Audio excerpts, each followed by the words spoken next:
We are about to witness one of the greatest events in human history. The world as we know it is crumbling before our very eyes, and the majority of the world population is not aware of it. Power structures that have been in place for thousands of years are taken down as we speak. Soon we'll be shown evidence of an elite plan so evil, so all-encompassing, that people will be shocked to the core. This documentary was made to help you deal with what's coming. Is it a good thing? Oh yes, it's the best thing that could possibly happen to us.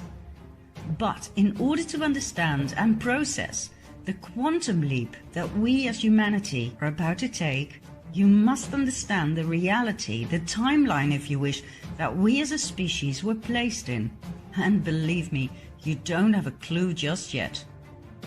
The evil I mentioned has been working behind the scenes so intelligently, so brilliantly, that hardly anyone ever noticed a thing. What I'm going to do is first of all give you a short overview of things that made me go, things that made me decide to start digging for the truth. We'll take it from there, shall we? Are you ready? Join me on a journey down the rabbit hole. Let's start with the recent forest fires, for instance in California.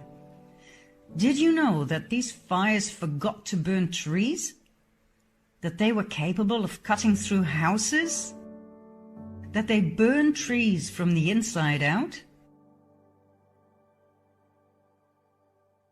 That they were able to lift cars, tilt them, and smash them down? Are you sure these are ordinary forest fires? And how about this one? We live in a world where mercury is considered highly toxic, but not when we inject it into children in absurd quantities.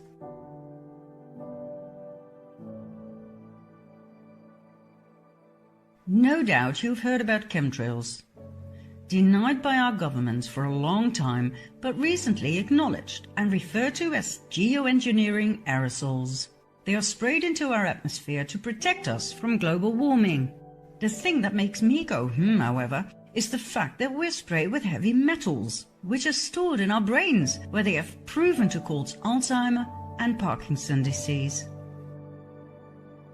And did you know that in many countries, among which my own Holland, we have to explicitly say no to organ donation, for if we don't, our organs will be property of the state as soon as we are declared brain dead? The last time it was arranged this way by law was during the Nazi occupation. Did you know that our current Pope is the first to state that hell does not exist, but the devil does? Isn't it weird that the Vatican's audience hall is full of references to reptilians, snakes, serpents?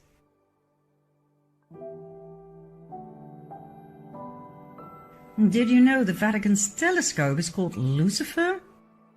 And since when does the Pope make the sign of the devil? 9/11.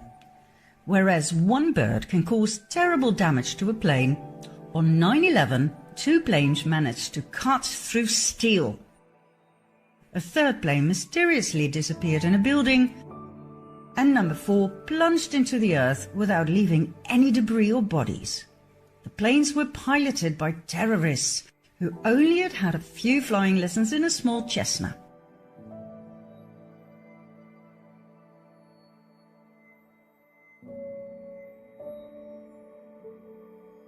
Then there are the horrid attacks on innocent people, in which the same victims can survive up to 3 different attacks.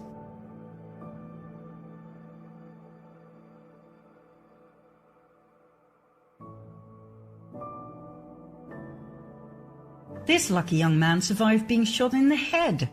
All he needed was a band-aid. And thank God not all victims are people of flesh and blood.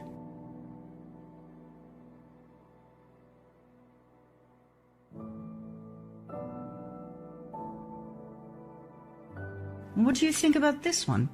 Are you a parent?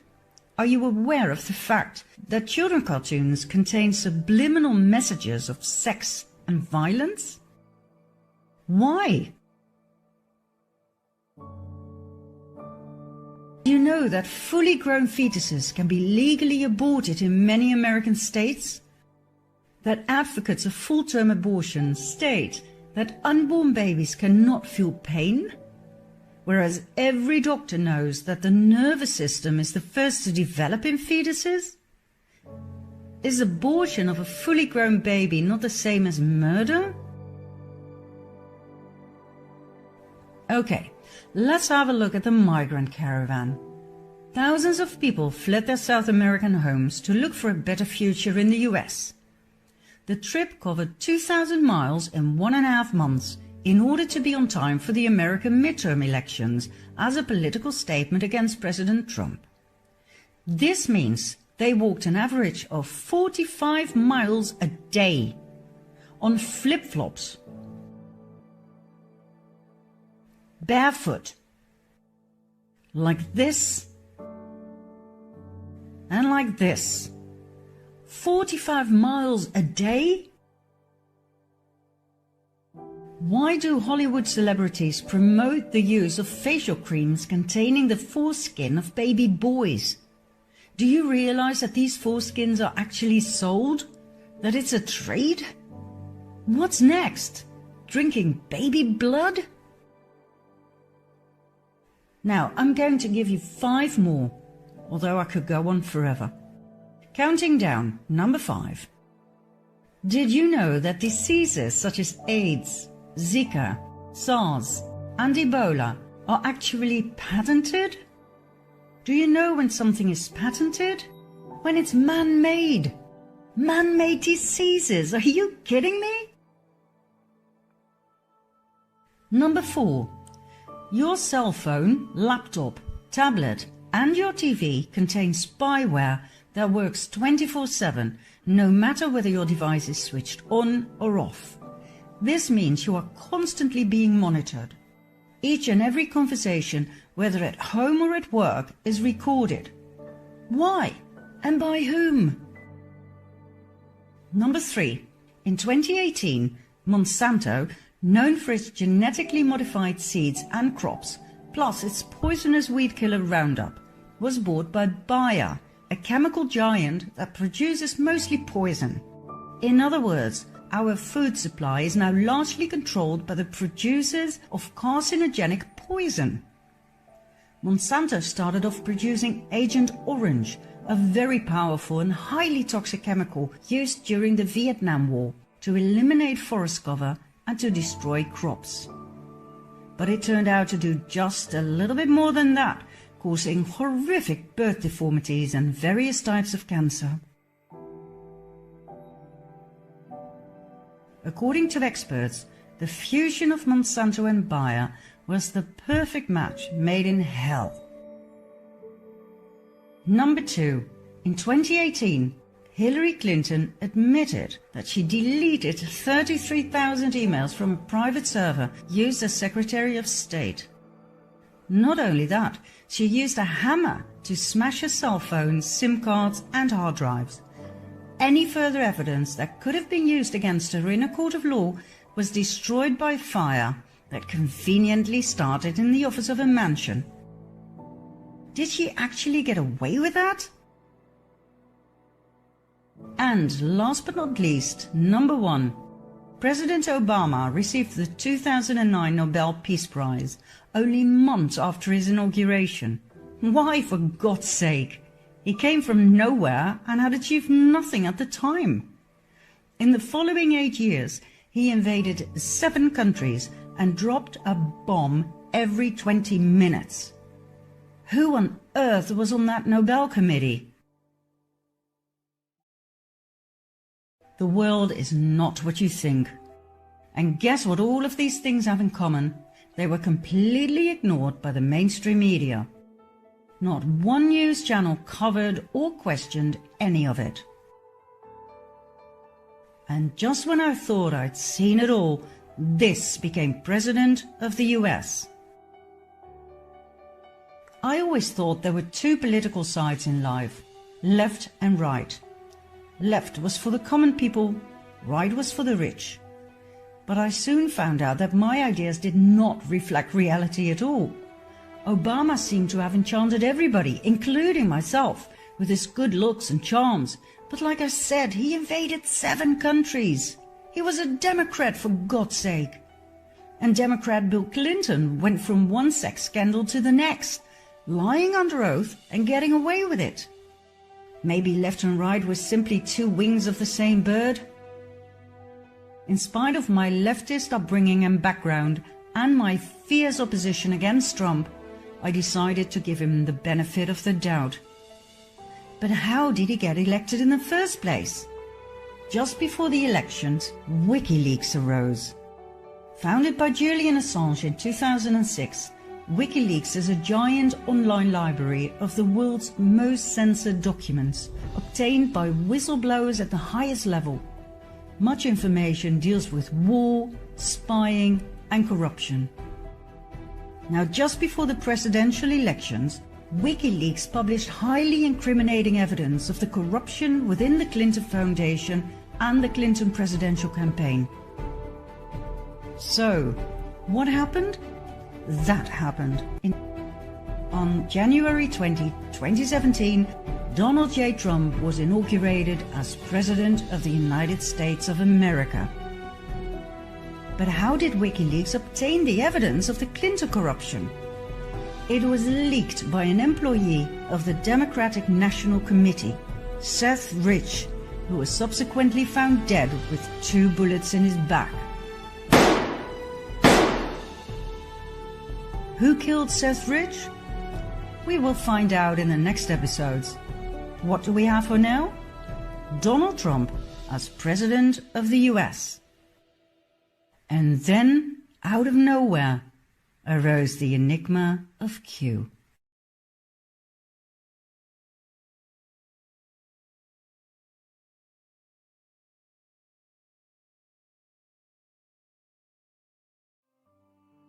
On October 28, 2017, a mysterious post was placed on 4chan, an anonymous internet bulletin board. It contained nothing but codes. This was the beginning of a new phenomenon. Q posts, soon to be transferred to 8chan due to hacking, became more and more intriguing and popular among the so-called QAnons, anonymous people who are wary of the lies of the mainstream media and who've gone searching for the truth using other news outlets on the internet. I will get into the identity of Q later on in this documentary. Q communicates with the people by means of the Q posts, drops or crumbs that we, the Anons, pick up and decipher. The Q crumbs portray a better world, without wars, treason and corruption. A world after the Great Awakening. Q uses words and short sentences that keep coming back.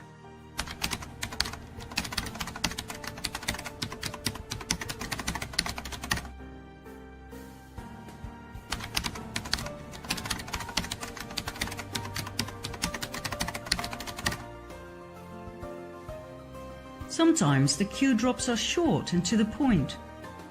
Initials are used instead of full names. Sometimes they contain a lot of information. And sometimes combinations of letters and numbers are used for us to rearrange. The Q clock was introduced, and it took us quite some time to figure out how to read it. And then there was the Q map, containing an incredible amount of vital information. The map was made by Dylan Lewis Munro. It contains an overview of the true history of mankind and its covert power structures.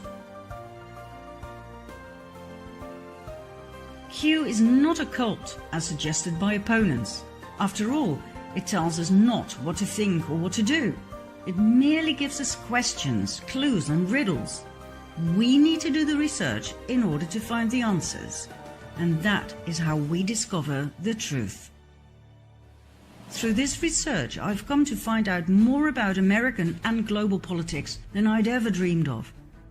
I was never really interested in politics, but the Q drops opened my eyes to a whole new world, a world of secret societies, secret services within secret services, and secret deals made on a grand scale. A world with shadow governments, with an excessively rich 1% of the world population that actually runs the world. Not our political leaders, not our presidents, but a very small group that we refer to as the Illuminati or Cabal. I learned about an evil master plan to completely dominate the world. And the ordinary people like you and I, we know nothing.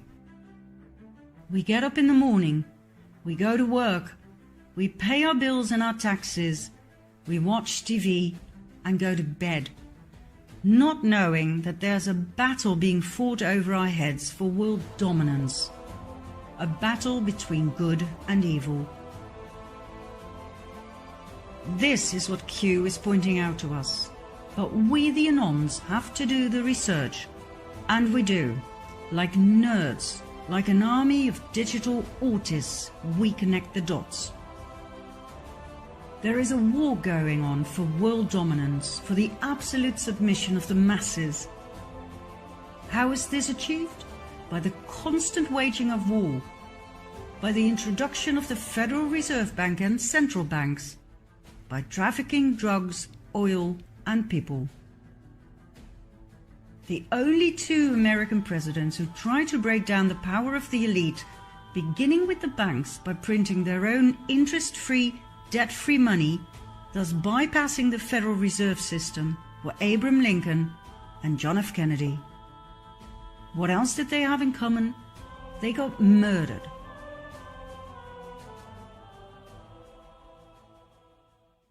Now, why are the banks so important? What exactly is the Federal Reserve and its central banks? The Federal Reserve is the central bank system of the US. And in spite of the very misleading word federal, the Federal Reserve and all central banks around the world are privately owned. They are not government institutions. They are owned by some of the most wealthy and influential families in the world, two of which are close to the top of the power pyramid, the Rothschilds and the Rockefellers. The Federal Reserve was set up in 1913 after quite a bit of opposition from the US government and some very wealthy people, such as Benjamin Guggenheim, from a very influential mining family, Isidor Straus, head of Macy's department stores and politician, and John Jacob Astor, businessman, inventor, and probably one of the wealthiest men at that time. The wealth of these three men in those days was approximately $500 million, which today would amount to something like 11 billion. These men were so rich they could not be bought, not by any bank. What else did they have in common? Apart from money, power, and opposing the creation of the US Federal Reserve? They all died on April 15, 1912, when the ship they traveled on hit an iceberg and disappeared in the cold ocean. Coincidence? Let's just say the Titanic disaster was highly convenient. The rest of the opposition was easily cornered.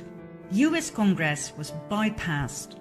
The Fed was created illegally, unconstitutionally, something not many people are aware of.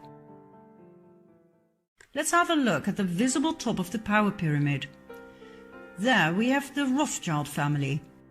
In short, this family owns most of the world. They own each and every central bank. They own the Federal Reserve. They control the International Monetary Fund. They control the World Health Organization. They financed both parties of every war since the war against Napoleon. They financed the Bolshevik Revolution. They financed Hitler and the Nazis. They financed the production of IBM's punching machines for an efficient prosecution of the Jews by the Nazis. And they had equities in Exxon and IG Farben, the dealers of Zyklon B gas for the Nazi gas chambers. The estimated net worth of the Rothschild family is $500 billion. When you have that much money and power, you can poke the chest of the Crown Prince of Great Britain like he's your bitch. And when you oppose their power and try to stop them from taking over your banking system by setting up a central bank in your country that loans money to you at insane interest rates that you can never pay back, so that your country becomes the eternal slave to the Rothschild banking system, as happened to every country around the world, you are either ousted or killed. Your country will be invaded and blown to smithereens in the name of democracy, supported by the mainstream media that portrays you as a dictator. The same applies to those who refuse to accept the almighty US petrodollar. Oh, and there's much more, but we'll leave that for another time. The Rothschilds are not the only ones dominating the world. They are just part of the 1%, the elite. Another family of great influence are the Rockefellers. They made their initial fortune through oil. That fortune led to massive industrial influence in American politics, the banking system, and the pharmaceutical industry. They founded schools and universities, leaving a huge imprint on what should and should not be taught to our children and students. The Rockefellers further expanded their tentacles of power into the medical world and into hospitals. They now own the Rockefeller University with its Academy of Medicine and the Academy of Sciences, the International Health Foundation, the American Cancer Society, the Drug Trust, the American Medical Association, and the FDA. Everything was in the hands of the Rockefellers. They further infiltrated the educational and medical system by means of the Rockefeller Foundation, giving grants to specific research programs such as the research and development of vaccines, for instance against Ebola, yellow fever, Zika, the flu, and Gardasil, which was further developed and promoted by billionaire and partner in crime Bilgeets. Every case of dangerous side effects such as miscarriage, autism, sterility, seizures, paralysis,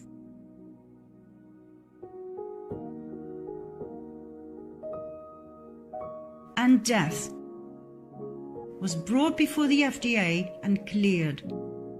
And all of the above was promoted by doctors and the media, where the Rockefellers had placed their representatives at the highest levels. Even presidents assured us it was safe. All use of alternative healing was demonized and prohibited, while the treatment with drugs and the drug dependency were pushed down the political agenda. The Rockefellers were also responsible for adding the toxic chemical waste product fluoride to our water and toothpaste.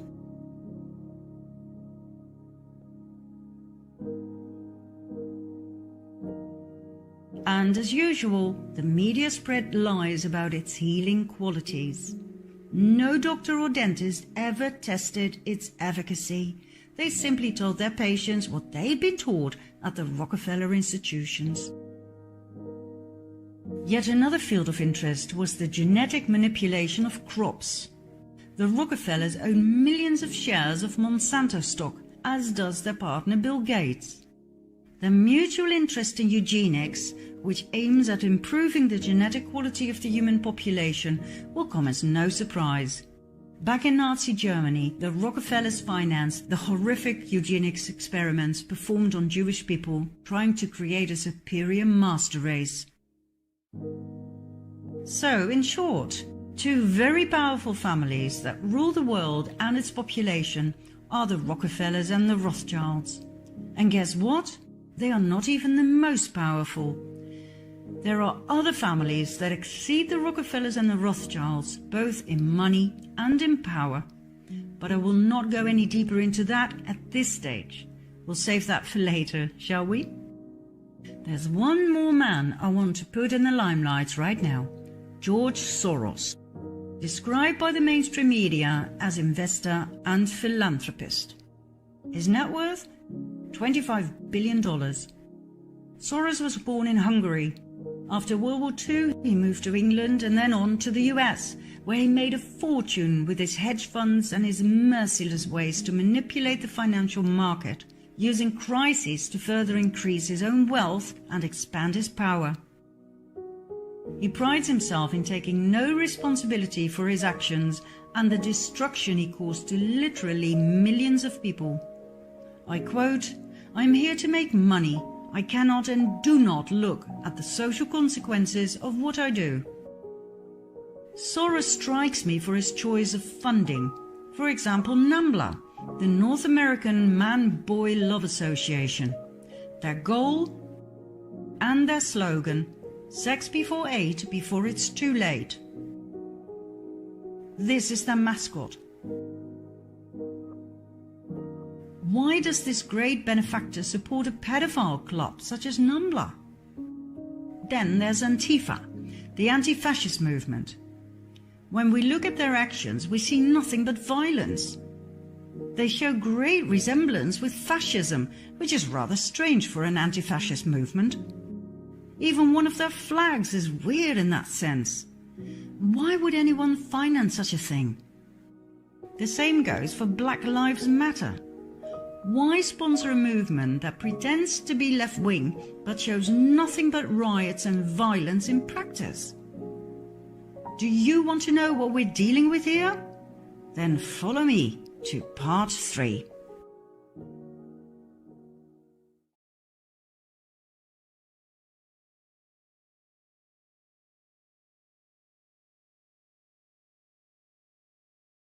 The migrant caravan that headed to the southern border of the US in April 2018 was covered by the media big time. According to the official reports, these people came mostly from Honduras, where the caravan had started, and then people from Guatemala, El Salvador, Nicaragua and Mexico joined the march. The main reasons for them to flee their home country were gang violence and poverty. When I saw the first pictures, I was shocked. But then I realized there were just too many images of women and children, which is always a sign of media manipulation and a hidden political agenda. Always.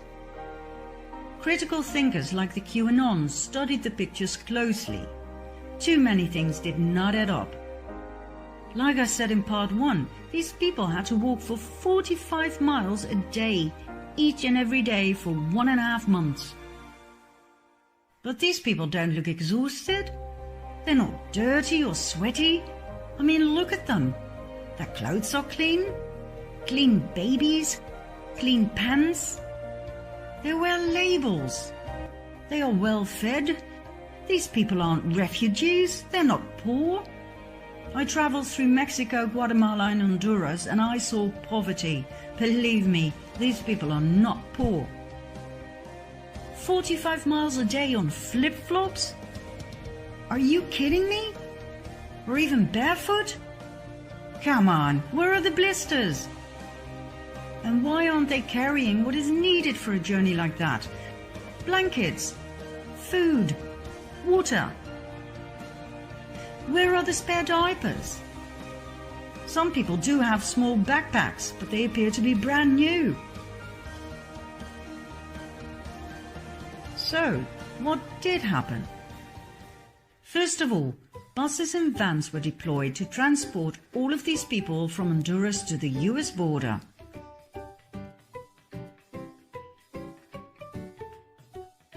Flip-flops? No problem. You only have to get out of the van occasionally for a group photo. Next, in order to get as many people as possible, you pay them. Thanks to some alert anons, this was filmed on site. Then, in order to be efficient for the media, you give the main players a colored wristband. Brilliant! Different colors have different meanings, all known to the reporters and the cameramen.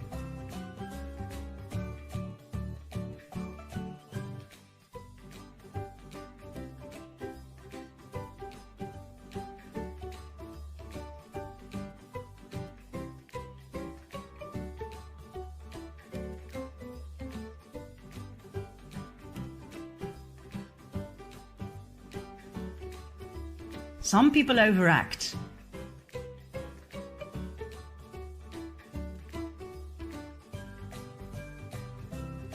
Others are really convincing and make it to the World News Report. Meet Maria Meza and her 5 children, all the way from Honduras. She made it to every news item on TV, telling about her terror, the fear for her children, their eyes all wet and swollen due to the tear gas that the American Border Patrol so viciously threw at them. Well, Maria, there are a few flaws in your story. I've looked at every single picture of you and your beautiful girls. None of them show any signs of tear gas.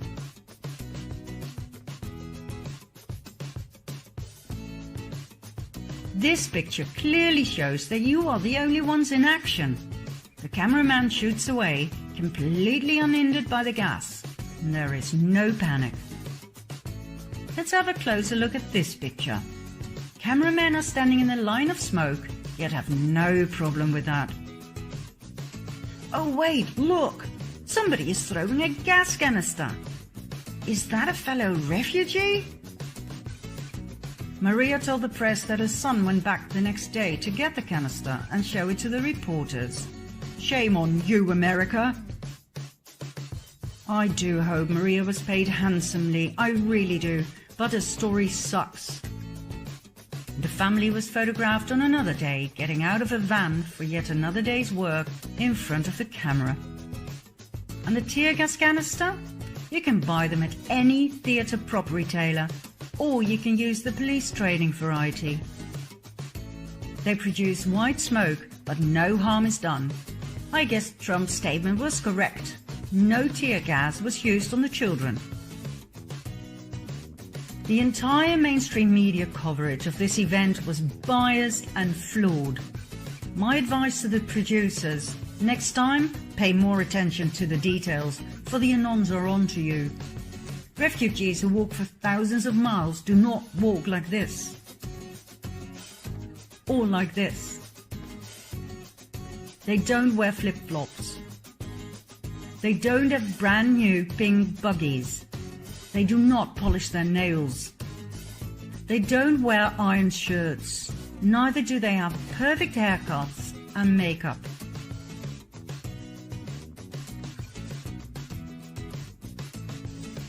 When they say they flee their country because they're so poor they can't even buy food, don't show them with digital cameras and iPhones.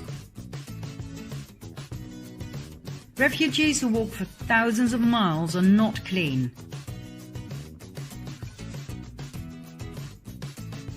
And for God's sake, pay attention to some of your supporting actors.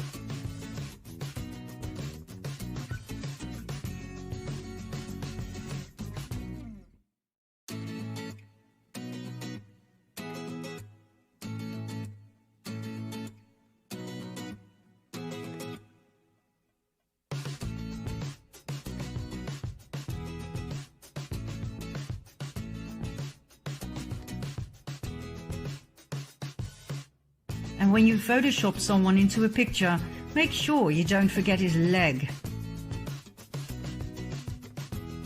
Oh, and make up your mind, will you? Do you want the shirt on or off? And what's with the Disney obsession?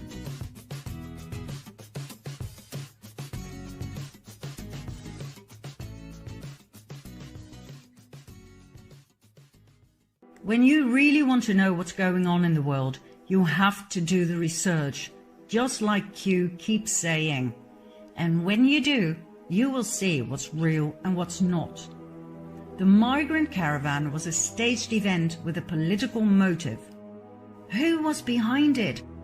Who financed such a great event? George Soros. That's right, our great benefactor George Soros, connected to the pedophile club NAMBLA and the rioting and violent Antifa and Black Lives Matter. How do we know he's behind all of these so-called social movements? Well, it's not really a secret. According to an analysis of his tax filings, he invested $33 million in the notorious Ferguson riots alone. Soros promised everyone who participated in the massive protests $15 an hour. In the case of the migrant caravan, all they had to do was play the part of poor refugees looking for a safe haven. Money, new clothes, food, toys, and an extra bonus if you play your part well. Who'd refuse a job like that? Soros made a mistake by not fulfilling his financial promises. So then we had more riots, this time by angry actors who demanded payment. Videos of Antifa members shouting, "Soros, Soros, where's our money?" went viral. Yet everything was hushed up by the mainstream media. So, what's his motive? Why would anyone invest so much money in these massive and well-organized movements? To destabilize a country. To create division. Division by skin color, by political wing, by religion, by gender. A divided people is easy to rule. A united people is not. Let's go back to the Q phenomenon. As we have seen in part 2, Q strongly emphasizes the importance to unite. United we stand, divided we fall. Q portrays a better world, without wars, treason and corruption. And whether you like it or not, the task to get there has been put in the hands of Donald J. Trump. Now normally when I say this to people, I get the most vicious looks. Thanks to the mainstream media, the majority of the Dutch people believe Trump to be a narcissistic dictator. But hey, let's talk some facts here, shall we? Trump went to North Korea. He'll start a nuclear war, the media shouted. But he came back with peace. 6 million new jobs have been created under Trump. Lowest unemployment rates since 50 years. More than 4 million people off of food stamps. Trump openly attacked Big Pharma.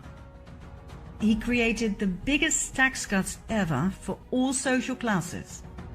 He is the only American president ever to work for free. He signed an executive order to clean the oceans. Did you hear about that on the news? No.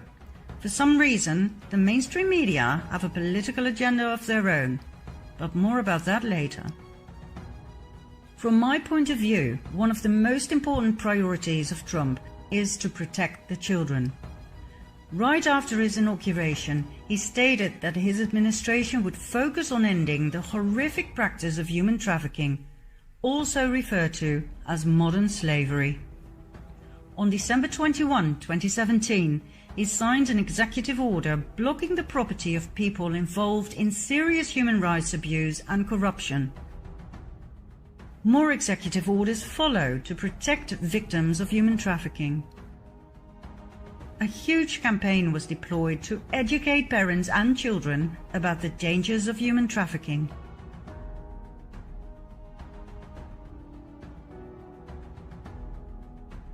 Throughout 2018 and 19, many arrests took place. Thousands of child molesters were arrested. Thousands of victims were rescued. Trump keeps emphasizing that most victims are smuggled into the country through the southern border. He shows numbers, statistics.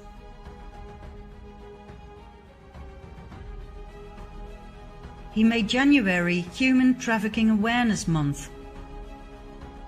He informed the people about MS-13, a criminal gang responsible for raping and killing many American citizens.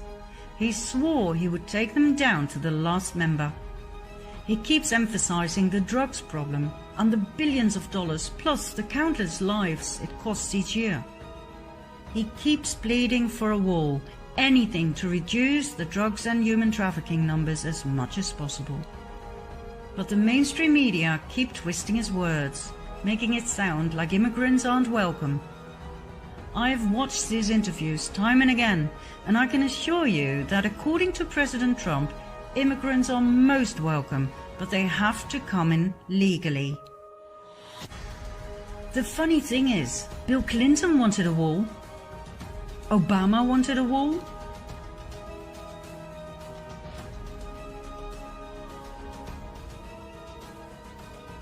Hillary wanted a wall. They all voted for a wall when they were still in the Senate. I'm talking about the 2006 Secure Fence Act, passed by a Republican Congress and signed by President George W. Bush. It wasn't a problem back then, but now all of a sudden, Trump is an immigrant hater? The more I study the subject, the more I understand why Trump is bashing fake news. But more about that soon. Back to Trump's war against human traffickers. For years, whistleblowers at the highest levels have been stepping forward with testimonies about child trafficking for the elite.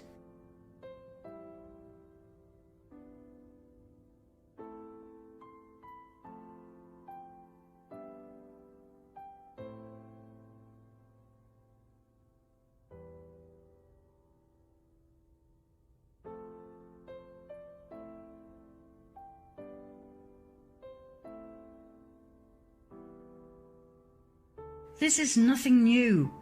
It was just never dealt with. Until now. The thing is, when I talk about this in my presentations, people don't want to hear about it. They don't want to look at these pictures. Which I understand. I would rather look away as well.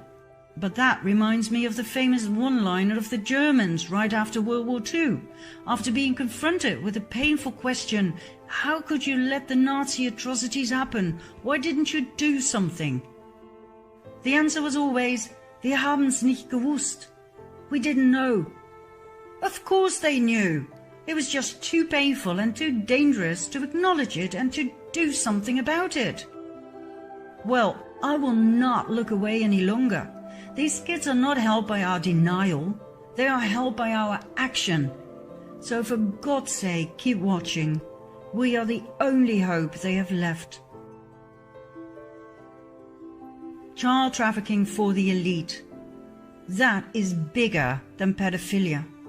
We are talking about a huge criminal organization kidnapping children and selling them to high-ranking officials from mayors, judges, and senators to presidents and even royalty.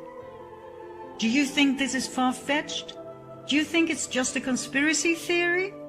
Get ready for some conspiracy facts in part 4.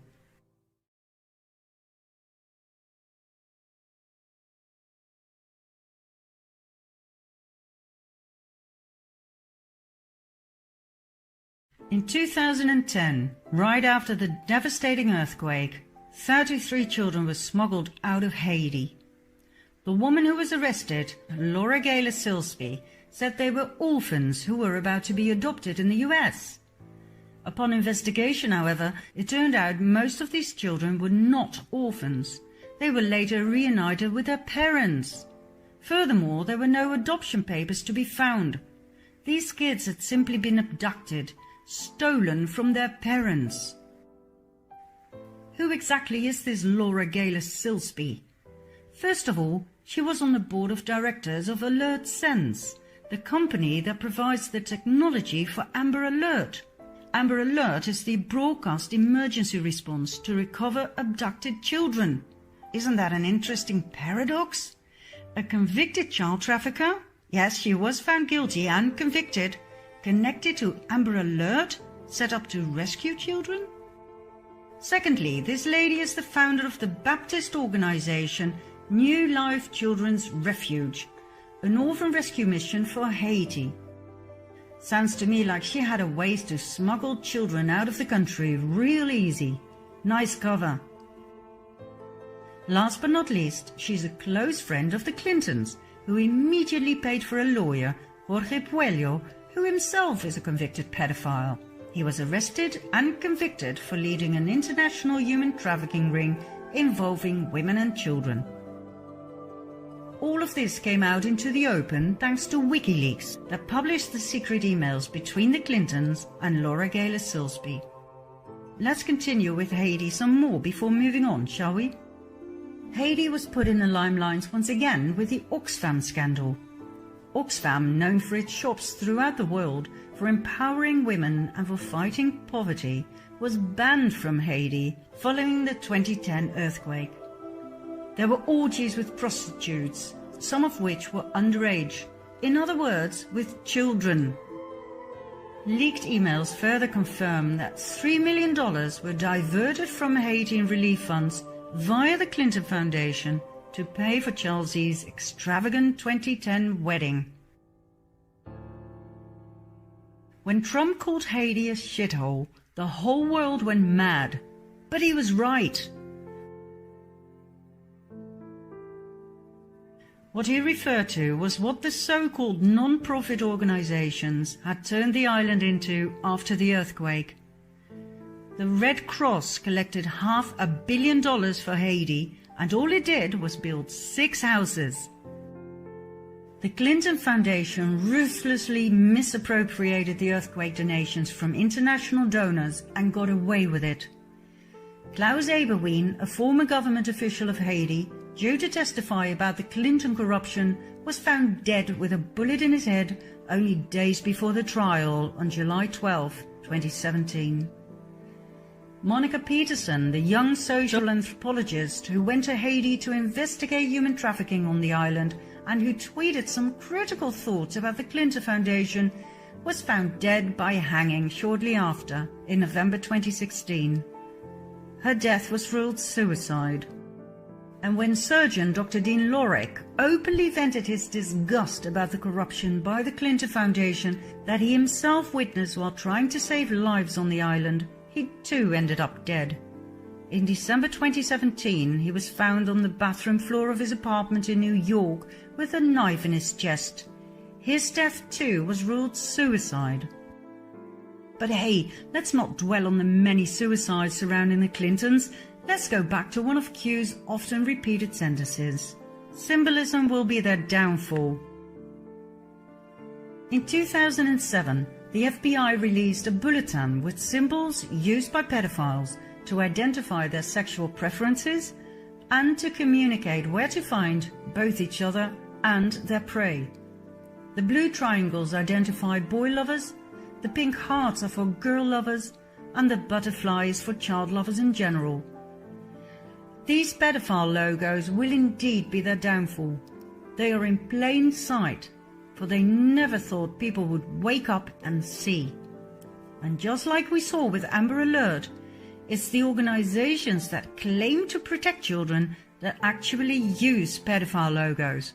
For instance, the International Adoption Clinic. New Star Kafala, a Muslim adoption and child advocacy agency. This is the logo for their HOPE program, helping orphans progress emotionally. Then there's the Pacific Crest Trail Association. It changed its logo in July 2017 after the pedophile connection in the capital A was discovered by the public. Now, I'm not saying these organizations are proven pedophile dens. I'm merely pointing out the interesting choice of logo, which of course could be totally based on coincidence. This logo eerily resembles the boy lover symbol. It was used by the Pierre Elliott Trudeau Foundation, set up by the Canadian Prime Minister Justin Trudeau in honor of his father. This logo was on the 2015-16 annual report. Then there's Elpida, a Canadian refuge charity.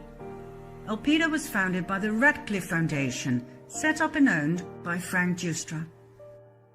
Now, apart from the interesting choice of logo, there are a few things about Mr. Giustra that fascinate me.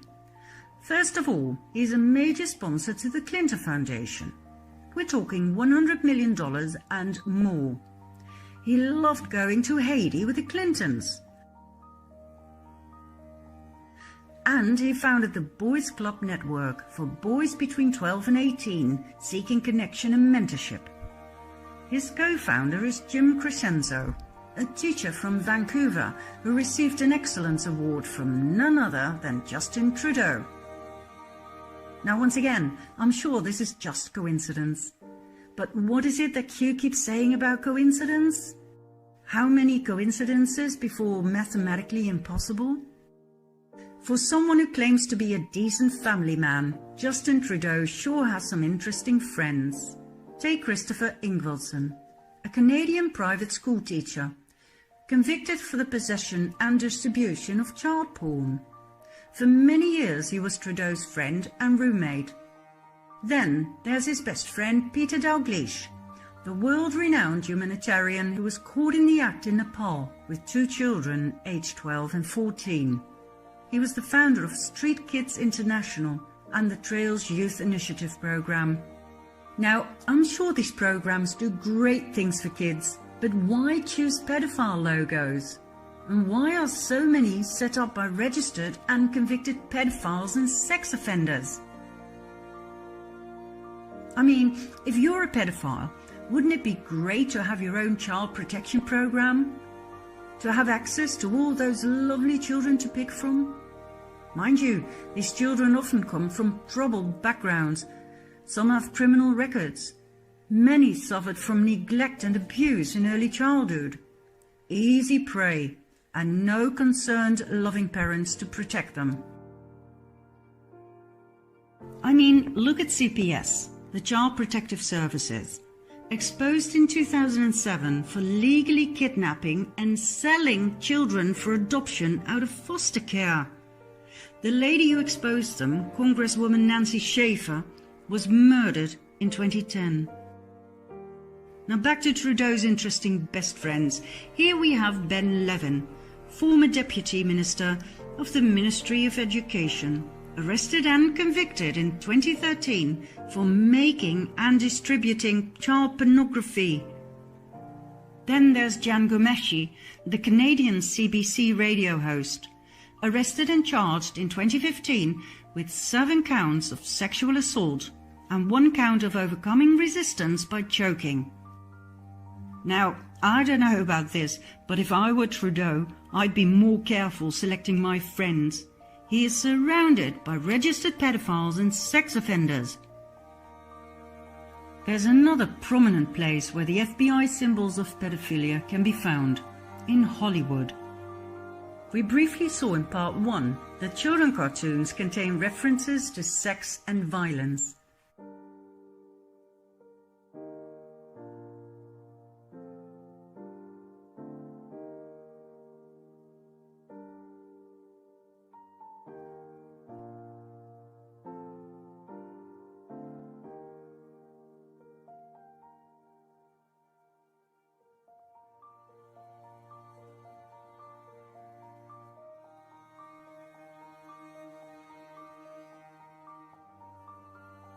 Doesn't that make you wonder who Walt Disney really was?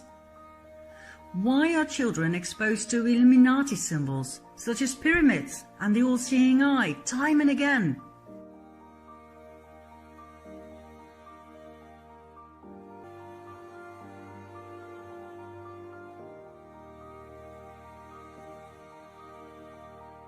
And why are pedophile logos used for candy and ice cream? Yet another thing that attracts children. The more I dived into this topic, the more I realized to what extent this had actually drenched our society. Top directors such as James Gunn, who openly and proudly tweet about being a pedophile. I guess this is normal in Hollywood?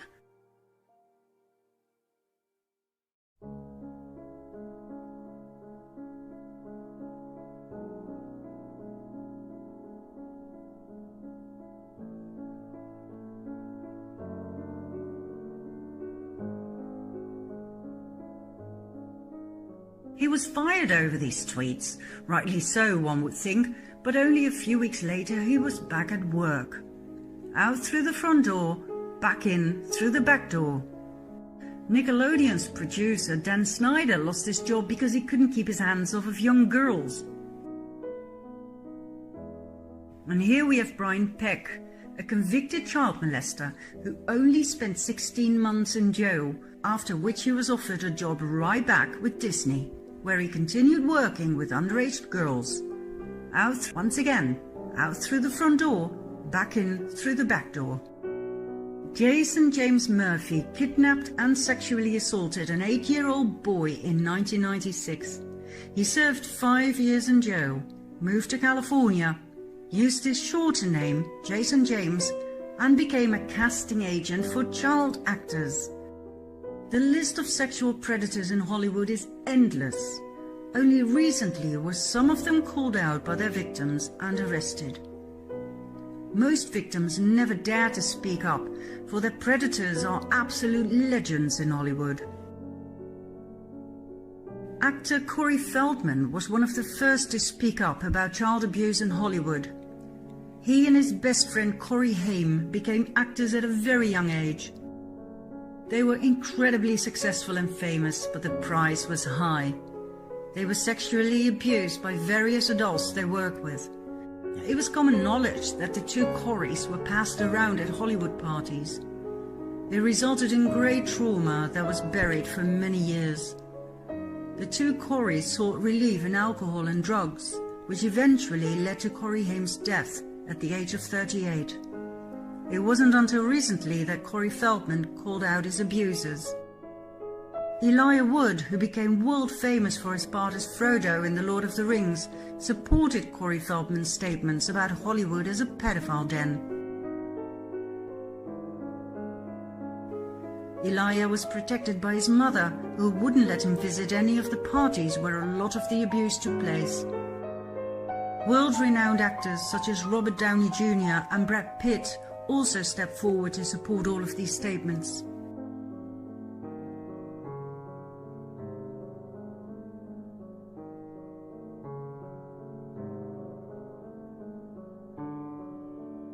If you think that sounds crazy, wait till you hear Mel Gibson.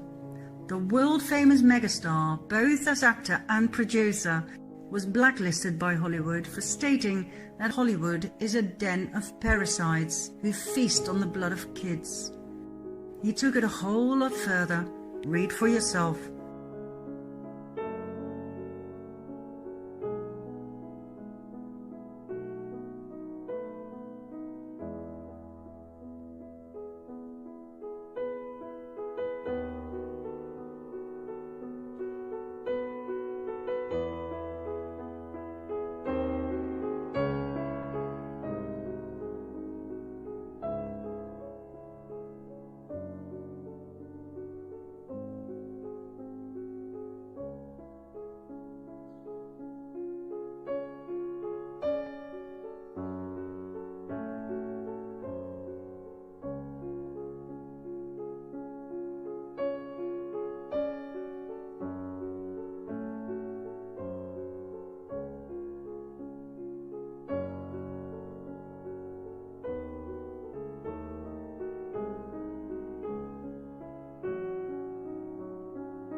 Could this be true?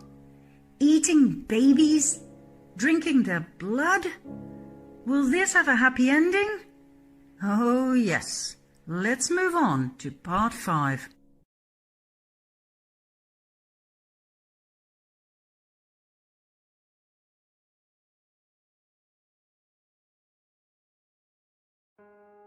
In part 1, we briefly looked at the sexualization of children and the normalization of pedophilia in our society.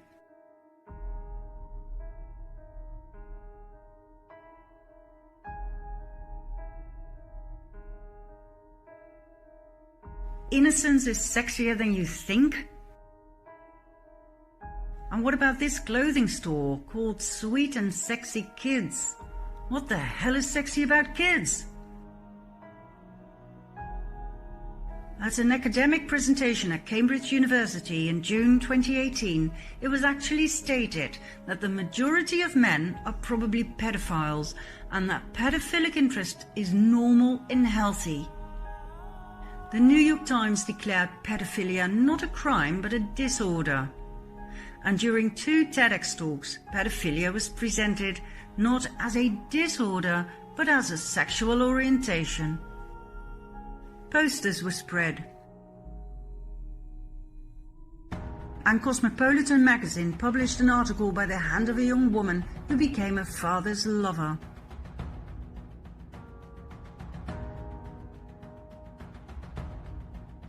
Now, of course, in order to make all of this legal, the age of consent had to go down, so that having sex with a child would no longer be a crime. No problem. Judges and politicians at the highest level did their utmost best to take care of that.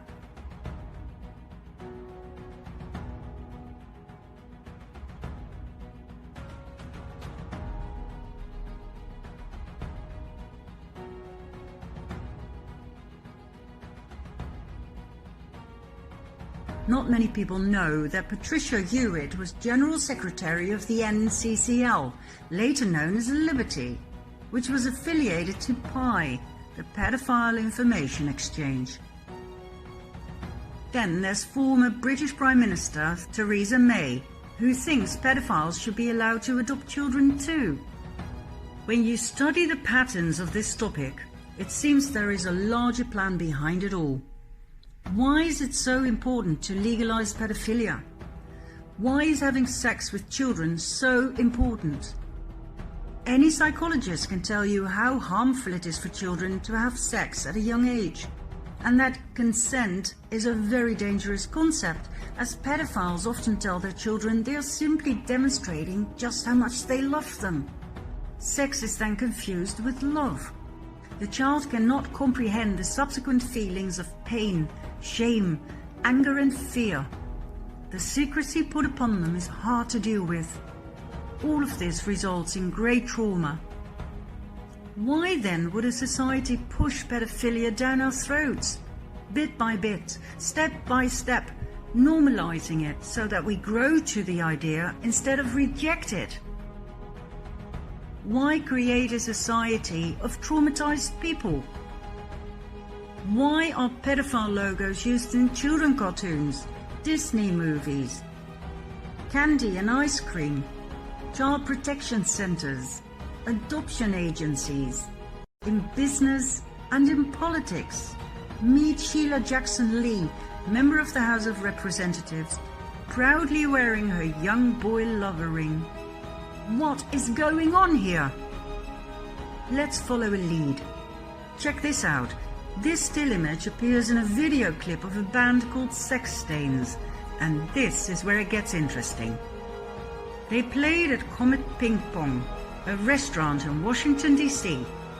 Best known for its pizzas, ping pong tables in the basement, high-profile clients such as Hillary Clinton and the Obamas, and a conspiracy theory called Pizzagate, more about which in a bit. Meet the owner of Comet Ping Pong, James Achilles Alefantis. When Alefantis started his restaurant in 2006, he didn't have much, according to himself. Yet in 2012, only 6 years later, he was named as one of the 50 most powerful people in Washington, D.C. That fascinates me. You don't become that powerful by running a pizza place.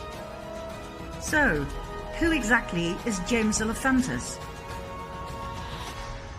He portrays Comet Ping Pong as a family-friendly restaurant, yet his tweets and those posted on his Twitter account are controversial, to say the least.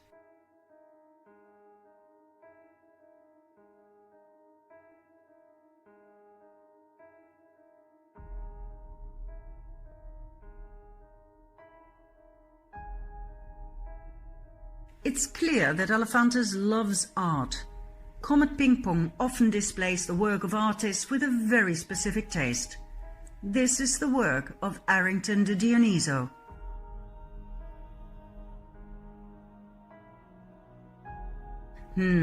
Not a big Trump fan, huh?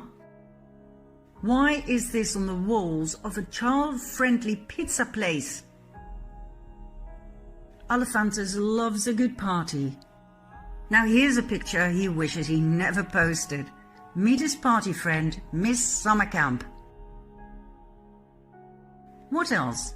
He had a love affair with David Brock, political consultant and founder of Media Matters for America, a progressive research and information center dedicated to comprehensively monitor, analyze, and correct conservative misinformation in the US media. In other words, an organization for censorship. Brock's Media Matters received $1 million from none other than George Soros back in 2010. Brock also founded Correct the Record, with the sole purpose of censoring all negative reports on Hillary Clinton on social media. Censorship once again. So, James Alefantis is definitely a lead we must follow. What else do we know about him? He is best friends with the political top of the US. He is closely connected to the Podesta brothers, John and Tony Podesta. John Podesta is quite a hotshot in American politics. He was White House Chief of Staff to President Clinton, Counselor to President Obama, and Chairman of the 2016 Hillary Clinton presidential campaign. Tony Podesta is a political lobbyist and art supporter. He and his ex-wife Heather collect the work of, for instance, the Dutch artist Margie Geerlings.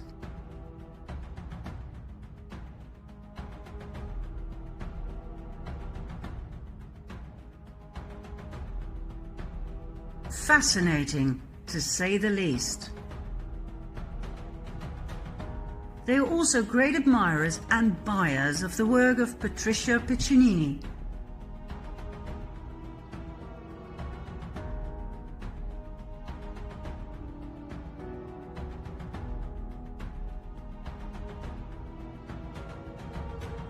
And what about the work of Biljana Djurdjevic that actually adorns the Podesta's living room?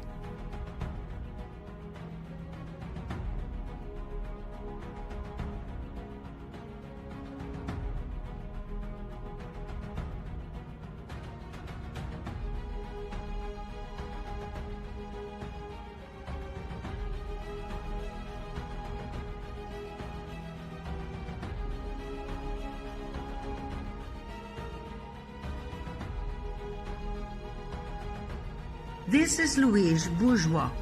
Her work is prominently present in Tony Podesta's mansion. This piece is called Arch of Hysteria. It greatly resembles the work of Jeffrey Dahmer, a serial killer who liked to dismember his victims and leave them in a somewhat awkward position. And then there's the most interesting work of Kim Noble, a survivor of severe trauma in early childhood, which left her with 13 alter personas.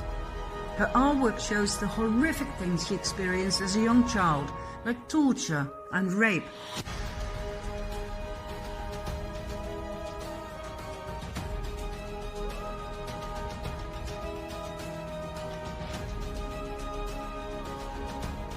Her work was exhibited in Comet Ping Pong, our child-friendly pizza place.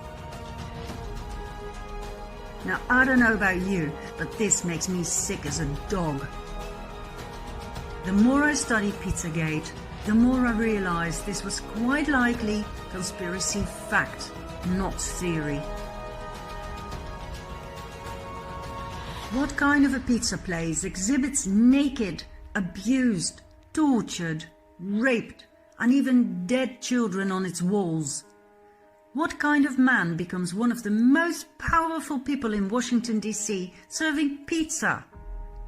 How come the political top of the US, the Podestas, the Clintons, and even Obama, president of the US at that time, how come they all want to spend time with a sick, perv like Elephantas? I think I know. For a while I thought the name Elephantas was fake. This man was way too powerful to come from an ordinary family. Could Elephantas be a French bastardization of J'aime les enfants? I love children? But then, some anons pointed out he could well be a Rothschild.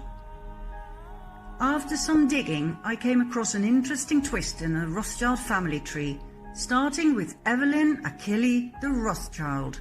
His middle name kinda gives it away, doesn't it? He was born in Buffalo, New York in 1886 and died in World War I in 1917. 2 years before he died, his illegitimate son, Louis George, was born. But as he wasn't married, his son inherited the name of his mother, Elephantas. The boy grew up and married Helen Rapaz and had 2 sons, one of which is Achilles Louis Elephantas, the father of our very own James Achilles Elephantas. His mother's name is Susan Reed Shoemaker. So, his middle name, Achilles, takes him all the way back to his great-grandfather and even further back to his great-great-grandmother, the Italian Marie Perugia. Her father's name was Achille Perugia. In short, James Achilles Elephantas is a real, genuine, full-on Rothschild. That explains his power and his friends. It explains his close proximity to the Clintons, just like his uncle and aunt, Evelyn and Lynn de Rothschild. So, are we to believe that our political leaders simply enjoy pizza and sick art? Is that it? What is it with pizza anyway? Why is it so sexualized?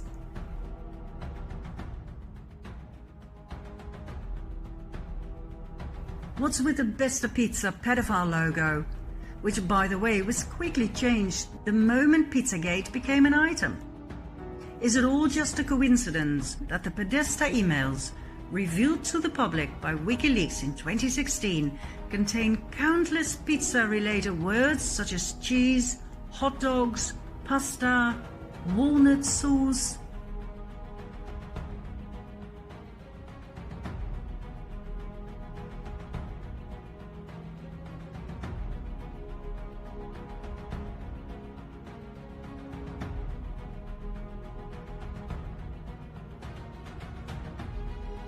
When you actually know what those words mean, which is common knowledge in the sex industry, these emails suddenly become shocking.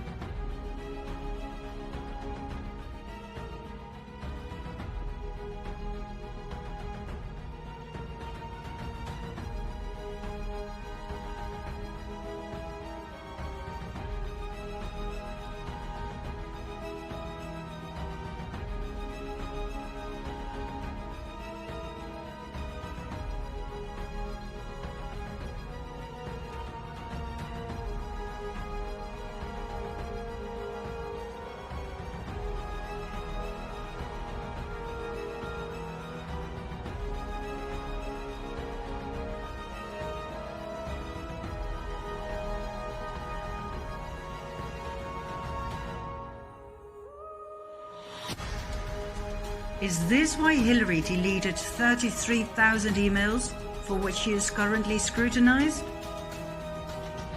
Does that explain what Obama meant when he ordered $65,000 worth of hot dogs and pizza flown in from Chicago to the White House in the middle of the night for a private party? Is that why Hillary emailed Obama warning him he needed to be more careful next time? The hot dogs can come, but if you make a spectacle out of it, that will be our downfall. And I think it would be wiser to restrict this activity to our predetermined locations. Really? For a few hot dogs?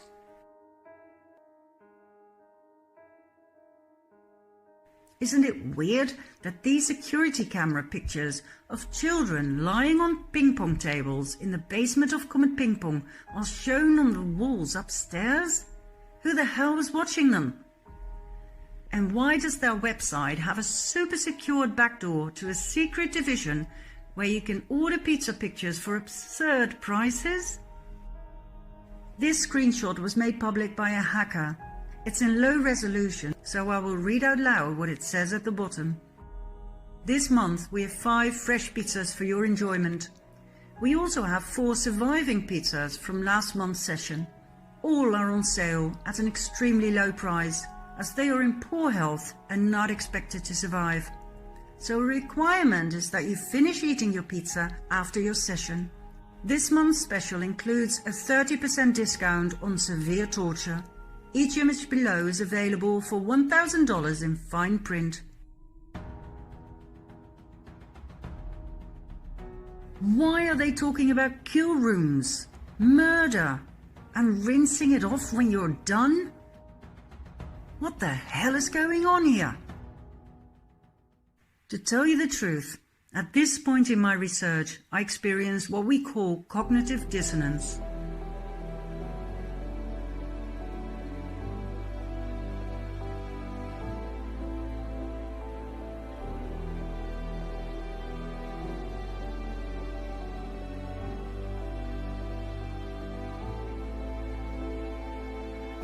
What I'd found out was so contrary to my belief system that I wanted to dismiss my discoveries. It just could not be true that the people we trust, ones we vote for, were so evil. I simply could not handle the facts. How could people so charming and intelligent be part of a child trafficking pedophile ring where children were tortured, raped and killed for pleasure? Or, as I would later find out, for something even more horrific? I felt like I'd ended up in a nightmare. All I wanted to do was dismiss it all. Couldn't it just be all coincidence that the Clintons and the Obamas and Trudeau, beautiful, charming Trudeau, had surrounded themselves with the wrong friends? If their friends are all pedophiles, that doesn't mean they are, right? And maybe they don't even know about their friends' sexual preferences? I mean, I know Bill Clinton's healer, the Brazilian John of God, was recently arrested for keeping sex slaves whom he made pregnant time and again. I know he admitted to selling the babies for thousands of dollars and killing the slave mothers after 10 years of giving birth. I know the main whistleblower in this case suddenly died a suspicious death, but come on!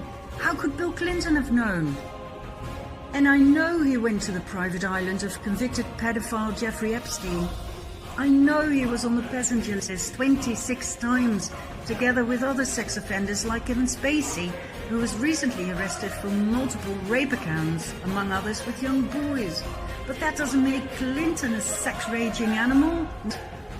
I know he was investigated for the rape of a young boy by Jenny Moore, a former police officer who informed the FBI and the Department for Homeland Security, after which he suddenly died in a hotel room. But that doesn't make Bill Clinton a murderer, does it? I decided to do more research. I needed more supporting evidence. I went back to the artwork. I was intrigued by the bathroom or swimming pool or whatever it was. Where was it? When this appeared on 8chan, I knew I was on the right path.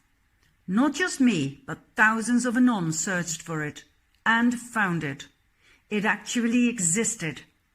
Do you want to know where it is? Come with me to part 6.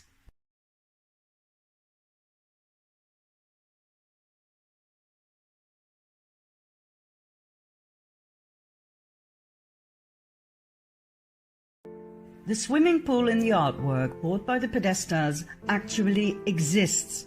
It is the subterranean swimming pool at Biltmore Mansion in Asheville, North Carolina. This was the home of multimillionaire Gloria Vanderbilt, who recently passed away at the age of 95. Here we have Gloria and her 2 sons, Anderson and Carter Cooper. Carter committed suicide when he was 23. Anderson is a well-known news reporter for CNN. Why does Gloria's swimming pool appear on paintings of tortured children? Is it a coincidence that the little boy so strongly reminds me of Anderson Cooper, Gloria's son? Could there be a connection between her swimming pool and the entertainment with young children for the elite, as mentioned in the infamous Podesta emails? Anderson Cooper, son of Gloria Vanderbilt, world-renowned and award-winning reporter for CNN. He was caught overdoing it from time to time, making things look much worse than they actually were. But hey, maybe he's just a bit of a drama queen. At least it led to some funny responses on social media.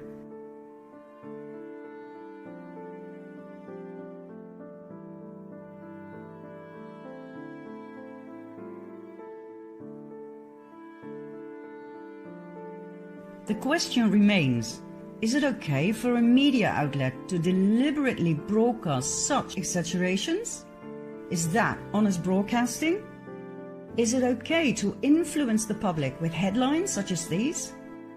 Is it okay for the Dutch news network NOS to show a twisted version of an interview by BBC's John Sweeney asking Putin about the killings in the Ukraine, where the NOS edited the original interview so that Putin seems to walk away, ignoring Sweeney? Yet the original interview, which can also be found on the internet, shows Putin taking his time answering the question. Is it okay for several American news outlets to accuse Trump of raping a 13-year-old girl together with Jeffrey Epstein, a convicted pedophile? Is it okay that there's a deafening silence from the mainstream media now that the flight records show that it wasn't Trump but Bill Clinton who joined Epstein at his parties with underage girls on Orgy Island? Is it okay that Trump's words about MS-13 gang members being animals were totally twisted, obviously on purpose, so that he seems to refer to immigrants being animals?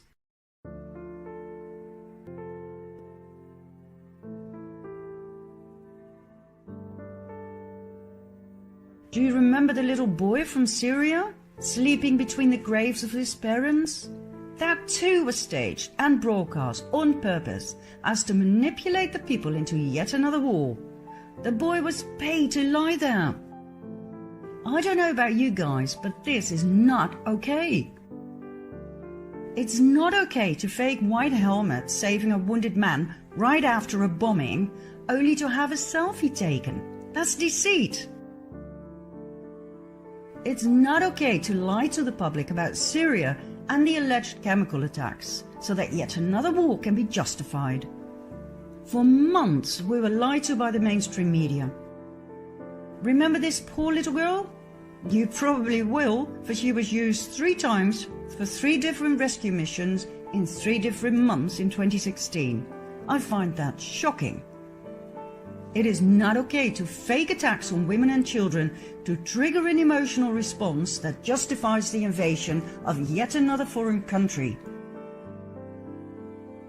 I find it horrifying to see the well-designed deceit of Western people who watch and trust the news.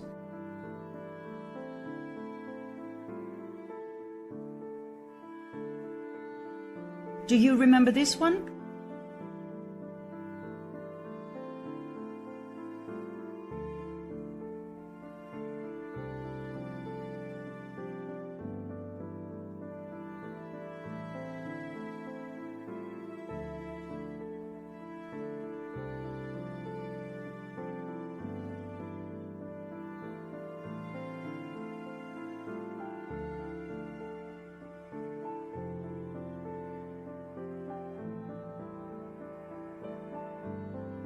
I could go on for hours with examples of fake news, but I think this is enough. For now at least. I'll give you 2 more to digest. In 2015, during a presidential rally, Trump imitated reporter Serge Kovaleski, whom he had caught lying.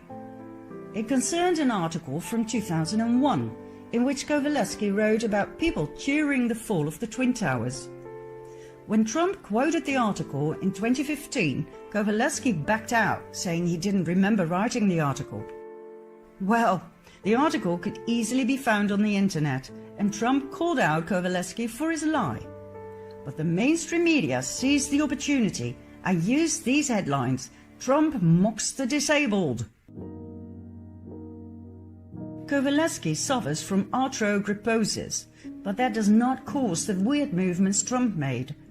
On other occasions, and in exactly the same way, Trump had imitated Senator Jim Mattis, presidential candidate Marco Rubio, a general, and a bank manager who all got away with lies.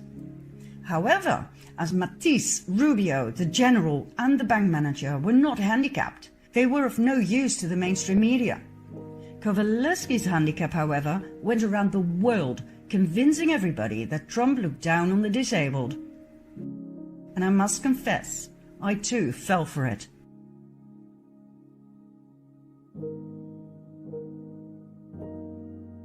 Then, last but not least, for 2 years the mainstream media kept pushing the liberal agenda on Trump and the alleged Russian collusion, whereas on March 23, 2019, the Mueller investigation officially ended and nothing was found.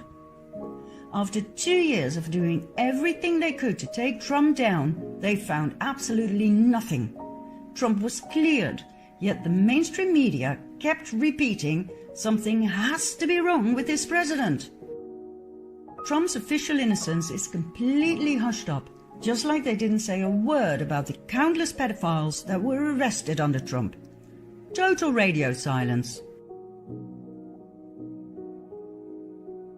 From the beginning, Trump has been warning us about the mainstream media as the #1 enemy of the people. And the more I study the subject, the more I understand that Trump is actually correct. The mainstream media uses its power to steer the public into a desired direction. The spreading of disinformation is nothing new. Back in the early 1950s, the CIA set up Operation Mockingbird, a large-scale program in the US with the sole purpose of manipulating news media for propaganda purposes. Leading American journalists were recruited into a propaganda network. In other words, the Secret Service determined what was going to be on TV and in the news.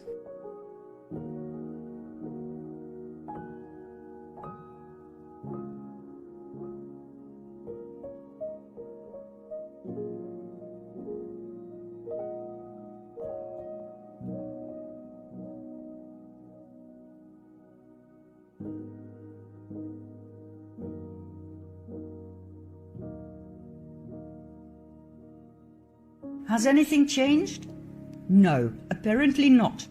German whistleblower Udo Ulfkotter, high-profile journalist for the Frankfurter Allgemeine, stated in front of the camera that he felt deeply ashamed to have consistently lied to the public for over 25 years.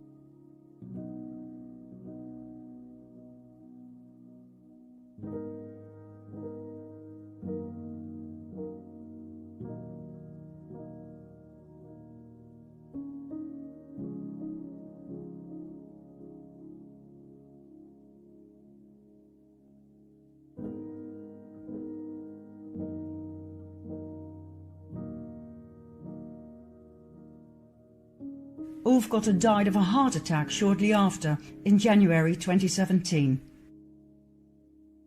The illusion of choice. We think, there are many channels, how could they all be in on it? Well, that's easy. This shows you who owns whom. Do you see it? There are only 4 companies. CBS seems to be independent, but is owned by the same billionaire as Viacom. When you give people the illusion of choice, they believe they are free. And if you want to find out why the mainstream media push the liberal agenda down our throats, all you have to do is follow the money. Who paid major contributions to Hillary Clinton to support her work and the liberal agenda? That's right. CNN, NBC, News Corporation, Turner Broadcasting, Thomson Reuters, Newsmax Media, Time Warner, Viacom, Comcast, HBO, AOL, Hollywood Foreign Press Association, Public Radio International, Public Broadcasting Service, Huffington Post Media Group, Carlos Slim, the largest shareholder of the New York Times, James Murdoch of 21st Century Fox, Judy Woodruff, co-anchor and managing editor of PBS NewsHour, Howard Stringer, former president of CBS, George Stephanopoulos, ABC News chief anchor and chief political correspondent, Mort Zuckerman, owner of New York Daily News and US News and World Report, and The Washington Post, owned by Jeff Bezos of Amazon, well known for its censorship of quite a few books on controversial topics. Censorship is one of the greatest dangers to a democracy and to freedom of speech. 3 more major sponsors of Hillary Clinton are Google, Twitter, and Facebook. Google and its YouTube are highly active in the field of censorship, just like Twitter and Facebook. It will come as no surprise that pro-Trump posts are among the most censored ones, as are posts of critical thinkers and researchers and anyone who dares question the official narrative of events such as the ones I presented in part 1. Pro-Hillary posts are never censored. Doesn't that make you wonder? Remember Correct the Record and Media Matters for America? Those are the kind of censorship companies that work behind the scenes of Facebook, Twitter, Google, and YouTube to delete anything that opposes the liberal agenda. And guess what? Correct the Record is now promoted by AFAS, the global activist network that I once thought so highly of.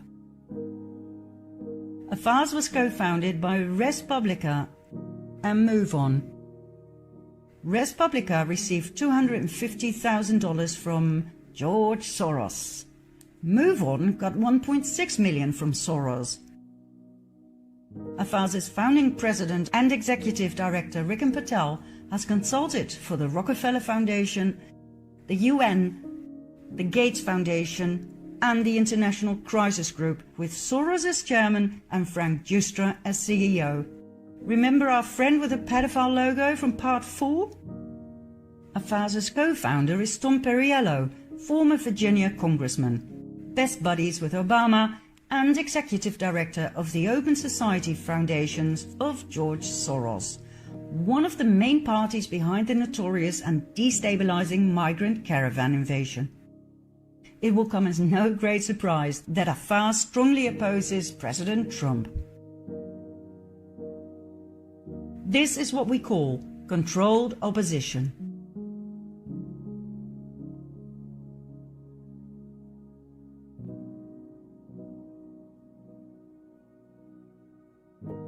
Like I said, censorship is dangerous. The so-called fact-checkers are dangerous. Snopes is one of them. Set up by a couple from San Fernando Valley, David and Barbara Mickelson. The couple fell out. Barbara accused David of spending 98 grand on prostitutes, which is probably true, as he divorced Barbara and married call girl and porn star Elisa Young, aka Erin O'Brien, who is now Snopes' administrator. Snopes' only fact-checker is Kim LaCapria, also known as sex and fetish blogger Vice Vixen. That, my friends, is fact-checker Snopes. There are no researchers, no investigators, no lawyers, no documents to support their findings, and they are strongly politically biased. Yet they are generally accepted as fact-checker. I find that most shocking. Do you get the picture? Operation Mockingbird never ended.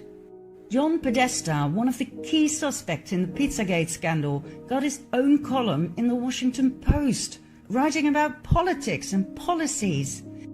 How the hell is he supposed to give an objective view of Trump, his worst enemy? John Brennan, head of the CIA till 2017, now serves as senior analyst for NBC News and MSNBC. Anderson Cooper worked for the CIA before he became a news anchor. According to himself, it was only an internship when he was 19, but I wonder how many young men are approached by the CIA for an internship.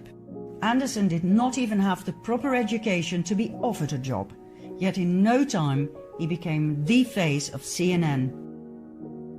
The secret services still decide what the people are supposed to think and believe. If they want to invade yet another country, they will use the mainstream media to make you believe that that particular country needs to be freed of a terrible dictator who kills his own people. The real reason for the invasion will quite likely never be known to the public. It'll probably have to do with oil or the installment of yet another Rothschild bank. But hey, who cares? It was in the news that they freed those poor people from their dictator and that democracy was bestowed upon them. And if it's in the news, it's true.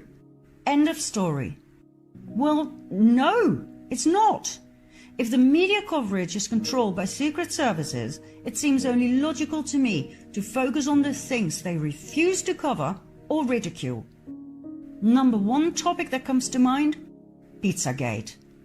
Debunked by the mainstream media like nothing else. Let's continue with a bit of additional research in part 7.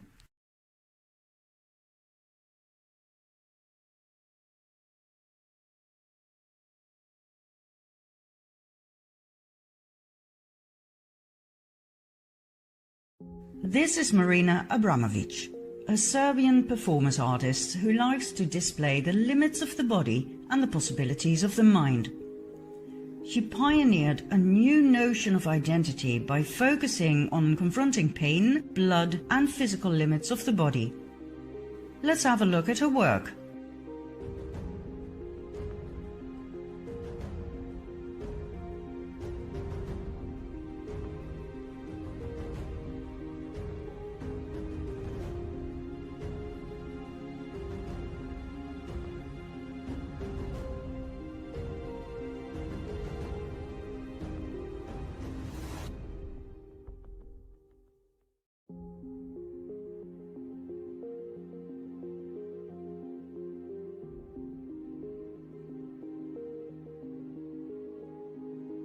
In 1996, Abramovic introduced Spirit Cooking, a cookbook with essential aphrodisiac recipes, some of which call for the mixture of fresh breast milk and sperm milk. When WikiLeaks posted this, it definitely had my attention. Spirit Cooking later took on the form of dinner party entertainment for her donors and friends. The link to cannibalism is obvious.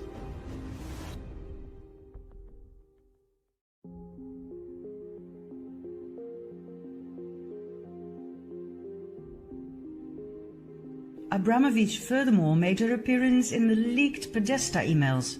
Why am I not surprised? I discovered this photo of Abramovic and John of God. Exactly. The very same Brazilian healer who was recently arrested and charged with multiple accounts of abduction, abuse, rape, child trafficking, and murder. The very same personal healer of Bill Clinton. This picture is particularly interesting for the Dutch viewers. Before Willem-Alexander became King of the Netherlands, his mother Beatrix was on the throne. She frequented Abramovic's performances. On this particular occasion, she wore a brooch that seems to be a pizza slice. Now this may be far-fetched, but let's see. Meet Maxima Zorreguieta, born in Argentina and now married to our king Willem-Alexander van Oranje-Nassau, and daughter of the late Jorge Zorreguieta, who served as cabinet minister during the so-called Dirty War of dictator Jorge Videla. Maxima had 4 sisters and 2 brothers. One of her sisters is Dolores, an artist who came to the Netherlands in 2005 to exhibit her work. The exhibition was called Love Romance. Have a look for yourself.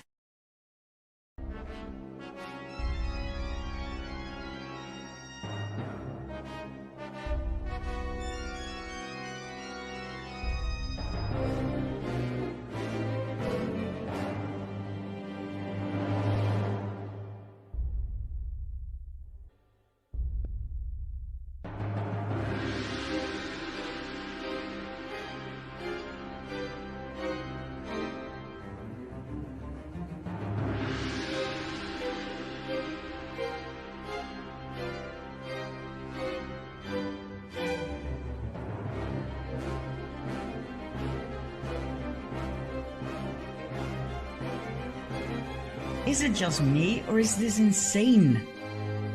To me, this looks like an outcry for help from a severely traumatized woman.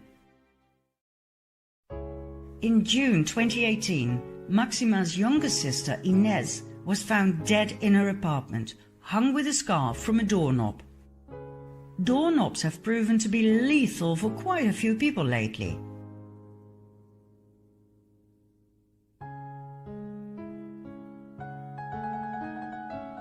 In other words, not suicide, but murder. Was Inez Sorreguieta about to spill the beans on the cabal? Is that why she was silenced? Could this be true? Let's have a look at some other doorknob victims. Number 1. Lorraine Scott, fashion designer and former girlfriend of Nathan Rothschild, one of the world's most wealthy families. According to a longtime lover, Mick Jagger, Lorraine was not suicidal. Number 2. Chris Cornell, lead singer of the rock band Soundgarden and Audioslave. According to his family, he suffered from depression due to being sexually abused as a child. He and his wife founded the Chris and Vicky Cornell Foundation to support children suffering the consequences of abuse and neglect. He and his best friend, Chester Bennington, were working on exposing an elite pedophile ring. Cornell was also the main financial backer for the documentary The Silent Children about child sex trafficking. After he died, the project was cancelled. According to his family, Cornell was not suicidal at the time of his death. Interesting detail contradicting the suicide theory was the blood on his head and on the ground. Was Cornell killed by a stroke on the head and strangulation by means of his exercise belt? Number 3. Chester Bennington, best friend of Chris Cornell and lead singer of Linkin Park. He died 2 months after Cornell. Bennington also suffered from depression due to being sexually abused as a child by a friend of the family. According to some sources, that friend was John Podesta, key player in Pizzagate. And when you look at the striking resemblance, Podesta could well be Chester's biological father. When Chester was 9 years old, his father abandoned the family after finding out the boy was not his son. Was Podesta both the pedophile family friend and the biological father of Chester Bennington? Is it a coincidence that the logo of his band looks like a broken version of the young boy lover symbol? Number 4. Tim Bergling, aka Avicii, world-famous Swedish DJ, musician and record producer. According to the first news about his apparent suicide, Bergling was said to have hung himself from a doorknob. Later on, the narrative was changed into self-inflicted cuts with a broken wine bottle that led to heavy and lethal bleeding. It took almost 2 weeks for this official narrative to be published. Bergling's 2015 video clip For a Better Day clearly and shockingly shows child sex trafficking.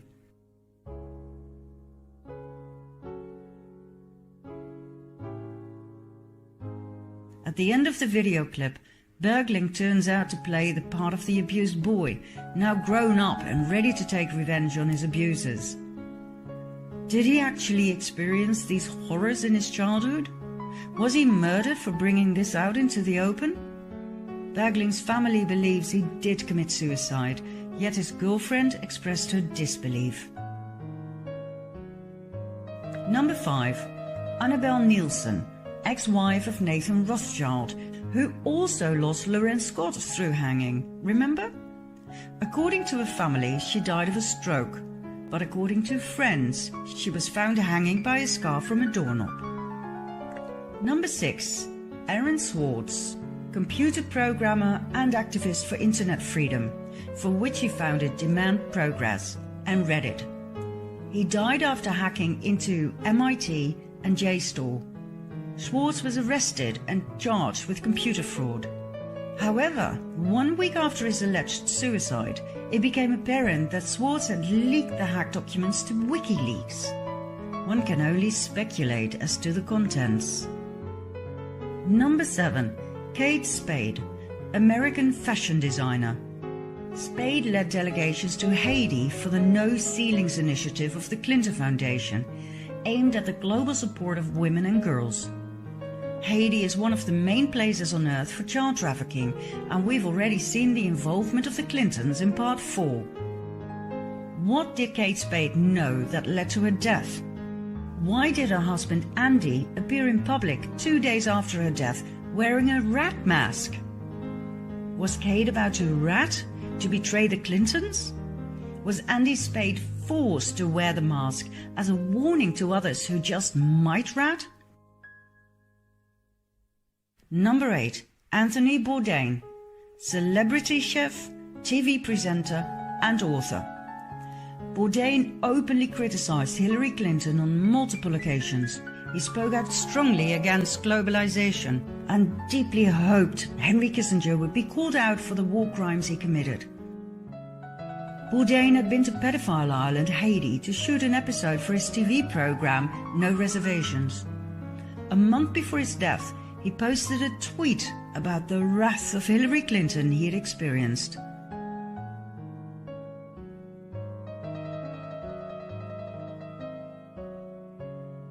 Followed by this one, even more outcalling.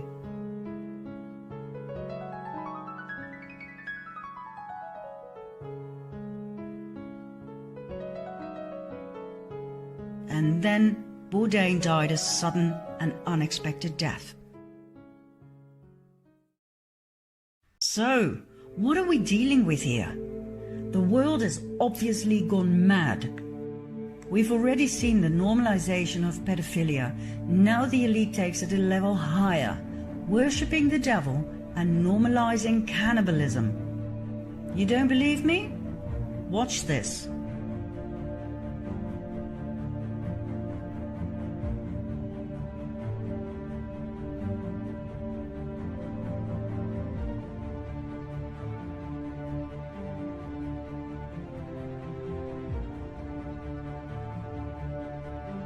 Is this really the sign of the devil? Oh yes. Meet Anton LaVey, founder of the Church of Satan, giving the exact same sign. The same Church of Satan Chelsea Clinton is so fond of. The upside-down pentagram containing the horned one, plus the upside-down cross, it's all there.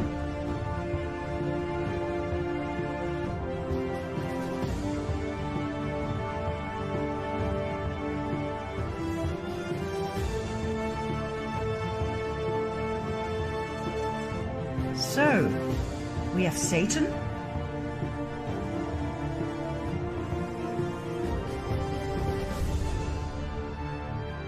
we have blood,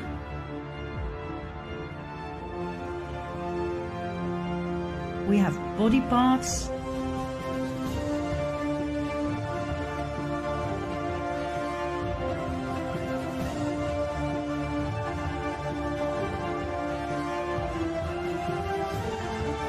we have cannibalism.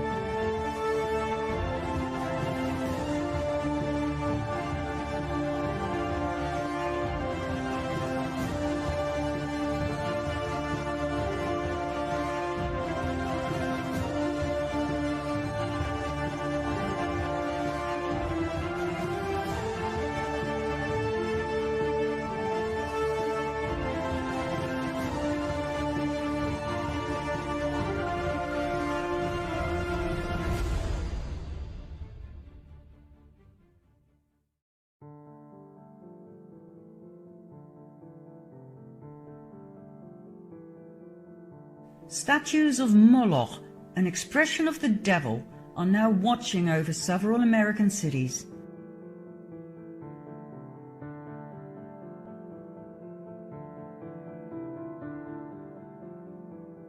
And only recently a new one was placed in Rome.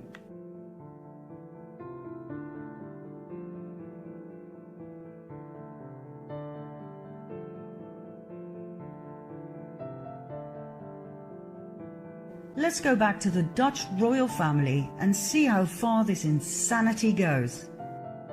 you've already met King Willem-Alexander and his beautiful Argentinian wife Maxima. They both have very interesting fathers. Maxima's father, Jorge Zorrigueta, was Minister of Agriculture in the regime of General Jorge Videla, a military dictator who ruled Argentina from 1976 till 1981, and who was responsible for the kidnapping, torture and murder of an estimated 30,000 people. As part of the Videla government, Zorrigueta must have known about the atrocities, but he claimed not to have been aware of the so-called Dirty War. In 2006, Zorrigueta was discredited once again during a lawsuit against the top of the Banca Repubblica for money laundering the profits of drugs and weapons trade. Zorrigueta was on the board of directors between 86 and 96, the time of major deals between the bank and drug cartels. But once again, he came out clean due to bribery and corruption. His daughter Maxima didn't meet Willem-Alexander until 1999 in Spain. At least that is the official narrative, which is weird as the Dutch royal family had known the Zorriguetas for generations. Why did they lie about that? Prince Bernhard, Willem-Alexander's grandfather, frequented Argentina and the Zorriguetas even before World War II. Both families had a holiday mansion in Bariloche, a ski area with mostly German visitors and inhabitants. As a matter of fact, Bariloche was a Nazi den where many SSers and Nazi scientists went during Operation Paperclip.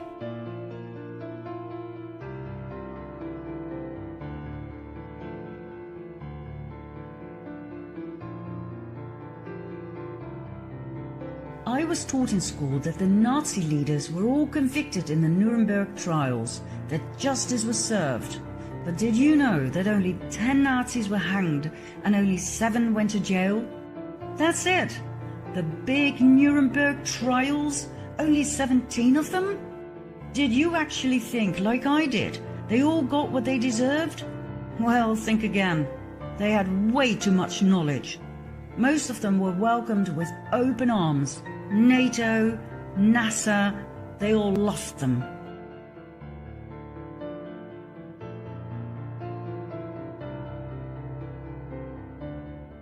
Many SSers, scientists and engineers did not go to the US but to South America instead, especially after their retirement. Argentina was very popular among them, especially the inhabitable Patagonia, where they were safe from post-war Nazi hunters. Bariloche was such a place. Big Nazi names such as Erich Priebke, responsible for and actively participating in the killing of 335 Italian men and boys in 1944. Reinhard Kops, SS officer who helped many Nazis escape to Argentina after the war. Josef Mengele, the Angel of Death from Death Camp Auschwitz, where he performed horrific experiments on children. And Adolf Eichmann, one of the major organizers of the Holocaust, all lived in Bariloche, later the favorite ski location of the Dutch royal family and the Zorriguetas. Both King Willem-Alexander's father and his grandfather were German. Both were part of the Nazi movement. Klaus von Amsberg, Willem-Alexander's father, was a member of the Hitler Youth. His parents were active participants in Hitler's NSDAP. When journalist Wim Klinkenberg wrote an article about Prince Klaus's Nazi past in Panorama magazine of December 1965, Dutch Prime Minister Kals personally interfered. He was stiffed about the contents of the article, in which clear evidence was presented that completely contradicted the official story about our prince's past. Kals ordered all 420,000 magazines that had only just been printed to be destroyed. Incriminating evidence, documents, letters, etc. against the Dutch royal family were stolen from journalist Klinkenberg's home. The people of the Netherlands were not to find out about the dark side of the royal family. King Willem-Alexander's grandfather, Bernhard von Lippe-Biesterfeld, was member of Hitler's NSDAP, the SA, and the SS, where he served Himmler's elite cavalry, the Equestrian SS. During the Nuremberg trials, the Equestrian SS was the only division that was not prosecuted, so that Bernhard von Lippe-Biesterfeld, by that time married to the Dutch Queen Juliana van Oranje-Nassau, would remain safe from prosecution and from scrutiny. Do you realize how much power the Dutch royal family must have had to accomplish this? I wonder how many Dutch people know about this. I was taught in school that Bernhard was a war hero, that he served the British Secret Service, that he even wanted all 200 Dutch SSers executed at the end of the war. So many lies. At his wedding with Queen Juliana, the orchestra was asked to play the Nazi song of the NSDAP. The director of the orchestra, Peter van Anrooy, refused, as did some of the musicians. But Bernhard made it happen. The song was played, many guests offered the Nazi salute, and the musicians who had been willing to play the song were later rewarded with a medal. During the war, Royal Shell gave millions of tons of crude oil to Hitler for free, a deal set up by Prince Bernhard. The crude oil was used for the Nazi tanks to invade and conquer the Netherlands. The people of the Netherlands were handed over to the Nazis by their royal family. Most Dutch people are completely unaware of this, even though these facts are quite easy to find when you start searching for the truth. We've just never been told. Bernhard was corrupt to the core. He accepted a major bribe, $1.1 million, from Lockheed in 1976. He was scrutinized for being president of the Worldwide Fund for Nature and the Prince Bernhard Nature Fund, while being a passionate hunter and killer. More about Bernhard's hunting parties in a bit. Bernhard was a notorious womanizer. The maids of the royal palaces were terrified of him and knew very well they had to keep their doors locked at night. He had several illegitimate children, two of whom he officially acknowledged, Alexia and Alicia. Juicy little detail is that Alicia's mother was the daughter of Nazi test pilot Hannah Reich and Werner von Braun. That's right, the Nazi rocket scientist who was welcomed by the US in 1945 during Operation Paperclip to continue his work for NASA. Werner von Braun and Bernhard both had served in Himmler's cavalry, the Equestrian SS. They went way back. In 1952, Bernhard visited his old buddy Werner and took advantage of his daughter and left her pregnant. After that, he was no longer on speaking terms with the mother of his illegitimate child, as he put it himself. Bernhard was a much more powerful SSer than most people realize. Before, during and after World War II, he cherished and maintained his contact and friendships with other SS officers, both in Argentina, where he went on so-called trade missions for the Netherlands, and in Germany, which has always been denied by the royal family and the Dutch Central Intelligence Agency. Bernhard also founded the Bilderberg Group, where political and industrial leaders gather once a year to discuss, well, nobody really knows, as it's highly secretive. You can only become part of this exclusive group upon invitation. When Prime Minister Luns tried to enter the conference in 1977, he was literally thrown out. There's one thing all researchers agree on. The Bilderberg Group is definitely cabal. There's one more thing Bernhard was known for, and this is where it gets really dirty. It's the main reason why I put so much emphasis on our royal family. And this is something everybody needs to know. Come quickly to part 8.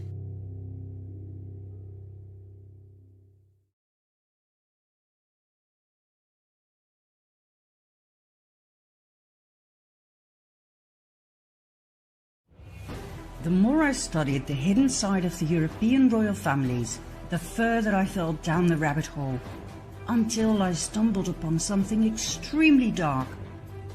I will spare you the gruesome details. They are too horrific, too sickening. I urge you to do your own research. Google the names you're about to hear, read and listen for yourself, and make up your own mind. This is where Pizzagate returns to the story. Pizzagate is not just an American problem, it's a global problem. Let's get down to the real definition of Pizzagate. Worldwide, children are stolen and sold to elite pedophile rings. They are tortured, raped and murdered as part of satanic ritual ceremonies. The murderers then drink the children's blood and they eat their flesh. The blood of children who were severely traumatized before they died contains adrenochrome, a natural drug produced by the pineal gland in the brain. Adrenochrome is the highest valued drug in the world. The God these people serve is Satan. It's not a God of love and mercy. Whether or not you believe in the existence of Satan is not relevant. They do. And according to each and every eyewitness who has the guts to step forward, Pizzagate is real. Remember Mel Gibson's statements? He was ousted for not wanting to participate. He witnessed it though, and he is one of the very few who dares to speak about it. Personally, I think it's a miracle that he's still alive. Adrenochrome is real. It is the ultimate drug. This is what you look like when you take it, and this is when you no longer have access to it, thanks to President Trump. There was not as much time between these photos as you may think.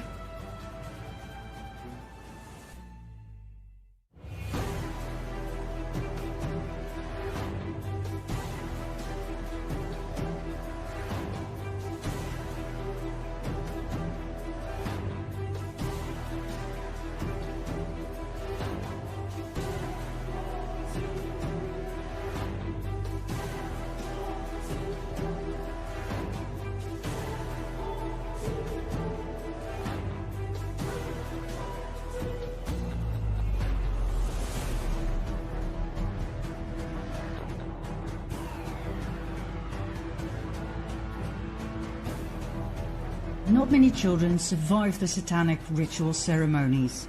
The very few ones that do were not meant to be killed. They were there to sexually serve the elite. Royalty, sheikhs, top politicians, bankers, judges, church leaders, worldwide. Most survivors were born into satanic cult families. When you study all of the survivors' accounts, you will see they have a lot in common. The same description of the atrocity inflicted upon them, the same names of perpetrators, and the same elite they belong to. The problem, however, is that these survivors are not believed by most people. It's easier to assume that they're insane or attention seekers than to face the horrible truth. Furthermore, not many survivors dare to step forward. They are simply too traumatized. I spent countless hours listening to their horrifying accounts. I read police reports, and I am convinced these people are not crazy. They are not attention seekers nor liars. Their stories are consistent. Please do your own research and find out about the following victims and/or eyewitnesses. The Dutch Annemarie van Blijenburg, Toos Nijenhuis, Anneke Lucas, and Ronald Bernard. The Irishman Richard Kerr, brother and sister Gabriel and Eliza Dearman from the UK, the American Sarah Ruth Ashcroft, and the Australian Fiona Barnett. Whenever a child sex offender was arrested in the Netherlands and its neighbouring Belgium, think Mark Dutroux, Robert Mickelsons, they all swore they were supplying children for a large elite network. They were not believed. They were presented to the public as lone wolves, operating on their own. Most viewers will now once again experience some more cognitive dissonance. But hey, remember when the first reports emerged about the sexual abuse of boys and girls by Catholic priests and nuns? At first nobody believed it. People were too shocked to handle it. But now, so many years later, it is common knowledge to most people. The church paid millions of dollars to its victims in an effort to silence them. We now have the evidence. We have numbers, statistics. People have grown used to the idea that priests, bishops and cardinals rape children on an enormous scale. And if you think the popes wash their hands in innocence, you're in for a big shock. Now I realize that satanic cult offerings of babies and children is a step further than sexual abuse. But I can assure you that more and more victims will soon speak up. And step by step, people can work their way through their cognitive dissonance so that soon we'll be able to save these children. Where do these children come from? How come they can simply disappear without a trace, without worried parents who report them missing? They come from orphanages, children's homes, youth detention centers. Some are homeless. Many are refugees fleeing wars. These children are stolen, sold. We're talking the fastest growing trade here. According to the survivors, not only the Dutch but also the British royal family are heavily involved in all of this. Back in the 1980s, a major controversy arose when it became clear that Prince Charles was a very close friend of Jimmy Savile, a notorious pedophile. Not only Charles, the entire royal family loved Savile, as did Prime Minister Margaret Thatcher. Savile was named by many victims and was said to have been extremely violent and cruel. He was never prosecuted and died a free man. Then there's the interesting close friendship between Prince Andrew and convicted pedophile Jeffrey Epstein. Epstein held several young women as sex slaves, hiring them to his elite friends such as Prince Andrew. The royal family has always denied the allegations.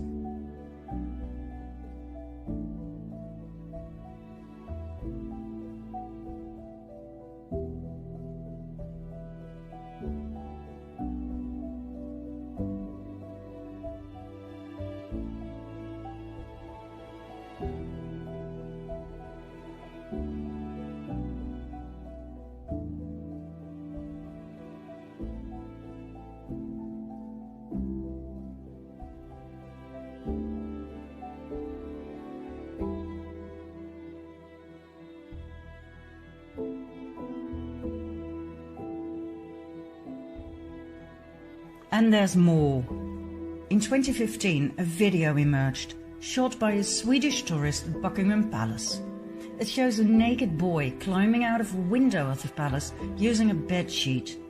The boy cannot hold on and falls to the ground.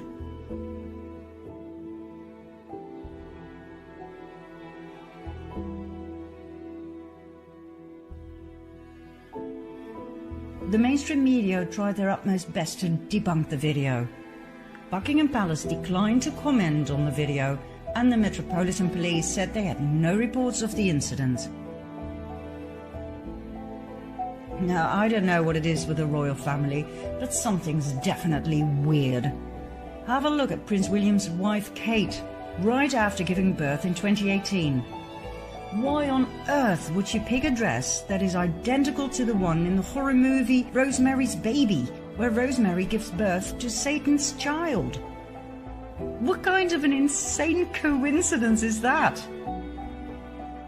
According to the satanic ritual abuse survivors, the popes too were and are heavily involved. Pope Francis, Pope Benedict. Like I said, they do not wash their hands in innocence. On the contrary.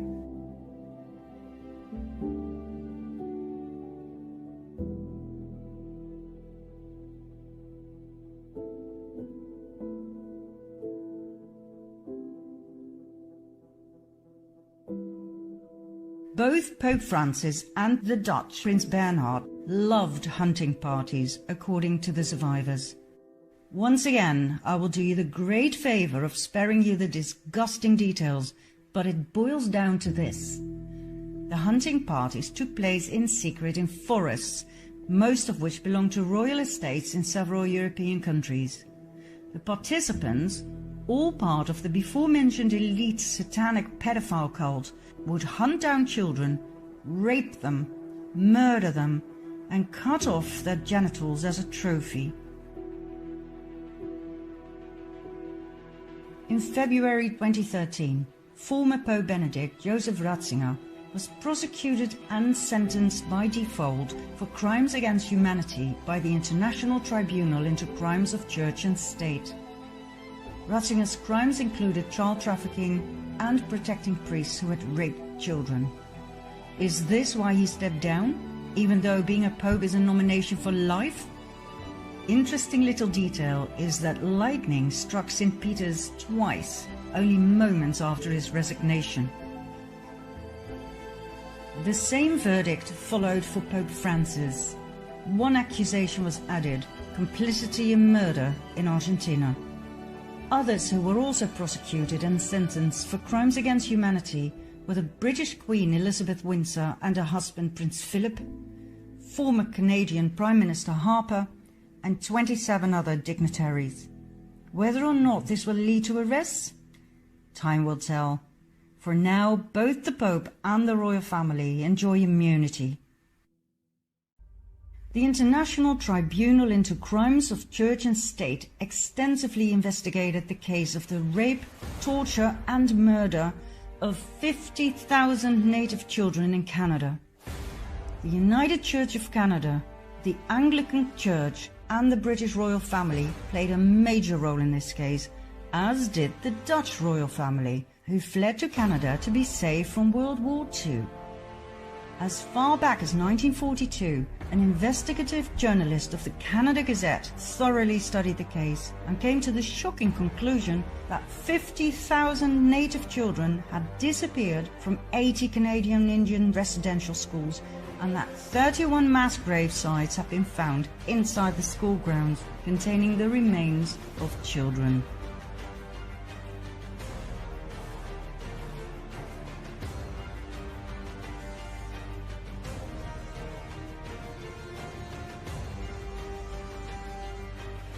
Now, as shocking as this may be, it is nothing new. On a regular basis, mass baby and children's graves are discovered, often near nunneries. In some cases, we don't know exactly what happened. In other cases, we do know, due to forensic evidence and the eyewitness accounts of survivors. Mel Gibson was right when he said that satanic cults with child sacrifices are nothing new. It goes way back into history. For thousands of years, children have been murdered to please Satan, Lucifer, Baal, Moloch, or whatever you want to call him. I have found many paintings of child sacrifice in Catholic churches during my own research. It's part of human history, but that doesn't mean it's okay.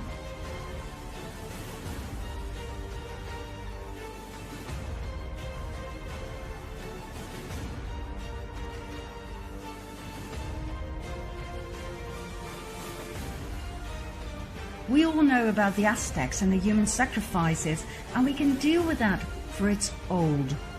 But until recently, I was not aware of any of this. I'd never heard about Pizzagate and satanic Luciferian cults with child sacrifice. I thought it belonged to the past, to the Dark Ages.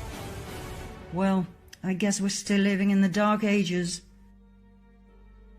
All of the satanic cults are connected, worldwide.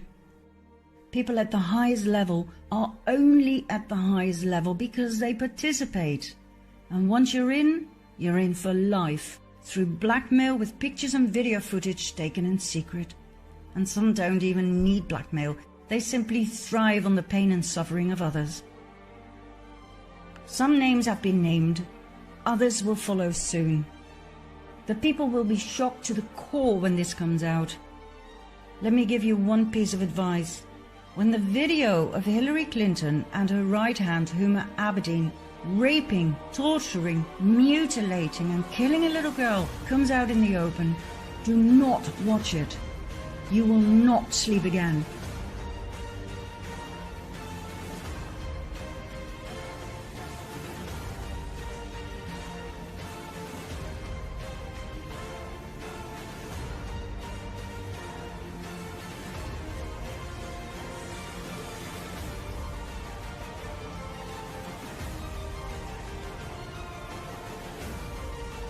There are certain things I will not share with you here, simply because they are too horrific. Like this shower torture of a child by John Podesta. Search and find it for yourself if you like. I wish to wake people up, not traumatize them. The same goes for the red shoes. You want to know what they're made of? Do your own research. I'll give you a small hint. The tradition of red shoes for the elite goes all the way back to the Byzantine tradition when kings would wear them as symbols of bloody martyrdom. The video, by the way, was found on the confiscated laptop of Anthony Weiner, the ex-husband of Huma Abedin. It was stored together with thousands of other files in a folder called Life Insurance. Talk about blackmail. Weiner, by the way, was sentenced to serve 21 months in prison for sending sexual texts to a minor back in 2017. Oh, and the good news is, Weiner's laptop has officially been accepted in court as evidence. I can assure you we'll be hearing a lot more about its contents very soon. Now, what happens when you try to make any of this public? Either your TV career ends right there and then, or you get a heart attack,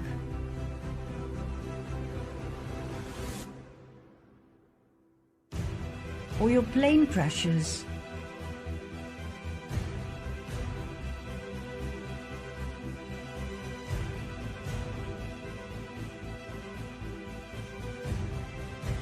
or you end up dead in a hotel room.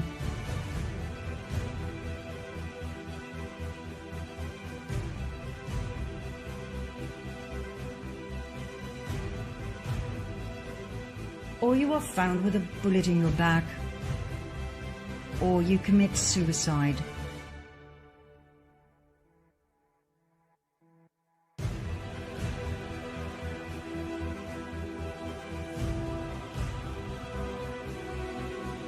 And guess what? I haven't even shown you the real top of the pyramid of power yet, just the visible top. Did you think the Rothschilds, the Rockefellers, George Soros, the government leaders, even the royal families, did you think they are the top of the 1%? They are not. There is a very dark order above them all, making puppets of everybody else, even of kings and queens. Ever heard of the Jesuit order?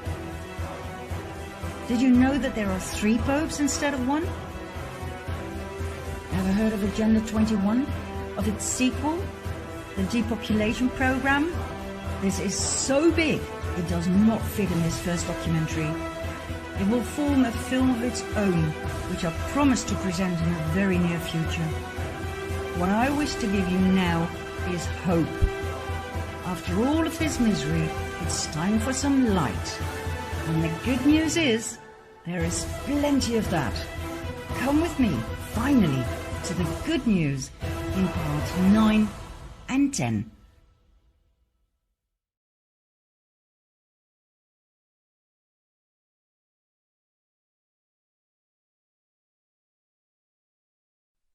When Q arose on October 28, 2017, little did we know that a new era had started. Something big, something massive started unfolding before our very eyes, but most people remained completely in the dark. Through the Q drops, hints, clues and questions were planted like seeds, waiting for humanity to be picked up, researched and unraveled. Bit by bit, we, the people, woke up. Using other means than the mainstream media, the QAnons started communicating with each other through Facebook, Twitter and other social media. The same social media that was set up by the cabal to monitor the people 24/7 were now used to find each other and to spread news and findings. There was no stopping us anymore. People in France went out into the streets in yellow vests, showing President Macron that they no longer complied. What started off with small groups evolved into mass protests. For over a year now, tens of thousands of people have been gathering every Saturday. Not just in France, but in Spain, Germany, the Netherlands, Sweden, Bulgaria, Turkey, Poland, Hungary, Taiwan, Australia, Iraq, Israel. The mainstream media tried to make people believe it was just a fading phenomenon, but the people saw through their lies. George then intervened in his own special way. He paid his people to mingle with the yellow vests and start riots. The ever-successful way to discredit a group of protesters with peaceful intentions, made them look like vandals and aggressors. Soros's rats attacked the police, but this strategy didn't work either. His rats were not very smart. They forgot to put on yellow vests, and in the heat of the fight they shouted, "Paris! Paris! Antifa!" Then they forgot who they were supposed to attack, so they went for the yellow vests as well. Macron got scared. He told the French police to strike down the protests with all means necessary. But the police officers took off their helmets in solidarity with the yellow vests. What else could the cabal do? Use extreme violence. Army forces were deployed. Snipers were put on rooftops to shoot at the yellow vests if necessary. Thousands of people got injured. People died. France is in the middle of a civil war, but the mainstream media remains silent. 23 yellow vests have died for believing in a better world.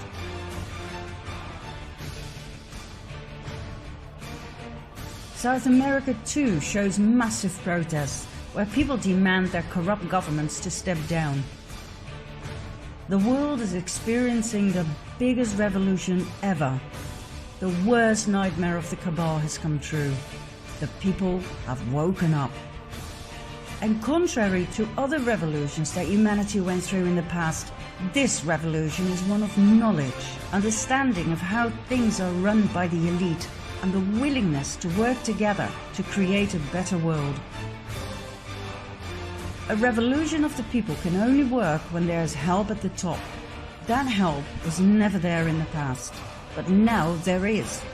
That is what makes this revolution different.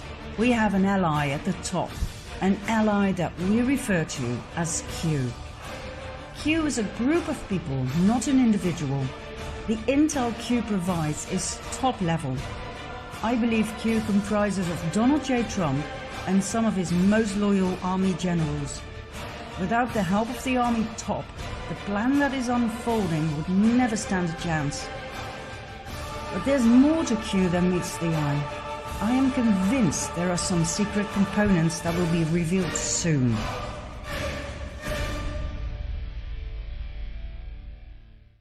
President Trump and the entire Q team are working out a plan that has been in the making for the past 20 years.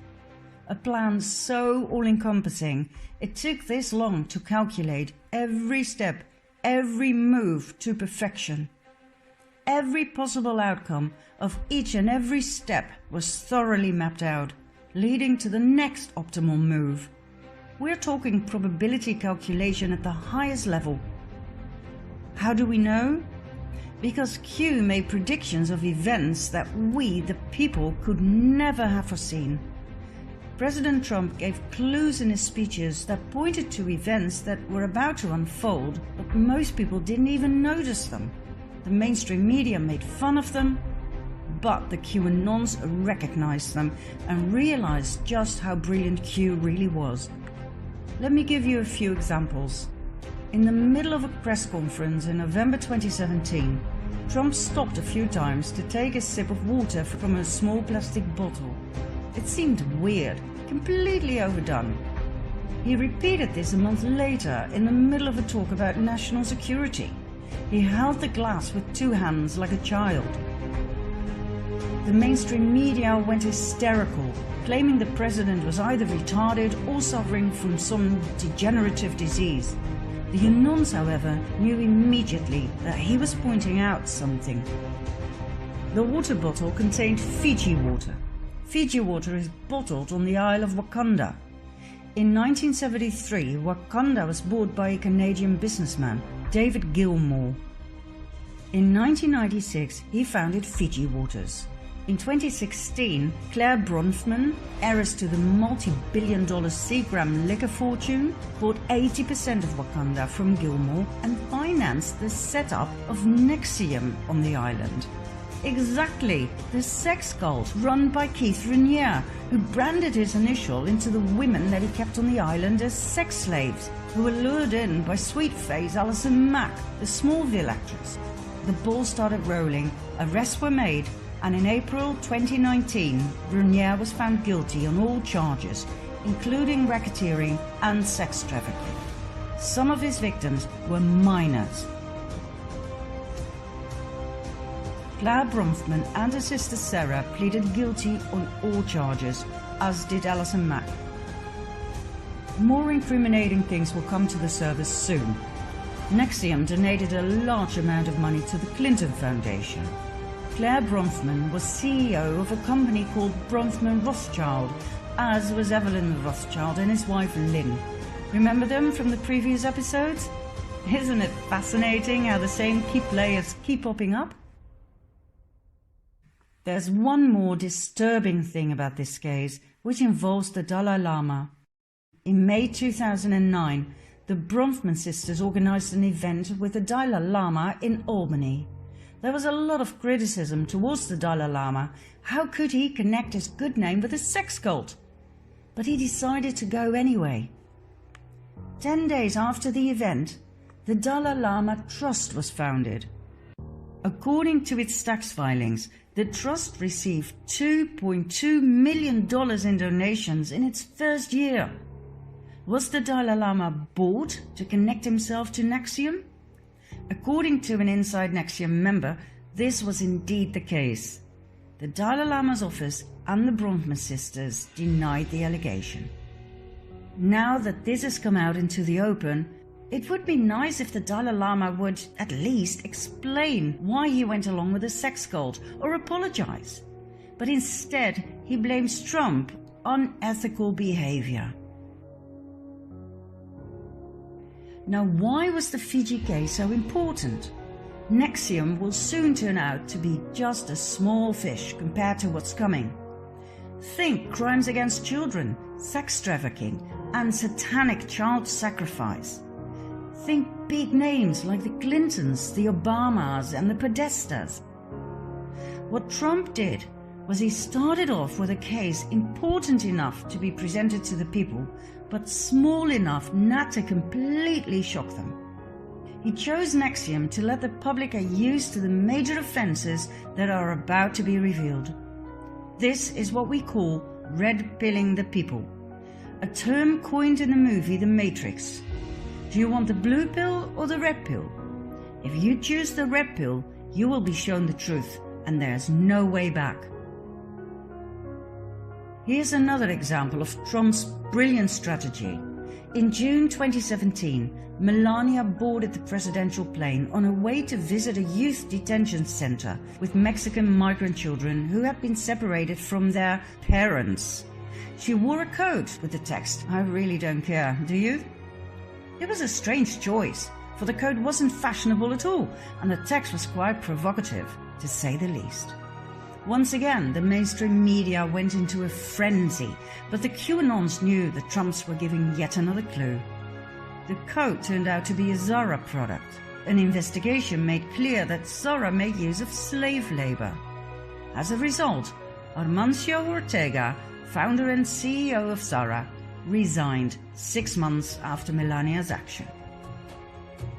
Yet another clue that was being given by Melania was the fact that these children were not separated from their parents, but saved from child traffickers. More than 8,500 CEOs resigned over the last 2 years, many for unclear reasons, just like Hugh had predicted. Was Trump indeed draining the swamp like he had promised? One of Q's crumbs that was repeated several times was, "We have the server." It quite clearly referred to Hillary Clinton's server, the one she tried so hard to destroy before it would be used against her in a court of law. But how did the Q team lay their hands on it? The clue was given in Helsinki, Finland, when Trump met Vladimir Putin on July 16, 2018. Trump openly asked the audience, "Where is the server? Where are the servers? They are missing. Where are they? What happened to Hillary's emails? 33,000 emails. They're gone. Just gone. I think it's a disgrace." Remember the scene with the soccer ball? Putin handed Trump the ball and said, "The ball is now in your court." Trump took the ball and said, "This will go to my son, Barron." He then threw the ball to Melania. What was so special about the ball? Why the big smiles and the twinkling in their eyes? What was going on here? And why did Melania post a tweet with this picture later that year? Many QAnons agree on the theory that the content of the servers was inside that soccer ball, containing enough incriminating evidence to put a lot of people in Washington, D.C. behind bars for life. Try evidence for the Uranium One scandal, where Hillary Clinton, as Secretary of State, and with knowledge and approval of President Obama, gave Russia control of 20% of America's uranium by approving the Rosatom deal. The Russian company Rosatom had bought the Canadian company Uranium One in 2010, 3 years after the latter had purchased Eurasia, owned by Frank Giustra, our friend with the pedophile logo from Part 4. Remember? Giustra had officially stepped down after the purchase, so why did he donate $145 million to the Clinton Foundation right after the Rosatom deal was signed? Why on earth was he too embraced by the Dalai Lama? And why the hell did he get the Dalai Lama Humanitarian Award when he is involved up to his ears in child trafficking? Why did Bill Clinton receive $500,000 for a talk in Moscow right after the Rosatom deal was announced? Do you know what we're looking at here? Bribery, corruption, pay to play, money laundering, and high treason. This was the real Russian collusion. Oh, by the way, why did Trump say this soccer ball was going to his son Barron? According to insiders, Barron is extremely intelligent with an IQ of 146. He is said to be incredible with computers, especially when it comes to hacking, cracking codes, passwords, etc. Bearing this in mind, I so understand the facial expressions that one fine day in Soon, very soon, there will be arrests. Mass arrests. Everything has been laid out. 20 years of preparations. The CIA, FBI, DOJ, NSA, every three-letter agency has been cleared of deep state actors. How can you make arrests when the agencies are corrupted? You cannot.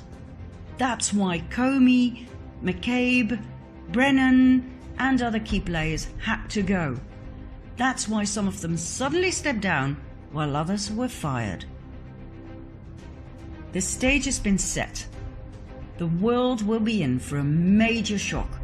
How on earth are people going to respond when it becomes clear that Obama, Pelosi, Schumer, Feinstein, Strzok, Page, the Clintons, that they all tried everything they could possibly think of to impeach the President of the US? We will soon see that it went much further than just spying. It went as far as organized murder attempts.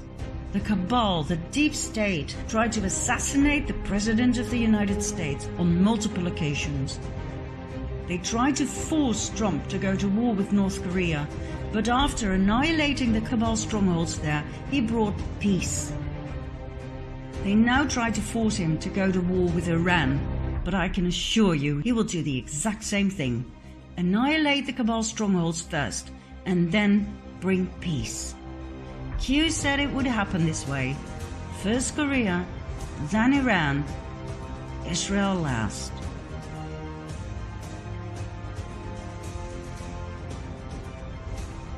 Then there is Obama's high treason. Everything you were told about him by the mainstream media will soon turn out to be false, falsified on purpose.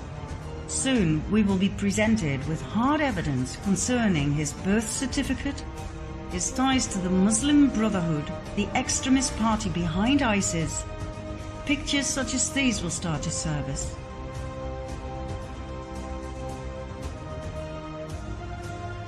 Obama and the Clintons integrated the Muslim Brotherhood in the American government at the highest level. Remember Huma Abedin, Hillary's right hand? Her parents were directly connected to the Muslim Brotherhood, as is her brother. Where do you think that leaves her? Remember John McCain? What was he doing in Iraq with the ISIS top 4? Why did Trump say they caught the 5 most wanted ISIS leaders? Not 4, 5. Did you notice something weird about the flag on his coffin? It was wrinkled. Only traitors get wrinkled flags. It was a code. High treason, death penalty. Did you really believe he died of cancer? Do you still believe Osama bin Laden was the enemy? That he was responsible for 9/11? That he set up Al-Qaeda? He was a CIA agent before he became the enemy. His American name was Tim Osman. Osama Osman. Did you hear about Team 6, the Navy SEALs who killed him? They all died 3 months later when the helicopter crashed. No eyewitnesses who might once tell the tale of what really happened. We've been lied to on a scale we cannot fathom just yet. History books will have to be rewritten. America was sold to the highest bidder by Obama, the Clintons, and the Bushes. Do you realize the state of shock people are going to be in when the truth finally hits the surface? Do you understand why Guantanamo Bay has been fully upgraded and expanded? Do you have any idea how many sealed indictments there are waiting for the perfect moment to be unsealed so that arrests can be made? More than 100,000. Many will be prosecuted for treason, some for high treason. High treason means capital punishment, death penalty. There will be chaos and shock, but there will be guidance from totally unexpected mystery guests. This moment in time is one that will make history, one that is unprecedented in the history of mankind. Do you think I'm exaggerating? Find out in our final part, number 10.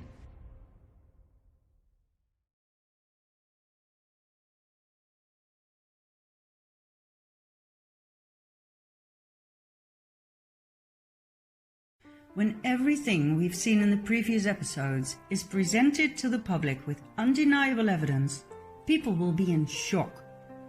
The normal way to deal with shocking information is to first deny it and ridicule the messenger, then get scared, angry or depressed, and finally accept it as the new paradigm. This will take some time. I believe we're going to need a spokesperson to convey to the world what happened. Somebody who will be believed by everybody, Democrats and Republicans alike. That person cannot be Donald Trump. He will be hated by the Democrats, no matter how much peace he brings upon them. If I were to choose, for the US at least, it would have to be JFK Jr., John as his father used to call him. Loved and trusted by the entire nation, mourned by every American citizen. Too bad he is no longer amongst us. Or is he? When I first heard about the possibility of him still being alive, I thought, oh God, not yet another conspiracy theory. But when I did some more research, I started doubting. This is an aerial photograph of JFK's memorial. That's right, it's a Q. Remember this code? It was engraved in the ship bell on JFK's boat. Where we go one, we go all. JFK was murdered because he wanted to expose and get rid of the cabal. He intended to start with the CIA, just like Donald Trump. He too knew that the CIA had turned into an uncontrollable monster that no president or government could restrain, but he had no idea what he was up against. JFK was assassinated. Nobody will ever forget these pictures. John saluting at his father's funeral. The entire nation mourned. Junior grew up to be a lawyer. He swore he would avenge his father and take his killers to court, even if he had to bring down the government, as he put it. He ran for the New York Senate seat in 1999, as did Hillary Clinton. John would have won by miles. He was born to be the next president of the US. But it wasn't meant to be. On July 16, 1999, his plane crashed into the ocean. There were no survivors. All three on board, John, his wife Carolyn, and her sister Lauren, died upon impact. Their bodies were retrieved and cremated. The remains were kept in Tiffany blue boxes before they were scattered at sea. The entire nation was in shock. Donald J. Trump was in shock. He and John were close friends. When John died, Trump swore he would finish his mission. He promised he would take the murderers of JFK, Sr. and Jr. to court. He swore to drain the swamp. Could John Jr. still be alive? Is it possible that he staged his own death, knowing there was no way he would survive the wrath of the cabal? The only way to possibly fulfill the mission was to stay low. A master plan was developed, and in the course of 20 years, every single step was analyzed and executed. An entire team was put together with insiders at the top who were willing to give their lives for the cause, the annihilation of the cabal and the liberation of the people. They left hints and clues as to inform those who had already woken up to the truth. Trump communicated directly with the people by means of his Twitter account, thus avoiding the corrupted mainstream media. In every speech and every tweet, he used codes for the QAnons to pick up on. He used spelling errors such as kafefe instead of coffee, referring to a new act about the saving of all social media posts by the president. The act was introduced 12 days after Trump's tweet. He wrote hamburgers instead of hamburgers, referring to people who are below the devil and who commit acts that even the devil would consider evil. He wrote smoking gun instead of smoking gun, referring to the secret, perverted orgies of John Podesta and friends.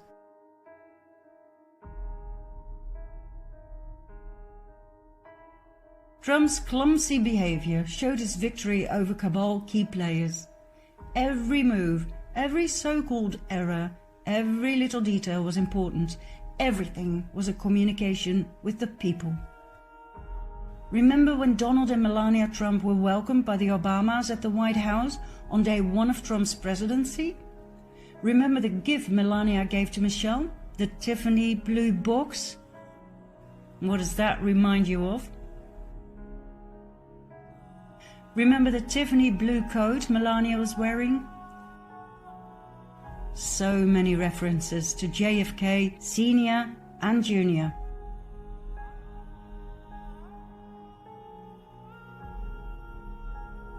There's one more clue that John might indeed have staged his own death. In September 1995, he founded and edited a glossy politics lifestyle magazine called George. In this particular edition, the cover seems to be giving a lot of clues. Survival Guide to the Future? Interesting.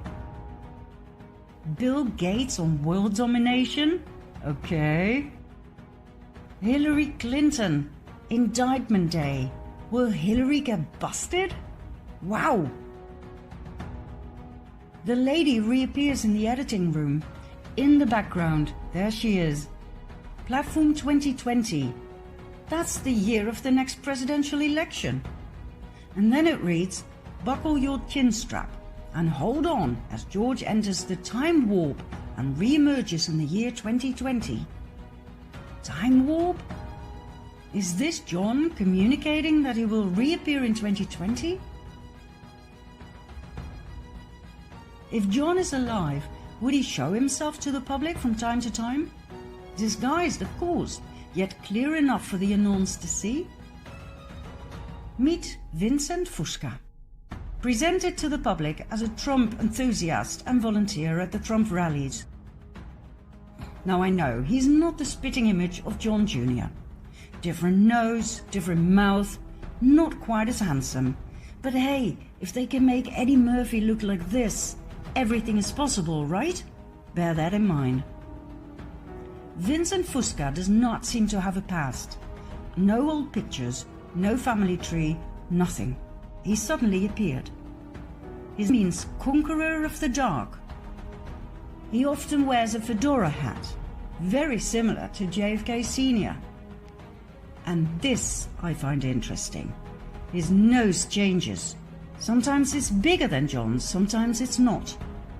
Now I can understand why John would change his appearance slightly from time to time as to give hints to the QAnons. But why would a Trump fan do such a thing? Then there's the mystery lady in the audience, always close to Fusca. My, doesn't that big smile look familiar?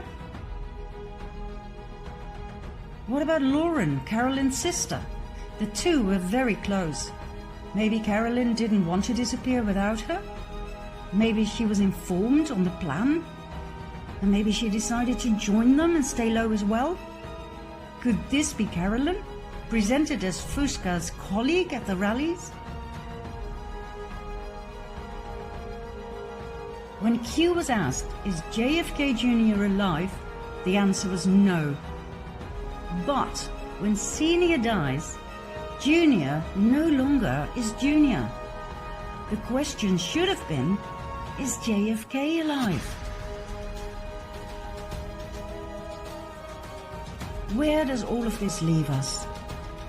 With the perfect spokesman when he is needed. And that may be sooner than you think. As soon as the FISA documents are released, the sealed indictments are unsealed and the arrests are made, that's when I expect him to step forward.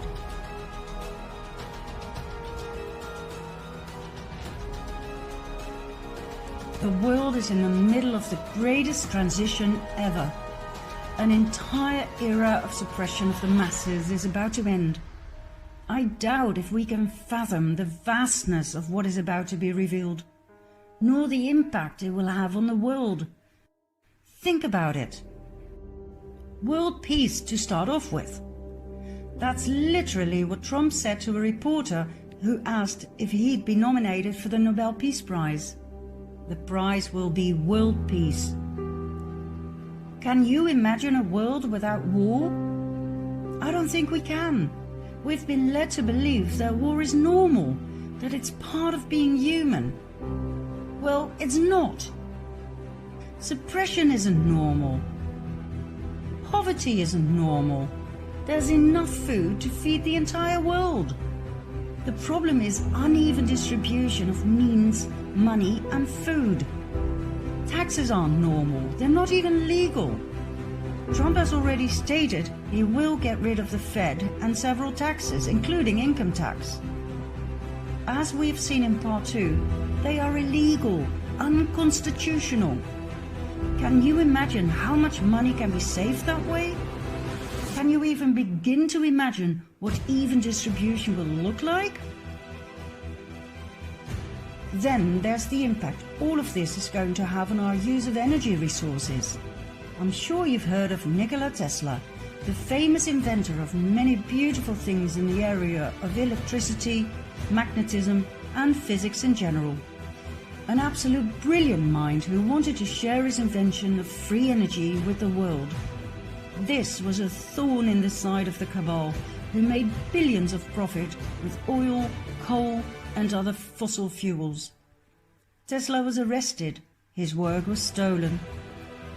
All his inventions were seized by the American government. John Trump, Donald's uncle, was a brilliant physicist, electrical engineer and inventor.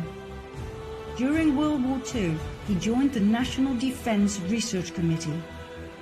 In 1943, he reviewed and analyzed the Tesla papers right after Tesla died. That's right, Tesla's inventions on clean and free energy, on anti-gravity, and on much more that has been kept hidden from the public because there was no money in it, fell into the hands of Donald Trump's uncle, whom he loved and greatly admired. Guess how that fits in Q's plan to save the world. Oh, and there's one more thing. Take a look at this picture. Doesn't John Trump remind you of someone? Somebody very important in the truth movement? Julian Assange. Could he be John Trump's son? Donald Trump's cousin? Let's put it this way. Nothing surprises me anymore, and it sure makes sense. And bearing in mind all the magnificent inventions of both Nikola Tesla and John Trump, I wouldn't be surprised either if they had invented a time machine. After all, if you can bend space, which was definitely within the reach of Tesla, then you can change time.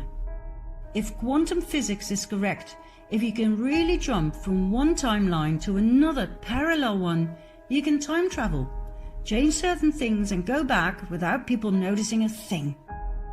Unless you leave clues behind, like a magazine that seems totally out of place. Like Q predictions of specific outcomes that could impossibly have been foretold, not even with the use of quantum probability theory. Is that how Q works? With direct knowledge of the future through various timelines, probability waves? Is that why Trump is still alive and even missile attacks have been countered? Is this how Q manages to predict exact poll numbers and events to the minute and second precise as encoded in the Q drops and the Q clock?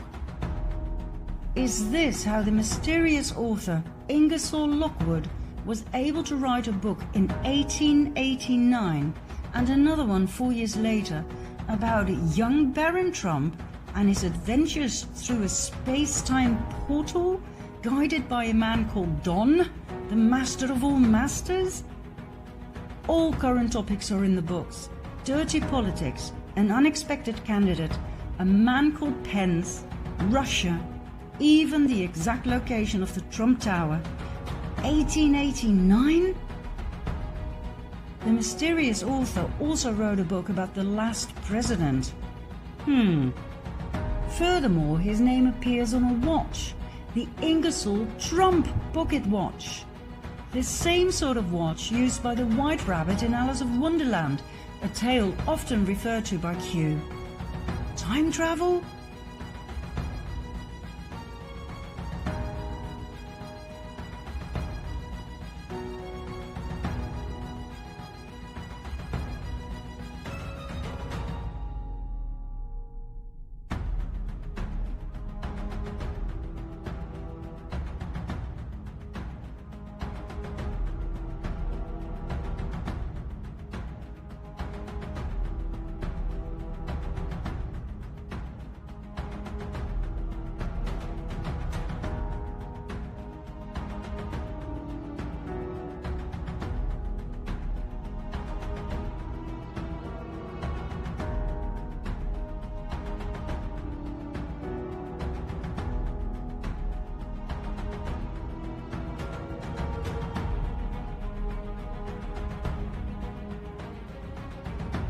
The world as we know it is about to end.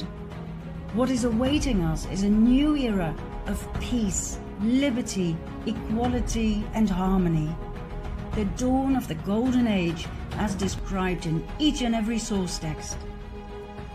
I have grown to fully trust Don, master of all masters.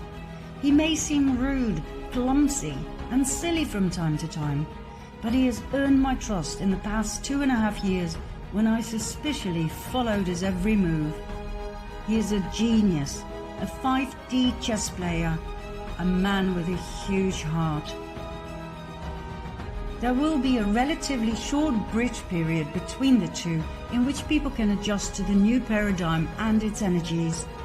I don't think there will be much chaos. Everything is ready to be implemented. A new banking system without interest, new ways to educate our children, a new medical system without poisonous addictive chemicals, and so on and so forth. All we have to do is be patient, watch everything unfold, trust the plan, do whatever we can to help others wake up, and remain focused and ready to assist, ready to help create a beautiful new world. Some people will wake up faster than others, remain calm and in service to all. Or, as Q once put it so beautifully, as long as you sleep, we will fight for you. Where we go one, we go all.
I ended my 10-part documentary about the fall of the Cabal with a promise. A promise to dive deeper into the story behind the darkness in this world we live in. What happened? How did we get to this point? Who is the Cabal? And what is their exact agenda? Are you ready to go further down the rabbit hole? Well, fasten your seatbelts, for this is going to be one heck of a ride. Those who rule the world, those truly in command, are referred to as the Illuminati or Cabal. Not many people are aware of their presence, let alone their identity. We have grown to believe that our countries are ruled by presidents, by kings and queens and governments. But the truth is, these are mere puppets on a string. Who pull the strings? This small yet mysterious and elusive group that forms shadow governments and who play the world and all of humanity like gods playing chess. Is the Cabal for real? Or is it just a myth, blown out of proportion by conspiracy theorists looking for a common enemy? The Cabal is very real. The evidence can be found throughout history, abundantly. This story covers thousands of years. It is crucial information to understand the modern-day Cabal and the evil we are dealing with. Not only that, it is the only way I can possibly reveal to you the best-kept and most shocking secret in the history of mankind. Let's go all the way back in history to the most ancient civilization on Earth, Sumer. Ancient Sumer, 7 millennia ago. What we know stems back from the early writings on clay tablets, written down in cuneiform script. The Sumerian civilization was a highly developed and advanced society with grand cities, temples, and pyramids. Archaeological findings tell us the cities had amazing mosaics, elaborate streets, housing blocks, indoor plumbing, toilets with water flushing systems, and much more. The temple of Inanna at the ancient city of Uruk still baffles us today with its splendor, its vibrant colors and depictions of strange animal creatures. Inanna was the ancient Sumerian goddess associated with love, beauty, sex, war, and political power.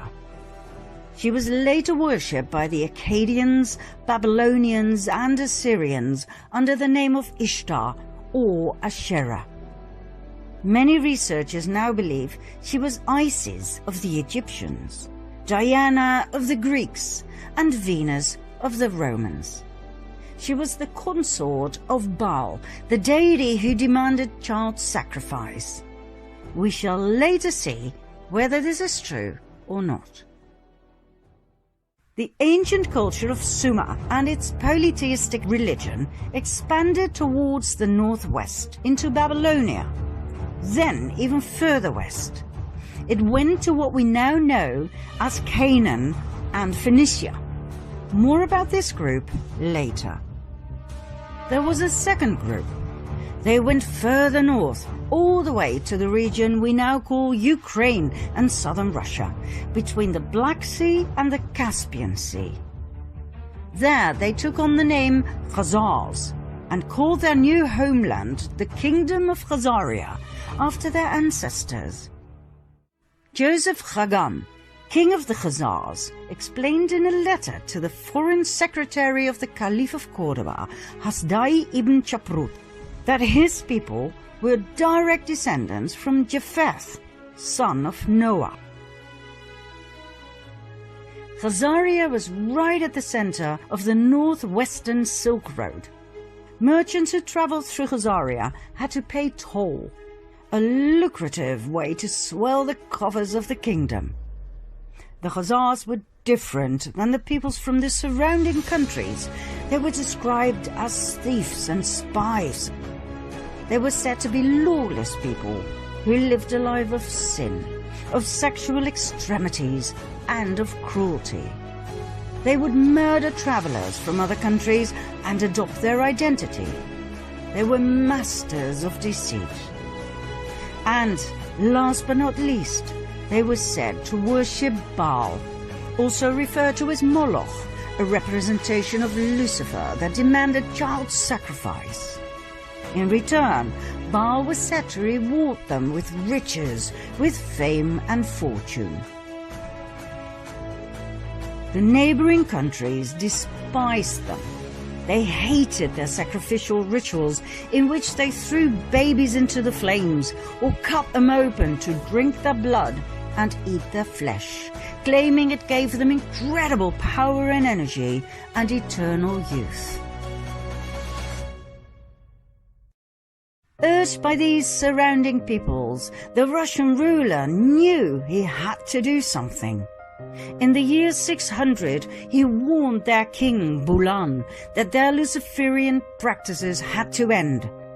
He told him they had to convert to either Judaism, Christianity, or Islam. The choice was his.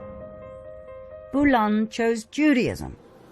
But he did not really convert. He merely took elements from Judaism and forged them into his own Luciferian belief. King Bulan and his people lived on and prospered. Nothing much had changed, except for the fact that for outsiders they now called themselves Judeans, which they were not. Mind you, the name Jew wasn't invented until the 18th century. 4 centuries went by.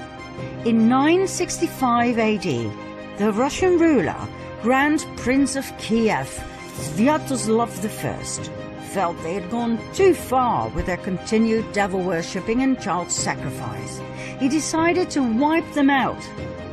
But the Khazars had their spies everywhere, and the Russian cunning plan was brought to the ears of the Khazarian king, who, just in time, fled the country with his 25 wives and 60 concubines.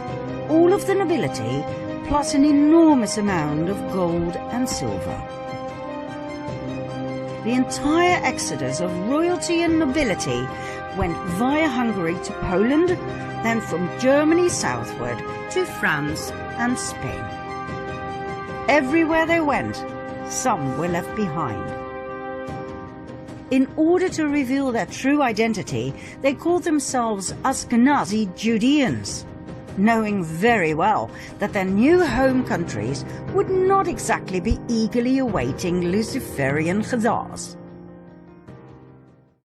Ashkenaz, by the way, was the name of a region they inhabited during their migration from Sumer to Babylonia to the Caucasus. Like all regions at that time, this one too was called after the descendants of Noah, Ashkenaz being a grandson of Japheth and great-grandson of Noah. Now don't worry, you don't have to remember any of this. We just need to tell you from a historical point of view. It does explain a lot though, as Japheth, son of Noah, had two grandsons, Ashkenaz and Togarma, who became arch-enemies according to rabbinic literature. Now the people we are dealing with here descended from Togarma, yet they adopted the name of their arch-enemy, Ashkenaz. Why? We will soon find out. Just remember this, it was all by design. The Ashkenazim settled in their new homelands and swore to rebuild their empire. In no time, they built up an empire of wealth and influence. After all, they were the royalty and nobility of the ancient bloodlines of Sumer and Babylonia. They had the startup capital, so to speak. They swore to take revenge on Russia, the country they had been expelled from. Their revenge also stretched out to the Jews, as in the original people from Judea. Why? Because back in the time of Princess Jezebel, during a situation in which two deities were challenged, they chose Yahweh over Baal. That was their death sentence, as the Khazari and Ashkenazim would never forget nor forgive. Within a few years after they had settled in Europe, they formed an absolute master plan. A plan so big, so intelligent, and so evil, it would change the fate of the world forever. One of the Khazarian families that had joined the exodus from Khazaria was the Rothschild family. That's right, the Rothschilds I talked about in part 2 of my previous series. They settled in Frankfurt, Germany, where they became wealthy and powerful through trade and banking. They called southern Germany Ashkenaz, as a tribute to their ancestry. They offered notes to travelers who left behind their gold and silver, safely stored in the vaults of the Rothschilds, banknotes against deposits. This way they collected an unprecedented amount of riches that, combined with the interest they received, were further used to extend their wealth and thus their power. Meyer Amschel Rothschild had 5 sons who became powerful bankers in 5 large cities: Frankfurt, London, Paris, Vienna, and Naples. In no time, they gained financial power over all of Europe. They became the personal bankers of kings and queens. They even became the treasurers of the Vatican.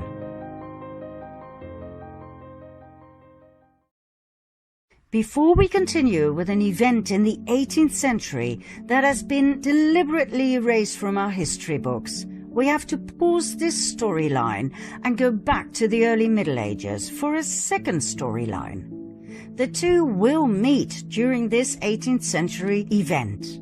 And when they do, things will fall into place, I promise. We'll start in the age of the Crusades. In 1048 AD, an organization was founded that we refer to as the Order of Malta. They were founded in Jerusalem. Their goal was dual: One arm of the order ran a hospital in the Holy Land to tend to Christian pilgrims. The other arm was military, tasked by Rome to protect Christians against the local Muslim population. Their symbol? The equal-armed Maltese cross. During the first 50 years of their existence, Jerusalem was Muslim territory. The amount of Christian pilgrims who went to Jerusalem was limited, even by Islamic law. In 1096 AD, the first of 9 wars broke out. It became known as the First Crusade. The Crusades were religious wars initiated and supported by the Roman Catholic Church. Their goal was to recover the Holy Land from Islamic rule. 3 years after the Crusaders had left for the Holy Land, this goal was achieved. Godfrey de Bouillon and his brother Baldwin, leaders of the First Crusade, became rulers of Jerusalem. The Crusades may have been romanticized in literature and movies, but the truth is, they were insane religious wars focused on nothing but death, destruction, and forced conversion. An estimate of nearly 2 million people died. In 1118, a French knight by the name of Hugh de Payan founded a military order together with 8 relatives and friends. They called the order the Poor Knights of the Temple of King Solomon, later known as the Knights Templar. This order sprang forth from a secret society called the Prieuré de Sion, the Priory of Zion, an order that, by the way, is still alive and active today. With the support of the King of Jerusalem, the Knights Templar set up headquarters on the sacred Temple Mount. Their official goal was to protect pilgrims on their way from Europe to Jerusalem. In and of itself, this is fascinating. 9 knights were officially appointed to protect Christian pilgrims over a distance of 4,000 to 5,000 kilometers. God only knows how they did it. Their not-so-official goal was to rebuild the Temple of Solomon that had been destroyed in 586 BC by the king of Babylon, Nebuchadnezzar. Why this was so important to them, we will show later on. In 1129, the Order of the Knights Templar received the official support of the Roman Catholic Church. The order grew abundantly, and donations came pouring in from all over Europe. The Knights adopted a code of conduct in which they swore unfailing obedience to the Master. According to researchers, the principle of obedience made the Knights Templar lethal. They acted swiftly and with certainty to do as they had been commanded. A force of Templars became an extension of the will of its commander, the Grand Master. At the height of their power, the Order of the Knights Templar comprised of almost 20,000 members. Only 10% were armed knights. The other 90% took care of infrastructure and logistics. Even though the knights had sworn to a life of poverty, the order was excessively rich, owning large plots of lands, farms, vineyards, mills, horses, arms, equipment, the island of Cyprus, and an impressive fleet of ships. All the way from Europe to Jerusalem, in every city, they had monasteries, castles, churches, universities. They were so powerful they did not need to obey local laws. They could pass freely across all borders. They didn't have to pay taxes, and they were exempt from all authority except that of the Pope.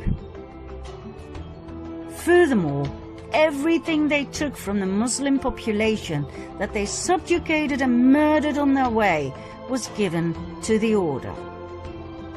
Did they have these privileges in writing?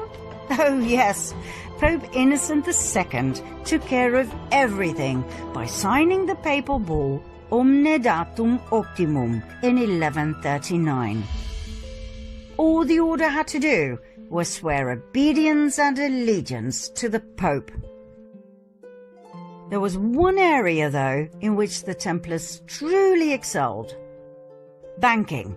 They had a network of banks in many countries that enabled pilgrims to deposit assets in their home countries and withdraw funds in the Holy Land. By the 13th century, the Templars had become such competent and trusted bankers that European kings and nobles who embarked on crusades to the Holy Land often forwarded large cash sums to the Templars that could be withdrawn later so they could pay their armies. The Templars even gave out loans to rulers. They excelled in everything they did, for which they were overloaded with donations, gifts, fame and fortune. However, in the early 14th century, the Knights Templar met their final destiny: King Philip IV of France. This man was heavily indebted by the order. When he asked for even more loans, the order refused. King Philip decided it was time for the Knights Templar to meet their maker.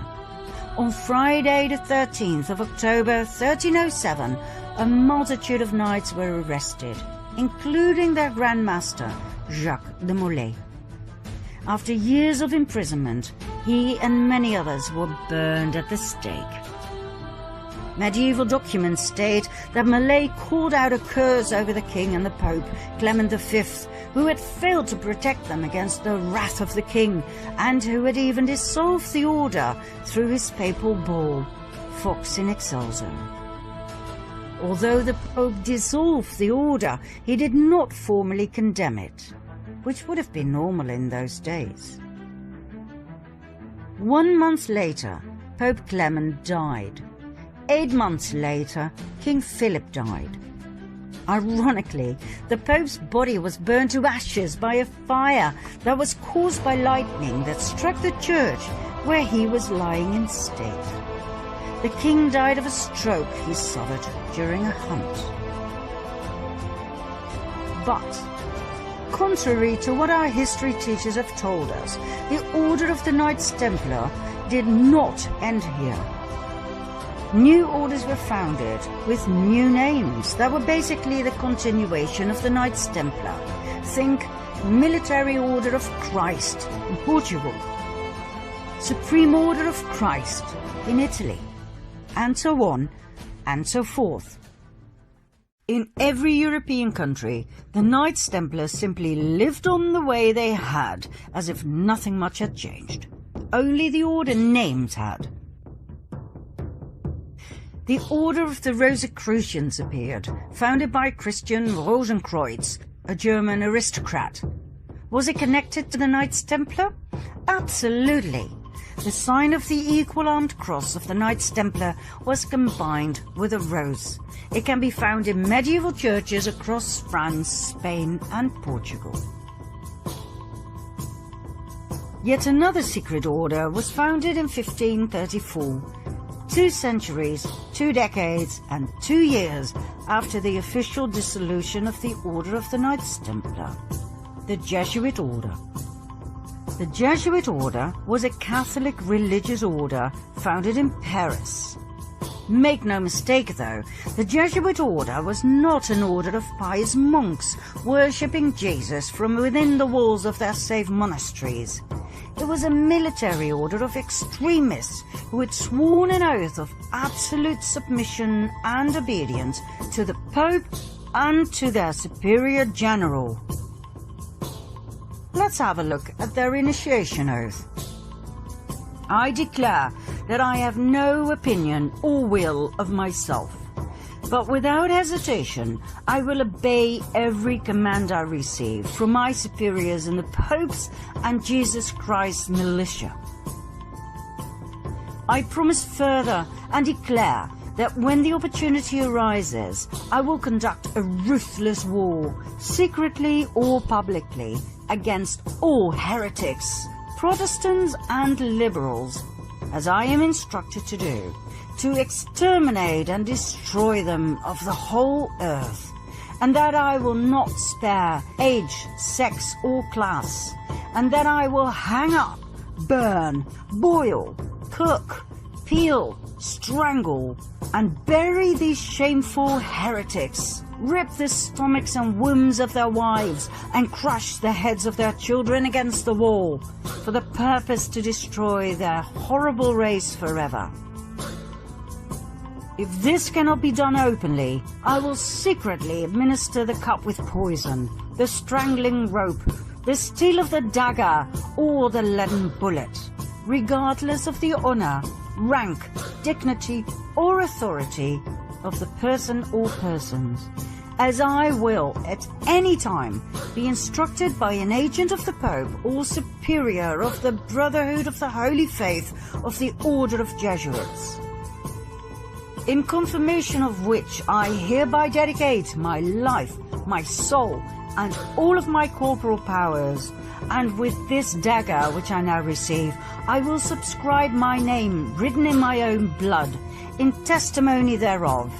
And should I prove false or weaken in my determination, may my brethren and fellow soldiers of the militia of the Pope cut off my hands and my feet, and my throat from ear to ear, my belly opened, and sulphur burned therein, with all the punishment that can be inflicted upon me on earth, and my soul be tortured by demons in an eternal hell forever. Not exactly what you would expect from an order of Jesus, right? Mind you, when we refer to the Jesuit order in relationship to the Cabal, we are not talking about the lower segments of the order. I personally know of Jesuit priests who are wonderful human beings and who've brought a lot of beauty and wisdom into this world. What we're referring to here is the top of the pyramid, the absolute elite of the order, better known as the Jesuit Council. Documents from the Golden Age show us that the Jesuit order grew into an extremely powerful group of men. Their influence went far beyond the religious world. It stretched all the way into the secular. They infiltrated the old Masonic lodges. The Masons were skilled tradesmen in the construction trade. They worked with their hands. They worked hard, physical labor. The infiltrated Jesuits were allowed to join because of their contributions in the area of architecture, science, and arts. They were called the Free and Accepted Masons, hence the name Freemasons. The Freemasons were wealthy men with a special knowledge of architecture. It is known that they were especially interested in the Temple of Solomon, just like the Knights Templar. Furthermore, they were focused on the preservation of esoteric knowledge, for instance about the Kabbalah. The fascination with the Temple of Solomon is not the only link between the Freemasons and the Knights Templar. Even today, the York Rite administers 3 orders of Masonry, one of which is the Knights Templar. The Knights Templar of the York Rite is a military branch of the Freemasons, just like the medieval order of the Knights Templar. They both have the symbol of the equal-armed Red Cross. So, in short, the Freemasons were a highly secretive group of powerful Jesuits who had infiltrated the countless Masonic lodges across the world. They founded their own umbrella lodge in 1717, the Premier Grand Lodge of England, and that would turn out to be their salvation. What happened? The Jesuits had become way too powerful to the liking of 80 heads of states worldwide who obviously felt threatened by the powerful order. They banned the order and put pressure on the Pope, Clement XIV, to do the same. In 1773, the Pope succumbed to their demand. He promulgated the Dominus ac Redemptor, the Bull of Extinction, that put an end to the Jesuit order. It seems indeed history repeated itself. But guess what? It didn't end there. Just like the Knights Templar before them, they continued using another name. In this case, the Freemasons. 1 year after his betrayal of the Jesuits, Pope Clement was murdered by poisoning. Just like the Luciferian Khazars, the Jesuits too, and their predecessors like the Knights Templar, had a taste for revenge. Now we promised that our two storylines would come together at an historical event that would massively impact the world. We have finally reached that point. Do you want to know what happened? Follow me to part 2.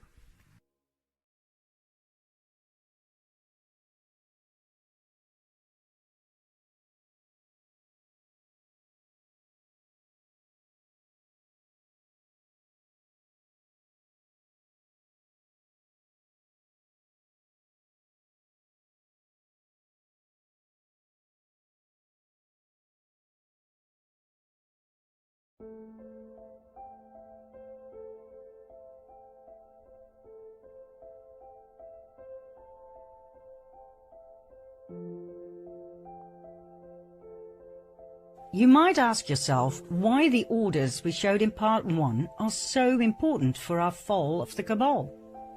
Well, you know the expression, know thy enemy? In order to understand the magnificence of their elite plan and the magnitude of their evil intent, we must first identify whom we are dealing with here. There is so much misinformation going around, not only on the internet, but also in our history books. That, by the way, were never written by neutral observers, but always by the winners. If you don't understand where the Cabal comes from, how far back they go in history, if you don't know how we were led to believe that all of these orders and movements were separate entities that came and went in history, independently and rather harmlessly, then you will most certainly not understand nor believe the true identity of the Cabal. You will miss the fact that we find ourselves at the final stage of their master plan. And if you don't fully comprehend in which danger we find ourselves, you will not know what to do at the moment suprême. That is why we make this documentary, so you can wake up, see through all the lies, and take action to claim your sovereignty back. That's when you'll understand what we said in the previous series. History books will have to be rewritten. Okay, let's see where and when our two storylines meet, shall we?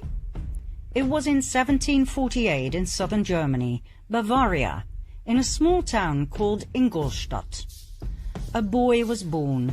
His name was Johann Adam Weishaupt. At the age of 5, his father died. The Jesuits took him under their wings and groomed Adam, who turned out to be a highly intelligent and strong-minded individual, to become a professor in canon law at the Jesuit University of Ingolstadt. He rewrote ancient historical documents in which the ideology of Lucifer would eventually lead to the complete control of the world. In 1773, a secret meeting took place between Meyer Amschel Rothschild and a select group of 12 elite Khazarian bankers and businessmen. Remember Rothschild, key player in our first storyline? The excessively wealthy and powerful Ashkenazi Khazarian banker from Frankfurt? Well, Rothschild proposed to join forces and riches with the purpose of world dominance. He had set his eye on Adam Weishaupt, who would be perfect to implement their plans in practice and run their organization. And so, on May the 1st, 1776, Adam Weishaupt founded the Bund der Perfektibilisten, the Order of the Perfectionists, later to be called the Order of the Illuminati. It was the fusion of the financial empire of the Rothschilds and the wealth and power of the military order of the Jesuits. Their goal? The creation of a world government and world dominance. Although Weishaupt's name is commonly known among those who study this material, not many people are aware of the fact that he based his order of the Illuminati on ancient documents, one of which was a letter that was given to him by Rothschild. This letter, referred to as the Constantinople letter, was old and of extreme value to the Ashkenazim. It was 287 years old, written in 1489 by the Nazi, the chairman of the Jewish High Council in Constantinople, as a response to an outcry for help by the head of the Ashkenazi Jews in France. Remember the Khazarians who had fled Russia and who had changed their name to Ashkenazi Jews? They now felt threatened by the other ethnic groups in France. The king had even told them they had to convert to Christianity. The reply of the Nazi in the Constantinople letter was as follows. As for what you say that the King of France obliges you to become Christians, do it, since you cannot do otherwise, but let the law of Moses be kept in your hearts. As for what you say about the demand to despoil you of your goods, make your sons merchants, that little by little they may despoil the Christians of theirs. As for what you say about their making attempts on your lives, make your sons doctors and apothecaries, that they may take away Christian lives. As for what you say about their destroying your synagogues, make your sons canons and clerics, in order that they may destroy their churches. As for the many other vexations you complain of, arrange that your sons become advocates and lawyers, and see that they always mix themselves up with the affairs of state, in order that by putting Christians under your yoke, you may dominate the world and be avenged on them. Do not swerve from this order we give you, for you will find by experience that, humiliated as you are now, you will reach the actuality of power. In other words, they were told to fake a make-believe conversion and to infiltrate every aspect of society, commerce, medicine, religion, and legislation, with the sole purpose of revenge and destruction. How Khazarian. Adam Weishaupt founded the Order of the Illuminati in 1776, financed by the Rothschilds, based on this letter, that, by the way, was based on an even older document, more about which in Part 4. 1 year later, in 1777, Weishaupt joined the Grand Orient Masonic Lodge. He made over 2,000 Jesuits head of the many lodges across the world, thus establishing a massive empire of power, in which the Jesuit order was the spider in the web. Weishaupt then officially left the Jesuit order, so that no suspicion would ever be drawn to the involvement of the Roman Catholic Church and the Jesuit Council in the illustrious plans of the Illuminati. The Rothschilds used their riches to finance wars, as they had found out that by financing both sides of each and every war, they would always win financially. They knew no scruples, no mercy. The alliance of the Luciferian Khazars and the Jesuit order had only just begun. Their goals? Personal gain, wealth and power. The submission of the royal families. The annihilation of the infidels, Protestants, Calvinists, atheists, Muslims, Jews, in other words, the destruction of all religions except the Roman Catholic faith. The destruction of all governments, world dominance of the Pope, and revenge. Revenge on each and every one who had ever betrayed them. Revenge on Russia, first and foremost, the country that had expelled the Khazars. But not only that. Remember the vengeance of the Jesuits on the Pope, who had betrayed them? Well, they weren't done just yet. For the European kings, of France, Spain, England, Austria, and so on, who had banned the Jesuit order, were about to have a taste of their wrath. The first pawn the Illuminati alliance put forward was Napoleon Bonaparte. The fact that the French Revolution was indeed orchestrated by elite secret societies was documented and proven by the French Jesuit Augustin Barruel. He wrote an influential account in which he focused in particular on Adam Weishaupt, founder of the Order of the Illuminati. According to Barruel, the French Revolution was orchestrated by Freemasons and philosophers like Voltaire and Montesquieu. We'll get back to Barruel in a later stage, so remember his name.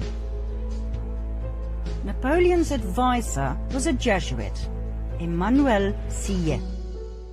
He advised Napoleon on where to go and what to do. In today's language, we would call Sillet his handler. According to many historians and researchers, the Jesuits were the ones who orchestrated and directed the French Revolution and the outcome. Napoleon was a Masonic Grand Master. He was chosen and initiated by the order to play a key role in their planned revolution.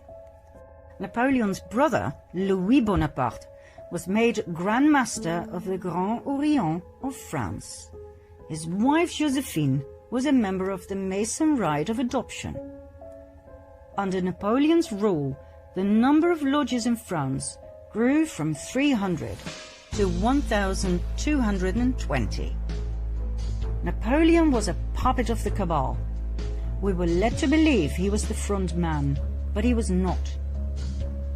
The hidden hand that some historians believe was to cover an ulcer, seriously, was actually a common Masonic gesture called the Sign of the Master of the Second Veil.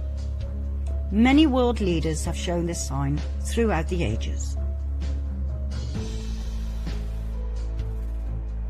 The French Revolution started in 1789 and lasted for 10 long and bloody years of absolute terror. It was the master plan of the Jesuit Council to take revenge on France, to destabilize the country through war, and to destroy the French crown. Their tool? The Jacobins, an extremist political movement founded by none other than Napoleon's advisor, the Jesuit Sillet. The Jacobins caused mayhem across France, rioting, plundering, murdering everyone who stood in their way. They left behind a trail of death and destruction wherever they went. The Jesuit plan worked. The guillotines worked overtime.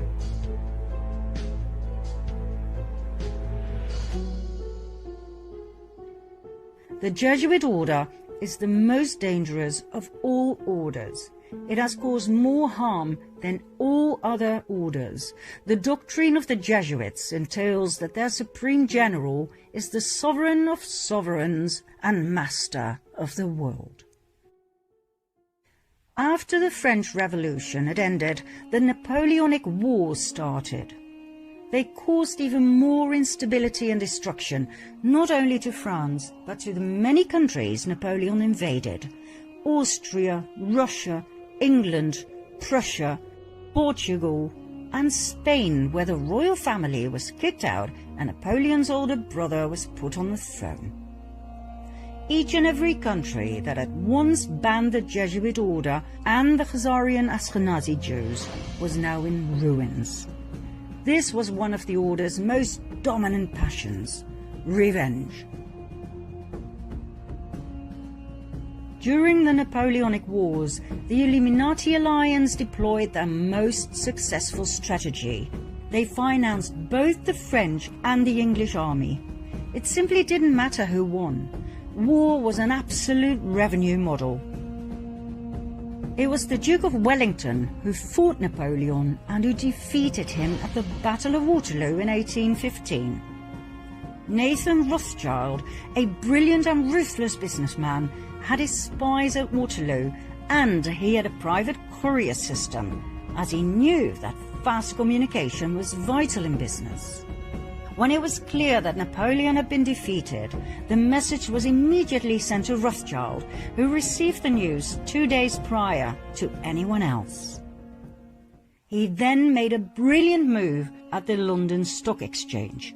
Instead of buying English bonds, the gilts, he sold those he had. The other traders noticed and drew the erroneous conclusion that Napoleon must have won the war. They immediately sold their bonds as well, causing the gilt price to drop dramatically. That was the moment Rothschild made his move. He bought all the gilts he could lay his hands on at a very low price. By the time the others had noticed and frantically started buying again, Nathan Rothschild was excessively rich. The King of England, George III, was now heavily indebted to Nathan Rothschild, who had financed his wars.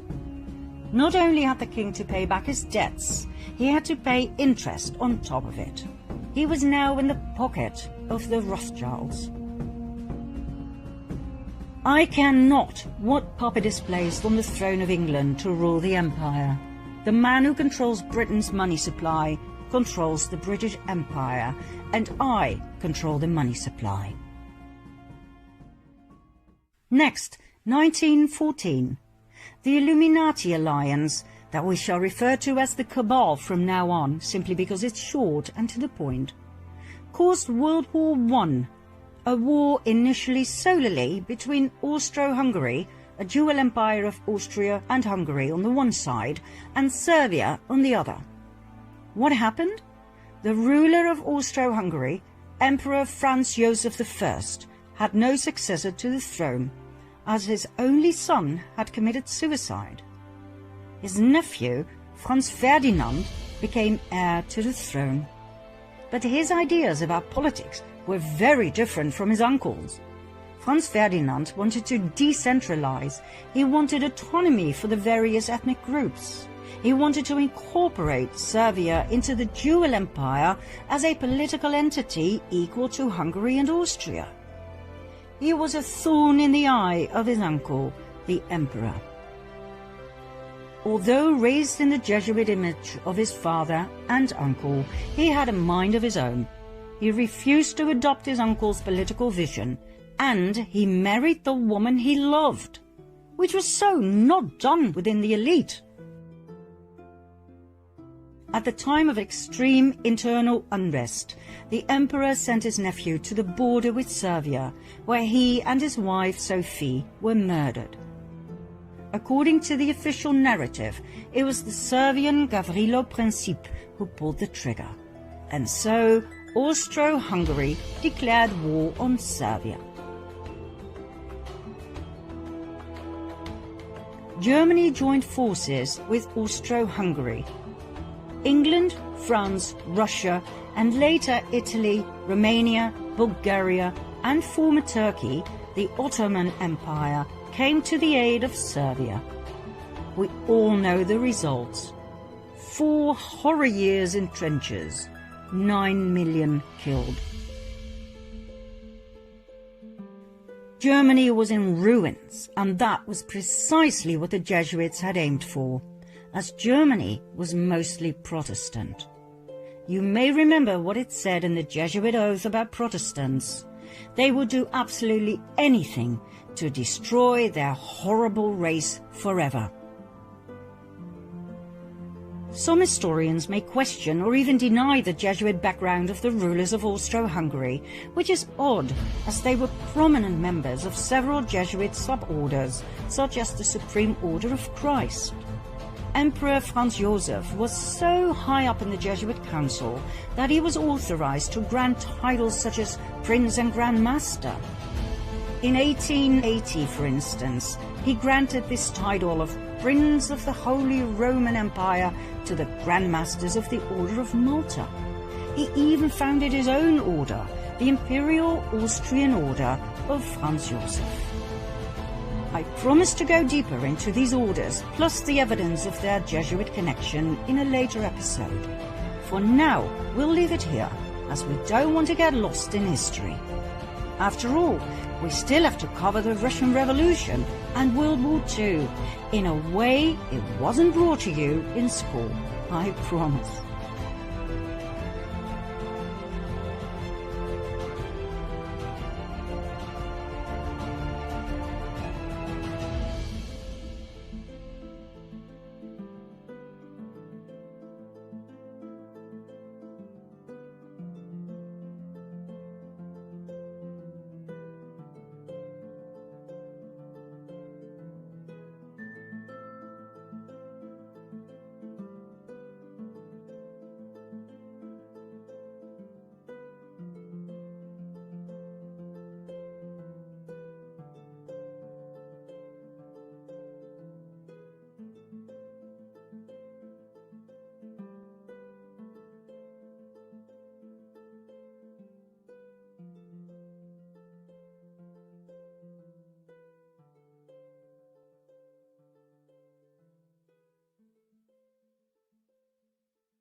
Next, or rather simultaneously, it was time for the cabal to take revenge on Russia, once again. Financed by their partner in crime, the Rothschilds, they started the Russian Revolution. Their pawn and frontman, Lenin. His real name, Vladimir Ilyich Ulyanov. Every historian will agree on the fact that Lenin was heavily influenced by Karl Marx, the founder of communism. But Marx wasn't Russian, he was German. Lenin was Russian, but as he spent many years in exile in Finland, Switzerland, England and Germany, he had become almost a stranger to Russia at the time the first part of the Russian Revolution broke out in February 1917. He was completely westernized. Marx had inspired him massively with his 1848 pamphlet, The Communist Manifesto. Lenin wasn't just inspired by Marxist communism, but also by his Jesuit background. Marx was trained in Germany at a Jesuit school, and after that he was tutored by Jesuits in the British Museum on the tenets of communism, as confirmed by ex-Jesuit priest Alberto Rivera.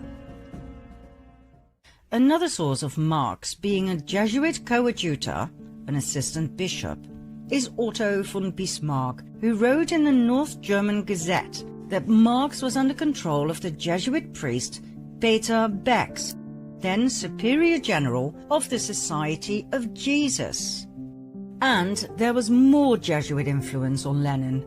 His right-hand man, Felix Dzerzhinsky, who was the head of the Soviet secret police, was a great admirer of the Jesuits. Furthermore, Lenin formally readmitted the Jesuits into Russia in 1922, which is rather strange, as religion was prohibited at that time within communism. But then again, was it strange? The origin of communism lies in the Jesuit ideology, as confirmed by many historians. The Jesuits in the 17th and 18th centuries perfected the first system of communist governance in their reductions in Paraguay. In the New Advent Catholic Encyclopedia, it reads, on the conditions of property, the economic basis was a sort of communism. The land and all that stood upon it was the property of the community. The land was apportioned among the caciques, who allotted it to the families under them. Agricultural instruments and cattle were loaned from the common supply. No one was permitted to sell his plot of land or his house. Very communist indeed. We will see later on in this documentary that even the term social justice was invented by the Jesuits. The first man to name it and write about it was the Jesuit Luigi Tabarelli d'Azeglio. Lenin was a Jesuit puppet who was pushed forward by the cabal to destabilize and destroy the country. He hated Russia and the Russians. Some of his most famous quotes are, "I spit on Russia. While the state exists, there can be no freedom. When there is freedom, there will be no state." And, "May 90% of the Russians die, and let the other 10% live under communism." The Russian Revolution was a Jesuit attack on the country. Their motive? Revenge. Their pawn? Lenin. Their tool? The Bolshevists. They were the equivalent of the Jacobins during the French Revolution. Millions of people died in Russia between 1917 and 1923, the year in which the Russian Revolution ended with the Bolshevist founding of the Soviet Union. Now, before we move on to World War II, where we will share with you a discovery that, quite frankly, knocked us off our feet, so keep watching, we will first take a look at a chain of events in the US. Maybe you remember from part 2 of the previous series that in 1913, the US Federal Reserve Bank was founded, the mother of all banks, owned by several cabal families, among which the Rothschilds. Remember what happened to the 3 wealthiest and most influential opponents of the Fed? They conveniently died when the Titanic sank. Less than a year later, the Fed was a done deal. In the US at that time, about 21,000 banks did not yet fall under the jurisdiction of the Fed. That was, and still is, an absolute lethal thing to do. One might as well commit suicide, as history has proven over and over again, worldwide. In 1914, World War I started, 1 year after the establishment of the Federal Reserve. Between 1914 and 1919, the Fed doubled the money supply, causing a nationwide increase in lending. In 1920, it shrank the money supply, and 5,500 competitor banks went bankrupt. They were bought by the Fed for next to nothing. Between 1921 and 1929, the Fed increased the money supply again. Loans were everywhere. But on October 23, 1929, 2.6 million shares were sold in a frenzy. By whom? Not that hard to guess. The next day, on October 24 at 9 a.m., Wall Street was closed, and the moneymakers who had gathered outside slowly started to realize in a state of shock what had happened. Loans were called in. Investors were forced to sell their shares. This event became known in history as the Wall Street crash.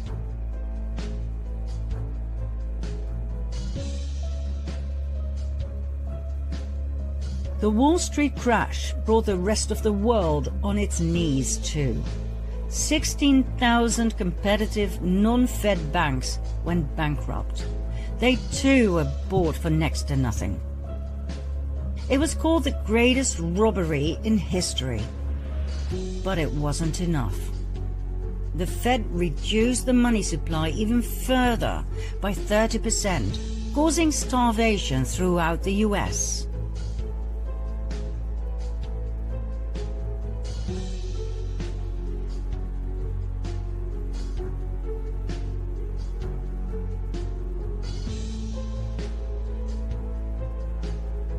The Rothschilds had done what they had successfully been doing since the French Revolution, manipulating the stock market at the expense of the people to further increase their wealth and power. Congressman McFadden was so horrified he began impeachment proceedings against the bankers who owned the Federal Reserve. Like I said, he might as well have committed suicide straight away. He was poisoned at a banquet. and the impeachment was abandoned. One simply does not get in the way of the Khazarian cabal. 4 years after the Wall Street crash in 1933, on the pretext of getting out of the Depression, the banks persuaded the government to carry out a national gold seizure on penalty of imprisonment for 10 years. That's right. Under pressure of the Fed, President Roosevelt signed Executive Order 6102 to make the impoverished American people give up their gold. They had nothing left. With the gold standard gone, the cabal had no more limitations on how they could manipulate the money supply. This meant absolute dominance. On top of everything else, income tax was created in 1913 to cover the huge amounts of money the government was paying the Federal Reserve. Like we said in part 2 of the previous series, income tax is illegal. We were just never told. One of the dire consequences of the Wall Street crash was that the Fed called in all international loans. The country that was the worst affected was Germany. After World War I, the country had to pay reparations to the victims, for which it desperately needed the loans, as well as for rebuilding the country and the economy. When the Fed called in their loans, the German economy collapsed. The country dived into a deep depression. That same winter, about 2 million people were unemployed. Less than 3 years later, that number had tripled, meaning a staggering unemployment rate of 40%. The government's expenses to support these people went through the roof. The Chancellor cancelled unemployment support in a desperate move, which made things even worse. More chancellors came and went. Nobody knew what to do with this mess. People were losing faith in democracy, music to the ears of the cabal, and sought help from extreme left, the communists, or extreme right, the Nazis. In January 1933, Hitler became Chancellor of Germany. Although he had a majority of seats in Parliament, he did not have the absolute power he desired. Conveniently, only 4 weeks later, the Reichstag, home of the German Parliament in Berlin, was set on fire, allegedly by communists. Hitler used the event to persuade President Hindenburg to pass an emergency act restricting personal liberty. The act abolished freedom of speech, assembly, privacy, and the press. It abolished the right to own property and the right to trial before imprisonment. It legalized phone tapping and interception of correspondence. The decree was used as the legal basis for the imprisonment of anyone considered to be opponents of the Nazis. People could be imprisoned for any or no reason. That night, around 4,000 people were arrested, imprisoned, and tortured by the SA. Hitler was now able to imprison communist leaders, so his main opponent during the elections, the Communist Party, fell apart. Hitler's SA intimidated the rest of the opposition, after which he pushed through the Enabling Act that enabled him to make laws without the parliament's consent for the next 4 years. This gave Hitler absolute power. He then banned all political parties. Only the Nazi Party was allowed to exist.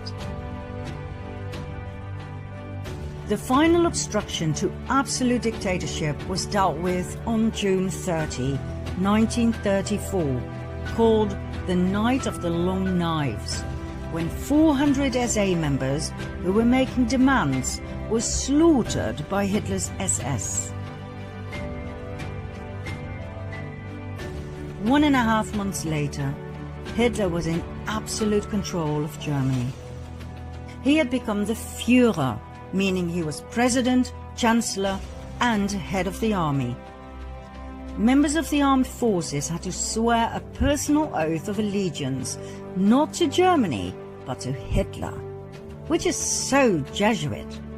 Remember the oath of absolute subservience and obedience to the Supreme General?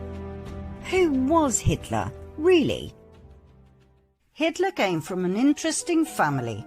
His mother was Clara Pölzl. His father was Alois Hitler. Alois's mother is where things get really interesting. Her name was Maria Anna Schiggelgruber. She was a simple peasant girl from a village called Strons near Dollersheim. At the age of 42, still being single, she gave birth to Alois.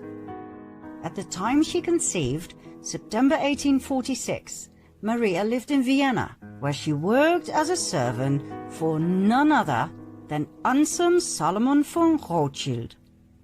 As soon as the family discovered her pregnancy, she was sent back home, where Alois was born. Maria refused to tell who the father was. It must have been someone with power, for she kept it a secret for the rest of her life, and the father did not feel the need to marry her.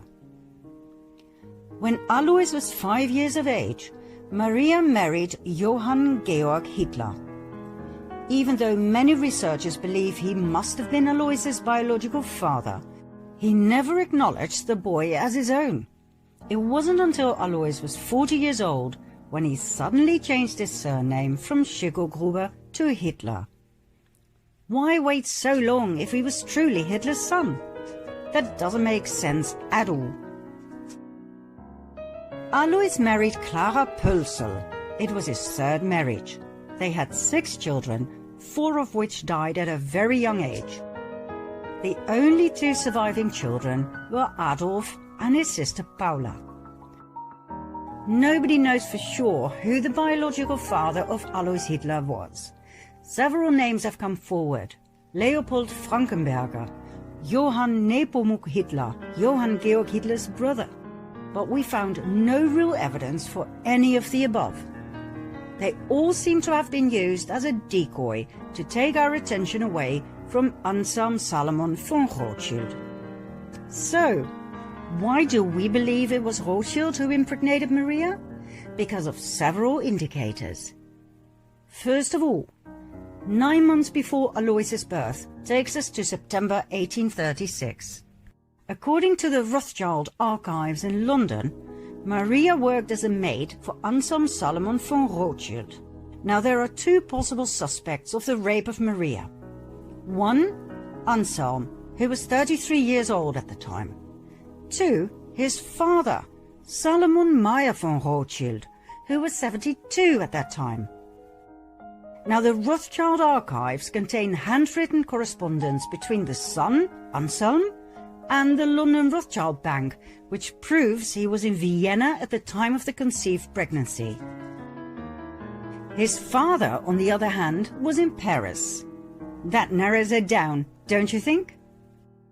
Secondly, in 1876, when Alois was 40 years old, he suddenly inherited a large sum of money. From whom? There wasn't any money in the family. Anselm Salomon von Rothschild died a year and a half prior, the time needed to pass an estate through the probate court. It was the same time Alois suddenly changed his name to Hitler, remember? Was that just a coincidence, or was it a demand by the Rothschilds in order to receive the inheritance, so that he would not be traced back to the Rothschild bloodline? Now please bear in mind that officially the Rothschilds were Jewish. They were the Babylonian Khazars who converted to the Jewish faith under pressure of the Russian king. Call them fake Jews if you like, but to the outside world, Adolf Hitler's father was half Jewish. If this ever came to light, it would be one hell of a scandal. And so, all traces of the Führer Adolf Hitler leading to the Rothschilds had to be erased. In 1921, the Munich Post intercepted a pamphlet that circulated among the early members of Hitler's Nazi party, the NSDAP. The pamphlet's title was Adolf Hitler, Traitor. It dealt with the alleged Jewish blood in Hitler's veins. It accused Hitler of fronting for Jewish finances and for acting like a Jew himself. The Munich Post decided to publish the pamphlet. On the very day that Hitler became Chancellor, the Munich Post was ransacked and its editors and writers were sent off to concentration camps, where they were never heard from again. The Austrian Chancellor Dollfuss investigated Hitler's family origins on 2 occasions. The first investigation, published in 1932, determined that Hitler's father was illegitimate, born to a 42-year-old unmarried woman and an unknown father. The second investigation determined that Hitler's mother was employed as a domestic servant in the residence of Baron Rothschild of Vienna. Shortly after, Hitler ordered the assassination of Dollfuss in 1934.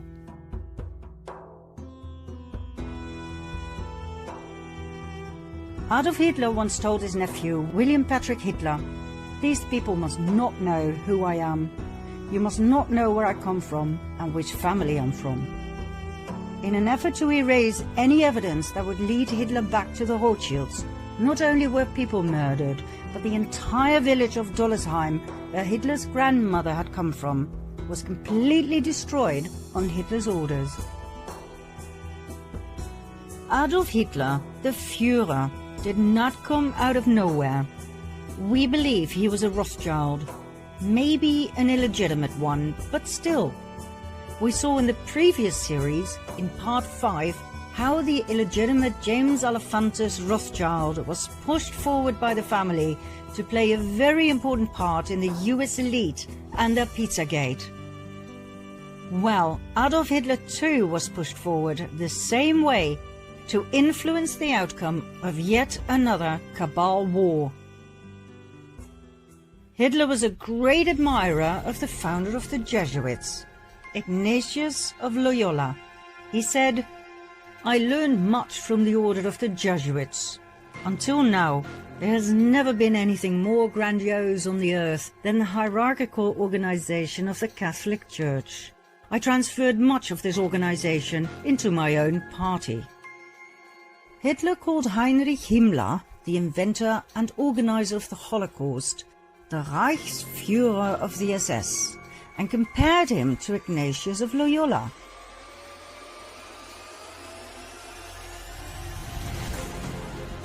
The SS organization has been constituted by Himmler according to the principles of the Jesuit order. The regulations and the spiritual exercises prescribed by Ignatius of Loyola were the model Himmler tried to copy exactly. Himmler's title as Supreme Chief of the SS was to be the equivalent to the Jesuit general, and the whole structure and direction was a close imitation of the Catholic Church's hierarchical order. Absolute obedience was the supreme rule. Every order had to be executed without comment. Hitler presented himself as the solution to all problems. He offered jobs in the war and weapon industry. He got rid of everyone he blamed for Germany's problems. The Jews, the Gypsies, the Communists, the disabled, the homosexuals, and he confiscated all of their money. Hitler was supported by a highly efficient propaganda machine led by SSer Joseph Goebbels, who brainwashed the German people into believing that Hitler was some sort of a messiah and that the Jews were the cause of all evil. Well, we all know what happened. 85 million people died in World War II.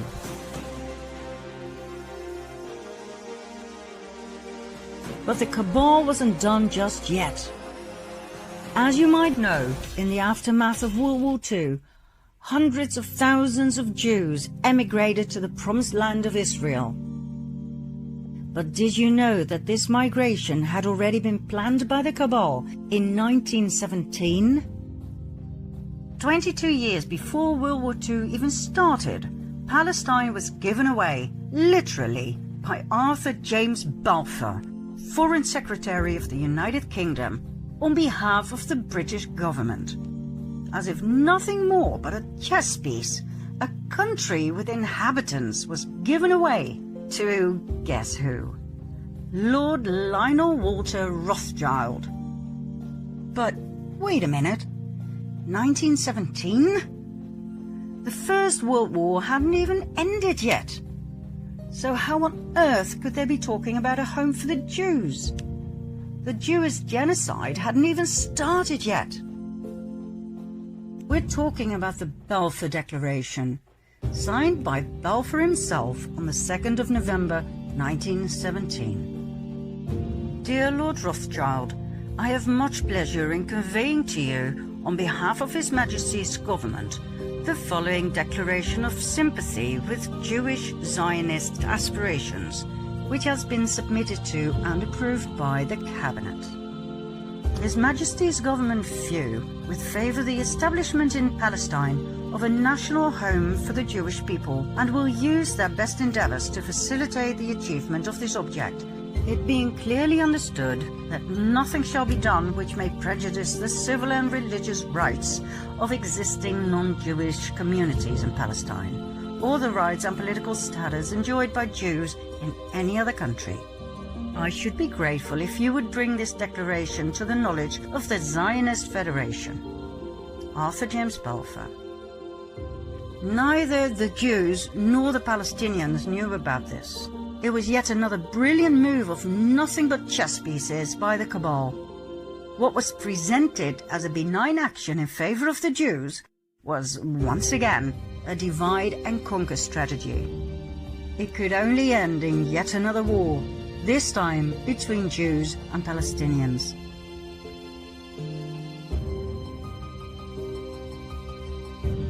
The Jewish people were willingly and knowingly murdered 22 years after the Balfour Declaration was signed. Why? Because the Rothschilds and the other cabal families had but one focus: Jerusalem. It's not by chance that so many family members have Solomon in their name. The Temple of Solomon, Temple Mount, and therefore the land of Israel was their main priority. We will soon tell you why and expose their deepest and darkest secret. For now, millions of Jewish people were sacrificed in order to get there. There were many more wars to follow, like the Vietnam War, the Cold War. All were instigated and financed on both sides by the cabal. That's how people across the world were kept in fear, paralyzed and poor, divided and subservient. Once you understand and see their strategy, you cannot unsee it.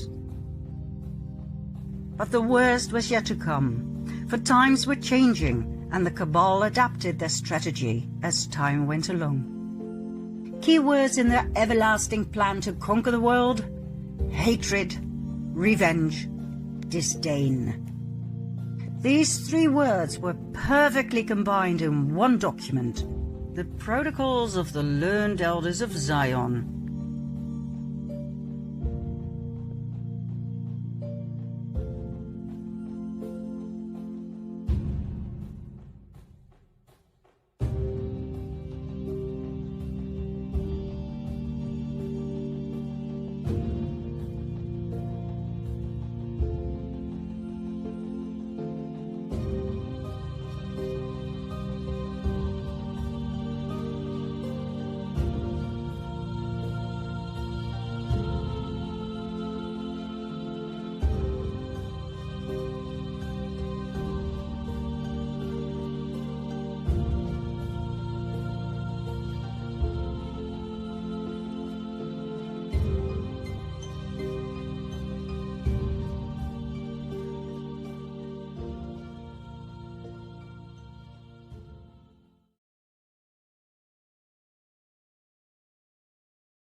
The Protocols of Zion, dismissed as a hoax, but we can assure you, after months of in-depth research, that they are not.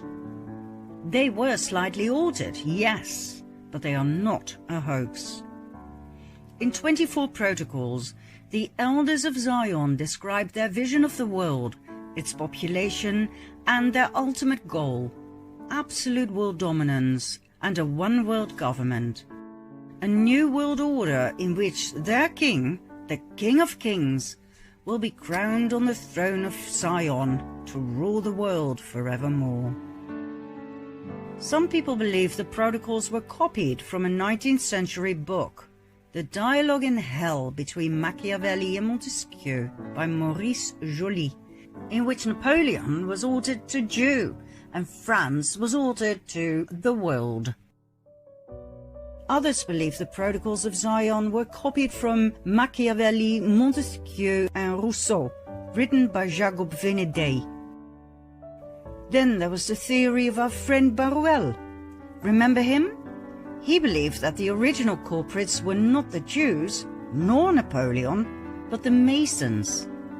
Baruel wrote a series of 4 books about the French Revolution in which he presented evidence of the involvement of secret societies.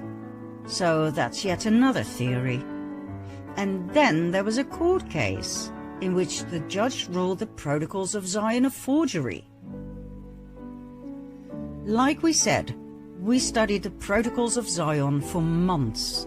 We compared them with the original French version of Dialogue in Hell between Machiavelli and Montesquieu by Joly, and yes, we did indeed find a lot of similarities. Some parts were even identical. Does that mean the protocols were copied? Stolen, if you like, from Joly's work? No, not necessarily. It only means they are connected. It only means the protocols were not new when they were published in Russia in 1905. They were not the minutes of a recent meeting between Zionists, as is claimed. But apart from that, one cannot draw any other conclusion. It would be a literary blunder to simply state that the Protocols of Zion were based on the work of Maurice Joly or Venedey or any other 19th century author. As a linguist with a degree in paleography, the study of ancient documents, I can assure you that most statements about the Protocols of Zion are incorrect, like the verdict of the court case, which was based on a highly unprofessional approach of the matter. The problem with the Protocols of Zion is that they are surrounded by emotions, that people who study them are confronted with their own belief system, meaning, if you blame the Jews of the wrongs in the world, you will tend to believe the protocols are genuine. You will use the protocols as proof of the evil of the Jewish people. However, if you are Jewish, or if you lost your Jewish friends in the war, you will tend to believe the protocols are a fraud made only in Russia in 1905 to make the Jewish people look really, really bad. We believe the Protocols of Zion to be very old. It seems to us that they were the source text from which the other books arose, not the other way around. Remember Adam Weishaupt, founder of the Order of the Illuminati? In 1776, he put together a document that gave a clear overview of the aims, convictions, and protocols of the Illuminati, or the Cabal. The do's and the don'ts. That was his assignment, as given to him by Rothschild. Did he put those protocols together from scratch? We think that's highly unlikely. What if the original protocols were given to him by Rothschild? Remember the Constantinople letter given to Adam Weishaupt by Rothschild? Make no mistake, the Rothschild family was incredibly powerful. They were direct descendants from the Khazarian nobility that had fled Russia in around 1000 AD. You bet they had many original documents and protocols in their possession. Could those protocols be the original source text for the 20th century Protocols of Zion as published in Russia? If that is the case, you can rest assured that Khazar was altered in Jew, Khazarian in Jewish, etc. The perfect text that would come in very handy as a trigger for anti-Semitism in the Russian Revolution and both world wars to turn the Jews into the ultimate scapegoats. The more we studied this subject, the more we came to realize how the Jews have been used by the Khazars throughout the ages to receive the blame of everything. Everything that went wrong, everything the high-ranked Khazars did to suppress the people, everything was blamed on the Jews. After all, for the outside world, the Khazars were Jews, remember? Ashkenazi, Nazi. Do you still believe that's a coincidence? So, what exactly is in those protocols? Precisely what we see in our modern-day world. The protocols are a description of all the possible ways the cabal used to control, manipulate, brainwash and dominate the Goyim, the ordinary people, the non-Khazars. Here they come, and you better hold on to your seat. Mind you, we narrowed it down for you, as there are not only 24 protocols, but also 293 paragraphs. We filtered them all down to the most essential ones, and in some cases, slightly altered the syntax of the sentences, so that the old use of words became more understandable. Each paragraph number will be shown on screen, in case you wish to do your own research, which we highly recommend. We advise you to listen carefully. This might be boring to some, but it's crucial information. If you skip this part, you will not understand part 15, for instance. And we can assure you, if you don't have the shivers from top to toe by the end of this part, you didn't fully get it. And we advise you to watch again. Here we go. First of all, their disdain, their contempt is shocking. The mob is savage and displays its savagery at every opportunity. The moment the mob seizes freedom in its hands, it turns to anarchy, which is the highest degree of savagery. We are interested in killing out the Goyim. Our power is in the chronic shortness of food and physical weakness of the worker, because that implies he is made the slave of our will. We shall move the mobs by want, envy and hatred, and with their hands we shall wipe out all those who hinder us on our way. The Goyim are a flock of sheep, and we are their wolves. If we've been able to bring them to such a pitch of stupid blindness, is that not amazingly clear proof of the degree to which the mind of the Goyim is undeveloped in comparison with our mind? This is mainly which guarantees our success. The presidents are mere puppets on their strings. We replace the ruler of the republics by a caricature of a government, by a president taken from the mob, from the midst of our puppet creatures, our slaves. We shall arrange elections in favor of such presidents who have in their past some dark, undiscovered secret. This will make them trustworthy agents for the accomplishment of our plans out of fear of exposure and from the natural desire of everyone who has attained power, namely the privileges, advantages and honor connected with the office of president. We shall take the right to propose new laws or make changes in existing laws, as the president is only a puppet in our hands. Liberals and Masons are relentlessly used. The part played by the liberals, utopian dreamers, will be finally played out when our government is acknowledged. Till such time they will continue to do us good service. Therefore we shall continue to direct their minds to all sorts of vain conceptions of fantastic theories, new and progressive. Until we come into our kingdom, we shall create and multiply Masonic lodges in all the countries of the world, absorb into them all who are prominent in public activity. For these lodges are our principal intelligence office and means of influence. All these lodges we shall bring under one central administration, known to us alone, and to all others absolutely unknown, which will be composed of our learned elders. The most secret political plots will be known to us and fall under our guiding hands on the very day of their conception. Among the members of these lodges will be almost all the agents of international and national police, since their service is irreplaceable to us, as they have their own measures with the insubordinate. The class of people who willingly enter into secret societies are those who live by their reason, careerists, mostly light-minded people, with whom we shall have no difficulty in dealing and in using. But if there should arise in its midst a plot, then at the head of that plot will be no other than one of our most trusted servants. The goyim enter the lodges out of curiosity or in the hope to get a nibble at the public pie, and some of them in order to obtain a hearing before the public for their impracticable and groundless fantasies.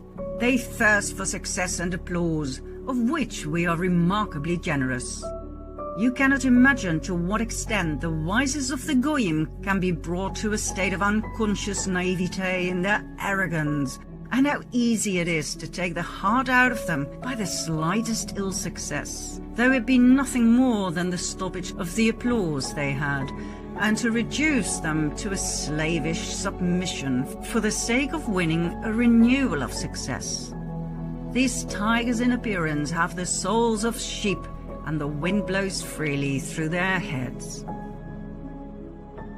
We execute Masons in ways that none but the Brotherhood can ever have a suspicion of, not even the victims themselves of our death sentence. They all die when required, as if from a normal kind of illness. Knowing this, even the Brotherhood dare not protest. By such methods, we have plucked out of the midst of Masonry the very root of protest against us. The press will be their golden tool to steer the mob. Through the press we have gained the power to influence while remaining ourselves in the shade. Not a single announcement will reach the public without our control. All news items are received by a few agencies. These agencies will be entirely ours and will give publicity only to what we dictate to them. All our newspapers will be of all possible complexions: aristocratic, republican, revolutionary, even anarchical. Those fools who will think they are repeating the opinion of a newspaper of their own camp will be repeating our opinion, or any opinion that seems desirable for us. The people shall be distracted with empty words and broken promises. We shall raise the rate of wages, which, however, will not bring any advantage to the workers, for at the same time we shall produce a rise in prices of the basic necessities of life, claiming that it arises from the decline of agriculture and cattle breeding. There is another reason why they will close their eyes, for we shall keep promising them to give back all the liberties we've taken away as soon as we have quelled the enemies of peace and tamed all parties. We shall distract them with amusements, games, pastimes, passions, people's palaces. Through the press we shall propose competitions in art, in sport, in all kinds. These interests will finally distract their minds. All layers of society will be infiltrated. It is from us that the all-engulfing terror proceeds. We have in our service persons of all opinions, of all doctrines, restorating monarchists, demagogues, socialists, communists, and utopian dreamers. We have harnessed them all to the task of drilling away the last remnants of authority. By these acts, all states are in torture and ready to sacrifice everything for peace and tranquility. But we will not give them peace until they openly acknowledge our international supergovernment and with submissiveness. We have got our hands into the administration of the law, into the conduct of elections, into the press, into liberty of the person, but principally into education and training as being the cornerstones of a free existence. The administrators whom we shall choose from among the public with strict regard to their capacity for obedience will not be persons trained in the arts of government and will therefore easily become pawns in our game, in the hands of men of learning and genius who will be their advisors, specialists bred and reared from early childhood to rule the affairs of the whole world. We shall surround our government with a whole world of economists. Around us will be a constellation of bankers, industrialists, capitalists, and the main thing, millionaires, because everything will be settled by the question of figures. Who will ever suspect that all these people were stage managed by us, according to a political plan which no one has so much as guessed at in the course of many centuries? The ultimate threat. You may say that the Goyim will rise upon us, arms in hand, if they guess what is going on before the time comes.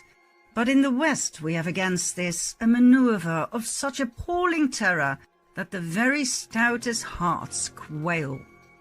The undergrounds, metropolitans, those subterranean corridors, which, before the time comes, will be driven under all the capitals, and from where the capitals will be blown into the air with all their organizations and archives. They will cause mayhem. We have stirred up every form of enterprise. We have armed all parties. We have set up authority as a target for every ambition. Of states we have made gladiatorial arenas where a lot of confused issues contend. A little more, and disorders and bankruptcy will be universal.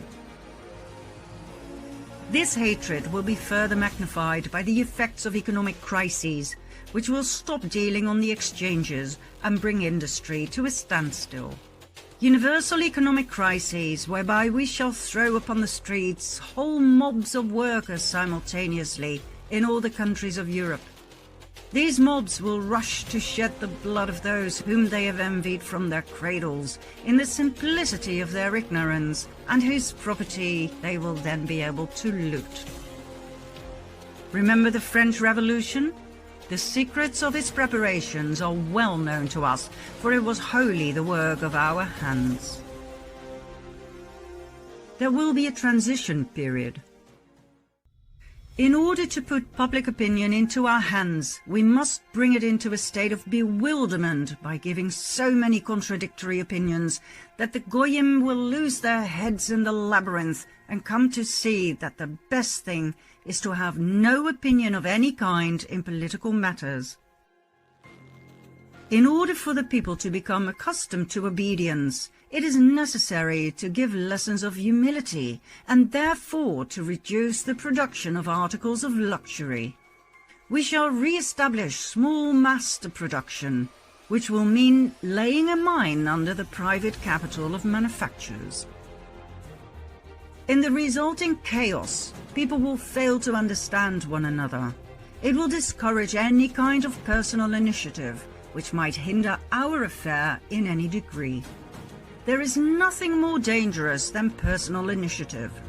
If it has genius behind it, such initiative can do more harm to us than can be done by millions of people among whom we have sown discord.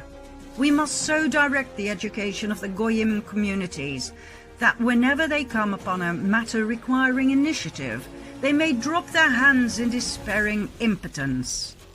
We shall so wear down the Goyim that they will offer us international power that will enable us without any violence gradually to absorb all the state forces of the world and to form a super government. In place of the rulers of today, we shall set up a super government administration. Its hands will reach out in all directions, and its organization will be of such colossal dimensions that it cannot fail to subdue all the nations of the world. The moment of the recognition of our despot will come when the peoples, utterly wearied by the incompetence of their rulers, a matter which we shall arrange for, will cry out, "Away with them, and give us one king over all the earth who will unite us and annihilate the causes of disorders, who will give us peace and quiet, which we cannot find under our rulers and representatives." Then will the mob exalt us and bear us up in their hands in a unanimous triumph of hopes and expectations. Voting, which we have made the instrument which will set us on the throne of the world, will then have served its purpose and will play its part for the last time. The new kingdom will be blood-curdling.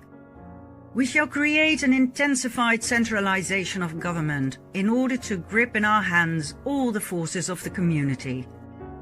We shall regulate all the actions of the political life of our subjects by new laws. These laws will withdraw one by one all liberties of the Goyim, and our kingdom will be distinguished by a despotism of such magnificent proportions that we can wipe out any Goyim who oppose us by deed or word. The word freedom brings out the communities of men to fight against every kind of force, every kind of authority, even against God and the laws of nature. For this reason, when we come into our kingdom, we shall have to erase this word, freedom, from the lexicon of life, as implying a principle of brute force which turns mobs into bloodthirsty beasts. Freedom is the right to do that which the law allows. All freedom will thus be in our hands. In our programs, 1/3 of our subjects will keep the rest under observation from a sense of duty, on the principle of volunteer service to the state. It will then be no disgrace to be a spy and an informer, but a merit. When we at last definitely come into our kingdom by the aid of coup d'etat, prepared everywhere for one and the same day, we shall make it our task to see that plots against us shall no longer exist. With this purpose we shall slay without mercy all who take arms to oppose our coming into our kingdom. Every kind of new institution of anything like a secret society will be punished with death. Those now in existence are known to us, serve us, and have served us. But we shall disband them and send them into exile to continents far removed from Europe. In this way we shall proceed with those Goy Masons who know too much. Those we may spare will be kept in constant fear of exile from Europe as the center of our rule. One authority will be glorious because it will be all-powerful. Our authority will be the crown of order, and in that is included the whole happiness of man. We, the lawgivers, shall execute judgment and sentence. We shall slay and we shall spare. We rule by force of will, and the weapons in our hands are limitless ambitions, burning greediness, merciless vengeance, hatred and malice. Resolutions of our government will be final, without appeal. Judges decide as we dictate them. When the time of our overt rule comes, all our laws will be brief, plain, stable, without any kind of interpretations, so that anyone will be in a position to know them perfectly. The main feature is submission to orders, and this principle will be carried to a grandiose height. Criminals will be arrested at the first, more or less, well-grounded suspicion. It cannot be allowed that out of fear of a possible mistake, an opportunity should be given to escape to persons suspected of a crime, for in these matters we shall be literally merciless. We shall re-educate the universities in a new direction. Their officials and professors will be prepared by detailed secret programs of action and will be so placed as to be wholly dependent upon the government. We shall replace the study of ancient history with a study of the program of the future. We shall erase from the memory of men all facts of previous centuries which are undesirable to us, and leave only those which depict all the errors of the government of the Goyim. We shall abolish every kind of freedom of instruction. It is indispensable for us to undermine all faith, to tear out of the mind of the Goyim the very principle of God and Spirit, and to replace them with arithmetical calculations and material needs. When we come into our kingdom, it will be undesirable for us that there should exist any other religion than ours of the one God with whom our destiny is bound up by our position as the chosen. We must therefore sweep away all other forms of belief. Our preaching of the religion of Moses has brought all the peoples of the world into subjection to us. Our philosophers will discuss all the shortcomings of the various beliefs of the Goyim, but no one will ever bring under discussion our faith from its true point of view, since this will be fully learned by none save ours, who will never dare to betray its secrets. Freedom of the press, the right of association, freedom of conscience, the voting principle must disappear forever from the memory of man and undergo a radical alteration the day after the promulgation of the new constitution. What we want is that from the first moment of its promulgation, while the peoples of the world are still stunned by the accomplished fact of the revolution, still in a condition of terror and uncertainty, they should recognize once and for all that we are so strong, so superabundantly filled with power, that in no case shall we take any account of them. And so far from paying any attention to their opinions or wishes, we are ready and able to crush with irresistible power all expression, all manifestation thereof, at every moment and in every place, that we have seized at once everything we wanted, and shall in no case divide our power with them. Then in fear and trembling they will close their eyes to everything, and be content to await what will be the end of it all. We've been leading the peoples from one disenchantment to another, so that in the end they will turn also from us in favor of that King Despot of the blood of Zion, whom we are preparing for the world. The new king, the chosen one. This chosen one of God is chosen from above, to demolish the senseless forces moved by instinct and not reason, by brutishness and not humaneness. These forces now triumph in manifestations of robbery and every kind of violence under the mask of principles of freedom and rights. They have overthrown all forms of social order to erect on the ruins the throne of the King of the Jews. But their part will be played out the moment he enters into his kingdom. Then it will be necessary to sweep them away from his path. When the King of Israel sets upon his sacred head the crown offered to him by Europe, he will become patriarch of the world. This king will be the real Pope of the universe, the patriarch of the international church.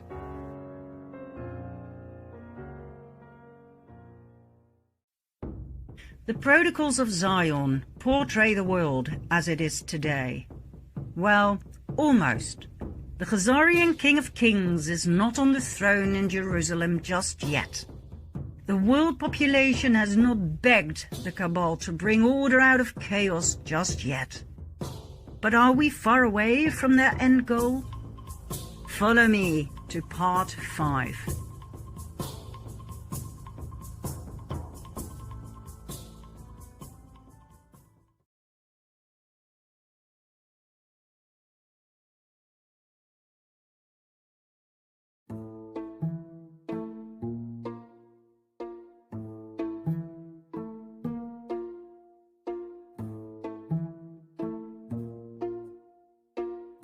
Let me take you on a field trip to Georgia, US. On a hill in Elbert County, there is a granite monument called the Georgia Guidestones. Built in 1980, the monument is veiled in mystery. It was commissioned by a man who used the pseudonym R.C. Christian. He paid a handsome price, but insisted on remaining anonymous. The monument consists of 4 massive standing stones, 1 slab stone at the top, carried by a pillar stone, plus 1 explanatory stone. 2 things are captivating. First of all, the monument is an astronomical clock and calendar, focused on the sun, the moon, the equinoxes and the solstices. A hole was drilled in one of the stones, through which one can see the North Star. Secondly, the stones contain text, information about the future Earth and the era of reason. It is written in 8 modern languages. The shorter message is inscribed all around the top stone in 4 ancient languages: Babylonian, Classical Greek, Sanskrit, and Ancient Egyptian. This is the message. Maintain humanity under 500 million in perpetual balance with nature. Guide reproduction wisely, improving fitness and diversity. Unite humanity with a living new language. Rule passion, faith, tradition, and all things with tempered reason. Protect people and nations with fair laws and just courts. Let all nations rule internally, resolving external disputes in a world court. Avoid petty laws and useless officials. Balance personal rights with social duties. Prize truth, beauty, love, seeking harmony with the infinite. Be not a cancer on the earth. Leave room for nature. Leave room for nature. In short, population control, the annihilation of a large part of the population, pacific reproduction through eugenics, 1 language, 1 world court, social duties over personal rights, reason over passion, prize truth, whose truth, and nature over the human race, the cancer of the earth. And not to forget what they call the age of reason, not the age of love, or the age of compassion, or the age of abundance for all. Obviously, this monument cannot be accused of being a hoax. After all, it simply stands there. So, what are we looking at? Who on earth was the mysterious Mr. Christian who was willing to pay so much money for something so intricate and controversial? It seems to us that the Georgia Guidestones perfectly demonstrate the goal of the cabal, the protocols of Zion, and the way they've been trying to hide their true intentions, by means of the eagerly gullible term sustainability. So, what do we see in our world today that is a reflection of these guidelines, these goals? Enter the United Nations. Believed by the majority of the people to be a wonderful institution, the UN was founded right after World War II in October 1945. Officially, the UN was set up to maintain worldwide peace and security and to develop relations and cooperation among nations. Their blue helmets are associated by many with the protection of the people. They are called the peacekeepers. Well, that's one side of the coin. The other side shows quite a different picture. A picture in which the UN's goal is a new world order, a one-world government as promoted by the learned elders of Zion. Is that a proven fact? Yes. In 2008, the UN actually set up their very own UN New World Order project, led by Nelson Mandela's grandson and ex-CIA Jaime Ilian.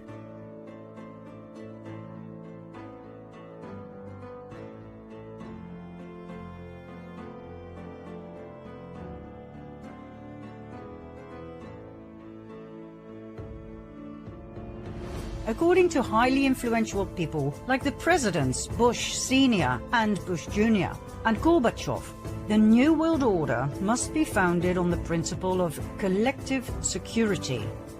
And that is precisely where the UN comes in. The UN Blue Helmets can lawfully intervene whenever the UN believes a country is a danger to collective security. They can lawfully send an army and attack that country, like they did in the Korean War in 1950 and again in the Persian Gulf in 1990. Or they can lawfully send military missions to a country like in Sierra Leone from 1999 till 2006. The UN Army comprises of 70,000 soldiers from various countries. Is this a good thing or a bad thing? Well, let's put it this way. Assuming that the intent was good, the outcome was often bad. Terrible, as a matter of fact, even shockingly horrific. Now we understand that many people will have a very hard time realizing that organizations such as the UN and its WHO are not the benign entities they claim to be. We understand the level of cognitive dissonance, of denial that we may trigger. But it is imperative to realize that both the UN and the WHO are cabal machines to the core. They hide behind a facade of beauty, but make no mistake, behind their mask, these entities are monsters. So, in order to deal with the myth of the peacekeepers, here are some facts that everybody needs to know. The UN has been involved with sexual exploitation and abuse for decades. There have been countless reports of sexual abuse, rape, women and child trafficking. When UN peacekeepers were stationed in Cambodia in 1993, the number of prostitutes rose from 6,000 to more than 25,000 in that year alone. The widespread use of prostitutes involved violent sexual abuse of girls.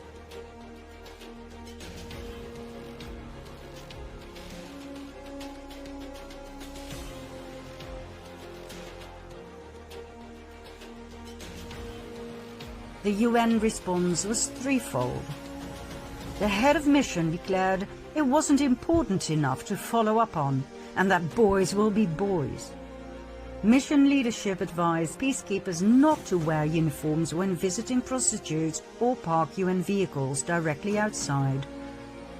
And an additional 800,000 condoms were shipped to Cambodia to prevent the spread of HIV. Ah well, 1993, that's a long time ago. Okay, 2 years later, in 1995, in Bosnia and Herzegovina, evidence emerged that women and girls were being trafficked to work as sex slaves for UN personnel, and later that interveners were complicit in sex trafficking. However, it took 6 years before the UN came forward with a statement, and only because of rising public attention.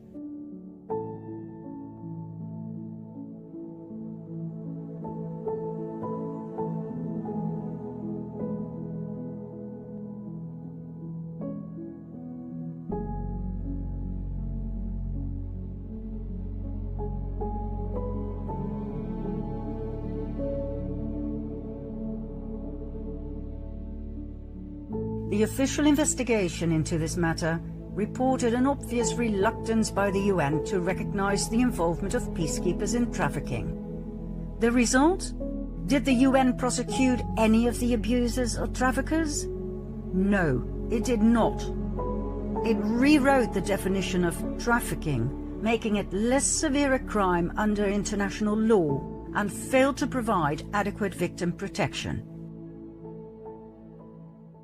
Shortly thereafter, independent consultants raised the alarm that UN and NGO staff were abusing and exploiting local women and girls in refugee camps in Guinea, Liberia, and Sierra Leone.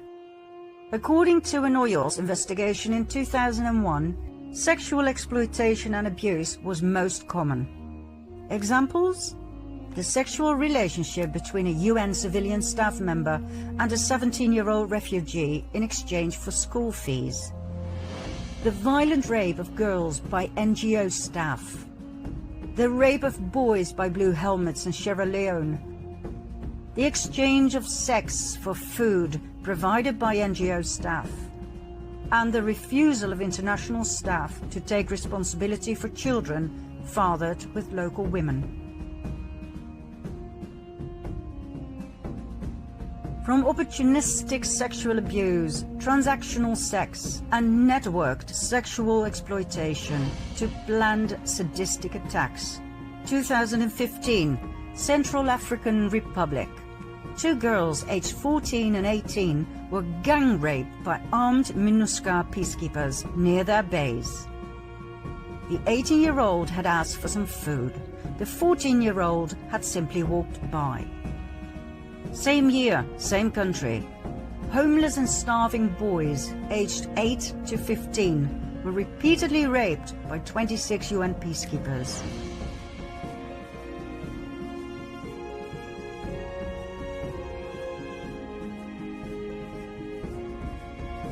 And UN peacekeepers randomly shot and killed a 16-year-old boy and his father and raped a 12-year-old girl.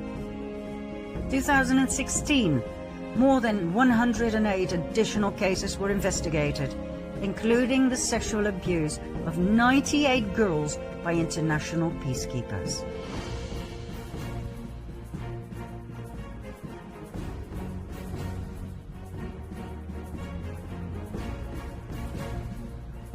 The list of sexual exploitation and abuse is endless.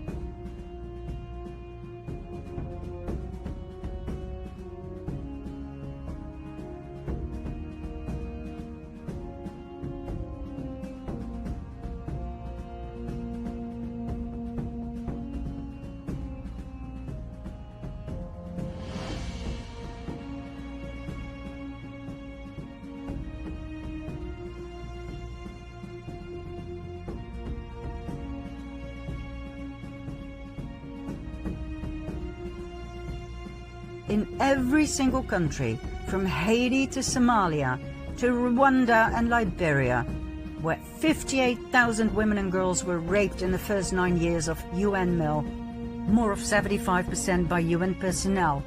From East Timor to Sarajevo, Bosnia, where Italian peacekeepers ran child prostitution rings from their barracks, the Blue Helmets left a trail of abuse and trauma.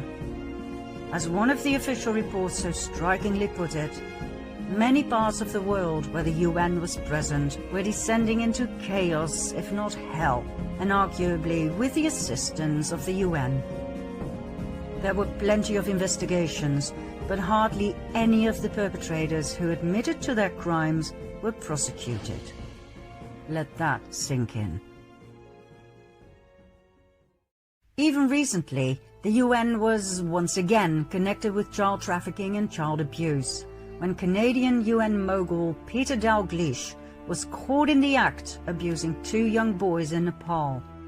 He was sentenced to 9 years in prison.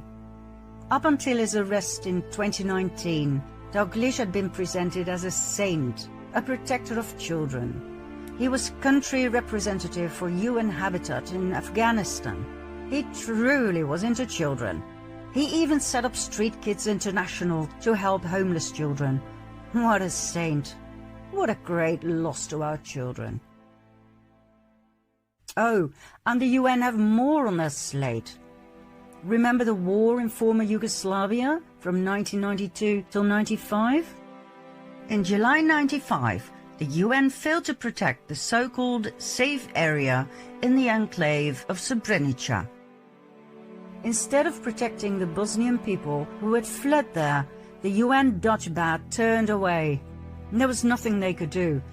They too had been betrayed at the highest level.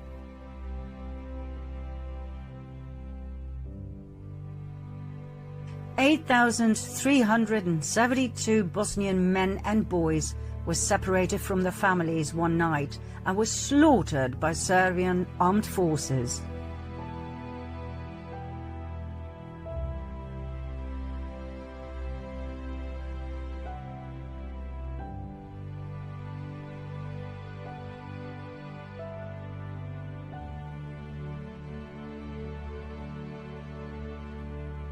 More than 100,000 people were massacred in this useless war, mostly Bosnians.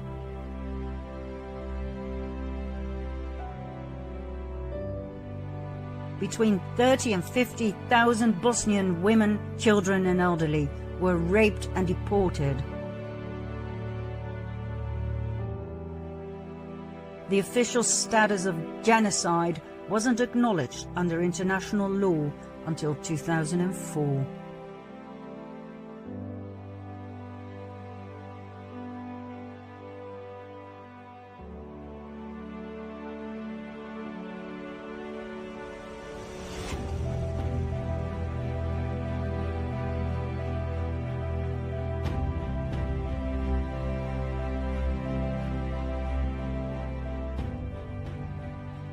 Back to the official mission of the UN, to turn this world into a better place. This is highlighted by the Club of Rome, a group of 100 powerful men and women set up in 1968 by, among others, David Rockefeller at his private estate near Rome. A private club presenting itself as a think tank, providing suggestions to the UN. Its goal?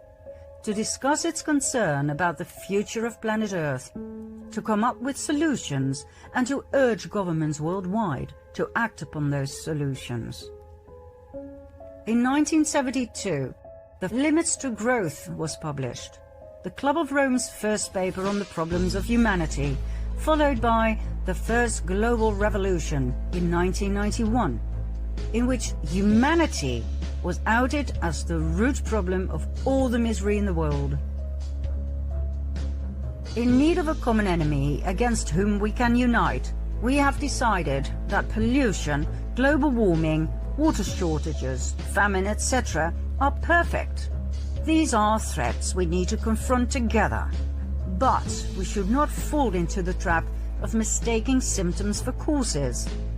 All these dangers are caused by human intervention in natural processes, and it is only through changed attitudes and behavior that they can be overcome. The real enemy is humanity itself. This, my friends, was the foundation of everything that was about to unfold. Humanity as the cause of all problems. The UN was delighted by the Club of Rome. It had founded the World Commission on Environment and Development in 1983, and the parallels with the conclusions of the First Global Revolution research paper were obvious. From now on, sustainability was the cabal's magic word. And so, in 1992, the first United Nations Conference on Environment and Development, or Earth Summit, was held in Rio de Janeiro, Brazil, where the first Agenda for Environment and Development, also known as Agenda 21, was developed and adopted. 21 was a reference to the 21st century, when all of the said goals would have to be met. 178 governments agreed with and signed the agreement. At the UN Sustainable Development Summit of 2015, Agenda 2030 was presented, an extended version of Agenda 21. 11 more goals were added to the original agenda, all aimed at the future of our planet and the human race, all aimed at sustainability. By now, 193 countries were participating. Do you know how many countries there are in the world? Only 2 more, 195. The only 2 that are called observer states are the Vatican and Palestine. Agenda 2030 contains 91 paragraphs. Paragraph 59 outlines 17 Sustainable Development Goals. There are 169 targets and 232 indicators. This makes it a rather dry document to digest. But we read it, and we were impressed. Impressed by the level of cleverness and cunningness with which something so evil was put together so seemingly benign. Using complex phrases in which words like peace, equality, safety and security are repeated frequently, the reader is actually left with a good, positive feeling. We'll show you the 17 Sustainable Development Goals in the following slide. Feel free to pause the video and have a proper look. We will, however, continue swiftly, as we wish to point out where things go wrong, not where things appear to be right.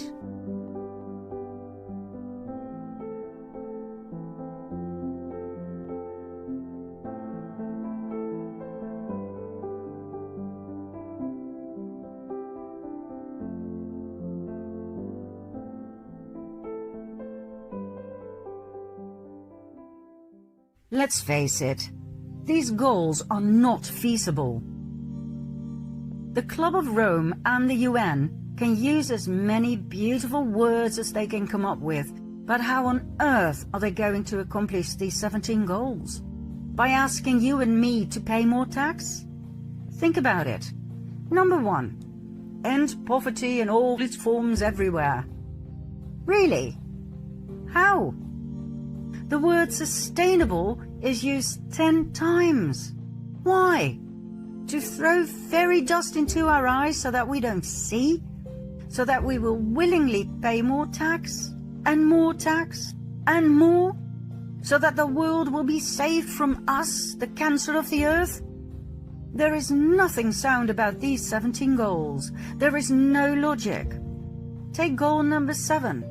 Ensure access to affordable, reliable, sustainable and modern energy for all. How? Are they finally giving the oppressed free zero-point energy of Nikola Tesla to the people? Really? The real reason why these goals were put together is to come to the conclusion that they can never be achieved as long as all the participating countries in the world and all their governments have to communicate with each other. That too much time, too much money is lost due to endless meetings. I'll bet you that the next step will be the announcement that the 17 Sustainable Development Goals can only be reached with a one world government. The countries will have to give up their sovereignty in order to save the world. Mark my words.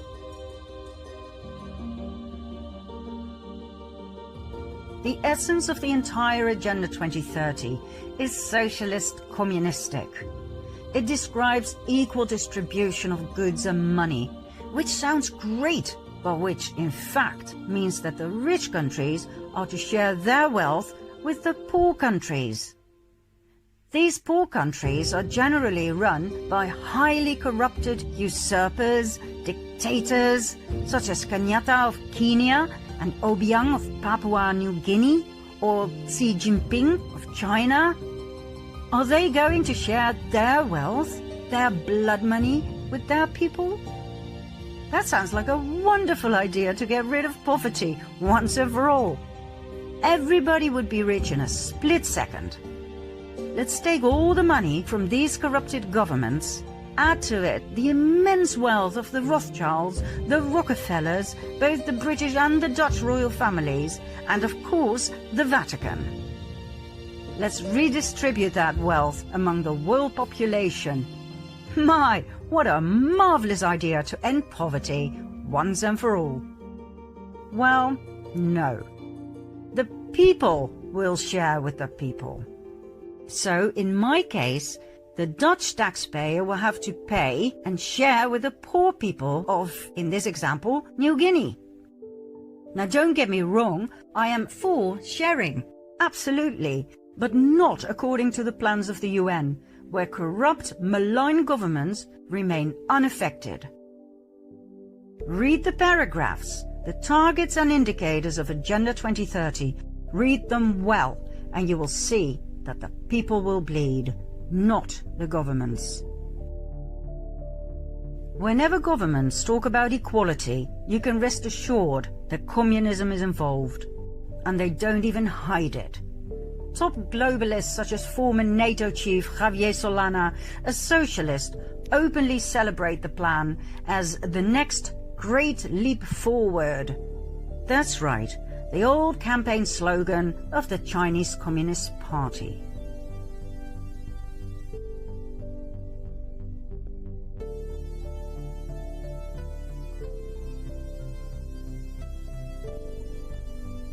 And isn't it odd that straight away just about every country in the world decided to participate and work together?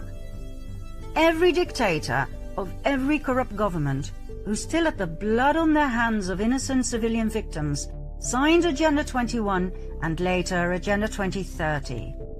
Countries that had been at war with each other for years, like for instance Ethiopia and Eritrea, now all of a sudden shook hands, smiled in front of the camera, and decided to forget about their wars on drugs, weapons and people trafficking, just to focus on the importance of a better world? On sustainability? Are you kidding me? What on earth were we looking at here? How much will the implementation of Agenda 2030 cost anyway? Well, according to the UN, and confirmed by the World Bank in a 2015 statement, between $3 and $5 trillion per year. That is 12 zeros. $5 trillion per year. Where the hell is the UN going to get that money from? All those zeros are going to be collected from the taxpayers, from you and me. That's what the solution of the UN is all about. The moment a baby is born, that baby has a carbon footprint.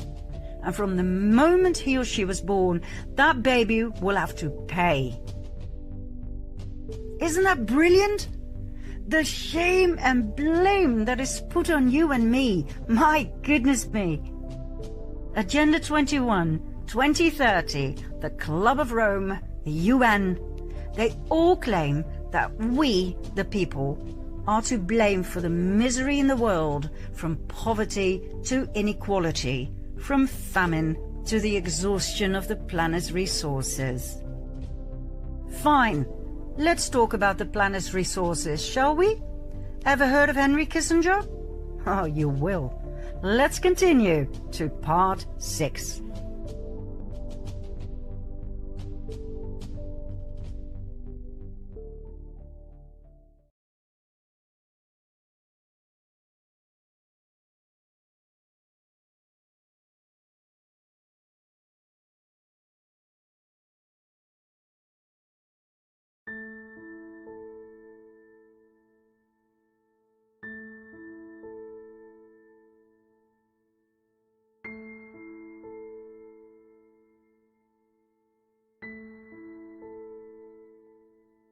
Henry Kissinger, world famous as US Secretary of State and National Security Advisor under Nixon and Ford. By some hailed as a hero, by others maligned as a war criminal. Kissinger wrote a top-secret report in 1973 called National Security Study Memorandum, or NSSM 200, also called the Kissinger Report. It talks about the planet's resources, all right. Henry Kissinger came up with a marvelous plan to consolidate the smooth flow of valuable resources from various countries across the world to the US. According to Kissinger, taking other countries' resources was easy as long as countries were stable. Unstable countries were difficult to access. So the question he posed was, how do we stabilize less developed countries? Because for some reason, the planet's most valuable resources, such as oil, natural gas, gold and minerals, were all in less developed countries. In his infamous report, he wrote, "Wherever a lessening of population pressures through reduced birth rates can increase the prospects for such stability, population policy becomes relevant to resource supplies and to the economic interest of the United States." Fancy words to say that in order to create stability, one needs population policy. What does that mean? Legalizing abortion, giving families money if they use contraception, if they accept sterilization and/or abortion. And if that isn't sufficient, population policy means forced birth control, forced sterilization, and forced abortions. Furthermore, Kissinger advised withholding aid, disaster aid and food aid, if a less developed country refused to implement the US population control programs. That was the way to pillage a country of its resources, create stability by reducing the population, and, most importantly, by getting rid of the anti-imperialist youth, the youngsters who tend to ask critical questions. They had to disappear. The result? A massacre worldwide, documented thoroughly in various excellent and courageous research papers that, for some reason, were ignored by the mainstream media and by the UN itself. We will give you two examples, two of many, China and Peru. We all know about China's one-child policy that started in 1979. In 2015, this policy was changed into a two-child policy if the first baby is a girl. How does that work in practice? With the financial help of the United Nations Population Fund, formerly known as the United Nations Fund for Population Activities, the UNFPA, China developed state-of-the-art tracking systems and computer surveillance programs to keep track of women's monthly cycles. And if a woman is pregnant, the program will know immediately whether the unborn baby is her first, or, if it's a second, whether her first child was indeed a girl. If the system shows the baby in her belly is not allowed by the government to be there, she will be arrested and have a forced abortion. That, my dear viewer, is China's policy as approved of and stimulated by the UN. As soon as I was taken out of the van, I saw hundreds of pregnant moms there, all of them just like pigs in the slaughterhouse. The room was full of mums who had just gone through a forced abortion. Some mums were crying, some mums were screaming, and one was rolling on the floor in unbearable pain. Then it was my turn. It was the end of the world for me. When the surgery was finished, the nurse showed me part of my baby's bloody foot with her tweezers. After the forced abortion, the fetus or baby is left with its mother, either in bed or in a bucket. This insane sadistic cruelty is topped up with the absence of any kind of support system for the traumatized parents. As we want people to know what is happening in the world with the support of the UN, we will show some shocking pictures. If you don't want to watch, that's understandable and we fully respect that. Simply close your eyes for 16 seconds starting from the moment the music changes. Now.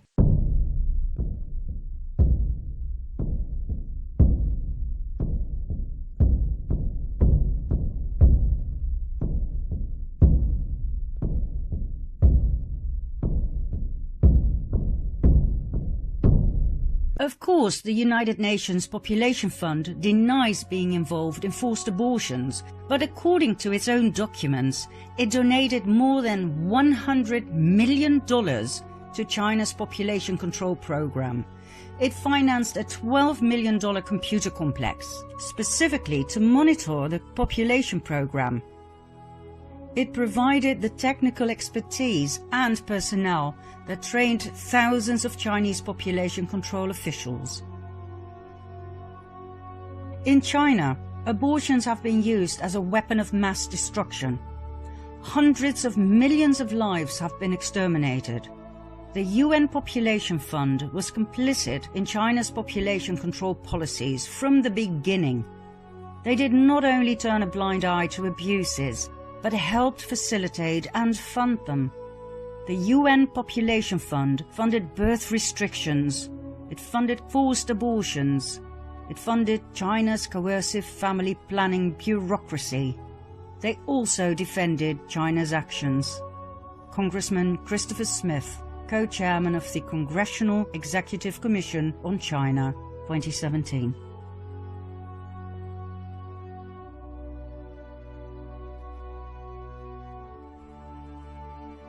One result of the one-child policy that we never hear the UN about is the surge in female infanticide that has now resulted in a disastrous sex ratio of 115 boys to every 100 girls. Female infanticide means that parents actually kill their baby girls. China has a cultural preference for boys, so the baby girls are killed. Do you know what that does to a parent? If you do, it will not surprise you that China has the highest female suicide rate in the world, and it is the only country listed where the number of suicides among women surpasses that of men. Any sympathy from the UN?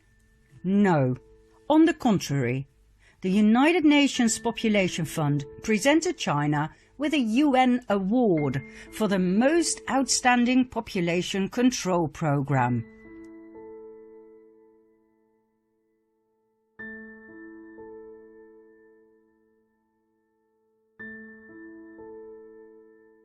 Oh, and let's not forget their official mission: to deliver a world where every pregnancy is wanted, every childbirth is safe, and every young person's potential is fulfilled. Under the one-child policy, the Communist Party, by its own estimation, prevented over 400 million births and carried out over 336 million abortions. More children were aborted under the one-child policy than the entire population of the United States. In April 2017, the Trump administration stopped funding the United Nations Population Fund.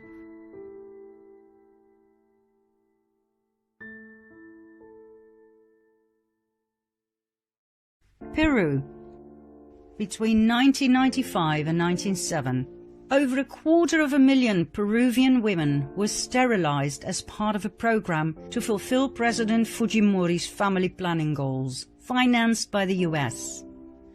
Although this campaign was called the Voluntary Surgical Contraception Campaign, many of these procedures were forced. In fact, women whose underweight children were on government food programs were threatened with the withholding of this food if they refused to be sterilized, and others were kidnapped from their families and forcibly sterilized.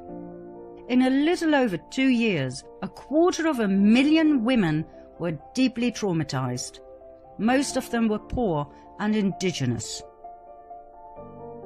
Not all women survived the surgery due to poor hygiene in the local hospitals. At least 100 women from my area went to the clinic that day. We were promised medicine. A lorry took us to the clinic. We all arrived innocent and happy. Then we heard screams and I just ran, but the doors were locked so I could not escape. I was 3 months pregnant. The health center staff knew this. They still went ahead. When I woke up, I was sterilized against my will. The examples go on and on and on. In every less developed country, the UN's concern was not with development, health, or women's empowerment, but with reversing the unchecked growth of the world population.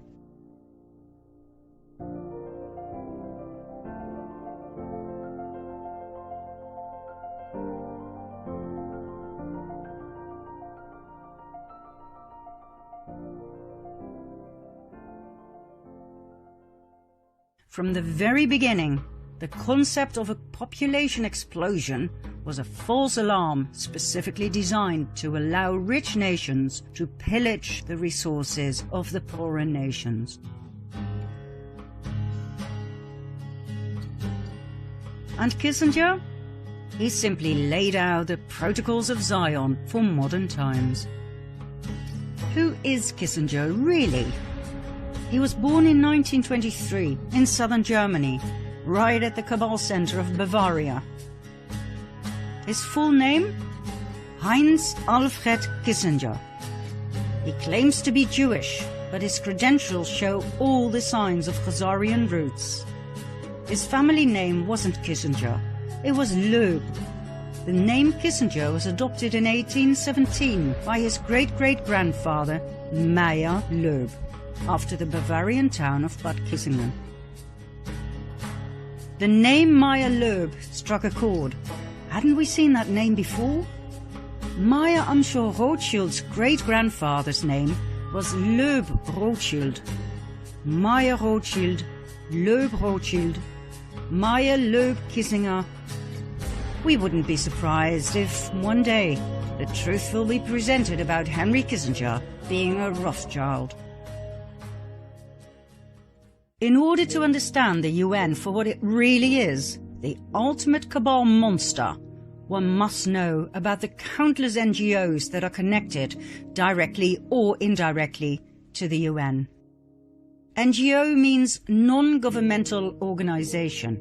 It means they don't have to pay tax, as they are non-profit organizations. It doesn't matter if they make astronomical piles of money. All NGOs are tax-exempt under the Internal Revenue Code, Section 501C. In this case, most of them are 501c3s and 501c4s. Not long ago, we believed NGOs do good things. Well, upon researching the NGOs set up by the UN and working for the UN, we were in for a rude awakening. We've already seen the United Nations Population Fund aiding and paying for the Chinese Communist government with its horrid population control policy. Then there's the Population Council, yet another non-profit organization aimed at eugenics and depopulation. Eugenics intends to improve the genetic quality of the human race. We all know where that led to in World War II. Isn't it remarkable that the Population Council actually presents itself as addressing critical health and development issues such as voluntary family planning and girls' empowerment? Really? Let's have a closer look, shall we? The Population Council was founded in 1952 by John D. Rockefeller III. It addressed the problem of overpopulation, stating that modern civilization had reduced the operation of natural selection by saving more weak lives and enabling them to reproduce, resulting in a downward trend in genetic quality. That genetic quality had to be protected, and so the Population Council was set up to devote itself to reduce the fertility of the world population. Rockefeller became the organization's first president. He was succeeded by members of the American Eugenics Society. early grants supported studies in embryonic development and paid for sterilization experiments on women with bad hereditary history.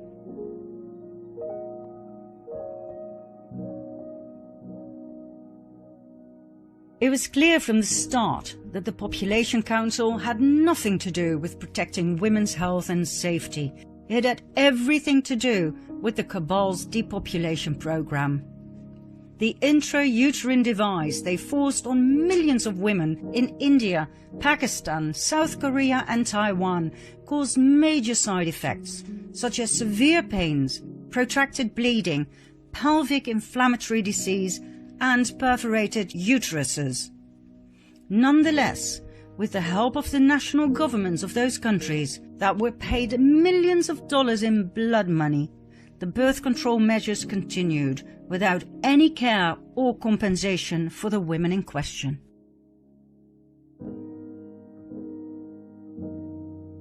In 1969, the Population Council published an article entitled Beyond Family Planning. The document offered legitimacy to, for instance, adding fertility control agents to water supplies in urban areas, temporary sterilization of all young women via time capsule contraceptives, and compulsory sterilization of men with 3 or more children. Once again, the Population Council actually presents itself as addressing critical health and development issues, such as voluntary family planning. Voluntary? Really?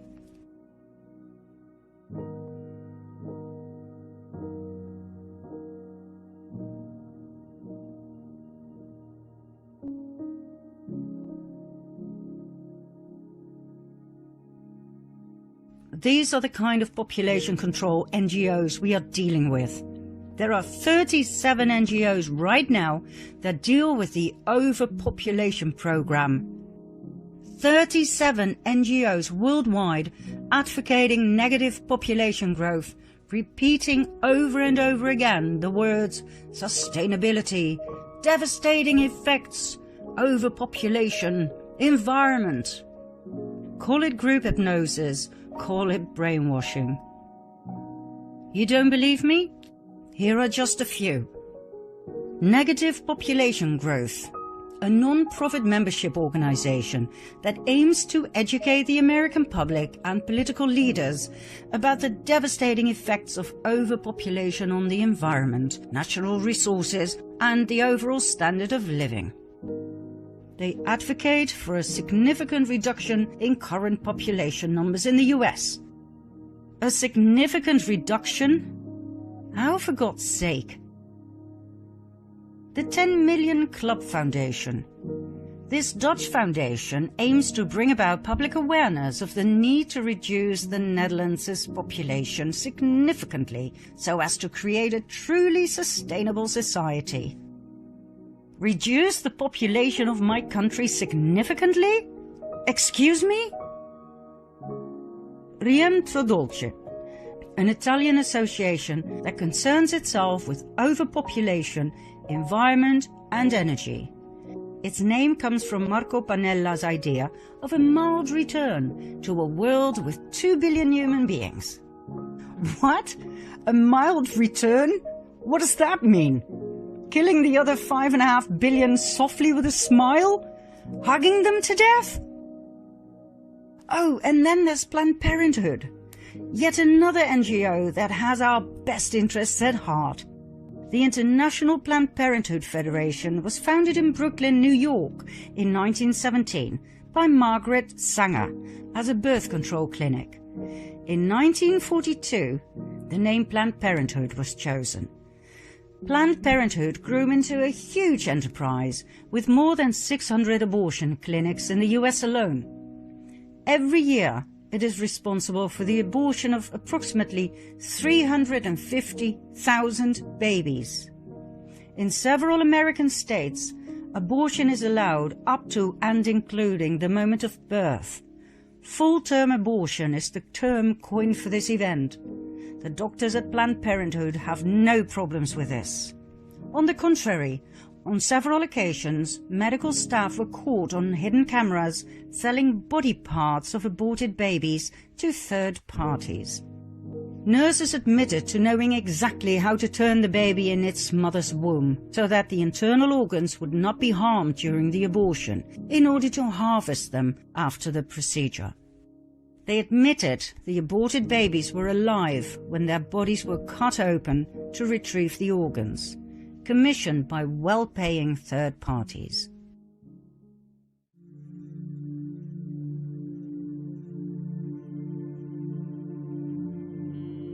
A lot of people want intact parts these days. They're looking for specific notes.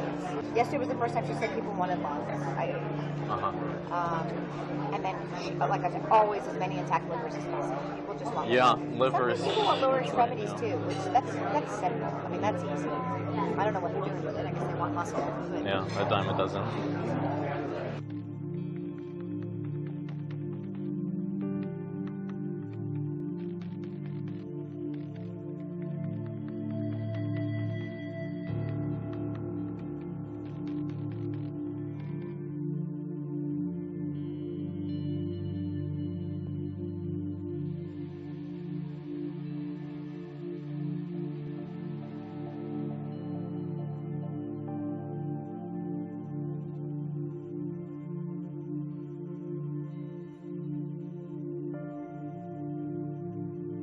I'm the medical director for the national office for all of the affiliates.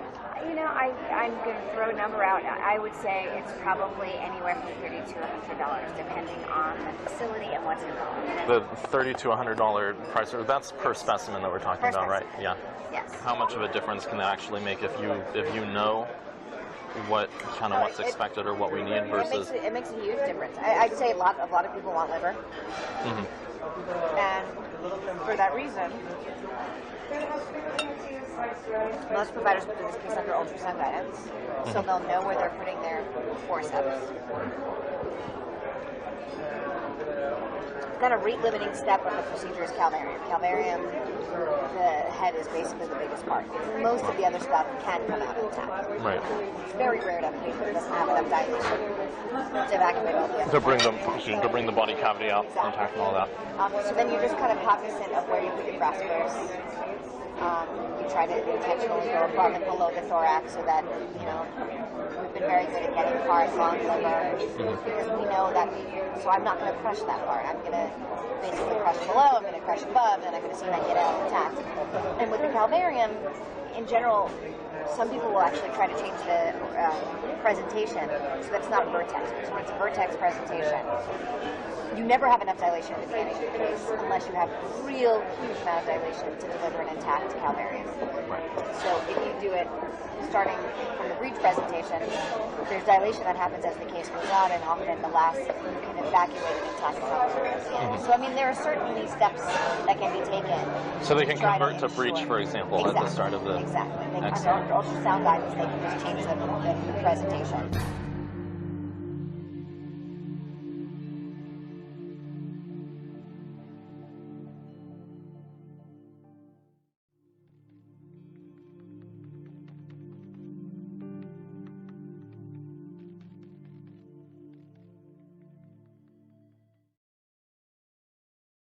Federal abortion ban is a law, and laws are up to interpretation.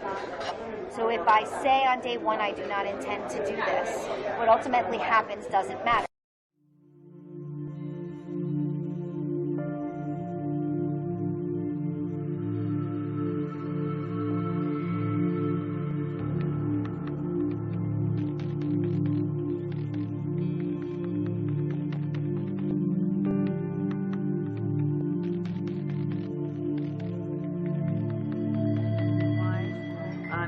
Realistically, if we were to do an agreement with you guys, what do we think you could get? I mean, what do you feel like you could get? Volume-wise? Yeah, okay. On specifically liver tissue, because that's such an area of demand for us. Right, so liver and what about intact specimens? Oh, yeah, I mean, if you had intact cases, which we've done a lot, so we've sometimes shipped those back to our lab in its entirety. So what would keep your lab happy? Like, what would make your lab happy? Another 50 livers a week. So you can handle that? Yeah. Okay. As you probably know, potentially, I mean, I think that one of the issues with neural tissue is so fragile. It's insanely fragile. Right. I was going to say is that I know we get requests for it's the hardest thing in the world to ship. You do the whole Calvarium. That's it. Yeah, that's the easiest way. And I mean, we've actually had good success with that in the past. So make sure the eyes are closed. Tell the lab it's coming. Did I open the box? Oh, I know. God. You know what I mean? So where so many of the academic labs cannot fly like that. They're just not capable. Why is that? I don't understand that. It's almost like they don't want to know where it comes from. Megan's seen that, where they're like, we need limbs, but no hands and feet need to be attached. And you're like, they just want the long bones and they don't want to see that they want you to take it all off, like make it so that we don't know what it is. Yeah. It's like, bone the chicken for me, and then that's it. you know, and then I'll eat it. But we know what it is. I mean, but their lab. So this goes to that whole stigma. Oh yeah. This is, and their lab techs freak out and have meltdowns, and so it's just kind of like, yeah. So, I mean, I think you're either in the cause or you're not. Yeah. And if you're not in the cause, like, they don't need you around. Get out. They need champions, and if you're not a champion, you should go. Yeah. Because that's just, you know, and I don't know, the clinics, you know, they're very guarded, as they should be. Yeah. And who do they let in their house? They want champions in their house, right? Hello, I'm Cecile Richards, President of Planned Parenthood Federation of America.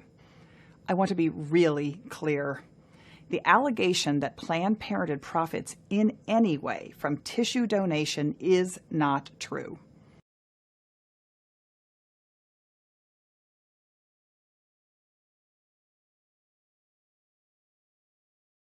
What would you expect for intact tissue? What sort of compensation? What sort of... Well, why don't you start by telling me what you're used to paying?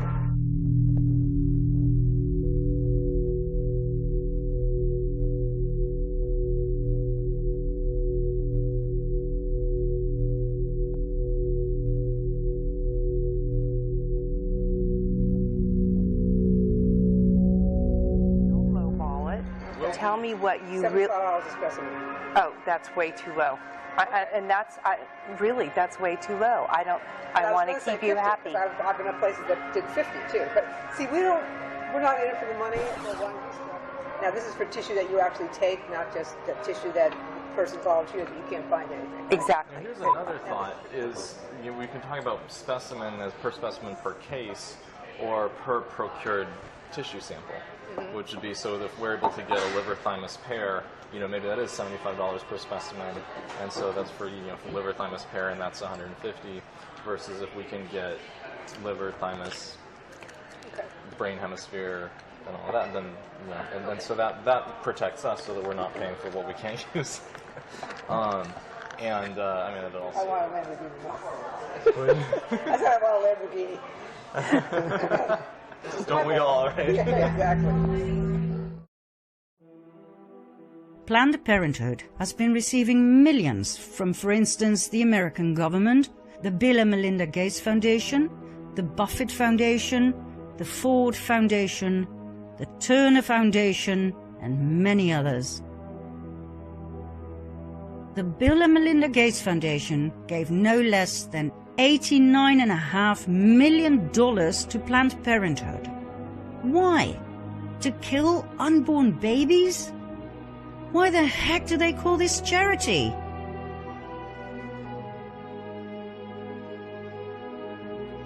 The most merciful thing that the large family does to one of its infant members is to kill it.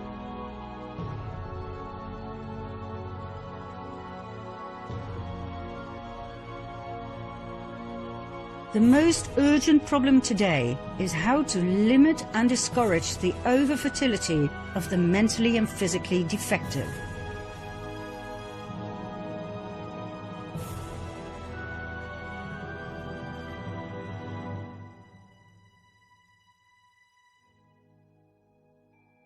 A marriage license shall in itself give husband and wife only the right to a common household and not the right to parenthood. .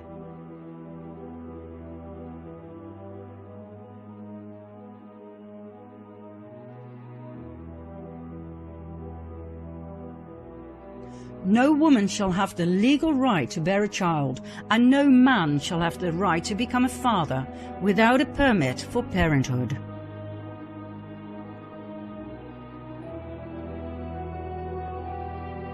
We don't want the word to go out that we want to exterminate the Negro population.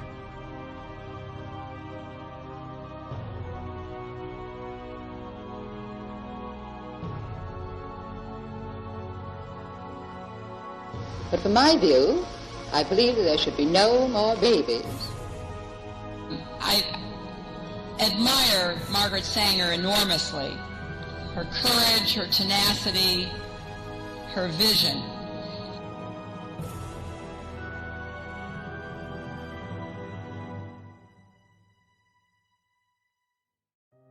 President Trump ended the US funding of Planned Parenthood in 2019.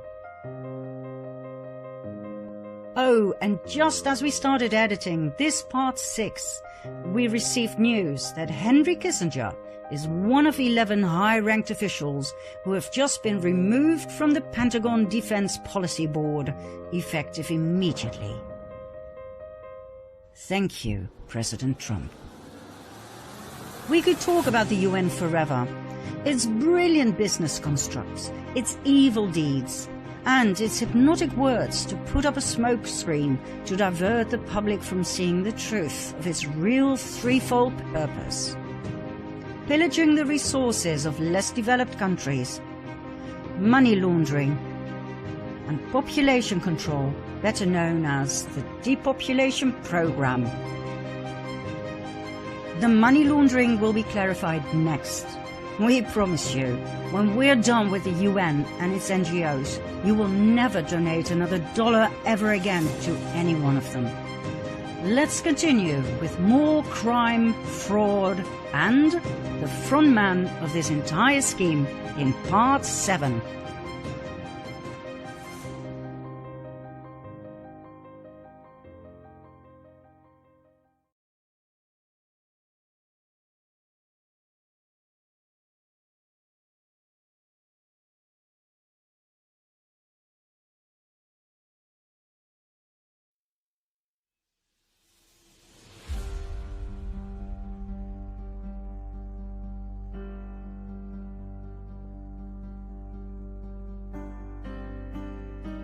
The United Nations, thought of by millions of people to be a benign organization with only our best interest at heart, turns out to be one of the main engines of the cabal.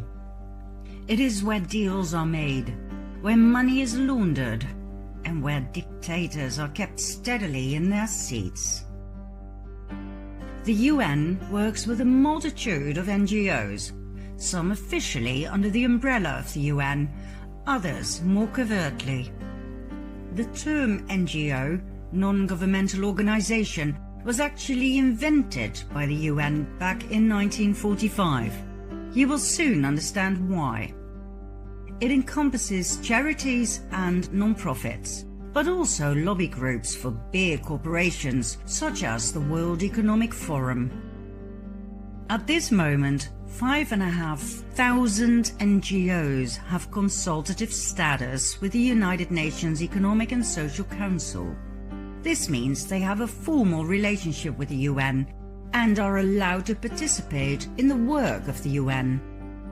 They are all independent from government control and answer to one entity only, the United Nations. Interesting fact in and of itself, don't you think? What we stumbled upon during our research was an enormous cash flow between these NGOs.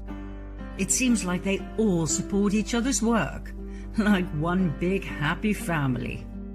Well, that is mostly a sign of money laundering. Mind you, there are big names involved here. The Bill and Melinda Gates Foundation, the Buffett Foundation, the Ford Foundation, the Turner Foundation, the Rockefeller Foundation, the Clinton Foundation. Big names moving around even bigger amounts of money. Their financial reports seem impeccable, of course. But the money flow gets lost in the abundance of NGOs involved, the non-specific destination of the billions of dollars moved around like grants to recipients. What does that mean? And the existence of alliances of NGOs that makes things even less transparent. Like, for instance, the Fund for Shared Insight, a group of 7 funders, and a pool of financial and other resources to make grants to improve philanthropy. Nice and vague. Let's have a look at the Rockefeller Foundation. Did you know there's also the Rockefeller Philanthropy Advisors, the Rockefeller Brothers Fund, the Richard Rockefeller Fellowship, the David Rockefeller Fund, the Rockefeller Family Fund, the Winthrop Rockefeller Foundation, and the Eileen Rockefeller Growell Family Fund? They all move around tidal waves of money, I'm talking billions, often between foundations set up by members of the same family. Not only the Rockefellers show us clearly how to keep it in the family, Warren Buffett is another great example, with the Susan Thompson Buffett Foundation, named after Warren's wife, the Sherwood Foundation, set up by their daughter Susan Alice, the Howard G. Buffett Foundation, with their son Howard as chairman and CEO, the Novo Foundation, co-funded by their son Peter and his wife Jennifer, and the Buffett Early Childhood Fund, set up by Warren's daughter again, Susan Alice. In July 2020, Warren Buffett announced that he would, once again, it's sort of an annual thing, be giving 15.9 million Class B shares of his mega company, Berkshire Hathaway, to 5 charities. Take a wild guess.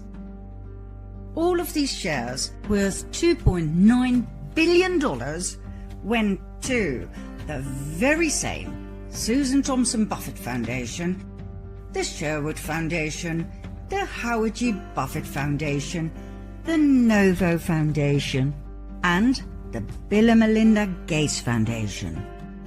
Now, the latter is not a big surprise, as Warren Buffett had taken Bill Gates under his wings back in 1991, when his mother set up a meeting between her 37-year-old son and the excessively rich and powerful tycoon Warren Buffett. A deal was made, and from that moment on, the destinies of Bill and Warren were intertwined forever. More about which soon. Since 2006, Warren Buffett has moved $37 billion in shares to, well, basically his children, without paying a dime of tax. Why don't you try to donate some money to your children without the tax administration stepping in to claim a big chunk?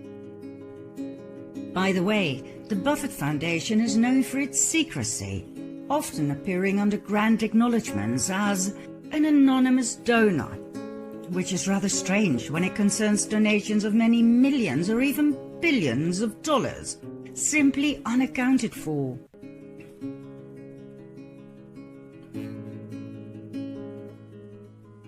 But like we said at the intro of this episode, these NGOs, no matter how big and powerful, are independent from government control. Let that sink in. The Buffett Foundation invests heavily in reproductive health and family planning grants across the world, including substantial investments in abortion and contraceptives.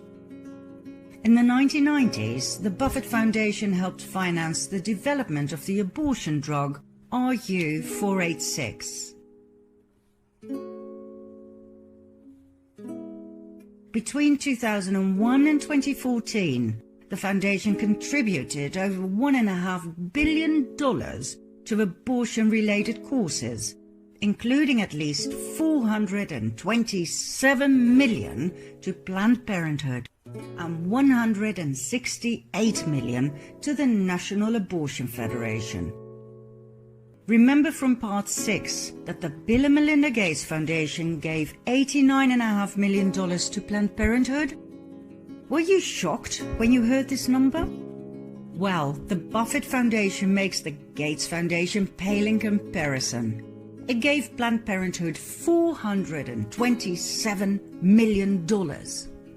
Why are all these most wealthy men alive so obsessed with killing babies? What we discovered upon investigating the largest and most influential NGOs was that they all primarily focus on reproductive health. In our previous episode, we showed you what that really means in practice.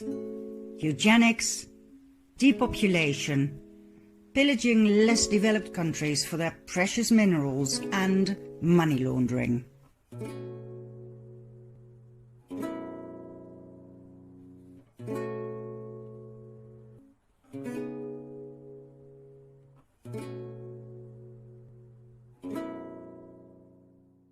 One of the brilliant moves when it comes to money laundering is the transfer to subsidiaries, also known as child companies, to make things even less transparent. Let's have a look at some examples. Ever heard of Arabella Advisors? Probably not. Yet you should. Here's why. Arabella Advisors is a for-profit consulting company founded in 2005 by former Clinton administration appointee Eric Kessler. According to Arabella's own website, they provide strategic guidance for effective philanthropy. Effective philanthropy, huh? Let's see what that means. Arabella claims to have carried out more than 150 projects for clients that are worth more than $100 billion. Not exactly a small fish, right? What else? Arabella manages 4 non-profits. And this is where it gets interesting. The New Venture Fund, the 1630 Fund, the Hopewell Fund, and the Windward Fund.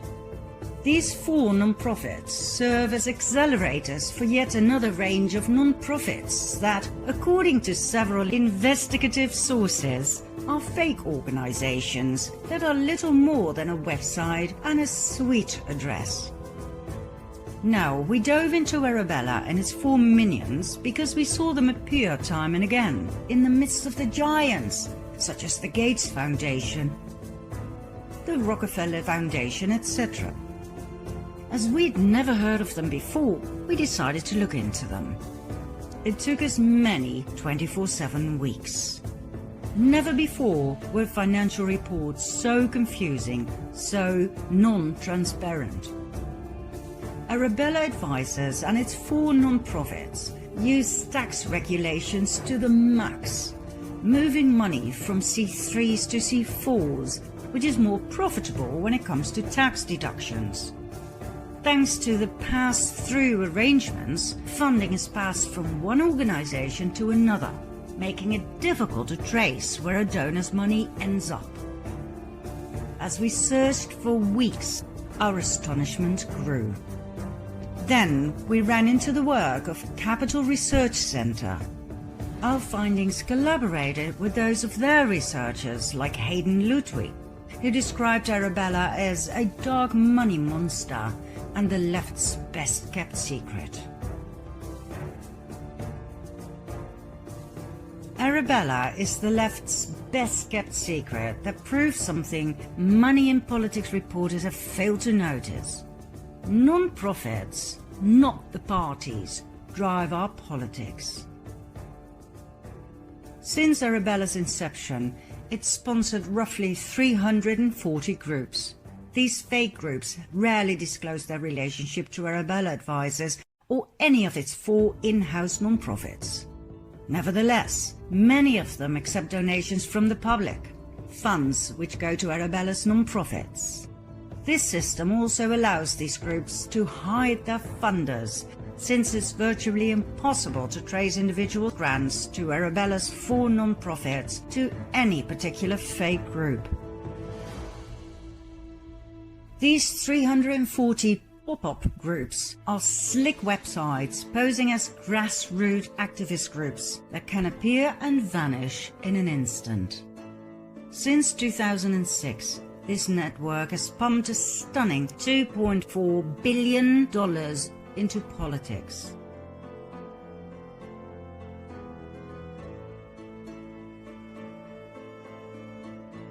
Between 2008 and 2018, Arabella's 4 non-profits paid the company nearly $103 million in contracting and management services fees. Interesting money flow, but it gets more interesting. According to various independent researchers, Arabella and its 4 non-profits equal dark money. Dark money is money raised to influence elections. This money is raised by non-profit organizations that do not have to disclose the identity of their donors.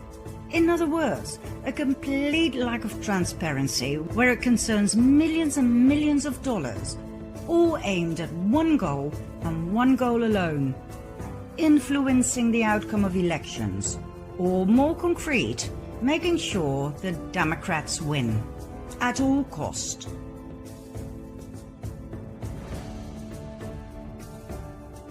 Let's see if we can find any evidence for such a crude accusation, shall we? Let's have a look at Arabella's 4 non-profits. Any clues there to such conspiracy theories?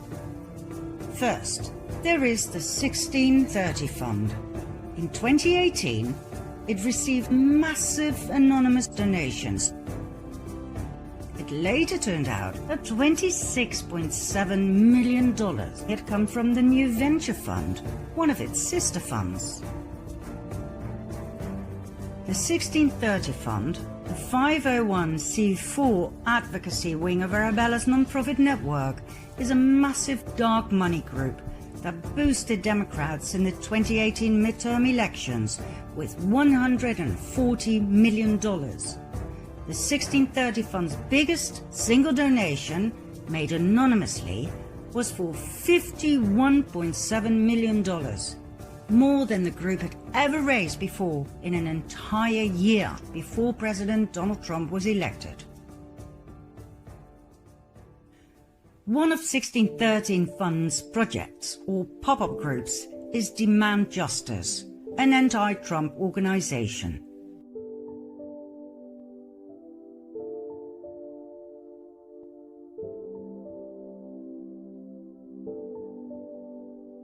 At the beginning of 2018, Demand Justice did not exist, but given the fear that President Trump would nominate federal judges, Arabella popped it into existence with more than $2.5 million from George Soros's Open Society Foundations. It was the same organization that blasted Justice Brett Kavanaugh during his Supreme Court confirmation.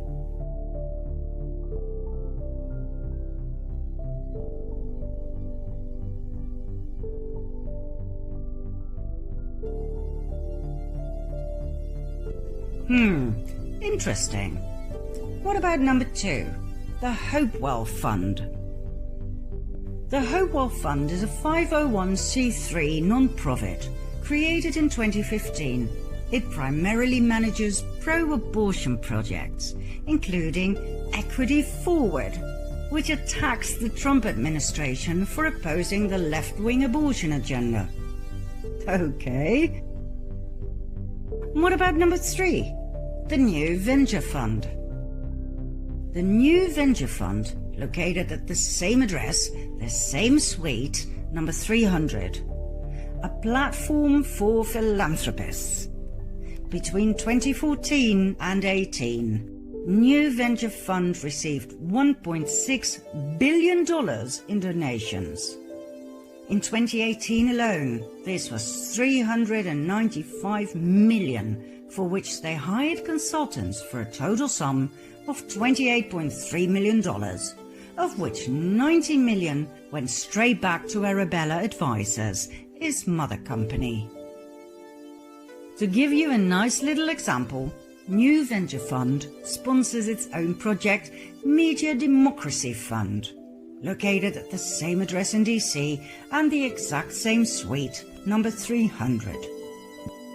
Media Democracy Fund describes itself as a catalyst for an open, secure and equitable internet. God knows what that has to do with charity. Well, we can tell you why it was set up in the first place. To push Obama's net neutrality. In other words, to increase the government's control of the internet. We're talking censorship. Media Democracy Fund is run by a few young people with no surnames and no real profile pictures. Still, since its founding in 2006, it has made more than $34 million. Oh, and surprise, it is supported by the Open Society Foundations of George Soros, the multi-billionaire we showed in part 2 of The Fall of the Cabal, the man responsible for his destabilizing and dividing mega projects, such as the illegal alien invasion, Black Lives Matter, and Antifa. Yet another interesting little detail about New Venture Fund is their interest in America Votes, yet another one of their fake pop-ups. New Venture Fund gave a $2.35 million grant to America Votes in 2018, which is a lot of money for a business that, according to its own website, aims to advance progressive policies and win elections. Win elections? Wow, I mean, that is weird. I thought we were looking at charity funds here, right? Well, obviously not. Oh, a New Venture Fund's sister, the 1630 Fund, gave no less than $27 million to America Votes. All you have to do is take a look at who sponsors American Votes. Take a wild guess, my friends. Democratic Attorneys General Association, Democratic Governors Association, Democratic Legislative Campaign Committee, Democrats.com, National Democratic Redistricting Committee. Oh, and let's not forget Planned Parenthood and Stand Up America, committed to resisting Trump's agenda and unrigging the corrupt system that put him in the White House. Let's make something clear once and for all. First, the corrupt system is exactly what President Trump is fighting. It is the corrupt system that tried to prevent Donald J. Trump from entering the White House. Furthermore, whether you like Trump or not is not relevant. He is your president. He was elected twice by a majority of the American people. That is called democracy. Now, just because you hate Trump doesn't mean he was put in the White House by mistake. There was no Russian collusion, remember? Years of investigations have gone by in which the Democrats did everything they possibly could think of to get rid of their opponent. Well, guess what? It didn't work. They failed miserably. You want to know why? Because, and I will say this again loud and clear, because Donald J. Trump was elected by the majority of the American people to be their president. That's why. So my question to the Democratic Trump haters out there is, which part of democracy don't you understand? The amount of money that is moved around within the limits of the law is staggering. The more we studied this topic, the more we realized that in order to drain the swamp in philanthropy land, laws would have to be rewritten. Over the past 5 years, the David and Lucille Packard Foundation donated no less than $245 million to NGOs working in the area of reproductive health. Remember these names. They will return again and again. Once you understand who they are and how they play the world stage, moving assets around, dominating national policies, you will never again think of these titans as philanthropists. Take Pathfinder. The Pathfinder Fund, fully into reproductive health and family planning, we now know what that means, was founded in 1957 by Clarence Gamble, heir to the Procter & Gamble fortune and advocate of birth control, forced sterilization of mental patients, and eugenics. Pathfinder received $673 million over the past 5 years to be used for their reproductive health projects. Where did this money come from?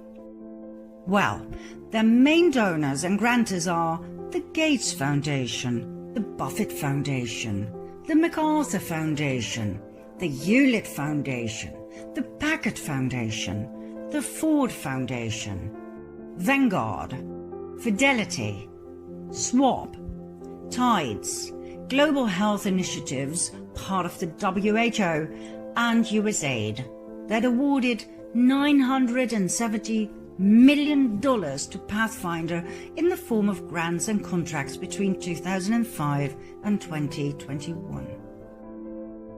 Other donors are the Novo Foundation, Open Society Foundations from George Soros, the Passport Foundation, Robertson Foundation, Rockefeller Brothers Fund, Rockefeller Foundation, and Wellspring Philanthropic Fund. We cannot stress sufficiently to please do your own research. Simply take one of these sheets and dive into these names. Take Fidelity. According to its IRS Form 990 for 2018, Fidelity Investments Charitable Gift Fund moved nearly $107 million to two of Arabella's nonprofits, the New Venture Fund, $73 million, and Hopewell Fund, $34 million. We can, however, assure you that you will get stuck in the spiderweb of C3s and C4s, and that's where you will meet the end of transparency, if it ever was there in the first place.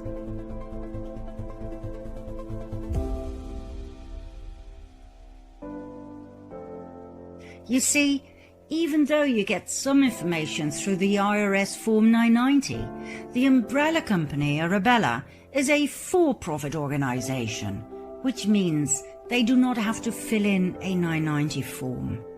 That's where darkness sets in. As in, indeed, dark money.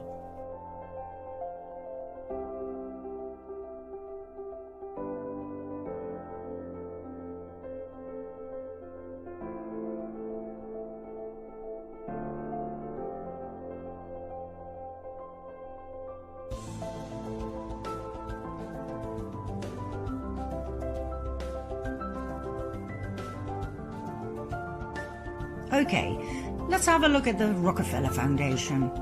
I showed the massive power empire of the Rockefellers in my first documentary about the fall of the cabal, in part 2. Now please bear in mind that the Rockefeller Foundation 990 forms contain between 350 and 400 pages each year. So what we did, after having studied each and every one of them, we narrowed it down for you by highlighting some anomalies, those donations that jumped out for their numbers and or recipients. The Rockefeller Foundation gave $666,666 to the City University of New York. Interesting number, associated with the number of the beast. Okay, I'm sure that's just a coincidence, right?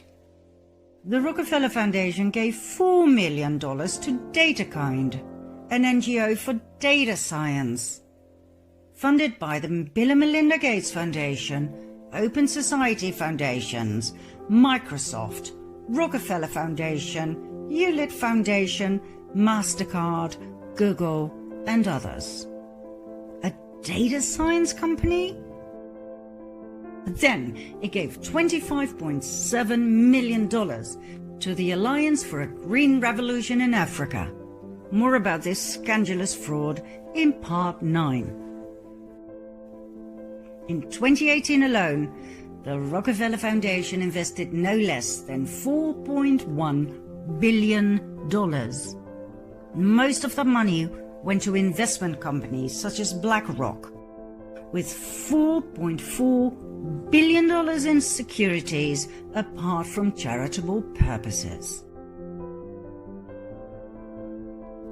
To cut a long and boring story short, let's put it this way.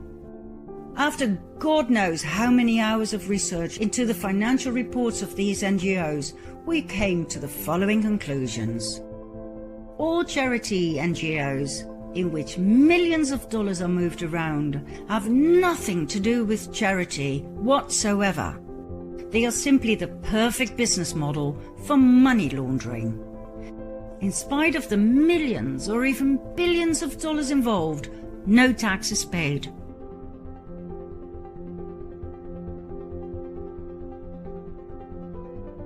The astronomical amounts of money are, apart from being laundered, transferred to support the Democrats and their agendas. Think abortion facilities and other family planning and population control topics. As such, it is the non-profits that drive US policies, not the political parties. Most charity money goes directly to Wall Street, to NASDAQ and other stock exchanges, where it is invested in, well, anything lucrative. Those are projects you do not get access to unless you have a certain clearance level. It could range from legal to illegal investments such as drug and human trafficking. Arabella helps its clients implement centre-left political agendas through sometimes risky programming investments. So, our question to you is this. How do you feel about your donation to charity being used to avoid tax, to be invested in risky programming investments, which could be anything, and to go straight to the Democrat Party, either to support a presidential election or to rig one, or to help fund one of their projects such as population control or any other means or method to facilitate the New World Order? How does that make you feel? How can it be that these so-called charities don't have to account for so much money, both where it came from and where it went to?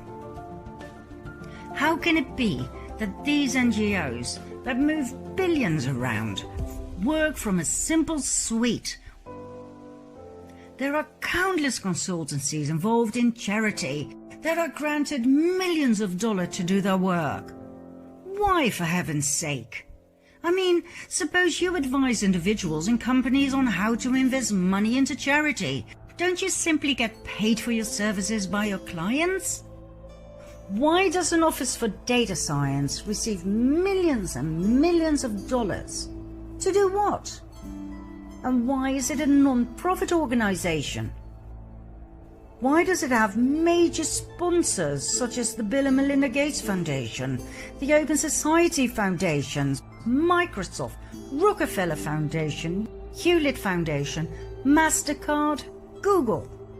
Why do these NGOs form alliances in order to improve philanthropy?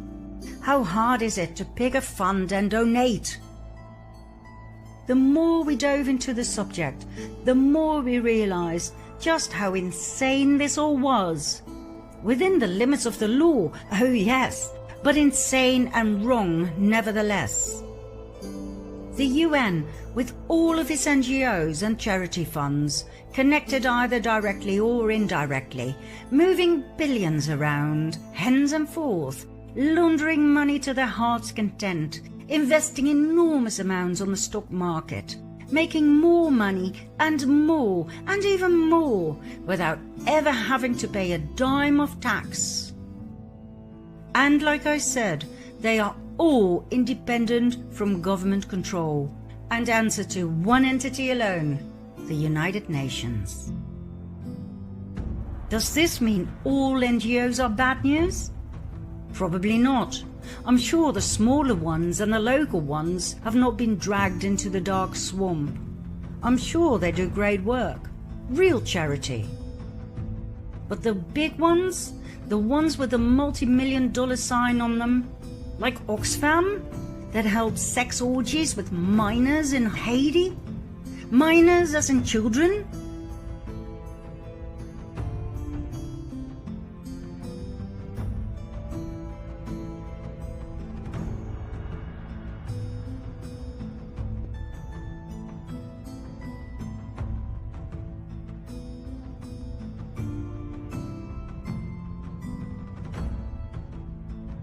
Like the Red Cross, that after a history of discrimination of black and gay people whom they refused to help during times of despair, collected $500 million for Haiti in 2010 after the devastating earthquake, and used that money to build 6 houses? When you find out how much the presidents of those NGOs make, will you donate money ever again? So, where does all of the above leave us? In a big, sticky, criminal spider web, with hungry spiders everywhere. One of those spiders is the Bill and Melinda Gates Foundation. Follow me to part 8.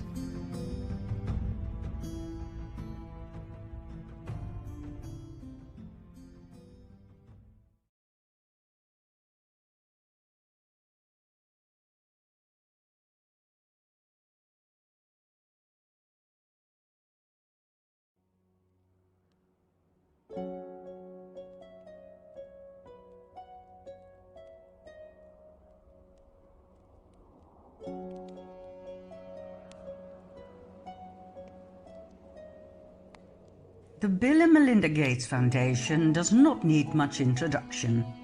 Bill Gates is one of the wealthiest and most powerful men in the world. Let's have a look at the way Mr. Gates is presented to us all. He is the most powerful doctor in the world. He is invited to G20 meetings and all other top-level gatherings, where he is treated like a head of state.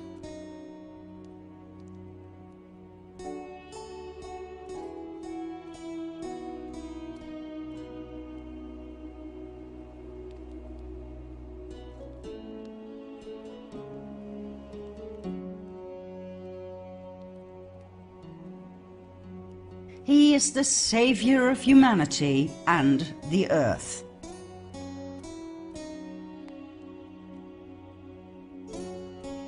He is the embodiment of charity.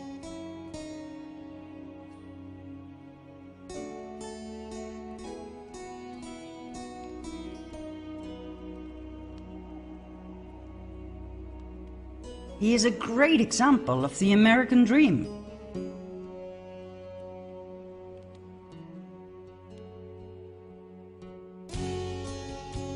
And he is a wonderful inspiration to us all.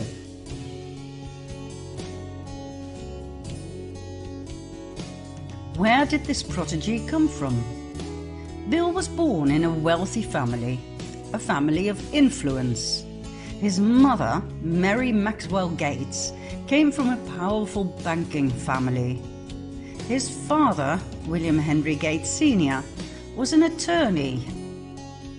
Bill Jr. dropped out of Harvard University. Worried about the future of her son, Mary helped Bill set up Microsoft. She used her IBM connections to set up a deal between IBM and Microsoft.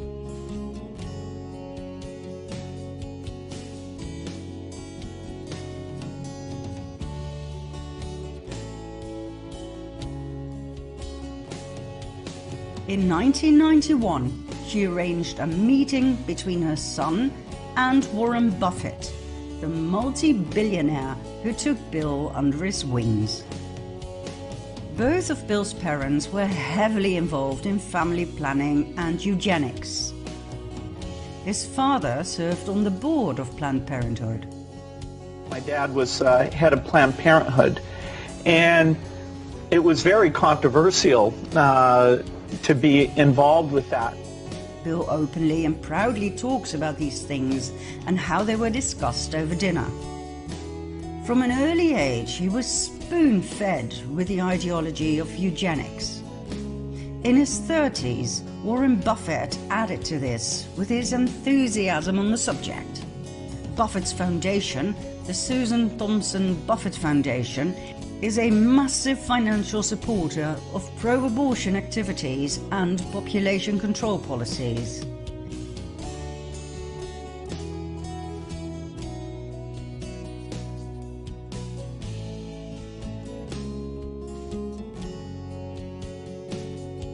It is the largest funder of reproductive health and family planning in the world. We hope that by now you understand that those are just fancy words for eugenics.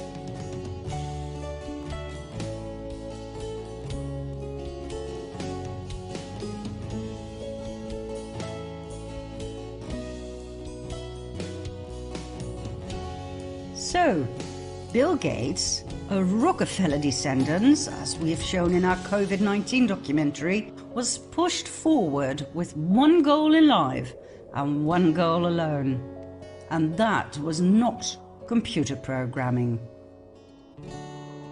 His role in this world was determined by his bloodline. He was to become the face of population control and depopulation within the framework of Agenda 21 and 2030. Let's have a closer look at the effects of our great benefactor's actions, shall we? Between 2000 and 2017, the Bill and Melinda Gates Foundation massively enforced their new polio vaccine on the children of India. 500,000 children under the age of 5 became paralyzed.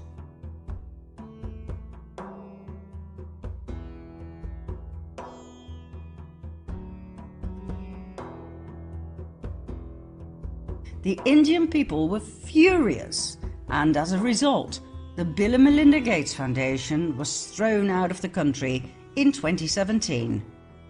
Yet, less than 2 years later, they were allowed back in, and India's Prime Minister Narendra Modi was awarded by Bill Gates for his efforts to reach the UN Sustainable Development Goals. There's nothing money can't buy. Isn't it weird that Gates got the opportunity in the first place to start his polio vaccination campaign in India, when taken into account that back in 2000, it was already known in the US that the oral polio vaccine frequently caused paralysis?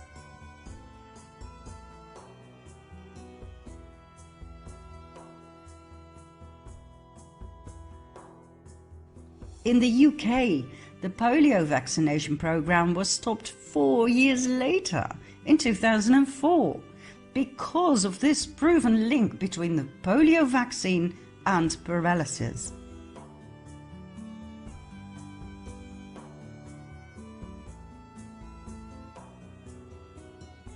Yet, the vaccination program was continued for 13 more years with devastating effects in India. Nobody said a word, not the UN, nor the WHO, nor the Dutch RIVM that was involved in the development of the vaccine, and most certainly not the Bill and Melinda Gates Foundation. Finally, in 2017, when the damage was done, the WHO reluctantly admitted that the global explosion in polio was mostly caused by the mutated polio strains used in vaccines. Let me say this in layman's terms. Once there was a nasty virus. The WHO named it the wild polio virus. It paralyzed people, so the WHO asked its minions to create a vaccine. which they did. As a matter of fact, they created two types. One that had to be injected, and one that only needed a few drops into a child's mouth. The droplets, also called the oral polio vaccine, were much cheaper to fabricate, so the poorest African countries got the droplets, and the not-so-poor countries got the ones with the needle. Business is business, right?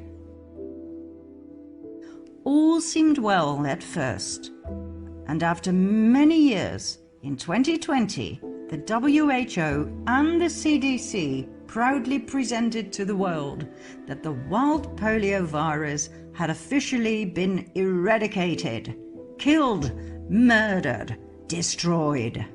Wonderful! But the droplets started causing major problems. Why? Because, according to the WHO, it contained a live, yet weakened, vaccine virus, activating an immune response in the body. However, the weakened virus did not die after the body had become immune to polio. It became stronger and started causing mayhem in children. Those who'd had the oral polio vaccine, the apparently harmless little droplets, developed identical symptoms to the original wild polio virus. They got paralyzed.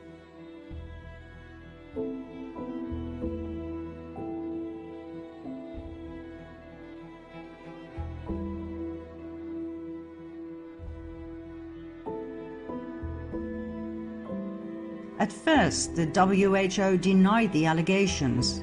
It stated that this could only occur very rarely.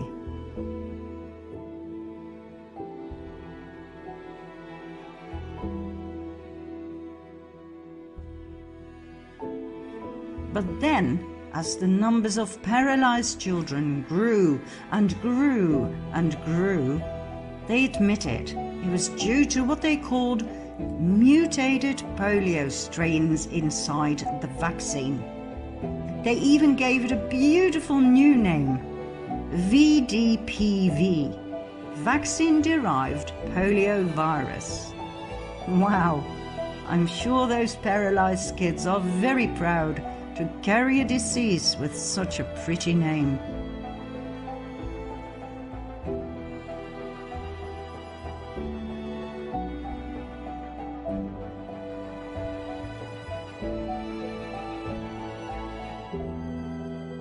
Now, please do not despair. As always, the WHO has a solution to everything. As stated on their website, the solution is actually quite simple. Everybody must receive the vaccine. Let's make sure we vaccinate every child and end all polio for good.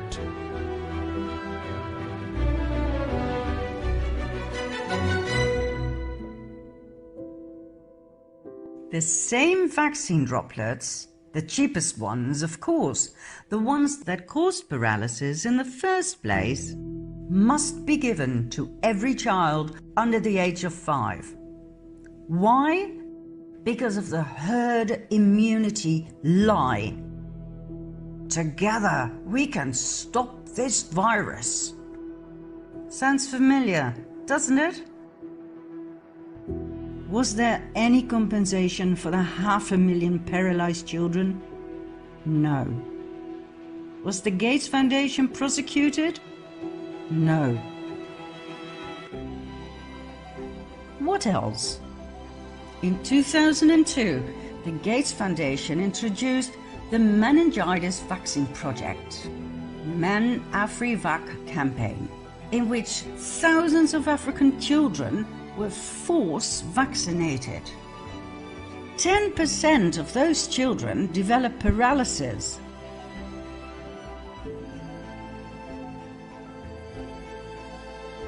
Local newspapers printed articles about being nothing but guinea pigs for the pharmaceutical industry.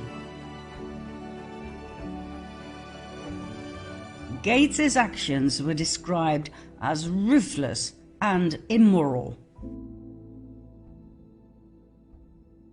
Once again, it was clear how the UN's NGOs and the WHO were all in it together. The meningitis vaccine project was a partnership between PATH and the WHO. It was funded with millions of dollars by the Bill and Melinda Gates Foundation. Then, in 2009, the Gates Foundation used their NGO called PATH to test their HPV vaccine on 23,000 tribal girls in remote villages in India. The HPV vaccine was said to prevent girls from getting cervical cancer. 1,200 girls had severe and chronic side effects, such as fertility disorders and autoimmune problems.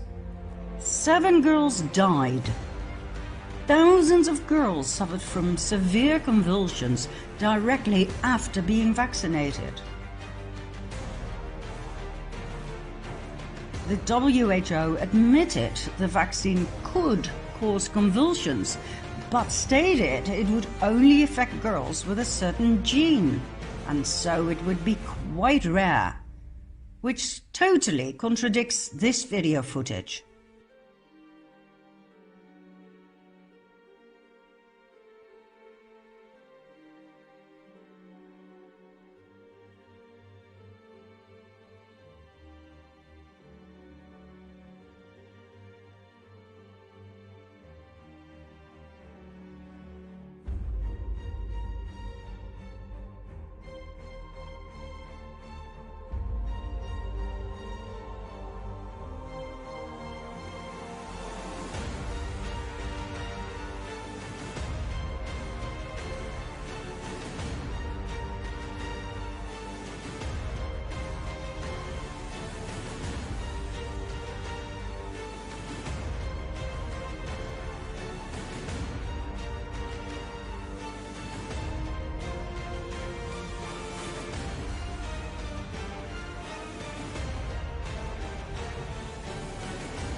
I'm Ginny Blesky, and this is my daughter Mia, who's 12.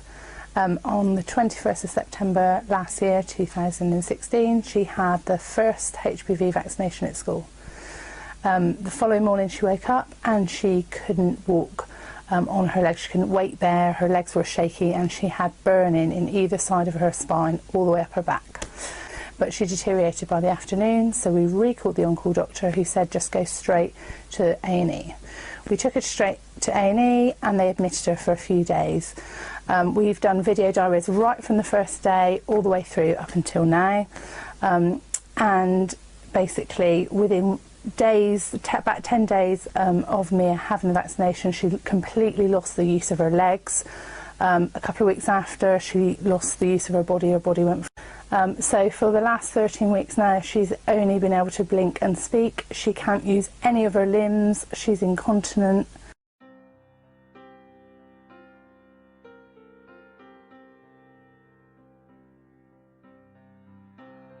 We highly recommend you do some research before having your child get the HPV vaccine. There are quite a few excellent documentaries out there on the devastating effects that ruined the lives of many young girls. The vaccines have been developed by the big pharma giants Merck and GlaxoSmithKline. In 2012, this case was taken to court in India. The allegations were pressuring vulnerable village girls into the trial, bullying parents, forging consent forms, and refusing medical care to the injured girls. The case is still in the country's Supreme Court. We are now 9 years later and nothing has been done yet. If anyone is ever convicted in this case, it will be the researchers involved that were funded by Gates. Gates himself, his foundation, and even PATH and the WHO will, as always, come out with a clean sheet. PATH, by the way, is the NGO that is massively funded by the Bill and Melinda Gates Foundation with $3 billion. Its main focus is on family planning, that is, population control, eugenics. PATH was set up in 1977 as PIACT, Program for the Introduction and Adaptation of Contraceptive Technology. 4 years later, it changed its name into PATH. I guess the original name made its population control focus just a little too clear. Oh, and guess what? The HPV vaccine is now available for boys too. I didn't know they have a womb. Oh wait, here's the official explanation. Boys may get oral cancer from the same virus, like throat cancer. Wow. I mean, you've got to admit, this is absolutely brilliant. Instead of only the girls, Big Pharma now gets to target all the boys as well. That is a 100% market expansion. Doubled revenues. Absolutely brilliant marketing. Next, in 2010, the Gates Foundation funded a trial with an experimental malaria vaccine made by GlaxoSmithKline. 1/5 of the children involved in this trial suffered from severe side effects, such as convulsions and paralysis. 1/5! 151 African babies died. Did you hear about this in the news? No. Then, in 2014, the Kenya's Catholic Doctors Association accused the WHO of chemically sterilizing millions of women in Kenya against their will by means of a so-called tetanus vaccination program funded by the Bill and Melinda Gates Foundation. Each and every vaccine tested by independent labs contained HCG, a pregnancy hormone that is produced when a woman is pregnant and that causes temporal infertility. After all, when you are pregnant, you don't want to become pregnant again, simultaneously with yet another baby, right? So the production of this hormone is a very intelligent move of the female body to make sure the baby can develop safely in the womb without being hassled by other fetuses. So, HCG causes temporal sterility. Why on earth was it in those tetanus vaccines? What was it doing there? Who put it in there?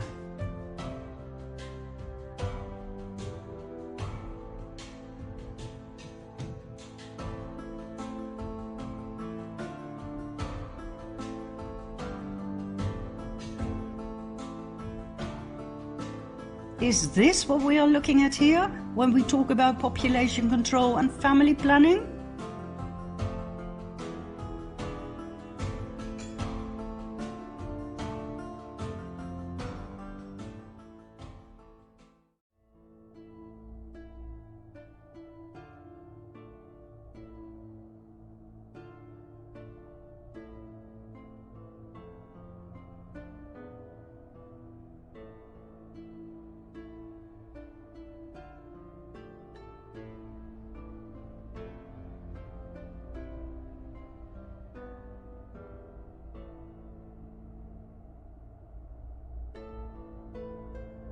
The Kenyan women who were pregnant upon getting the vaccine were told it would protect their unborn babies against tetanus.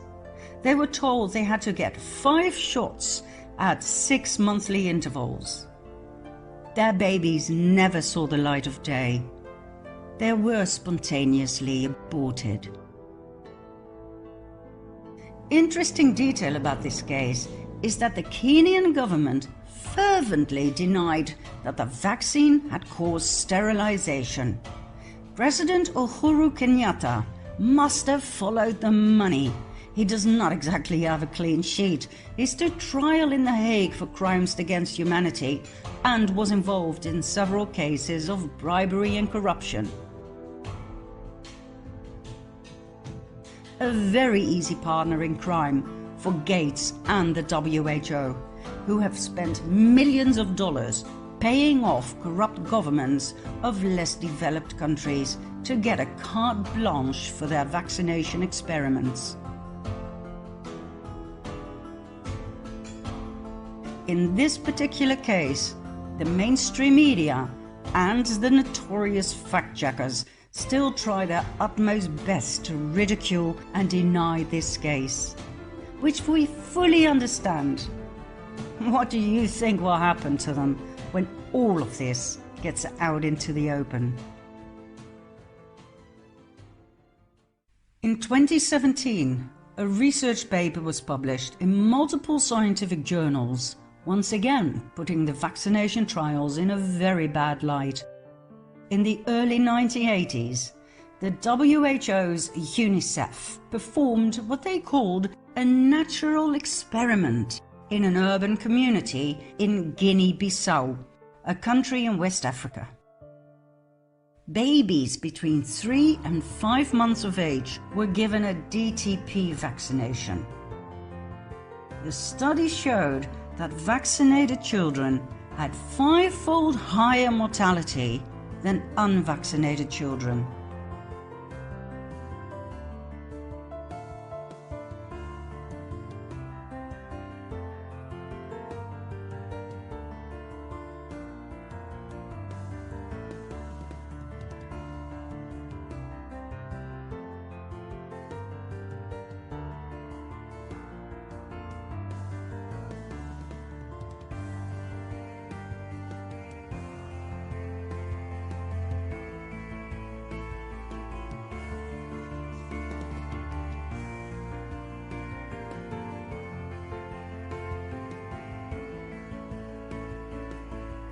In this natural experiment, vaccinated children had 5-fold higher mortality than not yet DTP vaccinated children.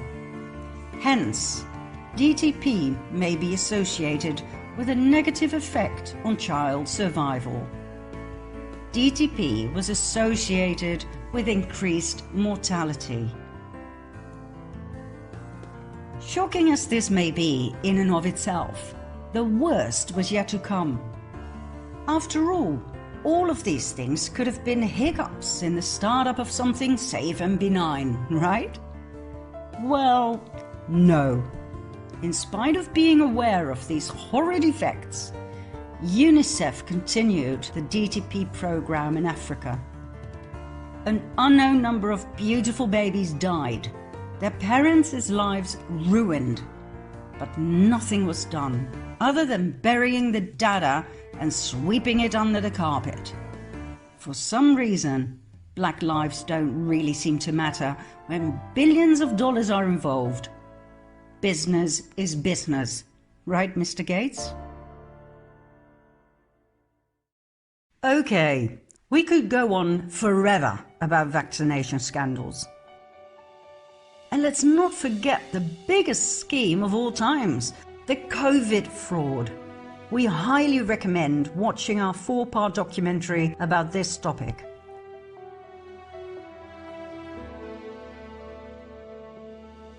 There will be an update soon, but right now, believe it or not, it is even more important to focus on Gates's other activities, many of which are unknown to the public.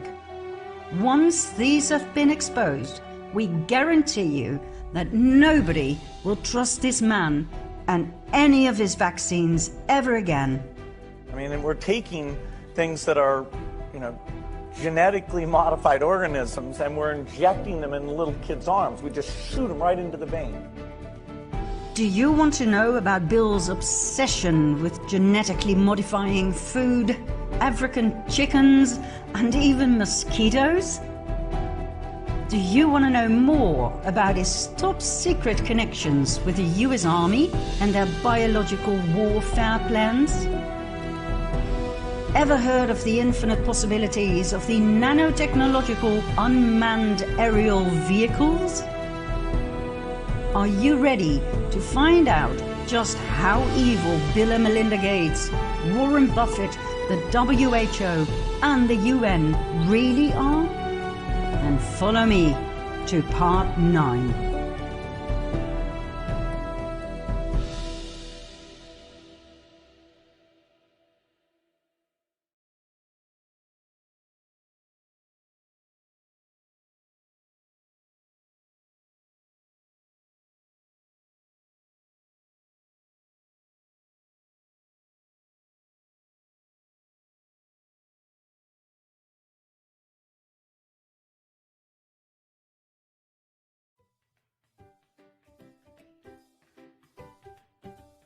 In 2016, the Gates Foundation decided that the African chickens weren't fat enough.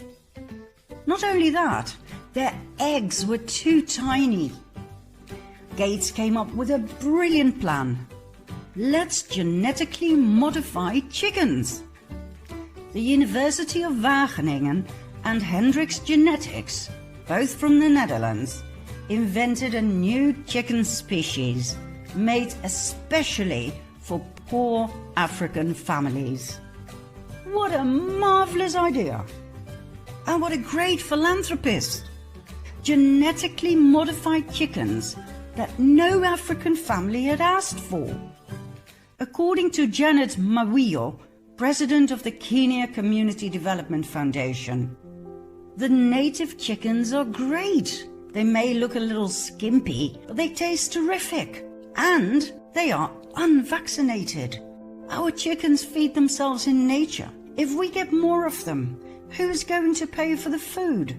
And who will pay for the vaccinations? She asked in an interview. Excuse me? Vaccinations? Are these genetically modified super chickens not perfect when they come rolling out of the lab? Obviously not. They have to be vaccinated. That explains why the Dutch research supervisor, Lisbeth van der Waay, said, "The chickens must come with a clear manual. They need good food and plenty of water. If not, the production will probably be disappointing in practice." So, genetically modified chickens that need special food and vaccinations. Gates was delighted. In a press conference, he stated that 100,000 chickens were going to be donated to the poor in Ethiopia, Nigeria, and Tanzania.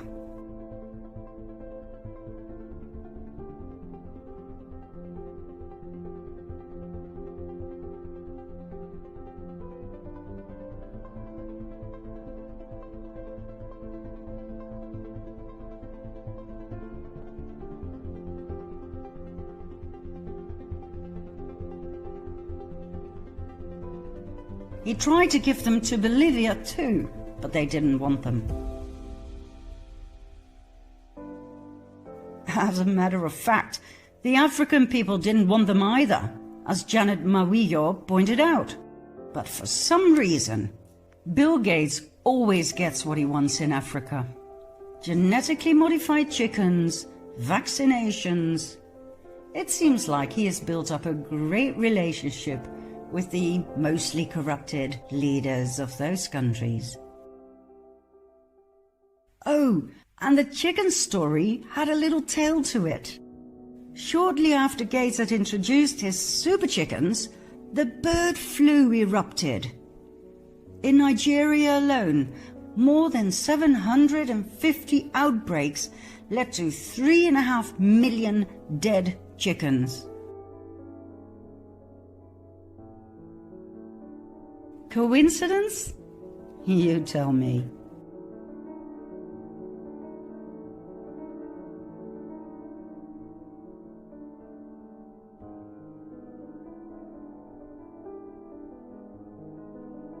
At any rate, all of those lost chickens had to be replaced by Hendrix Genetics from the Netherlands. I sure hope they offered them at a special discount.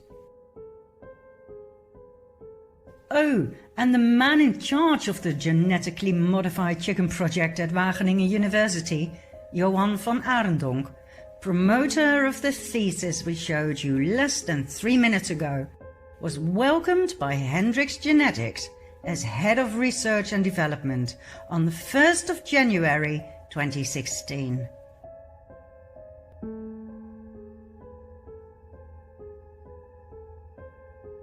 Four years later, he was promoted Chief Technology and Innovation Officer and part of the Executive Committee. That's how it works, my friends. First, you get several millions from the Gates Foundation or the Rockefeller Foundation to research the possibilities for a new chicken breed in several African countries. Of course, you accept the assignment. You set up a research program that is carried out by several African assistant researchers under your supervision. Research papers are published, and Mr. Gates is no doubt satisfied with your research findings and, as such, the business opportunities you offered him. So, what follows is a promotion. Off you go to Hendrix Genetics, where you receive another 9 million from Gates to genetically create a new breed of chicken. The moment you accept the job at Hendrix Genetics, you are in Gates's pocket. You will make whatever he wants you to make. It doesn't matter if your creation can only survive on good food, clean water, and vaccinations. Who cares? Nobody will know. The mainstream media won't say a thing. Who cares about the coincidental outbreak of the bird flu within a month after the delivery of your creation? Who cares that thousands of African people were devastated, ruined? They didn't have the money to buy more of your super chickens, nor their high-quality food, nor all of their future vaccinations. They had nothing left.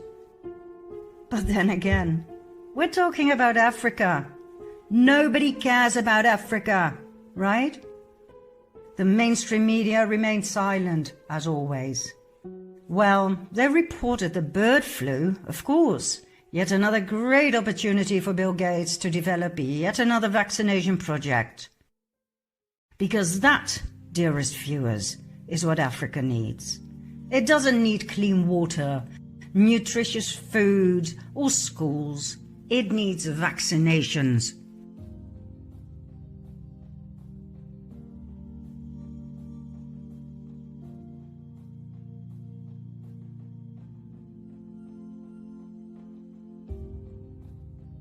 Chickens are not the only animal species that fascinate Gates. So do mosquitoes. Well, actually, he hates them, just like anybody else, as some of them spread diseases such as Zika and malaria. And so, Gates came up with yet another brilliant plan to improve the world. He paid the British company Oxitec millions of dollars to develop a program to genetically modify mosquitoes. Oxitec developed a modified version of Aedes aegypti, the mosquito responsible for transmitting Zika and dengue fever. The males were genetically tampered with and received a self-limiting gene, targeting only the females, the ones that sting for blood, and by doing so spread disease. When the GMO males mated with the wild females, the self-limiting gene was passed on to their offspring, killing only the females. After several generations, there would only be males left.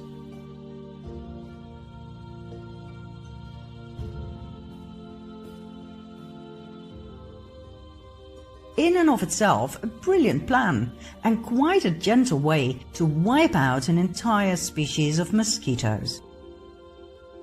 Several trials were held in India and in Panama, after which the first official grand release took place in Brazil in May 2018. Millions of genetically modified mosquitoes were released in a city over a period of 27 weeks. The results seemed promising at first, and the Gates Foundation made sure the press released articles about its immense success. But after a year and a half, the genetically modified male mosquitoes were having a ball with the natural local female mosquitoes, and billions of hybrid baby bugs were born to pester the inhabitants and to continue breeding like there was no tomorrow. The self-limiting gene was not doing what it was supposed to do. The result was disastrous. The species had only become stronger than ever before. Did you hear about this in the news? No. It can only be found by reading long and boring scientific papers that nobody tends to do.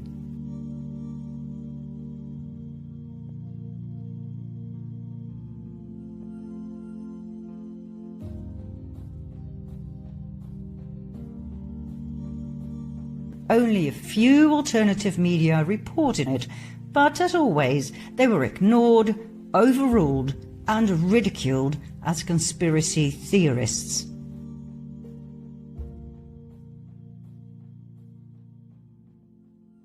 Instead of abandoning this sinking ship, Bill Gates took it a step further. He asked Oxitec to genetically modify yet another species, the females of Anopheles albinmanus, 1 out of 4 mosquito species that can transmit malaria.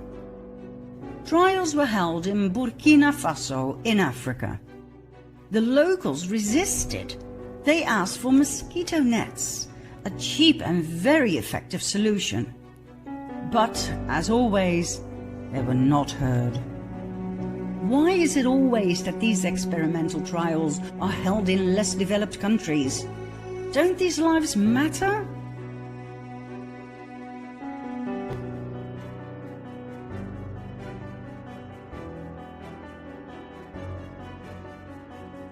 Now, even though the idea of no more mosquitoes may sound appealing to many, everyone who understands anything about ecosystems and the balance of nature knows that this is bad news.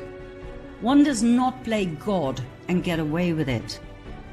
Genetically modifying one kind of mosquito will have far-reaching effects on nature and thus on people, especially in rural areas where people depend on agriculture to survive. The entire ecosystem could end up disrupted in ways that cannot be foreseen. Now, normally, it would take years to pass an environmental law for these kinds of things. But because of COVID-19, the Environmental Protection Agency decided differently. Environmental laws will not be upheld at this point. The mosquitoes may be released. And this time, in Florida. And so, in the summer of 2020, swarms of genetically modified mosquitoes were to be set free. But due to public protest, it was put on hold.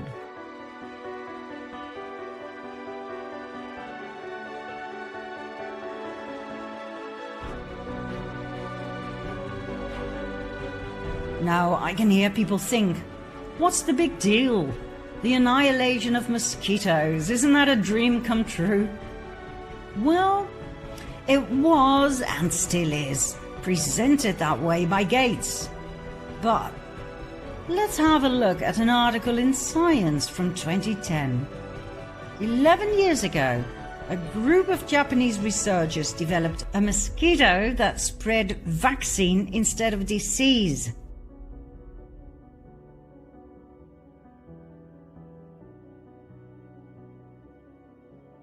However, the regulatory and ethical problems will prevent the critters from ever taking wing, the researchers stated. Yet, 3 years later, the US Army Medical Research and Development Command picked up on this idea in collaboration with the Bill and Melinda Gates Foundation. They did not seem to be bothered with ethical problems. The study to turn mosquitoes into flying vaccinators was Gates's new target. And not just Gates's. Why was the US Army suddenly involved? Doesn't that point us in the direction of biological warfare?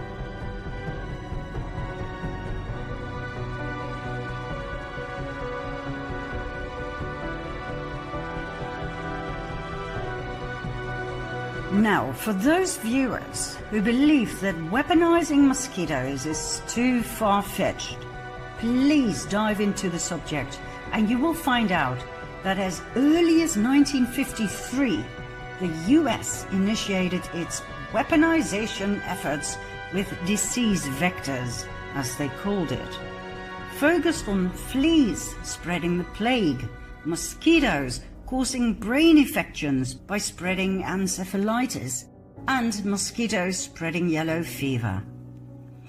Experimental trials were held over Florida and Georgia to see if the insects could be used successfully as a bioweapon to kill off urban populations.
A declassified Army document from 1981 entitled An Evaluation of Entomological Warfare as a Potential Danger to the United States and European NATO Nations describes in detail how the government raised millions of mosquitoes as weapons and released them in covert operations over US residents. Calculations showed it would cost only 29 cents per death if half of the population were to be killed. 29 cents per death! What a wonderful cost-effective way to execute a massacre. There's nothing new under the sun. For decades, armies all over the world have done these horrid experiments on their own and other countries' unsuspecting citizens. It didn't matter how many people died. It didn't matter if innocent children died. All that mattered was information, which is gruesome in and of itself. But how does it make you feel that right now the Gates Foundation is involved in all of this? Of course, different target, modern-day equipment, but the idea never changed. How to perform genocide in the most efficient and cost-effective way. Depopulation with a capital D. Much of the collaboration between the Gates Foundation and the US Army is classified. From 2013 onward, not much can be found unless you have special clearance. Why am I not surprised?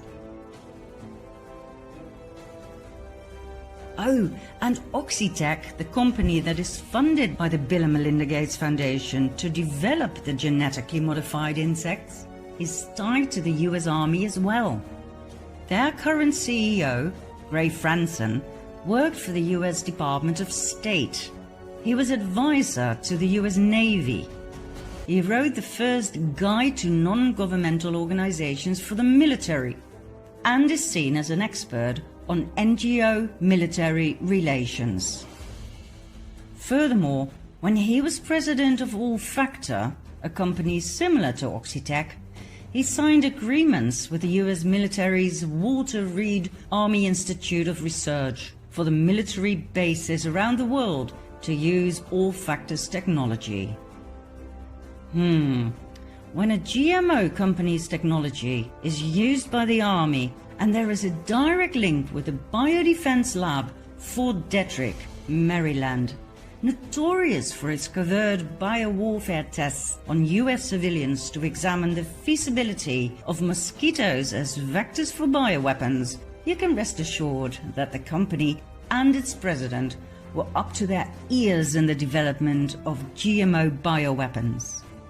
That same man now runs the mosquito show in Florida as president of Oxitec with the money of Bill Gates. If Gates is working on a better world, do you really think some of his projects were classified? Why on earth is he spending millions of dollars on genetically modified bugs that can be and have been deployed to spread disease and to vaccinate people? Why the secrecy? Are we being used as guinea pigs for more military tests? And why Florida? Is there a connection with the eeny-weeny tiny super drones that look like mosquitoes? Back in 2018, there were headlines about the race between the US and Russia to be the first manufacturer of the unmanned aerial vehicle, the UAV, or micro-aerial vehicle, the MAV. Using nanotechnology, these little drones can be deployed against people during, for instance, peace protests. Equipped with a camera and a microphone, they can land on you, take samples of your DNA, or leave tracking nanotechnology on your skin.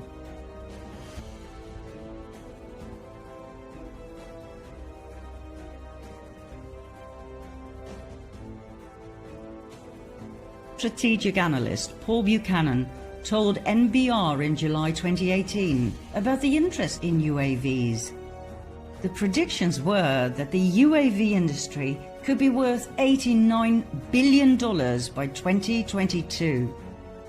Somehow, we find it hard to believe that our philanthropist Bill Gates has nothing to do with these insect drones. It's probably only a matter of months before he comes out with yet another interview promoting the infinite possibilities of the nanobugs.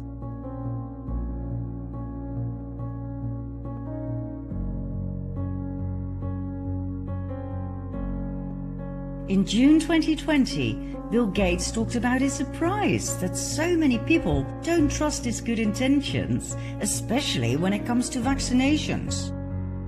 We're just giving money away, he said. We just write checks to pharma companies. Up until April 2020, the WHO's biggest sponsor was the American government. The Bill and Melinda Gates Foundation was number 2. When President Trump put a halt to this funding, Mr. Gates became the WHO's biggest sugar daddy. He owns the WHO. Halting funding for the WHO during a world health crisis is as dangerous as it sounds. The world needs them now more than ever. Well, the truth is the group actually needs Gates more than ever. With the U.S. taking a pause, he'll now be their largest active donor. That's right, 1 out of every 10 bucks that the WHO gets is from the world's second wealthiest man. So should we be concerned about how much one man has maybe an outsized influence with an obviously corruptible entity such as the WHO? Joining me now. He's treated like a head of state, not only at the WHO, but also at the G20. He is one of the most influential men in global health. The Foundation's impact on the WHO is enormous. If they weren't there, if they walked away with their money, the deleterious impact would be profound, and everyone is all too aware of that.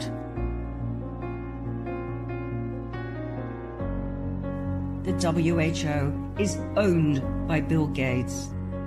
Its Director General, Tedros Adhanom Ghebreyesus, is nothing but a puppet. His strings are pulled by Gates and the Clintons.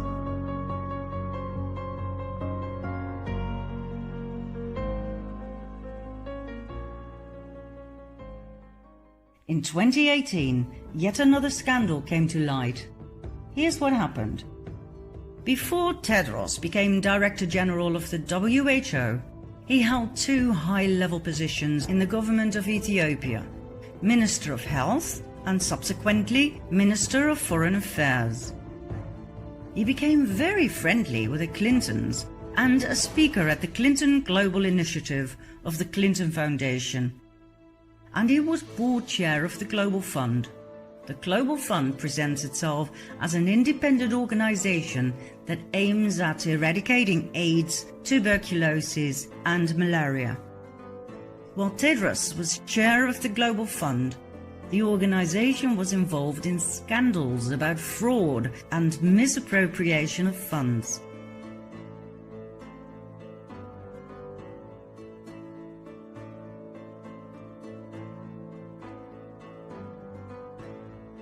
An investigation showed that 67% spent on an AIDS program in Mauritania was misspent. And Mauritania wasn't the only country that missed out on a lot of money.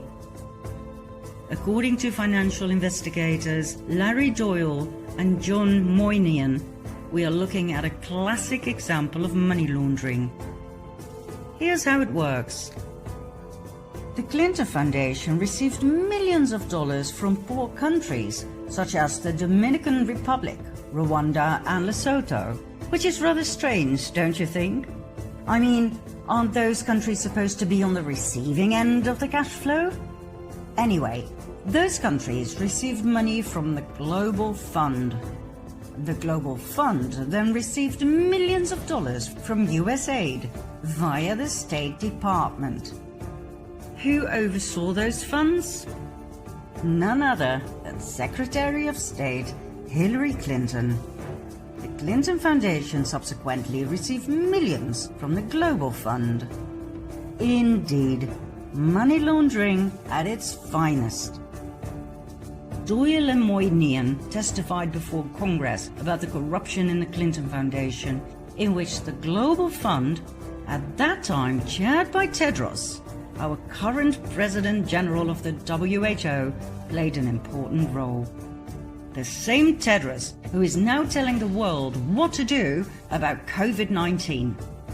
Funny world, isn't it?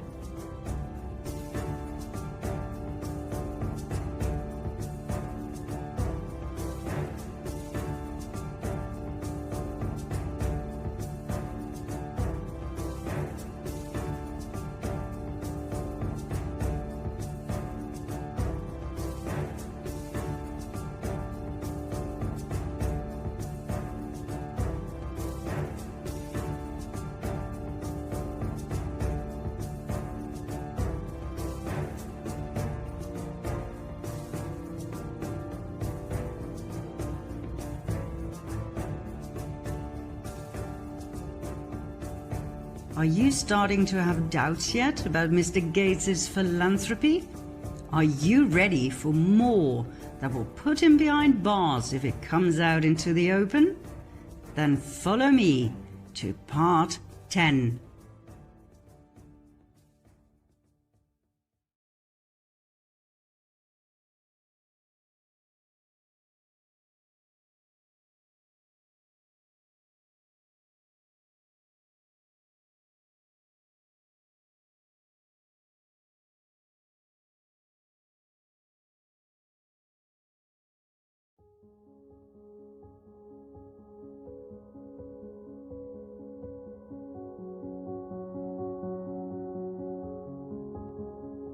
we're not done with Mr. Gates just yet. As a matter of fact, we've only just started. What else is he up to? He is heavily into buying shares and thus influence in big companies such as Apple, Twitter, Alphabet, Amazon, and Alibaba. Companies that have massive influence in the area of tracking apps, global surveillance, facial recognition, and spyware. His part in Alphabet and Twitter explains the absurd level of censorship we encounter when posting or searching for anything controversial about vaccinations and currently COVID-19.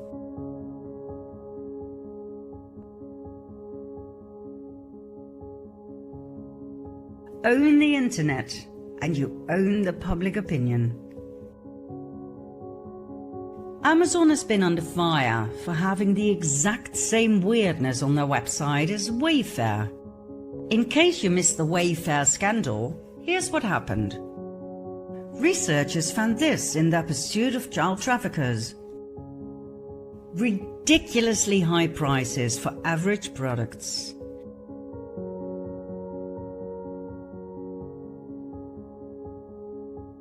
Upon investigation, the names of these products turned out to correspond with missing children.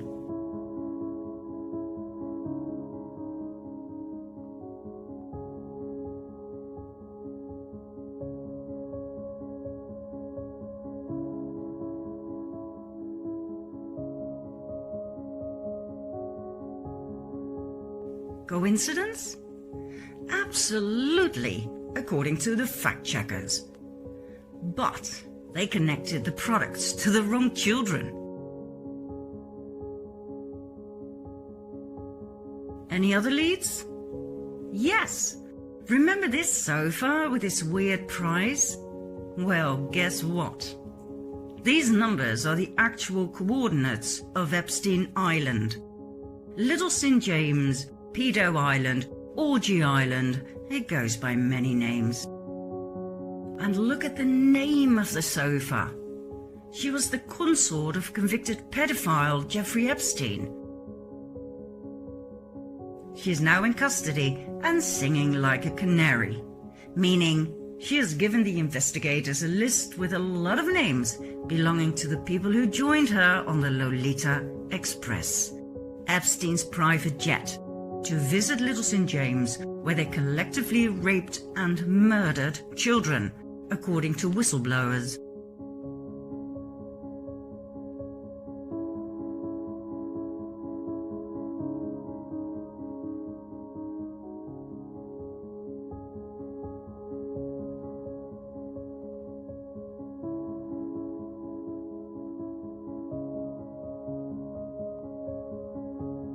Among those names are Hollywood stars.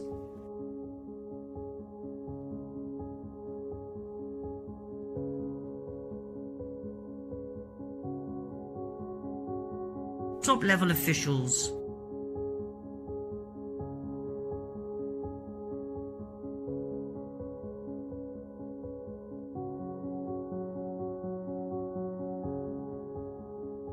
Politicians.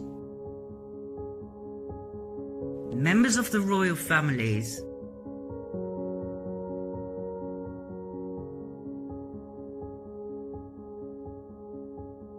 And Bill Gates.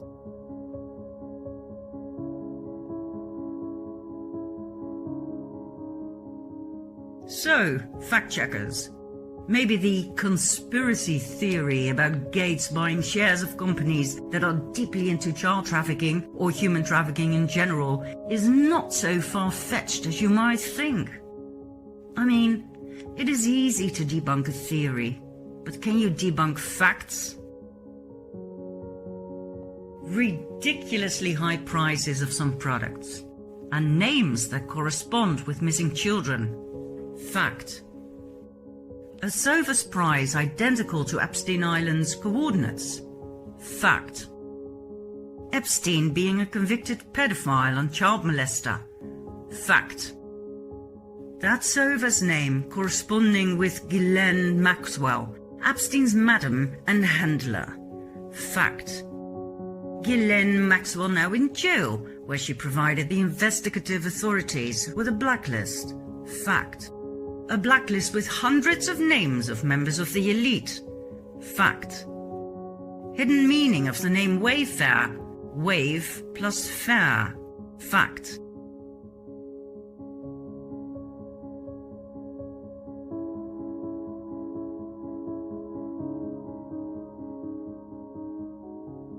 Wayfair's commercial showing the delivery of children.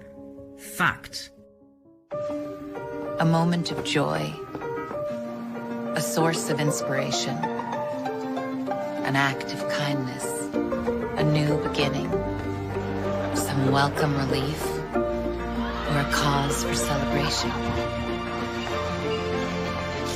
What's inside? Possibilities. What we deliver by delivering. Bill Gates on the passenger list of Epstein's private plane. Fact.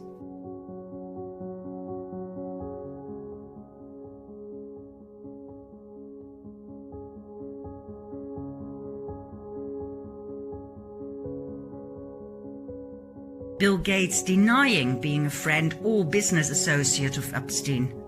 Fact.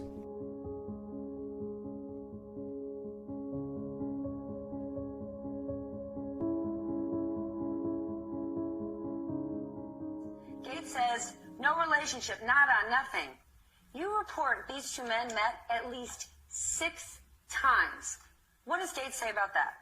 Well, I believe that there were more, and he and his spokespeople would not say how many in total they actually met. But this included visits to the mansion, seeing each other in Seattle, flying on Epstein's plane, when we all know Bill Gates has his own $40 million plane. And then, as an investigative reporter, why would Gates say, oh, I had no relationship with him, when, of course, he knows what the facts are? So that always sets off red flags for me. He also has one of the largest, most established foundations on his own. Yes. Why would they ever set up a charitable trust benefiting Jeffrey Epstein? Well, what's the explanation? Not only does he have the world's largest charitable foundation, but one of their primary missions is to help young women in underprivileged countries. Jeffrey Epstein was preying on young women from Eastern Europe, from South Africa, luring them into his web. And it's the antithesis of what the Gates Foundation stands for. And by the way, there were Gates Foundation employees who were horrified when they realized what Jeffrey Epstein had done and was saying, we don't want to have anything to do with this, and yet the project went on. And what is the Gates explanation for this? That it was all about philanthropy, that Bill Gates just wanted to find new sources of money.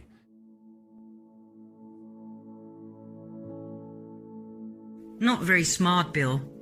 The evidence is there. It will not go away.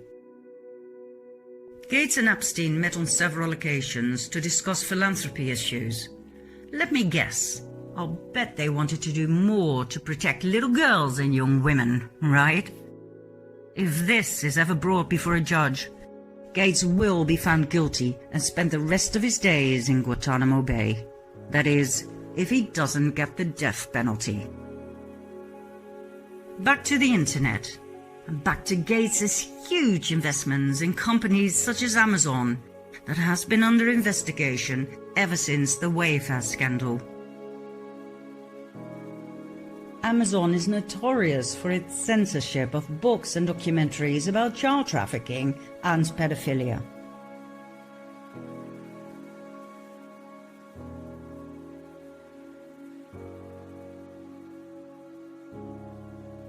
They do sell this kind of items, though.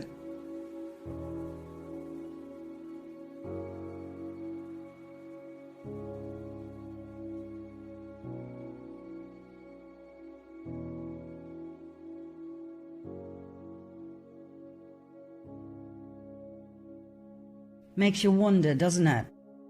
Well, maybe not when you realize that upon further investigation, we discovered that Amazon has the exact same interesting price-quality ratio for some products as Wayfair.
And for our Dutch viewers, so does bol.com.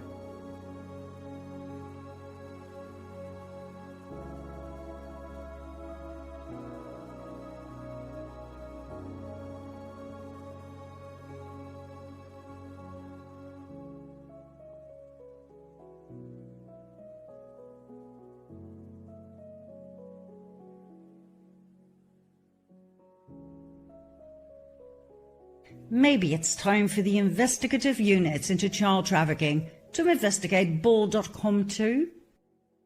Oh, and Alibaba? Adrenochrome. Pages full of adrenochrome. Remember the highly adrenalized blood of children caused by severe trauma?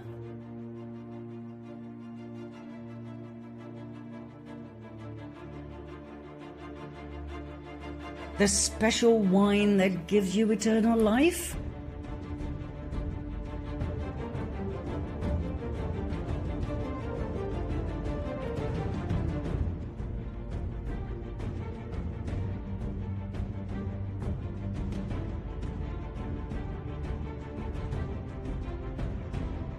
Please watch the previous series Fall of the Cabal if you haven't just yet. Adrenochrome is connected to Pizzagate, child trafficking, sacrificial abuse, and now Alibaba, and thus Bill Gates.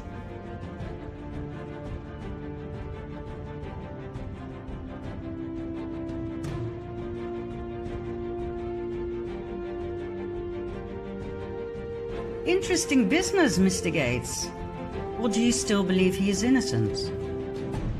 Now, of course, when Alibaba, Amazon, Wayfair and bol.com were approached about these strange facts, they all claimed it was nothing but glitches in the software.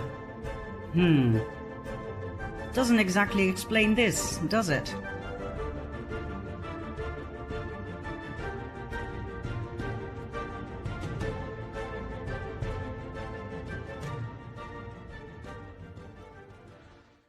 We could elaborate extensively on this topic, and we will in the near future.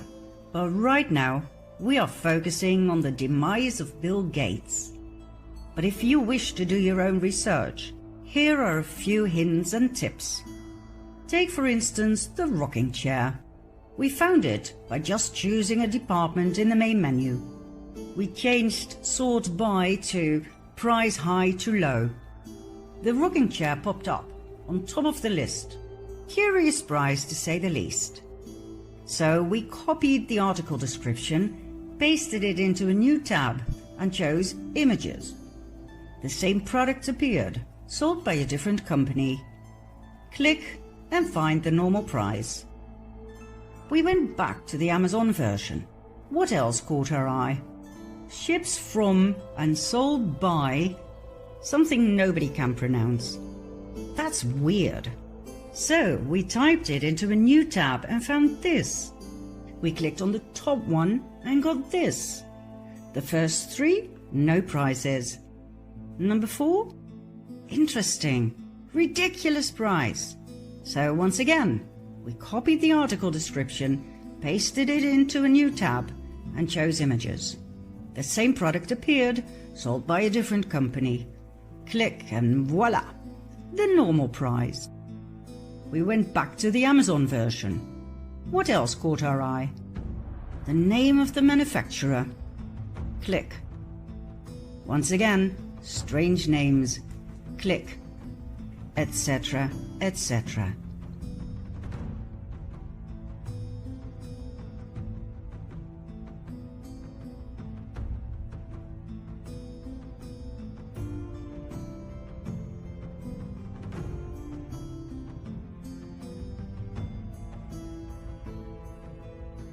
This is how it works. You are led from page to page. It works like a puzzle. They use codes and keys in order to lead you to the end product. And by that time, you are asked for your credit card data and more personal information. That's when we stopped. This is for the FBI to dive into. The same happened, by the way, when we searched for adrenochrome. A few months ago, Alibaba simply took you straight to their offers. But when we tried it again, everything had been deleted. No results. But when you simply go through their entire offer, there we are again. This time, however, one word has been added. Semi-carbazone or carbazochrome. Two separate words, so why can't we search for adrenochrome? And why are they used together when they are not the same thing? Weird. We decided to use our old screenshots to see what caught our eye. Low prices for something so extraordinary. Minimum amount to purchase 10 tons? And a possible lead to the suppliers. The suppliers seemed professional, but look, Alibaba.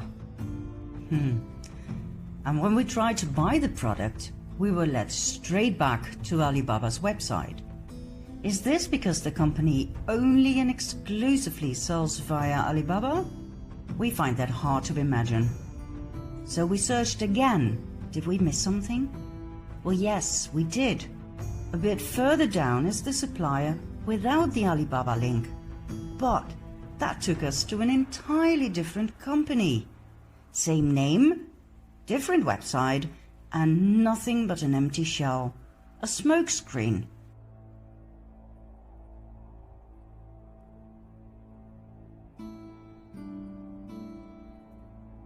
We checked out each and every so-called supplier of Alibaba, and they were all fake.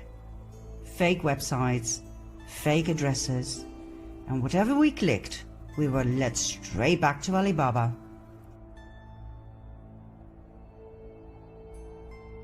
Shell companies, not shelf. Shell, as in empty. A cover for criminal transactions. A man like Bill Gates knows exactly what he does when he invests millions into these companies. Make no mistake, he is well aware. He didn't visit Epstein's Speedo Island all those times to drink coffee and enjoy the scenery.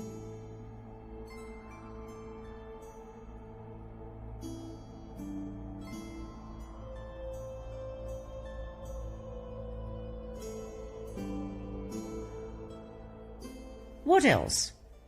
Gates invested no less than $1.3 billion in Walmart. Now you understand why Walmart has been so extreme in their COVID-19 policy from the start.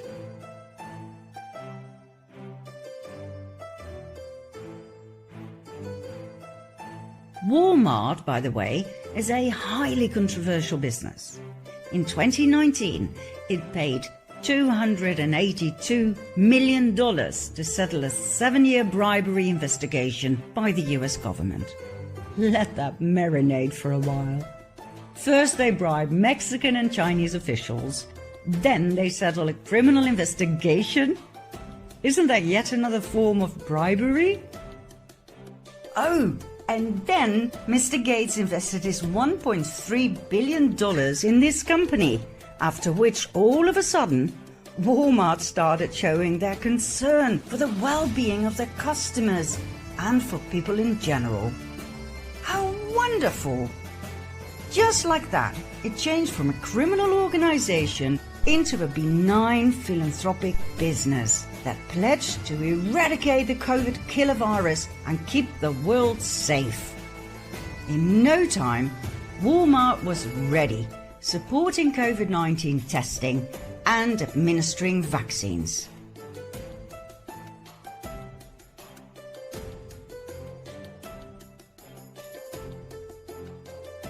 Wow, in your face! As millions of small and medium businesses went bankrupt due to the COVID hype, Walmart made astronomical profits thanks to Gates' CPR tests, his vaccines, and Walmart's e-commerce that grew 74% in the midst of a pandemic. Oh, and then there's Monsanto, recently bought by Bayer. In 2010, Gates bought 500,000 Monsanto shares worth $23 million. 8 years later, their worth had gone up to 64 million. Monsanto started off producing Agent Orange, a powerful and highly toxic chemical used during the Vietnam War to eliminate forest cover and to destroy crops. Its horrific side effects were all forms of cancer and birth deformities.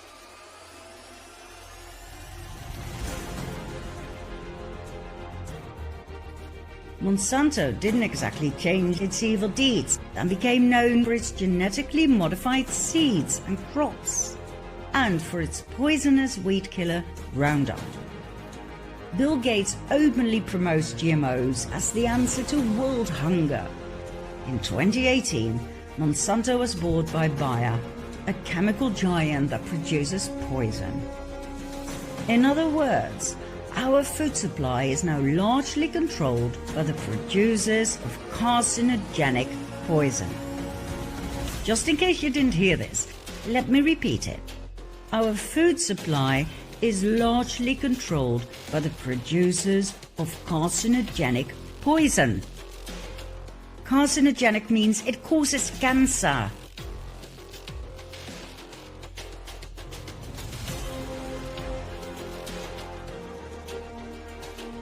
I wonder how many people think this is normal. And Rob Borsch, Deputy Director of the Agricultural Research and Development Team at the Gates Foundation until his retirement, spent 25 years of his career at Monsanto. Small world, evil players. And what about Gates' love for big pharmaceutical companies such as Bayer, Merck, Pfizer? He bought his way in through shares with millions and millions of dollars. Do you want to know why? So he can push his vaccination and poison fetish down the throat of each and every country in the world while making astronomical profits via his shares in the companies that produce the poison.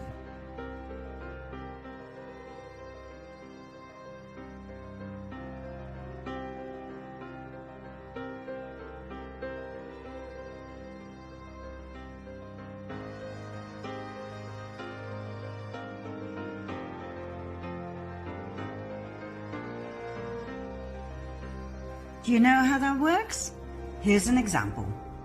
The Gates Foundation gives money to Pfizer, or Merck, or GlaxoSmithKline, or any other big pharma giant in which Gates has a financial interest, in order to develop a new vaccine.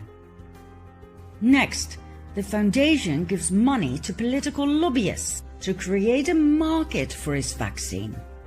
Then, Gates arranges a fixed and way too high price for the vaccine via Gavi, yet another Gates entity.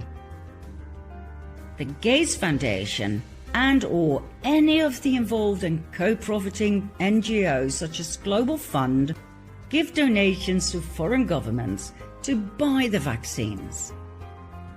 Those governments are obliged to buy the vaccines from the vaccine producer. Think Merck or Pfizer. Global Fund gets their donation back from USAID. And last but not least, the Bill and Melinda Gates Foundation makes a massive profit and doesn't have to pay a dime of tax. So, who pays for the development and the purchase of the vaccines?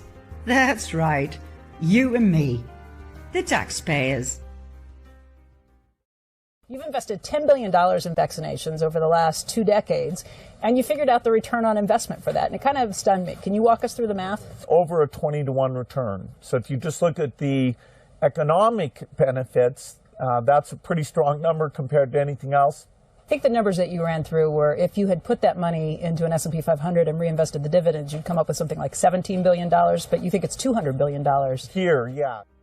The Bill and Melinda Gates Foundation couldn't care less about the people in less developed countries. All they are interested in is profit. Profit through technology, research and development, GMOs, vaccines, and more poison. None of the above is about the heart. None of it is about true charity out of love for your fellow man. Is Mr. Gates simply obsessed with technology?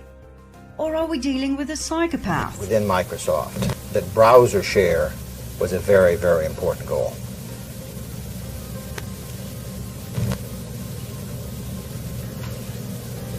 Well, you've used several times, the very, very, and I don't know if you're asking specifically about some time where I used the words very, very. Is that the question?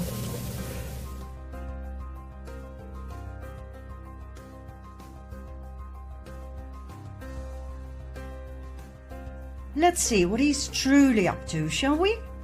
Let's have a look at the effects of his philanthropy in less developed countries. Join us and bear witness to the trails of destruction this man leaves behind in part 11.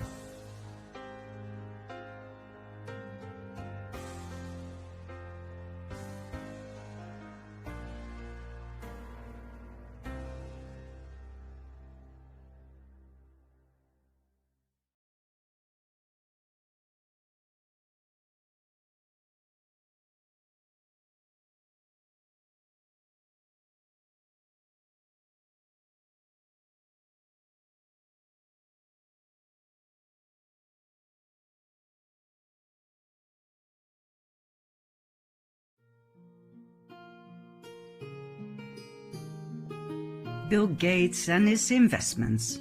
By following the money, one gets to know a person. If I were to accept someone's advice, for instance in the area of vaccines, I would follow that person's money to see where he comes from. Does he have my best interests at heart? What does following the money tell us about Bill Gates? He has an interest in highly suspicious companies, a tendency to be drawn towards poison, and an absolute focus on depopulation. First, we've got population. The world today has 6.8 billion people. That's headed up to about 9 billion. Now, if we do a really great job on new vaccines, healthcare, reproductive health services, we could lower that by perhaps 10 or 15%.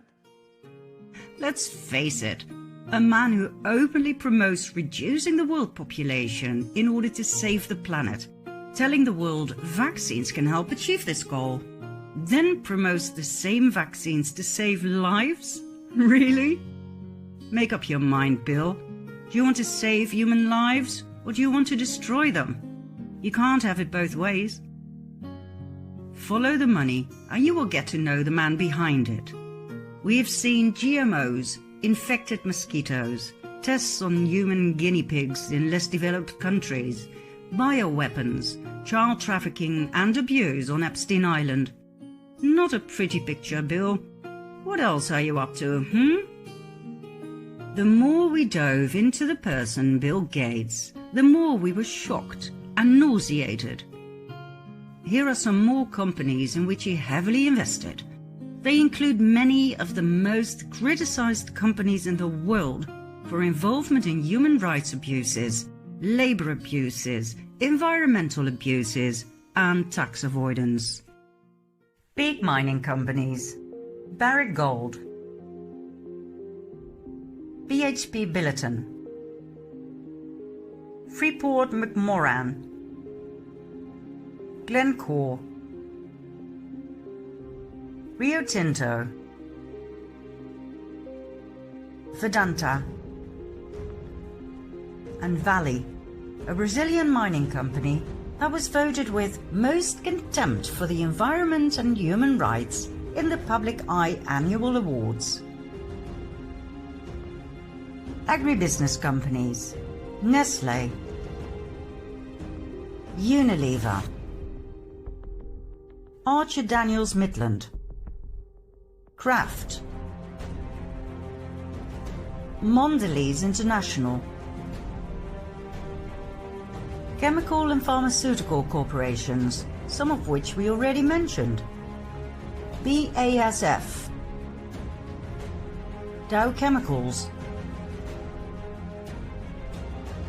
GlaxoSmithKline, Novartis, and Pfizer.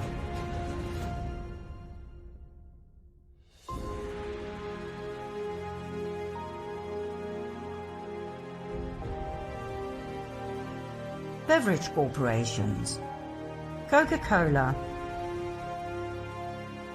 Diageo, PepsiCo, and SAB Miller. Construction companies, Caterpillar, which has long been accused of complicity in human rights abuses in the Palestinian-occupied territories. Defence contractors, BAE Systems, the UK's largest defence contractor and arms exporter. Excuse me?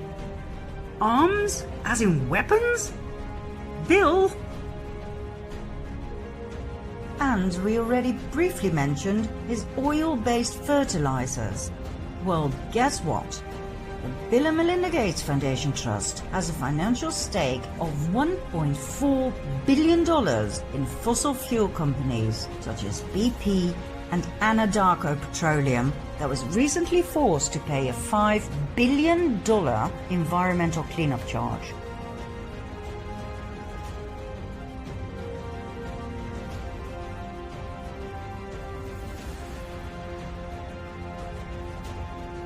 The Bill and Melinda Gates Foundation Trust has investments in 35 of the top 200 companies ranked by the carbon held in their reserves. These included coal giants Anglo American, BHP Billiton, Glencore Xstrata, and Peabody Energy, and the oil majors Shell, ConocoPhillips, Chevron, Total, and Petrobras. What about the human carbon footprint, Bill? Which part of sustainability don't you understand? Or does it only concern others, like the people, who subsequently have to pay new taxes, more taxes, anything to squeeze the life force out of them just a little bit more, while you enjoy your jet-set lifestyle on your yacht and your private plane? You know, Bill, you can try to fool us with your posture and your terrible choice of clothes and hair, but we see straight through you. Some people may still believe that you're a kind nerd, giving money away to charity, but more and more people see through you. Once you burst that nerdy bubble of yours, all that is left is a Rockefeller descendant who plays his puppet role in the Depopulation Agenda 21 and 2030. No body language with excessive hand gestures and nerdy glasses sticks. No fake smiles can ever fool those who are awake. And the number of awake people grows by the minute.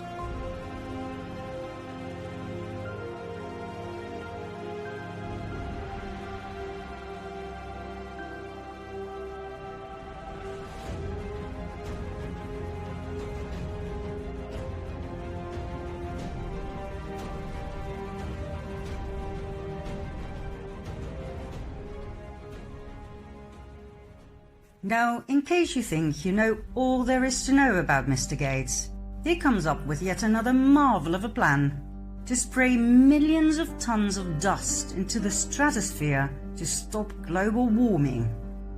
I mean, seriously? Millions of tons of chalk are to be sprinkled up there to create a world-enveloping cloud that reflects sunlight away from us. A cloud to basically cause a worldwide solar eclipse for indefinite time. This insane plan is funded by Gates and pioneered by scientists at Harvard University. Even they admit, I hope we don't need it. It's a very scary technology. It's quite terrifying. But the world with severe climate change impacts can also be very scary. My, that's one hell of a slogan. The initial test that was supposed to take place over New Mexico is currently on hold, amid fears that it could trigger a disastrous series of chain reactions, creating climate havoc in the form of serious droughts and hurricanes, and bring death to millions of people around the world. One fear is that spreading dust into the stratosphere may damage the ozone layer that protects us from hazardous ultraviolet radiation that causes cancer. Climatologists are also concerned that the circulation of ocean currents that regulate our weather may be disrupted. This could unleash a global outbreak of events that might devastate farmland, wipe out entire species, and foster disease epidemics. I don't know what's worse, climate change or this plan. Obviously, Bill Gates is more interested in his technological experiments than in the safety of people. Oh, I almost forgot. He's into depopulating the planet. Well, what a marvelous side effect then, right, Bill? There's a few more things about Mr. Charity that we think you should know. In 2000, he set up Gavi, Global Alliance for Vaccines and Immunization, now called Gavi, the Vaccine Alliance. Not just that, he sponsored Gavi with no less than $4.44 billion. In addition, he pledged another $1.6 billion for 2021 to 25.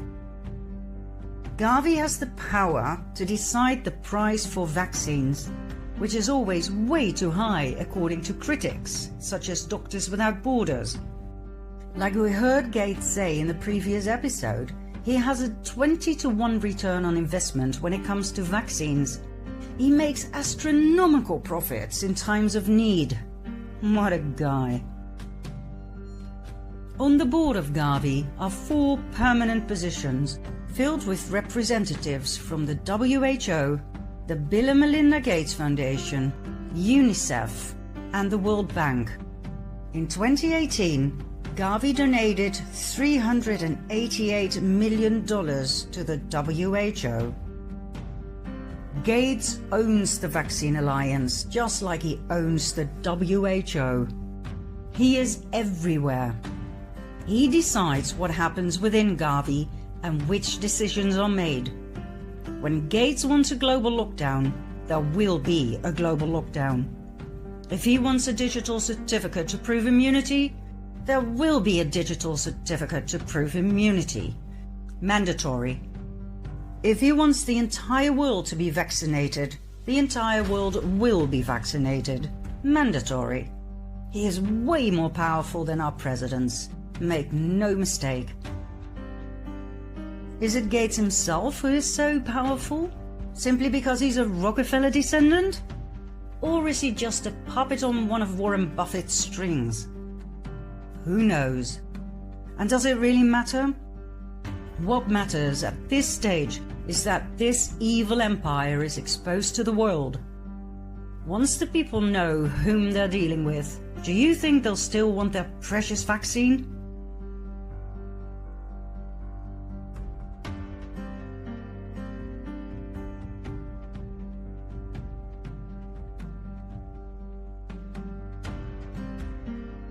In April 2020, President Trump announced stopping the financing of the WHO.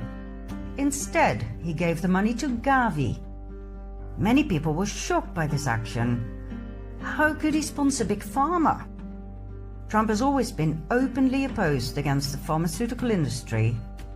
Did he try to gain influence in Gavi to temper Gates? Time will tell.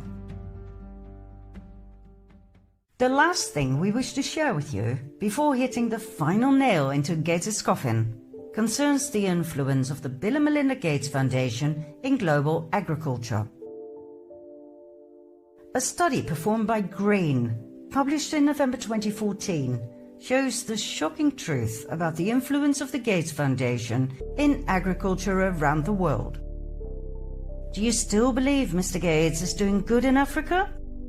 Do you know how much of his millions in grants for agriculture actually go to Africa? A lousy 5%. Do you know where all the money ends up? With the CJIAR. International organizations such as the World Bank, UN agencies, etc.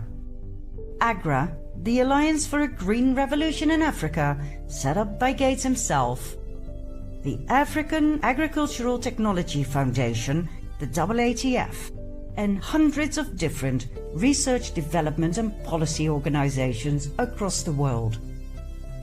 In Gates' world, it's all about R&D and policy. His money does not go to the African farmers, it goes to scientists, to laboratories. Gates' tools, AGRA and the AATF, make sure that the technologies that come rolling out of the labs get into the fields of the African farmers without them having a say in it. Not only that, as if it weren't bad enough, Gates' money for agriculture does not go to Africa, where it's badly needed. No, Gates wouldn't be Gates if he didn't favor the rich countries. By far the main recipient country is the US, followed by the UK, Germany, and the Netherlands.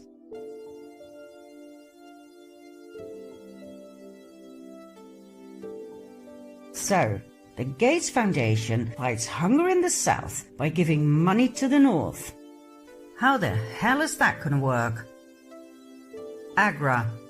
When we hear Alliance for a Green Revolution in Africa, we think irrigation projects, clean water, green fields. Forget it. AGRA's and Gates' promise to double productivity and incomes by 2020 for 30 million small-scale farming households, while reducing food insecurity by half in 20 countries, has failed miserably. Why? Because that was never the aim. 15 years after Gates set up AGRA, together with the Rockefeller Foundation, the only one who has been reaping the benefits is Gates himself. The number of Africans suffering extreme hunger has increased by 30% to 131 million people in the 13 countries AGRA focuses on. The African biodiversity has been replaced by monoculture, mostly corn, and farmers who failed to switch to corn were fined by their governments. Crop diversity has been sacrificed in the name of technological advance. As a result, farmers have become more and more dependent on help from AGRA and their government to survive. Monocropping and the disappearance of nutrient crops such as agave and sweet potatoes have made the farmers most vulnerable to climate change and droughts. It has ruined their diet diversity and it has exhausted their land. AGRA's money went to African governments, which in turn gave subsidies to the farmers if they did exactly what AGRA and thus Bill Gates told them to do. Buy high-tech seeds and chemicals sold by US corporations, in which Gates has shares. The seeds are expensive hybrid seeds that the farmers have to buy each and every year.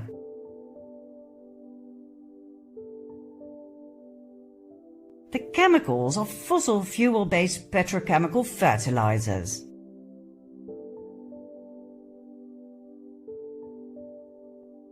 What happened to Gates' big mouth about sustainability and saving the planet? The fertilizers are very expensive. Most farmers don't sell enough corn to earn those expenses back. One bad harvest, and they are all left with debts and despair. Monsanto and the other multinational seed companies are all there, benefiting from sales they would never have had without subsidies. Seed and fertilizer companies are the clear winners from these policies. By pushing his beloved technology down the throats of African farmers, Gates didn't exactly help them. He abused them and drove many to suicide.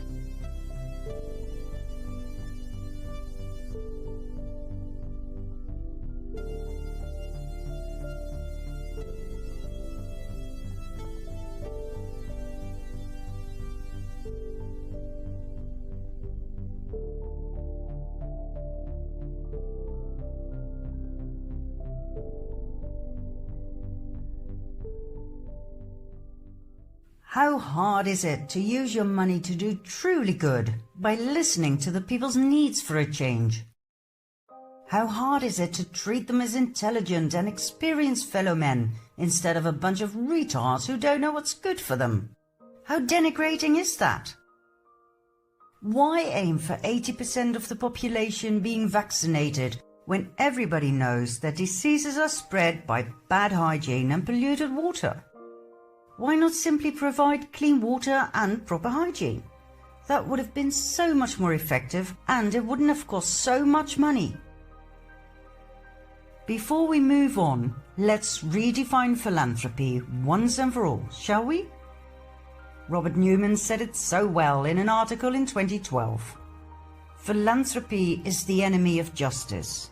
The point is that poor people do not tend to ask for charity. They demand justice, which requires not so much money from the rich world as fundamental changes in the way the rich world operates, including ending tax havens, limiting the power of corporations, and changing neoliberal economics.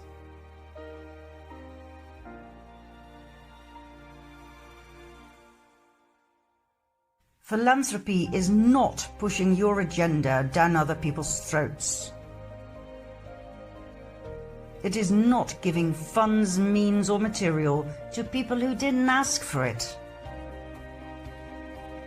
It is not overruling other people's way of life simply because you believe that your way of life is superior. Philanthropy is not making investments in order to make more money for yourself.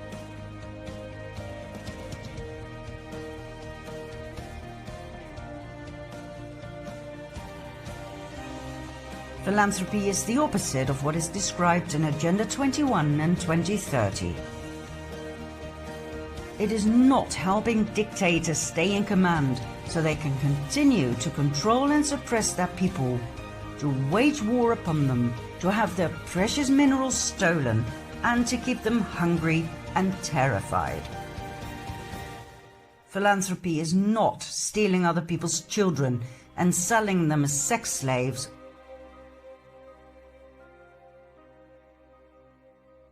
What is philanthropy? It is helping your fellow man. It is sharing simply because you care. It is giving to the poor, but only if they ask for it, and only in a way that is truly helpful and respectful for them, not for you. Philanthropy is giving, sharing from an unconditional starting point, not because you want something in return. Philanthropy comes from the heart, not from reason nor technology. It is giving, sharing, because you truly want to make this world a better place. Bill Gates has other priorities than doing good. He has spread his tentacles of power into every corner of the world. Do you think you've seen it all? Well, let me be quiet for a while so you can fully grasp the extent to which Gates is indeed omnipresent.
Do you see the whole picture yet?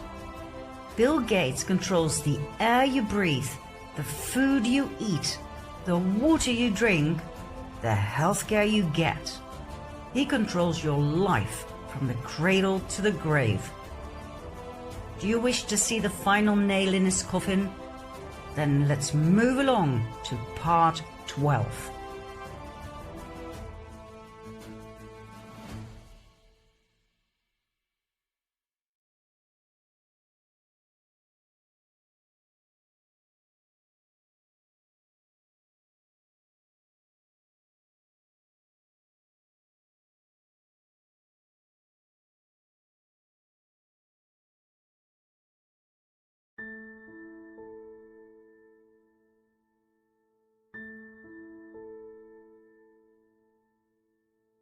We have spent 4 episodes on Bill Gates, our self-proclaimed philanthropist. You might ask yourself, could there possibly be any more evil coming out of this man's mind? The answer is yes. We discovered even more darkness to share with you. And we promise, after this episode, we are done with him and we will never mention his name again. Now, we briefly mentioned something big at the end of the previous episode. Gates' involvement in what we call gene drive technology, also referred to as extinction technology. We are literally talking technology to make entire species or races go extinct. According to researchers, the Bill and Melinda Gates Foundation and DARPA are the world's largest funders of gene drive research.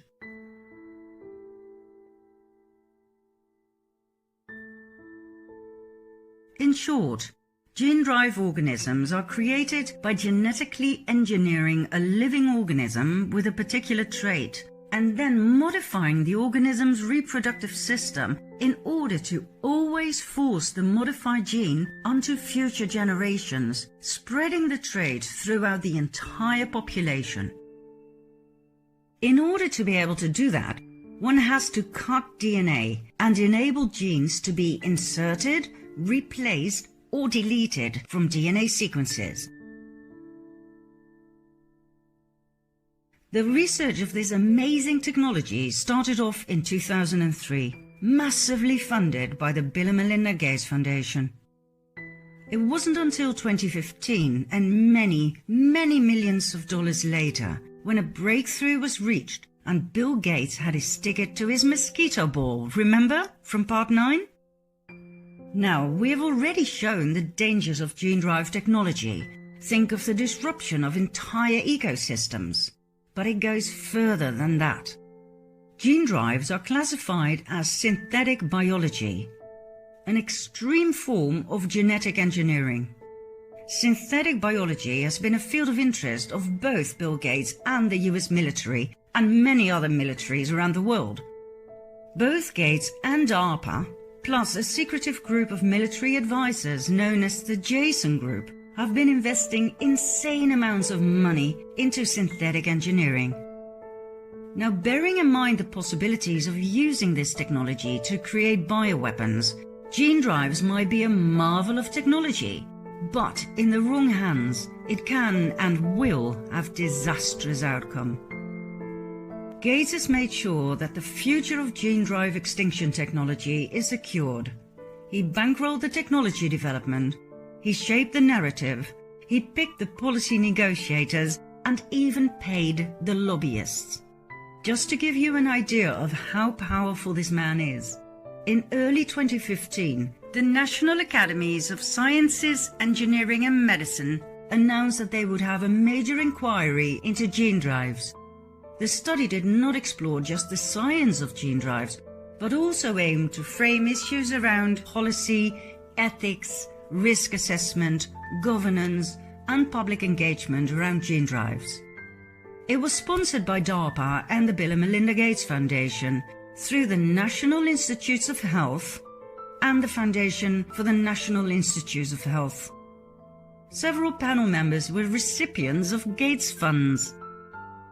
the Bill and Melinda Gates Foundation also channeled money into the MIT Media Lab to promote gene drive technology.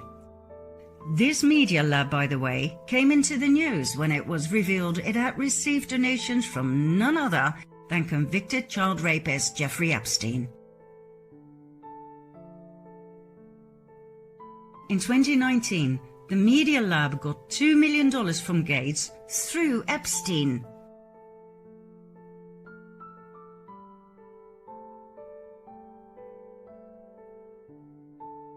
Funny how things always come back and bite you in the butt, right, Bill? Synthetic biology has become a multi-billion-dollar industry. Investment firms estimate that the industry will be worth $85 billion by 2030. That's an awful lot of money.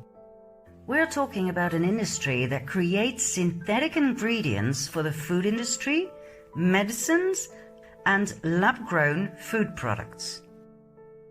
In other words, it creates something artificially that does not exist in the natural world. Now, once again, that can either be a blessing or a curse, depending on whose hands it ends up in. As we have seen, synthetic biology is all about changing DNA into the so-called perfect mode, which could be absolutely brilliant. It could mean the end of disease.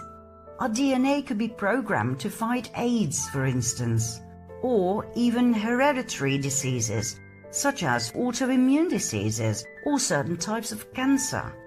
They could be eliminated for good.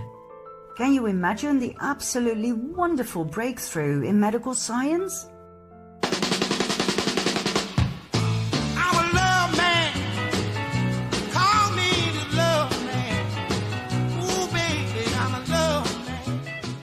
However, in the wrong hands, it could be disastrous. First of all, it would be a very expensive way forward, meaning only the very rich people would be able to buy good health, good genes, while the ordinary people would have to wait for traditional medical treatment. Now, don't get me wrong, we are pro-advance, but when Bill Gates comes into the equation, we are highly alerted. As we have seen in previous episodes, Gates is a eugenics fanatic. The step from eugenics to synthetic biology is only a small one. Remember the Nazis and their efforts to create a pure race? Tall, athletic people with white skin, blonde hair and blue eyes? The Aryan race? Well, guess what? A new term has been coined for eugenics. Designer babies. We are not kidding you. When you have enough money, you can actually tell your synbio doctors what kind of baby you want to give birth to. Green eyes, dark skin, a boy or a girl, highly intelligent, a natural born leader. You name it, they will program it.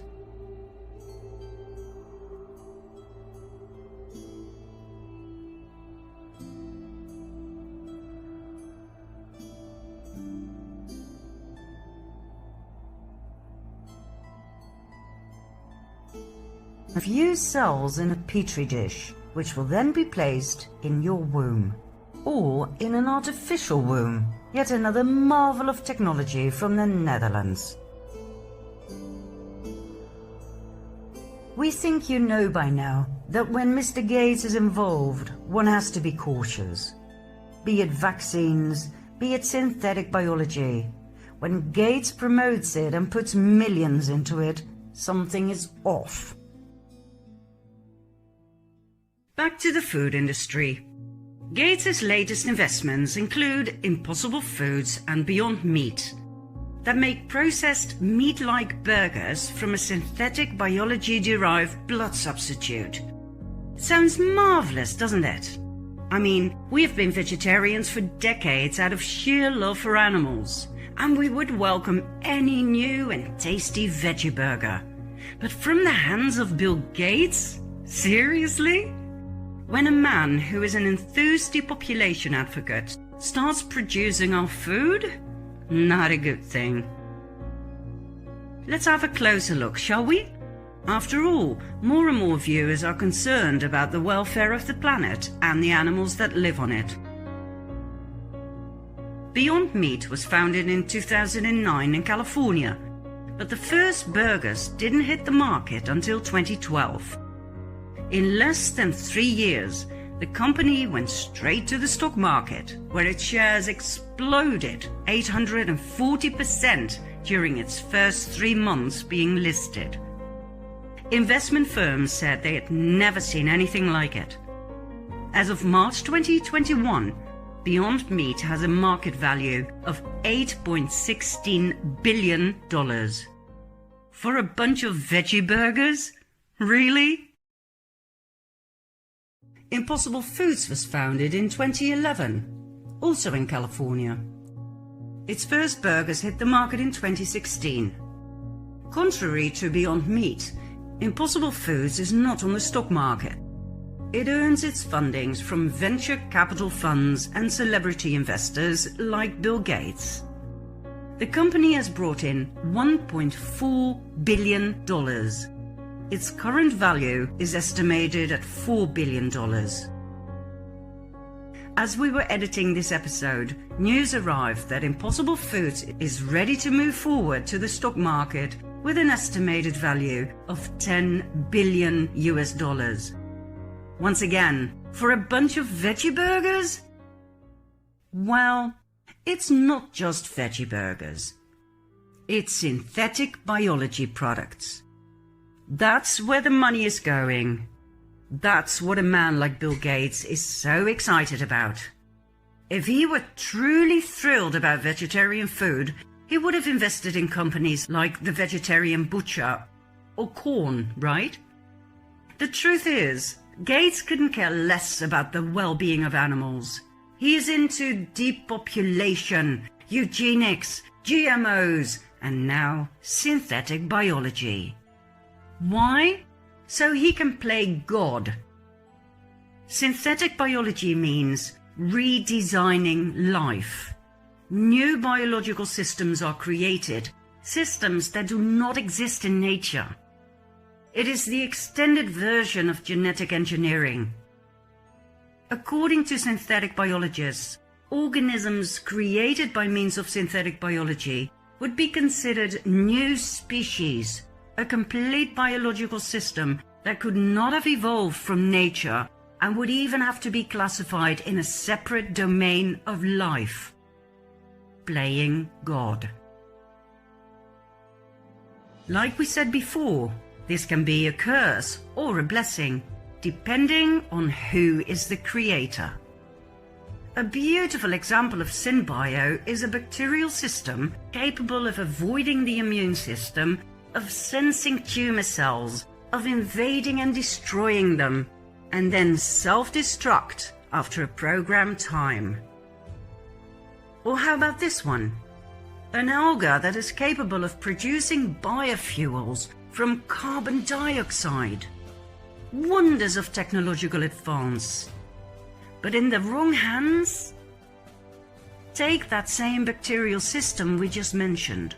How about programming it to attack the immune system instead of cancer cells? Then let it self-destruct after a programmed time, and the cause of death will never be discovered through autopsy. For people like Bill Gates, synthetic biology is an absolute blessing. The term was well chosen.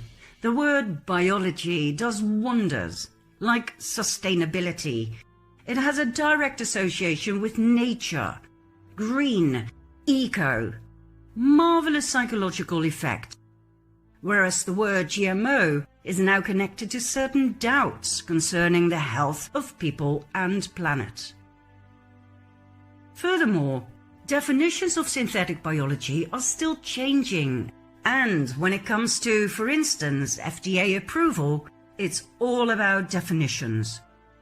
Right now, believe it or not, manufacturers of products that are based on synbio do not legally have to disclose this. They do not have to label their products GMO, as the definition of synbio is slightly different, even though it is much more extreme than GMO.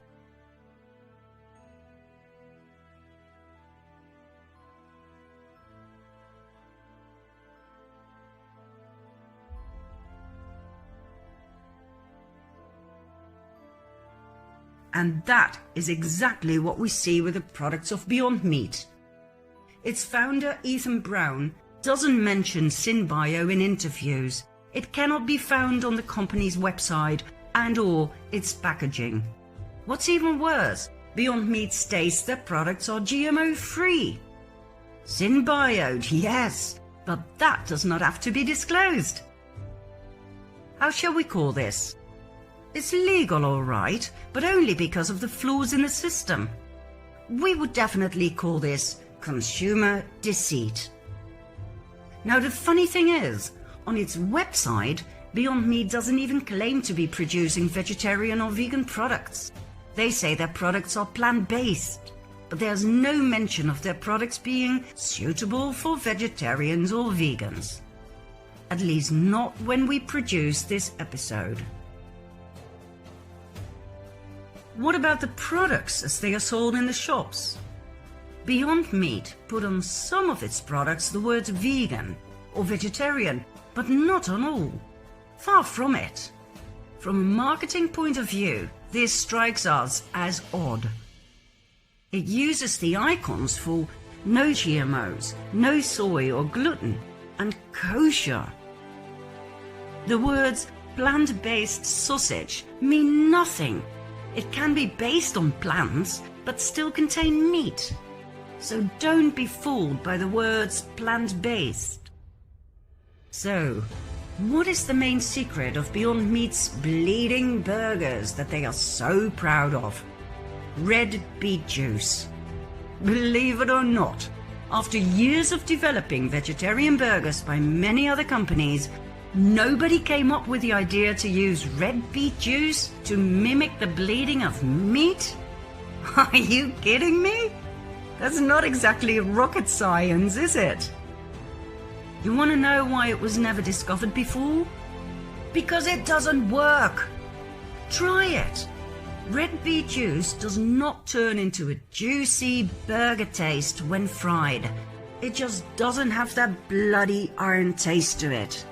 Beyond Meat's secret is synthetic biology, and that has nothing to do with healthy veggie burgers.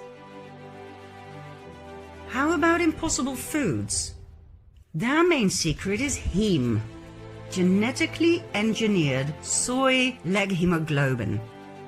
According to scientific advisor to Impossible Foods, Dr. Michael Eisen, in order to provide tasty alternatives to animal meat made from plants, you need lots of heme. And to get heme, you need genetic engineering.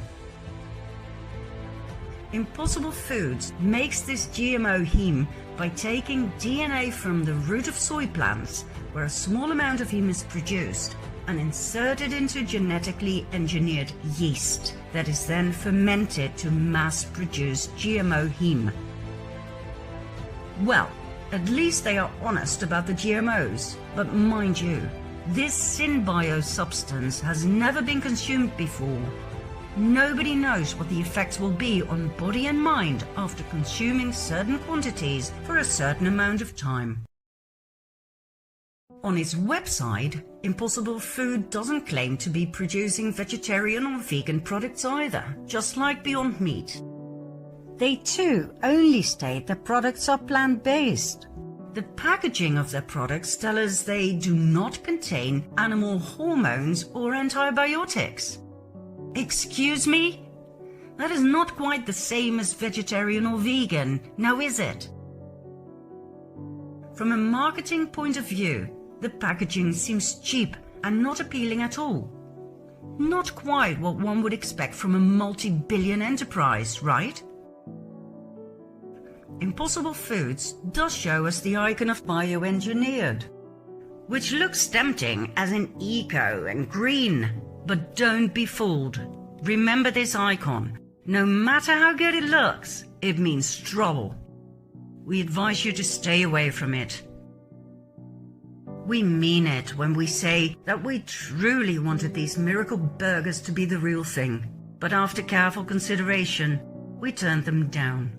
They are not the vegetarian product people are looking for. They are GMO'd and synbio'd. And we tasted them. They taste like meat. Full-on, juicy meat. Now, we don't know what's causing that, but we do not believe it's because of red beet juice or heme. Could it be the result of certain flavor enhancers? Did you know that some of the most powerful flavor enhancers are based on human embryonic kidney cells, the HEK293 cells?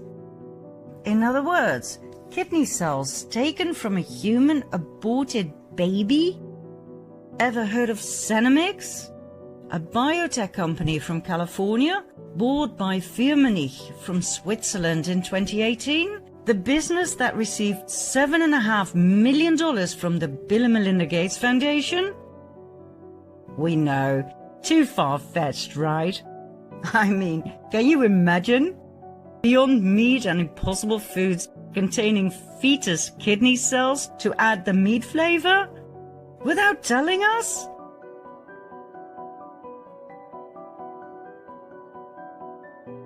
I mean, we know that a lot of products contain these human embryonic kidney 293 cells to increase their taste. But come on, fake veggie burgers? Nah, we're pretty sure that the fact that the location of the production facility of Impossible Foods in Oakland, California, being right across the street from Planned Parenthood, is just a creepy coincidence. Just like the fact that the production facility of Beyond Meat is only a few minutes' drive from 3 Planned Parenthood clinics. Just a creepy coincidence. Although, in 2018, Beyond Meat partnered up with Zandbergen, world's finest meat from the Netherlands. That's right, originally a butcher and now an importer of frozen meat from across the world.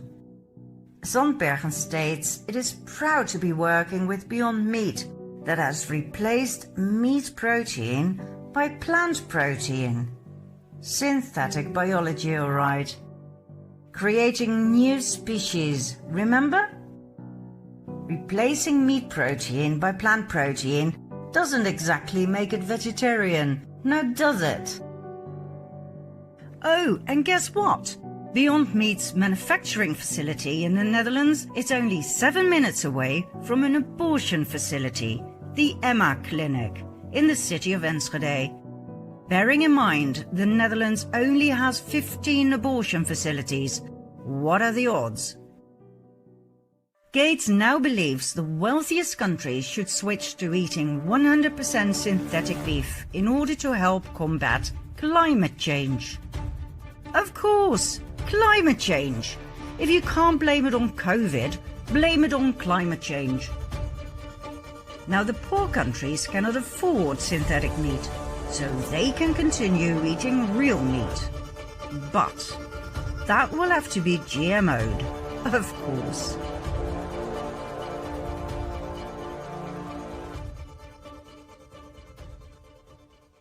Bill Gates has taken over our food supply.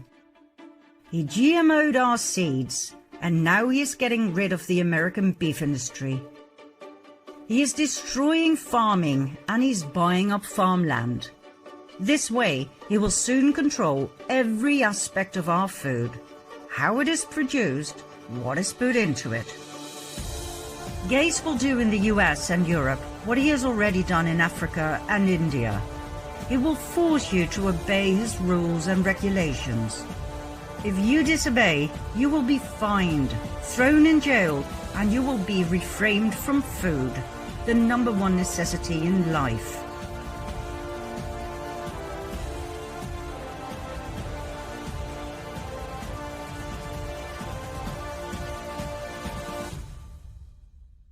Gates has found yet another way to subjugate us completely and utterly to his whims and wishes. Now, if that doesn't worry you, we don't know what will. Well, maybe this will. All current COVID vaccines are the result of synthetic biology. All of them. They have not been tested. They are not approved. They are referred to as GRAS, generally recognized as safe, which means absolutely nothing. And they are in an experimental phase until 2023. Let that sink in.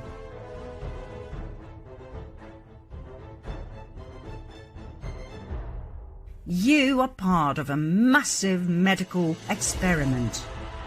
By injecting a SynBio product into your body, you could be changed into one of Gates' products, a SynBioed, genetically modified product.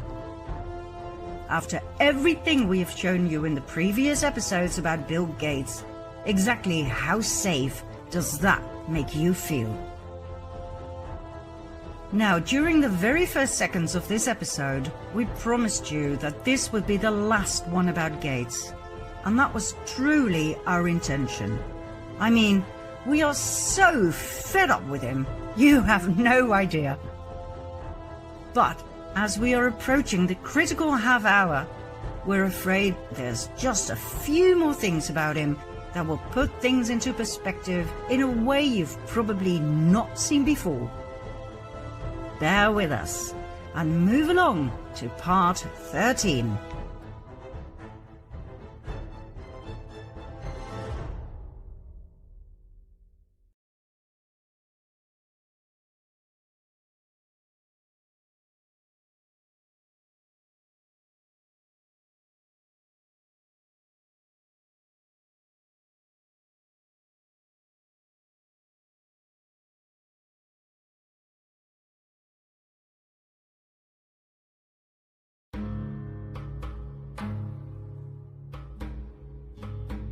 Believe us, we really wanted to stop talking about Bill Gates.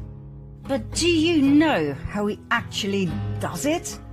How is it possible that he presents himself as the world's greatest philanthropist, giving away billions of dollars each year, yet ending up getting richer and richer and richer? Did you know that in the end, it's we, the taxpayers, that pay for all his projects? Do you realize that in fact, we pay for our own depopulation? Let's see how Gates pulls it off, shall we? Remember the Bill and Melinda Gates Foundation is a tax-exempt entity? Remember 501c3 and c4?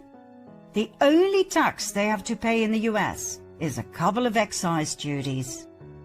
In 2017, this was $9. In 2018, it was $383. According to Forbes, Bill Gates enjoys the biggest and best tax break of all time. The American government has missed out on $15 to $20 billion because of this regulation. Let's put things into perspective here, shall we? Gates is richer than 45 countries together. 45 sub-Saharan African countries. 1% of the world's population owns half of the world's wealth. The poorest half of the world's population owns as much as the richest 8 individuals.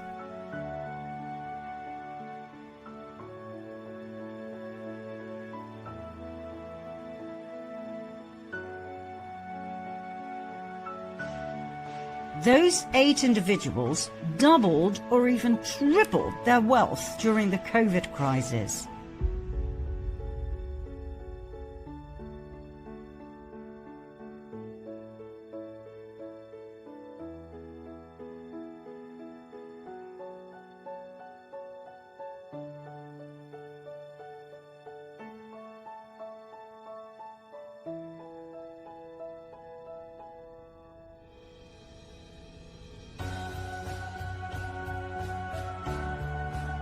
whereas the medium and small businesses went bankrupt. They increased their wealth ruthlessly. All of this is possible by a global economic system that was set in motion by the cabal and that is corrupt to the core. Isn't it time to focus on that and on redistributing the wealth of this 1%?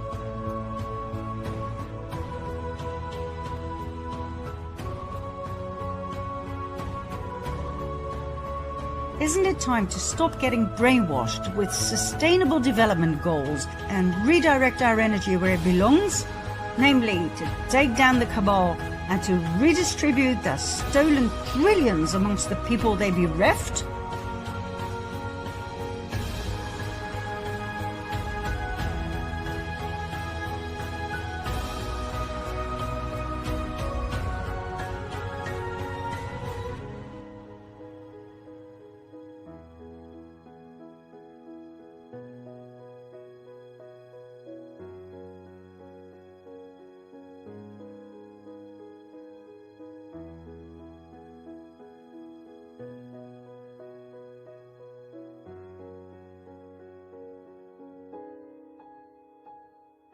Don't you think this will, in the blink of an eye, end poverty, hunger, and inequality forever? Despite the impression that Bill Gates is giving away his fortune to charity, his estimated net worth is constantly increasing.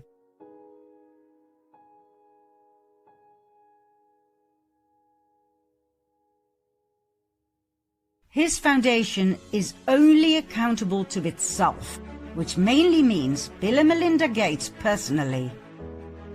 The only 3 trustees are Bill and Melinda Gates and Warren Buffett. As a private foundation, the Bill and Melinda Gates Foundation is obliged only to report its high-level financial figures to the US government to retain its tax-exempt status. The Bill and Melinda Gates Foundation has influence without accountability. Please let that sink in. Don't you think it's time to end this abuse of rules and regulations? Don't you think it's about time to redefine Article 501c3 and 4 of the Internal Revenue Code? Bill Gates owned most of his personal wealth through Microsoft. He fabricated an exclusionary licensing agreement with PC manufacturers, and as a result, he created an illegal monopoly position.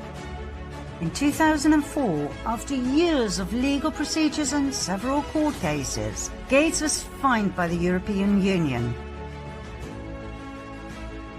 He had to pay $611 million US. Bill Gates could not have cared less. Over $500 million meant nothing to him. In the US, Gates got away with a settlement. He made a complete fool of the Justice Department and carried on as if nothing had changed.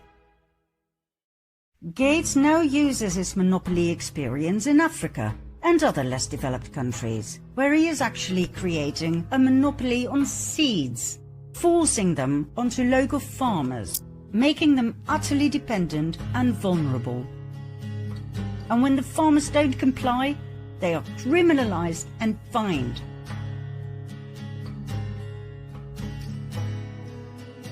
A 250,000 desperate Indian farmers committed suicide. Others sold their children trying to survive.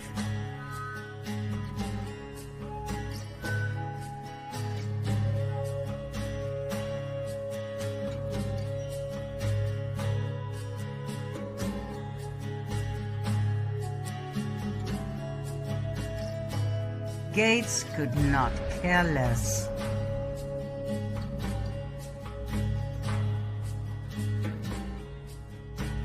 Why wasn't any of this ever in the news? How come we didn't know about this? The answer is simple. Money buys everything, especially broadcasting time.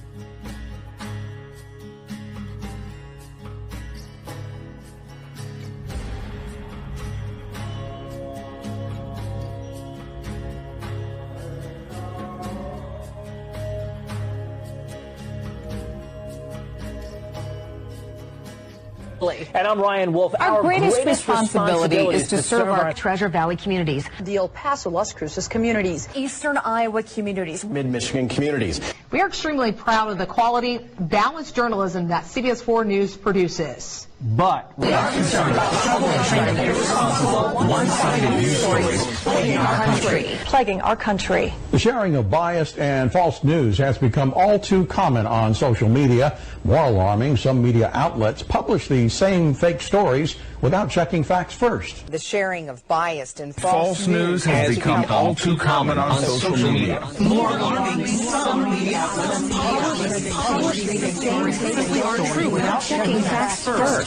Unfortunately, some members of the media use their platforms to push their own personal bias and agenda to control exactly what people think. And this is extremely dangerous to our democracy. this is extremely dangerous to our democracy. This is extremely dangerous to our democracy. This is extremely dangerous to our democracy. This is extremely dangerous to our democracy. This is extremely dangerous to our democracy. This is extremely dangerous to our democracy.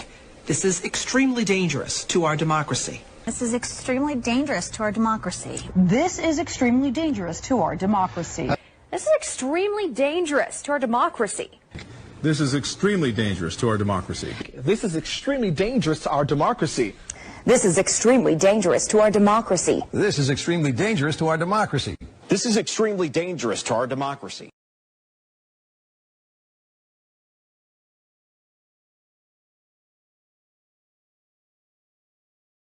To be truly effective, vaccines, treatments, and diagnostics must be affordable and accessible to all. Equitable and universal access to vaccination, treatment, and diagnostics. We must all work together on improving diagnostics, accelerating therapies, and ultimately developing a vaccine. Everyone should have access to COVID-19 testing, treatment, and vaccines. But the task will only be completed when vaccines, tests, and treatments are available and affordable to every child, women and men who needs them. To support vaccines, therapeutics, diagnostics development, preparedness efforts, and humanitarian assistance. On how to make vaccines, treatments, and diagnostics accessible to everyone. In addition to investing into diagnostics, therapies, and vaccines. So the race for a vaccine, for better treatments, for quick and reliable tests. Impfstoffe, Tests und Medikamente müssen für alle Menschen auf der Welt verfügbar, bezahlbar und zugänglich sein. COVID-19 research and development work on vaccines, diagnostics, therapeutics, and respiratory medicine. To provide universal access for the anti-COVID drugs, tests, and vaccine. To make sure that everyone has access to treatment, to vaccines, to a strong health system. To fight COVID-19. Vaccines, treatments and diagnosis will be the most effective way to do it. Des moyens de diagnostic, de traitement et des vaccins. Whether I should be able to access in vitro diagnostics like tests and therapeutics and vaccine. For better diagnostic and therapeutic medical supplies. We must also ensure that there is access to better treatment and care in the global quest for a vaccine. In ensuring development, production, and equitable delivery of COVID-19 diagnostics, therapeutics, and vaccines. For vaccines, diagnostics, and health systems. Has access to COVID-19 tests, treatments, and therapies. Gates has established enormous propaganda power. Have a good look at this chart.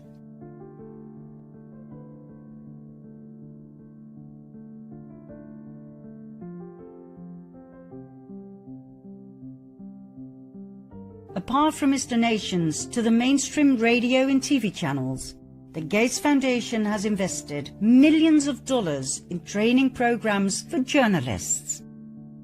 Media fact sheets and newspaper opinion pieces are put together by organizations that are funded by the Gates Foundation.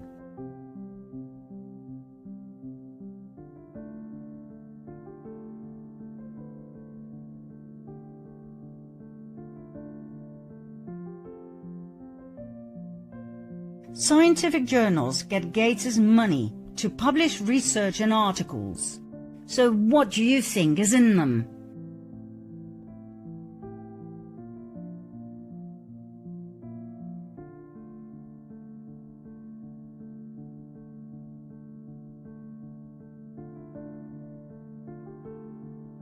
Everyone follows the Gates Foundation's lead.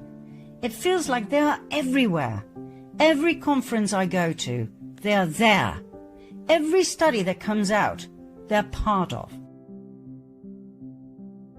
You might find yourself someday reading a story about a Gates-funded health project, written up in a newspaper that gets its health coverage underwritten by Gates, reported by a journalist who attended a Gates-funded journalism training program, citing data collected and analyzed by scientists with grants from Gates.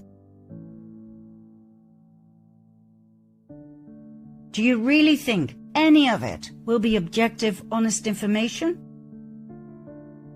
Gates truly is everywhere, in every media outlet, on the internet, and most certainly in each and every so-called fact-checker.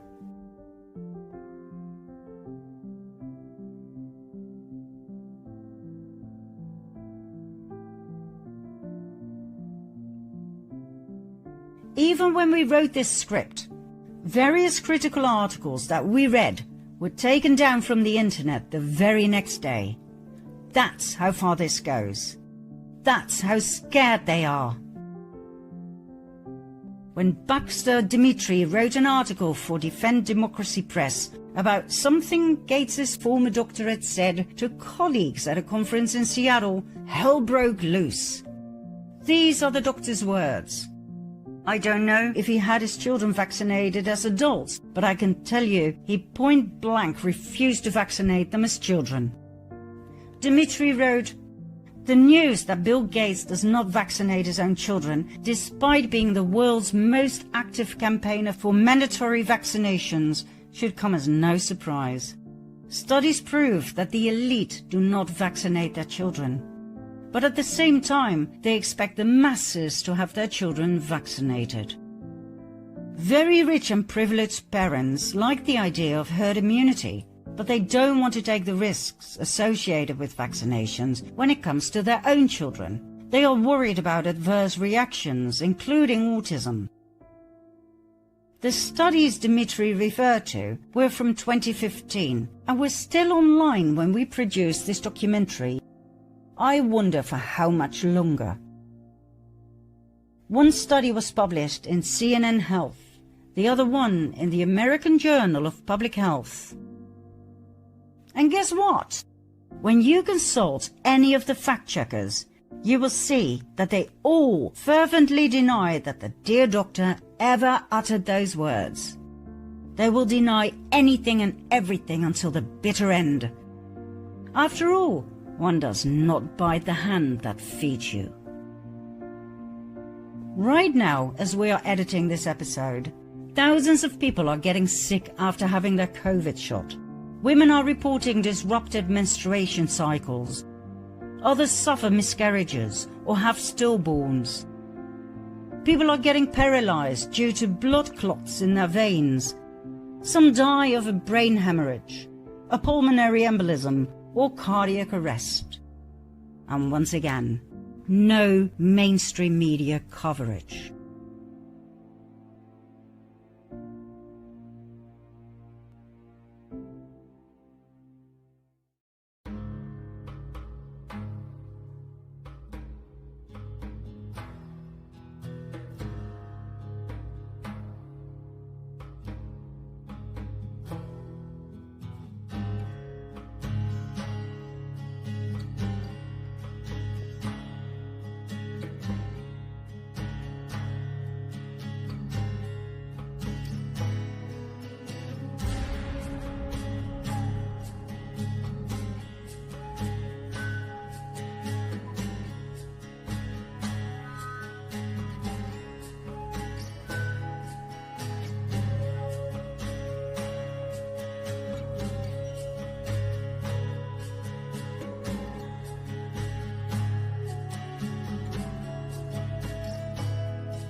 on, baby.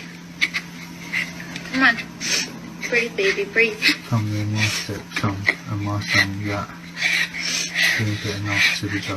It's okay. Come on. It's okay. It's okay.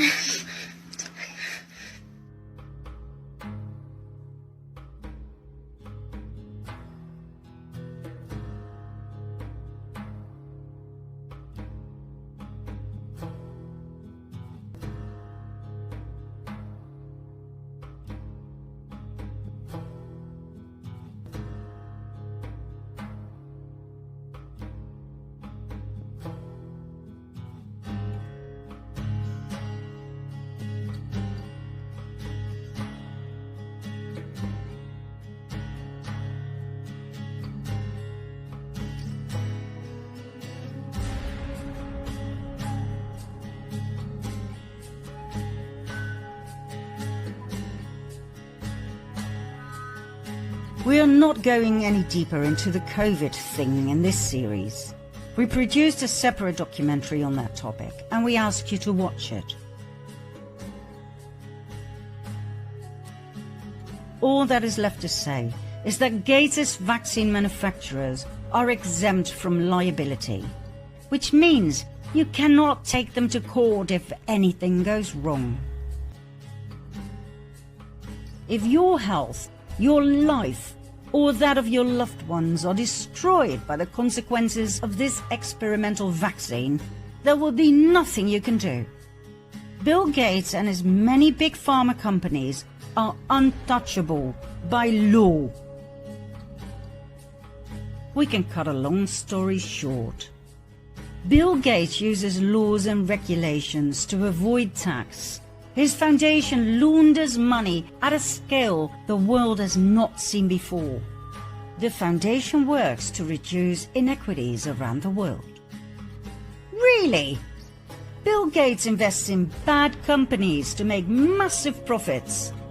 Bad companies meaning pharmaceutical producers of poison, GMOs and vaccines with crippling side effects that have ruined millions of lives. Bad companies meaning agencies for censorship, facial recognition, injectable microchips and spyware, and connected to child trafficking. Bad companies meaning mines where our planet is ripped apart, and heavily polluting fossil fuel companies. Companies where people work under terrible conditions while being abused and underpaid. Companies that sell weapons. The Gates Foundation does not invest in the well-being of the people in less developed countries. They invest in technology, brainwashing us with the idea that only technology can save us from killer viruses out there that we are supposed to be very afraid of. Technology to save us from climate change. Technology to push back the population. Technology to keep us safe. The Gates Foundation destroyed the lives of millions of people by forcing abortions onto women who didn't want to lose their babies. They made many more millions of women sterile against their will. They tried to make the entire world believe that eugenics is science and thus okay. They tried to make us all believe that vaccines are safe. They manipulate numbers and statistics, and when confronted with the evidence, Gates wipes it away as collateral damage. He now calls 700,000 people with severe side effects of the COVID-19 vaccine acceptable. If you know how much money is put into family planning, i.e. eugenics, by the Bill and Melinda Gates Foundation alone in the form of grants, you will begin to realize that nobody is safe. The people in Africa and India are mere guinea pigs for people like Bill Gates. A lot of things we try out here first in India, and then when they work, we take them to the rest of the world.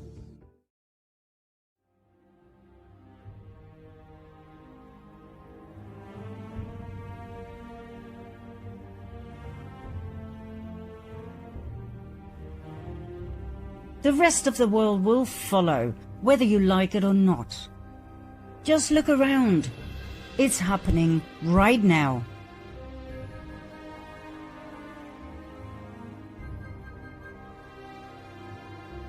Gates is not a scientist. He is not a doctor, even though he pays the press to make us believe that he is. He behaves like the president of the entire planet and is treated as such by everyone he owns.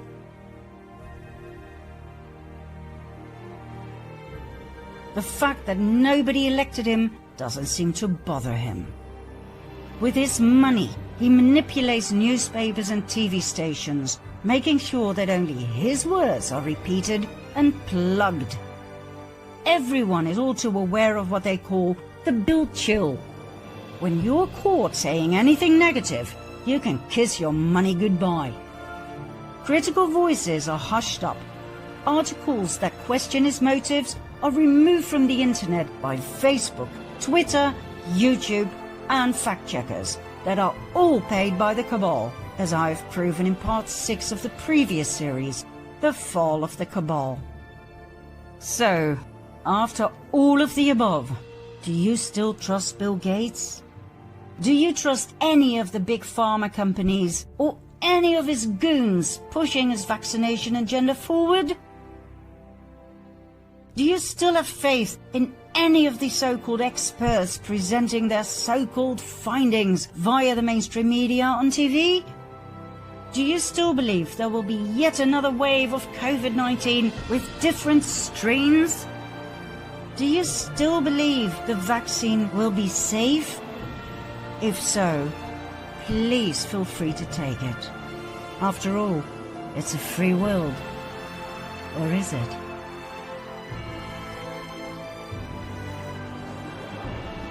Let's see what the depopulation agenda really means in our daily life in part 14.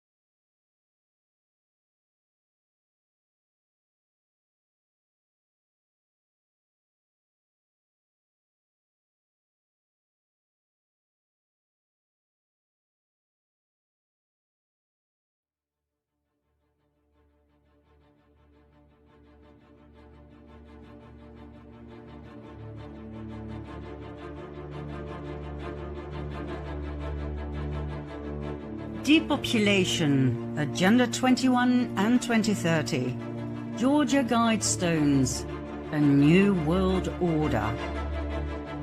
Is it really this bad? Can people be so evil as to wipe us out as soon as they get a chance? Well, yes. We've already seen the position of the UN towards a new world order. Let's listen to some of our world leaders and see if they believe in this new world order, shall we?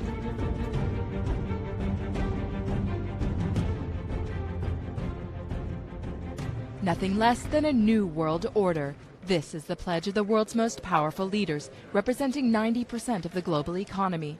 What is at stake is more than one small country. It is a big idea. A new world order. We have before us the opportunity to forge for ourselves and for future generations a new world order. A world where the rule of law, not the law of the jungle, governs the conduct of nations.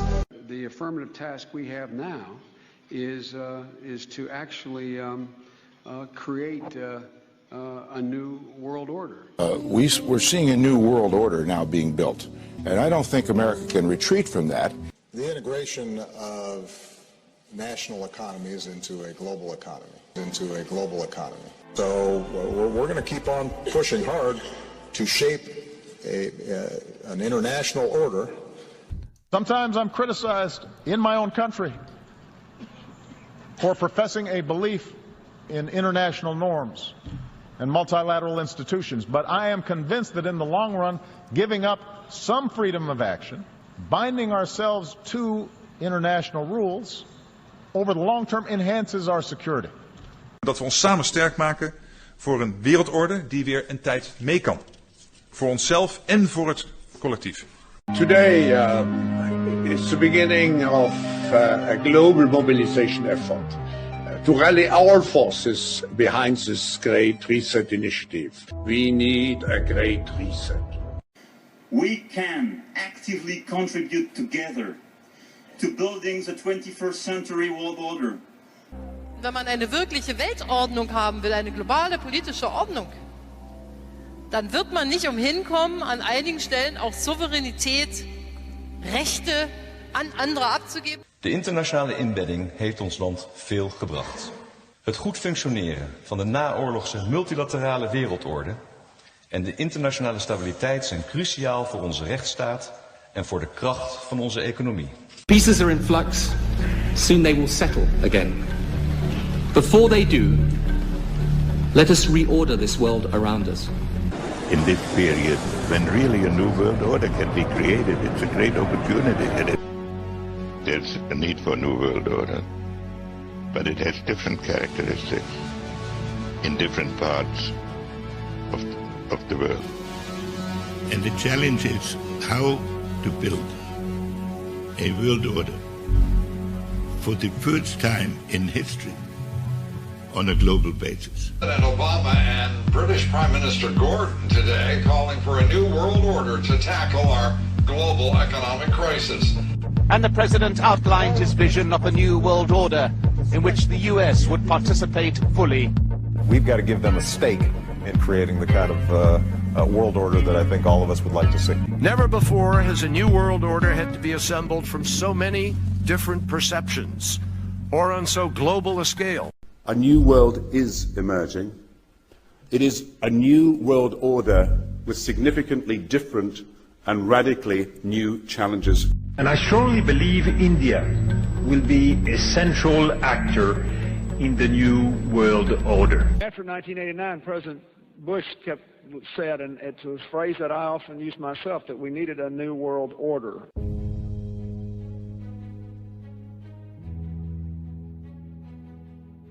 Some even believe we are part of a secret cabal working against the best interest of the United States, characterizing my family and me as internationalists, and of conspiring with others around the world to build a more integrated global political and economic structure.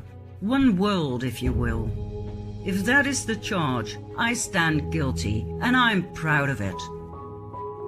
The New World Order is what they all want. The New World Order as described in the Protocols of Zion. Remember? We shall so wear down the Goyim that they will offer us international power that will enable us to form a super government. In place of the rulers of today, we shall set up a super government administration. Its hands will reach out in all directions, and its organization will be of such colossal dimensions that it cannot fail to subdue all the nations of the world. One authority will be glorious because it will be all-powerful. Our authority will be the crown of order, and in that is included the whole happiness of man.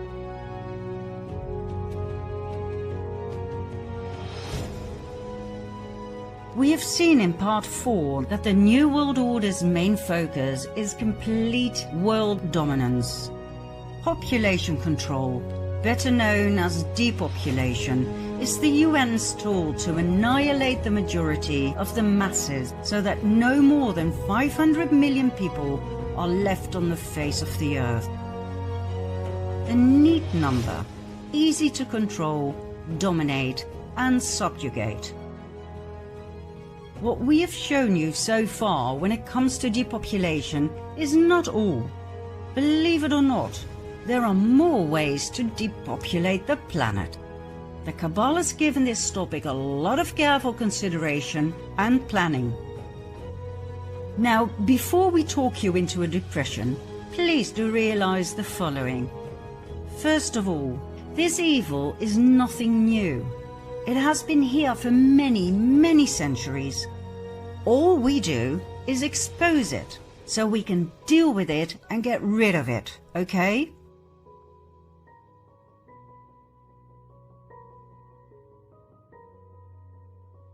Exposure is vital.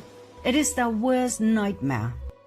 Once you know what you're dealing with, you can act and take back your own sovereignty. Secondly, those who know us and our work know that we never end on a negative note. The scripts we write, the presentations we give, always end on a positive note. There is always an unexpected twist at the end. So please bear with us. We promise you, you will love what's coming. So, let's expose the maggots once and for all, shall we?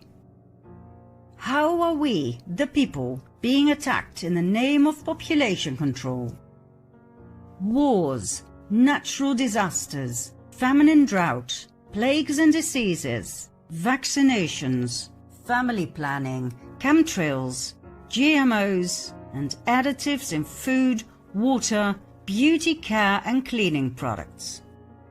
Wars speak for themselves. As we've seen, they have always been caused by the cabal as a divide and conquer strategy and as a way to make massive amounts of money. Wars don't just start. They are instigated by design. Always. Who makes the money? The cabal. Who does the suffering? We, the people.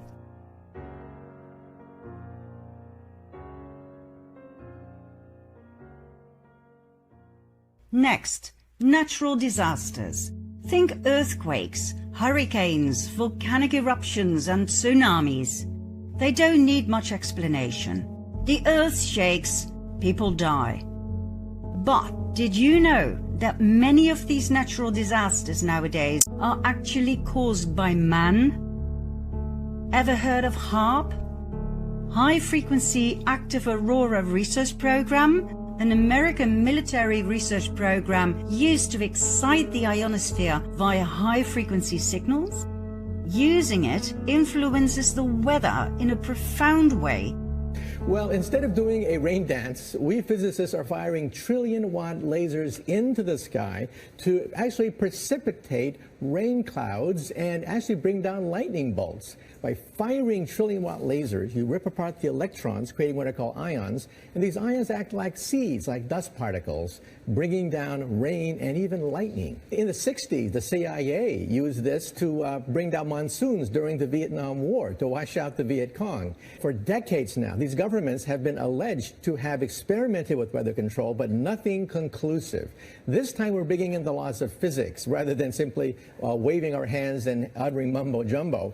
We're actually using trillion-watt lasers now for floods, for agriculture, farmers, for people planning wedding parties, football games, you name it, outdoor events and agriculture and flooding and even hurricanes. All of them could be subject to weather modification.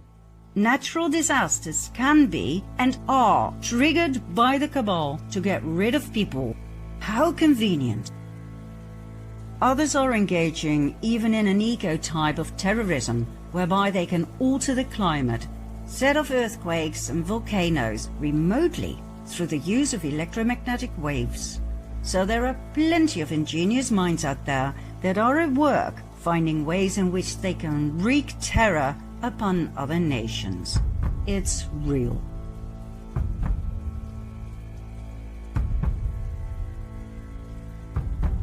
Next, depopulation through famine and drought.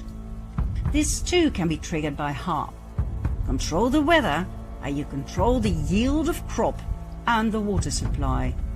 Create hunger and thirst, and you have the people right where you want them. Needy, vulnerable, and scared. Then, fast depopulation through plagues and diseases. Take for instance the bubonic plague, the Black Death, that killed God knows how many millions of people across the world in the Middle Ages. What a delightful way to lose millions of people in one go. No bullets needed, no bombs, just plagues. Another plague that turned out to be highly convenient was the Spanish flu. More people died of the Spanish flu than of bullets during the First World War. Between 1918 and 20, an estimate of 50 million people died. 1/3 of the entire world population was infected. It is believed to be the greatest pandemic the world has ever experienced, worse even than the medieval Black Death. There are several very interesting things about the Spanish flu. First of all, it didn't start in Spain. Secondly, it wasn't a flu. There's more, but let's start with these two, shall we? If it didn't start in Spain, then where did it? In the US. If it wasn't a flu virus, what was it? It was a bacteria that caused severe and in most cases lethal pneumonia. According to a 2008 National Institute of Health paper, bacterial pneumonia was the killer in a minimum of 92.7% of the autopsies reviewed. So why do we call it the Spanish flu? As a decoy, a smokescreen to hide the truth. Why? Because the truth is so hideous. Most people prefer to hear a convenient lie. The first cases of bacterial pneumonia in 1918 trace back to a military base in Fort Riley, Kansas.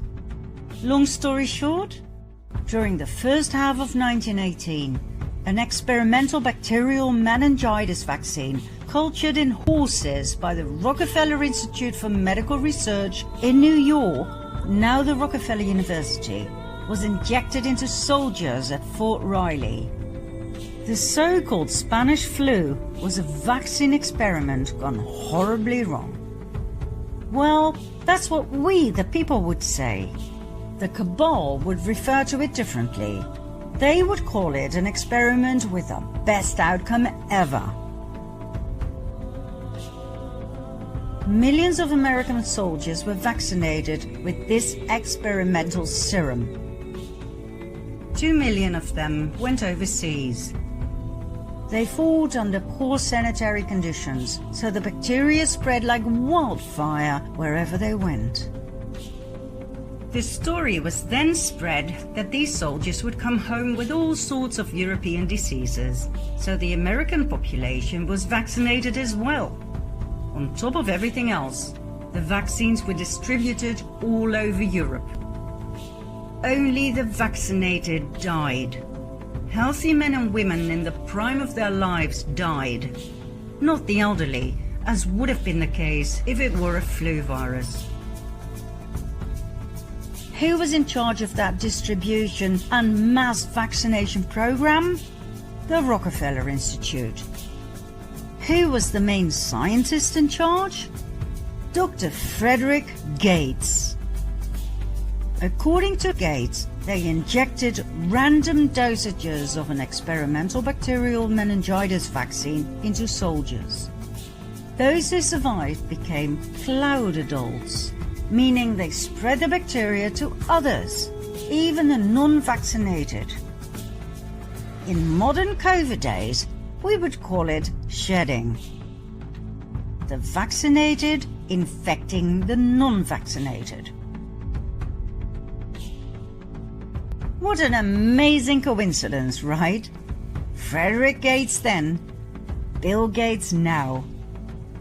Rockefeller Initiative then, Rockefeller Initiative now. Disease developed in Fort Riley, US then. Disease developed in Wuhan, China now. Closed down societies then. Closed down societies now. Cloud adults then, shedding now. All for our own good, our own safety, back then and now.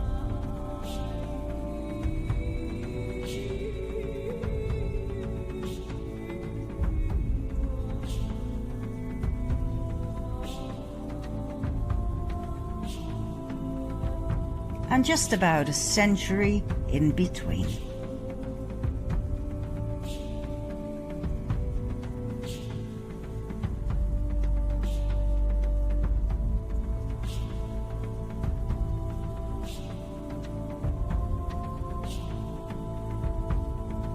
So, back to depopulation through plagues and diseases.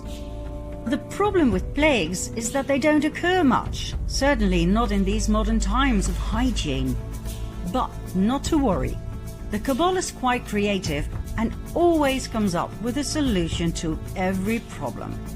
If there is no plague available, you create one.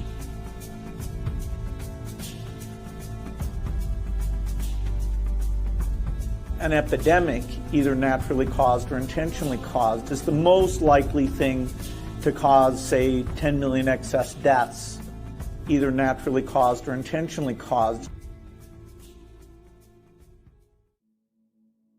Back in 1943, Fort Detrick in Maryland, US, was set up as a center of the US biological weapons program. Everything that happened there was top secret. Fort Detrick was a tool of the CIA. It was a dark pit of the most inhumane experiments in the area of mind control and killer viruses.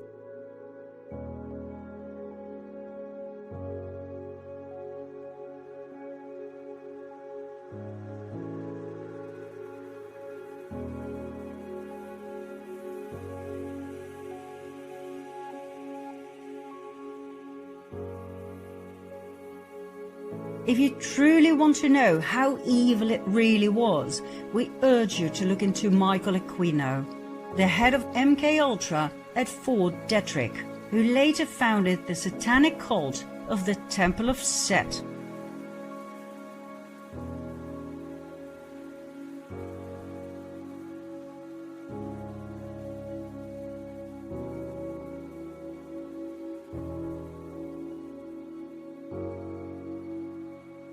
In 1968, Fort Detrick hosted yet another secret project, the Special Virus Cancer Program. It was part of the National Cancer Institute. The scientists wanted to learn how to use viruses to make cancer and to force normal cells to become cancerous by subjecting them to viruses.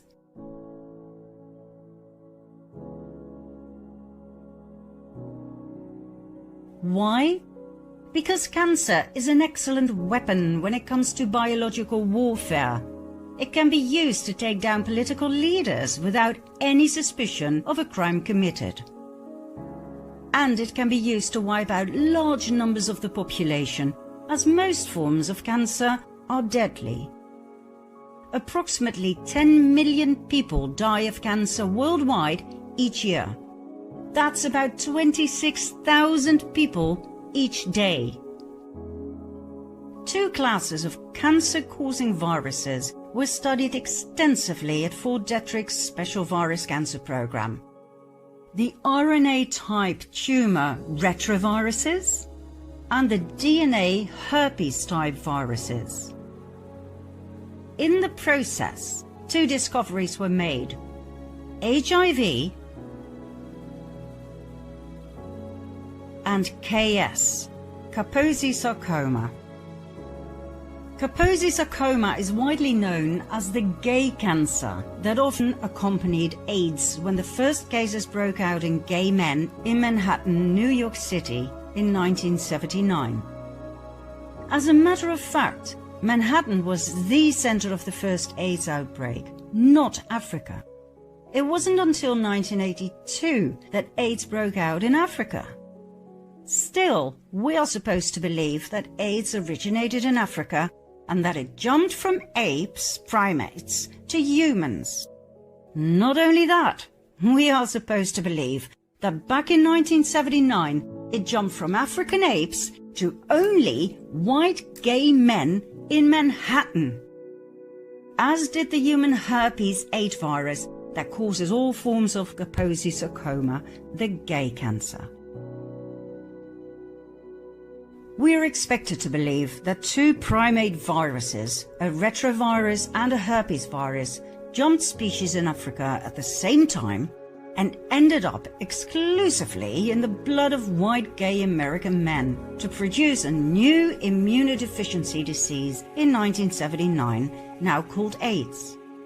This proposed scenario suggests to me that such an unlikely African event has the markings of a scientific fairy tale, and I remain stupefied that such nonsense can pass for science in the 21st century.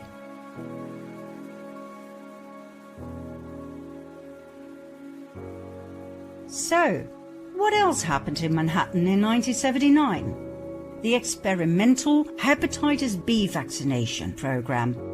For 2 years until 1981, the year the AIDS epidemic became official, gay men were vaccinated with this experimental vaccine, not only in Manhattan, but also in cities like Los Angeles and San Francisco.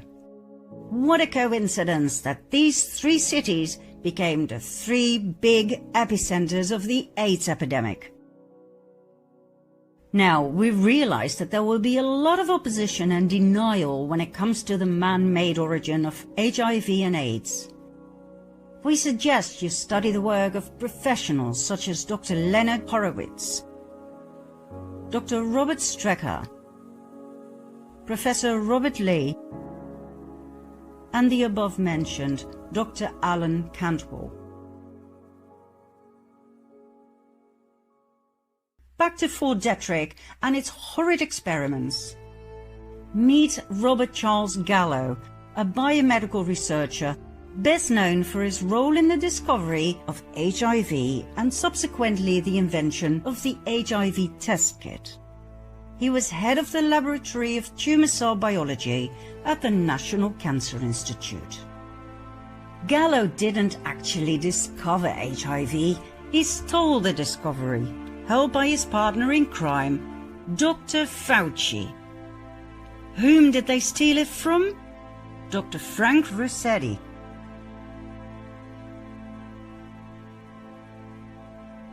And Dr. Judy Mikovits.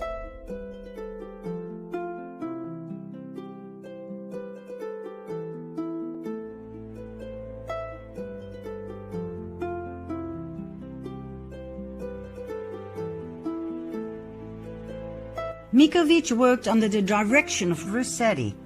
She was the one who isolated HIV from blood and saliva, and by doing so, she confirmed the earlier discovery by the French doctor Luc Montagnier, who had isolated and described HIV as a possible cause of AIDS.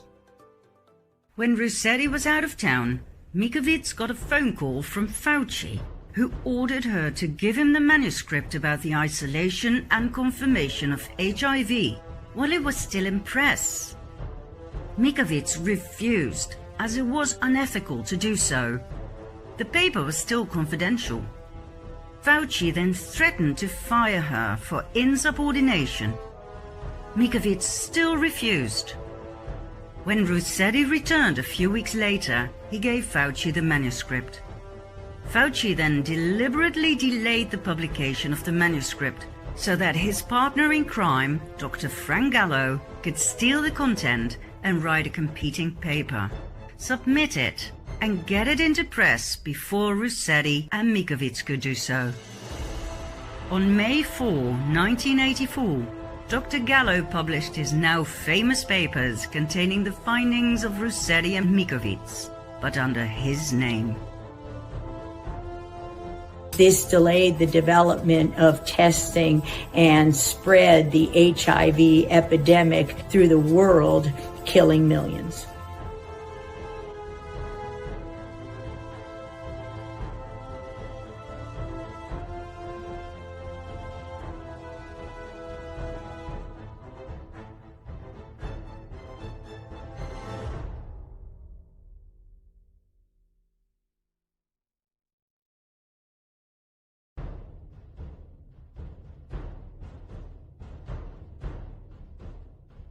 Was Fauci held accountable for his responsibility for the millions of lives his greed had cost? On the contrary. 6 months later, he was appointed director of the National Institute of Allergy and Infectious Diseases, a position he still holds today. Well, not much longer, we suspect, as Dr. Fauci is now heavily under fire for his involvement in the Wuhan outbreak of the COVID-19 virus.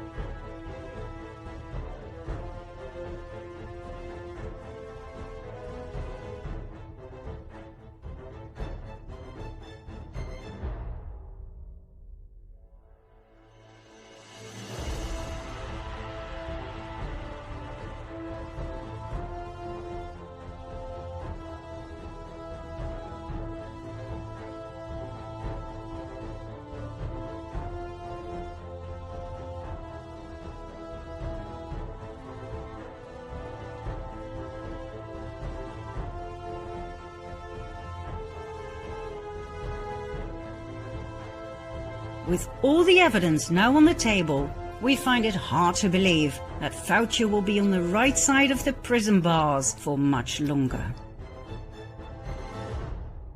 Back to Dr. Gallo.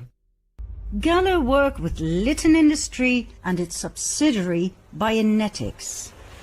Litton Industry is a defense contractor and supplier of biological weapons.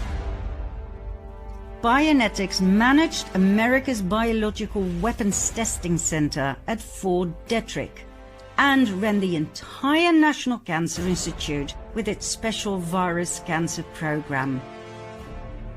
Bionetics supplied the lab animals, including monkeys and chimpanzees, cancer viruses and vaccine culture media for cancer investigators and pharmaceutical manufacturers throughout the 1960s and 70s. Litton and Bionetics created and spread AIDS and many other deadly viruses. Subsequently, Bionetics supplied Merck with experimental viruses for vaccine studies. Now, that sounds rather clinical, doesn't it? But here's what really happened. They used children as guinea pigs in Africa and at the Willowbrook State School on Staten Island in New York. Children! Have you ever used orphans to study an experimental vaccine? Yes. Have you ever used babies of mothers in prison to study an experimental vaccine? Yes. Have you ever used individuals under colonial rule to study an experimental vaccine? Yes. Did you do so in the Belgian Congo? Yes.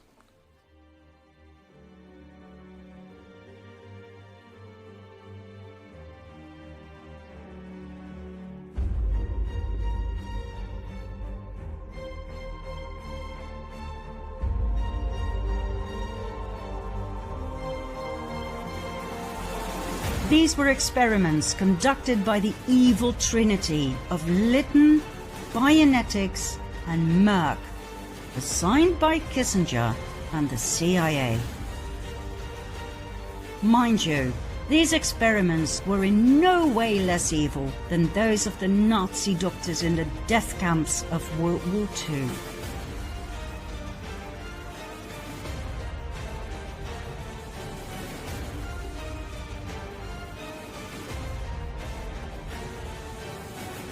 In this school from hell, mentally retarded children were injected with vaccines containing all kinds of killer viruses, including cancer viruses. Virus research experiments at Bionetics caused new types of cancer, such as leukemia, lymphoma, and sarcoma, diseases they had never seen before. In 1970, the Defense Department ordered these viruses, including other immune-suppressing viruses. That's right, the Defense Department bought cancer-inducing viruses that had been invented, created by Bionetics and tested on children.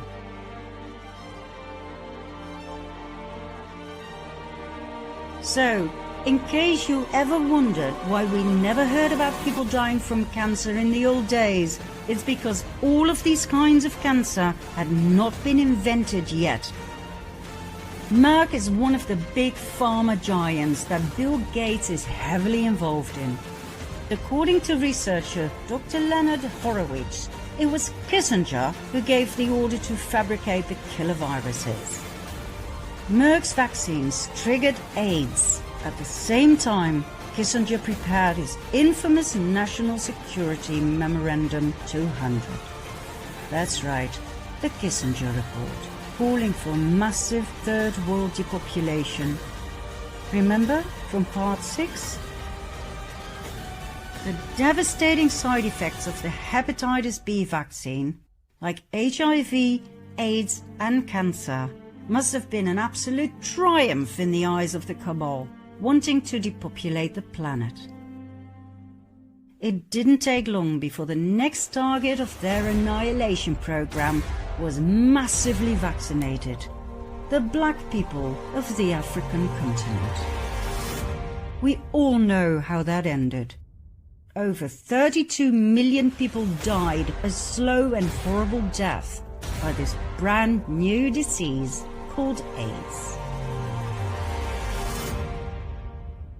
We promised to tell you more about the other depopulation tools: vaccinations, family planning, chemtrails, GMOs and additives in food, water, beauty care and cleaning products. But as we've gone beyond the time limit of our episodes, we invite you to join us to Part 15.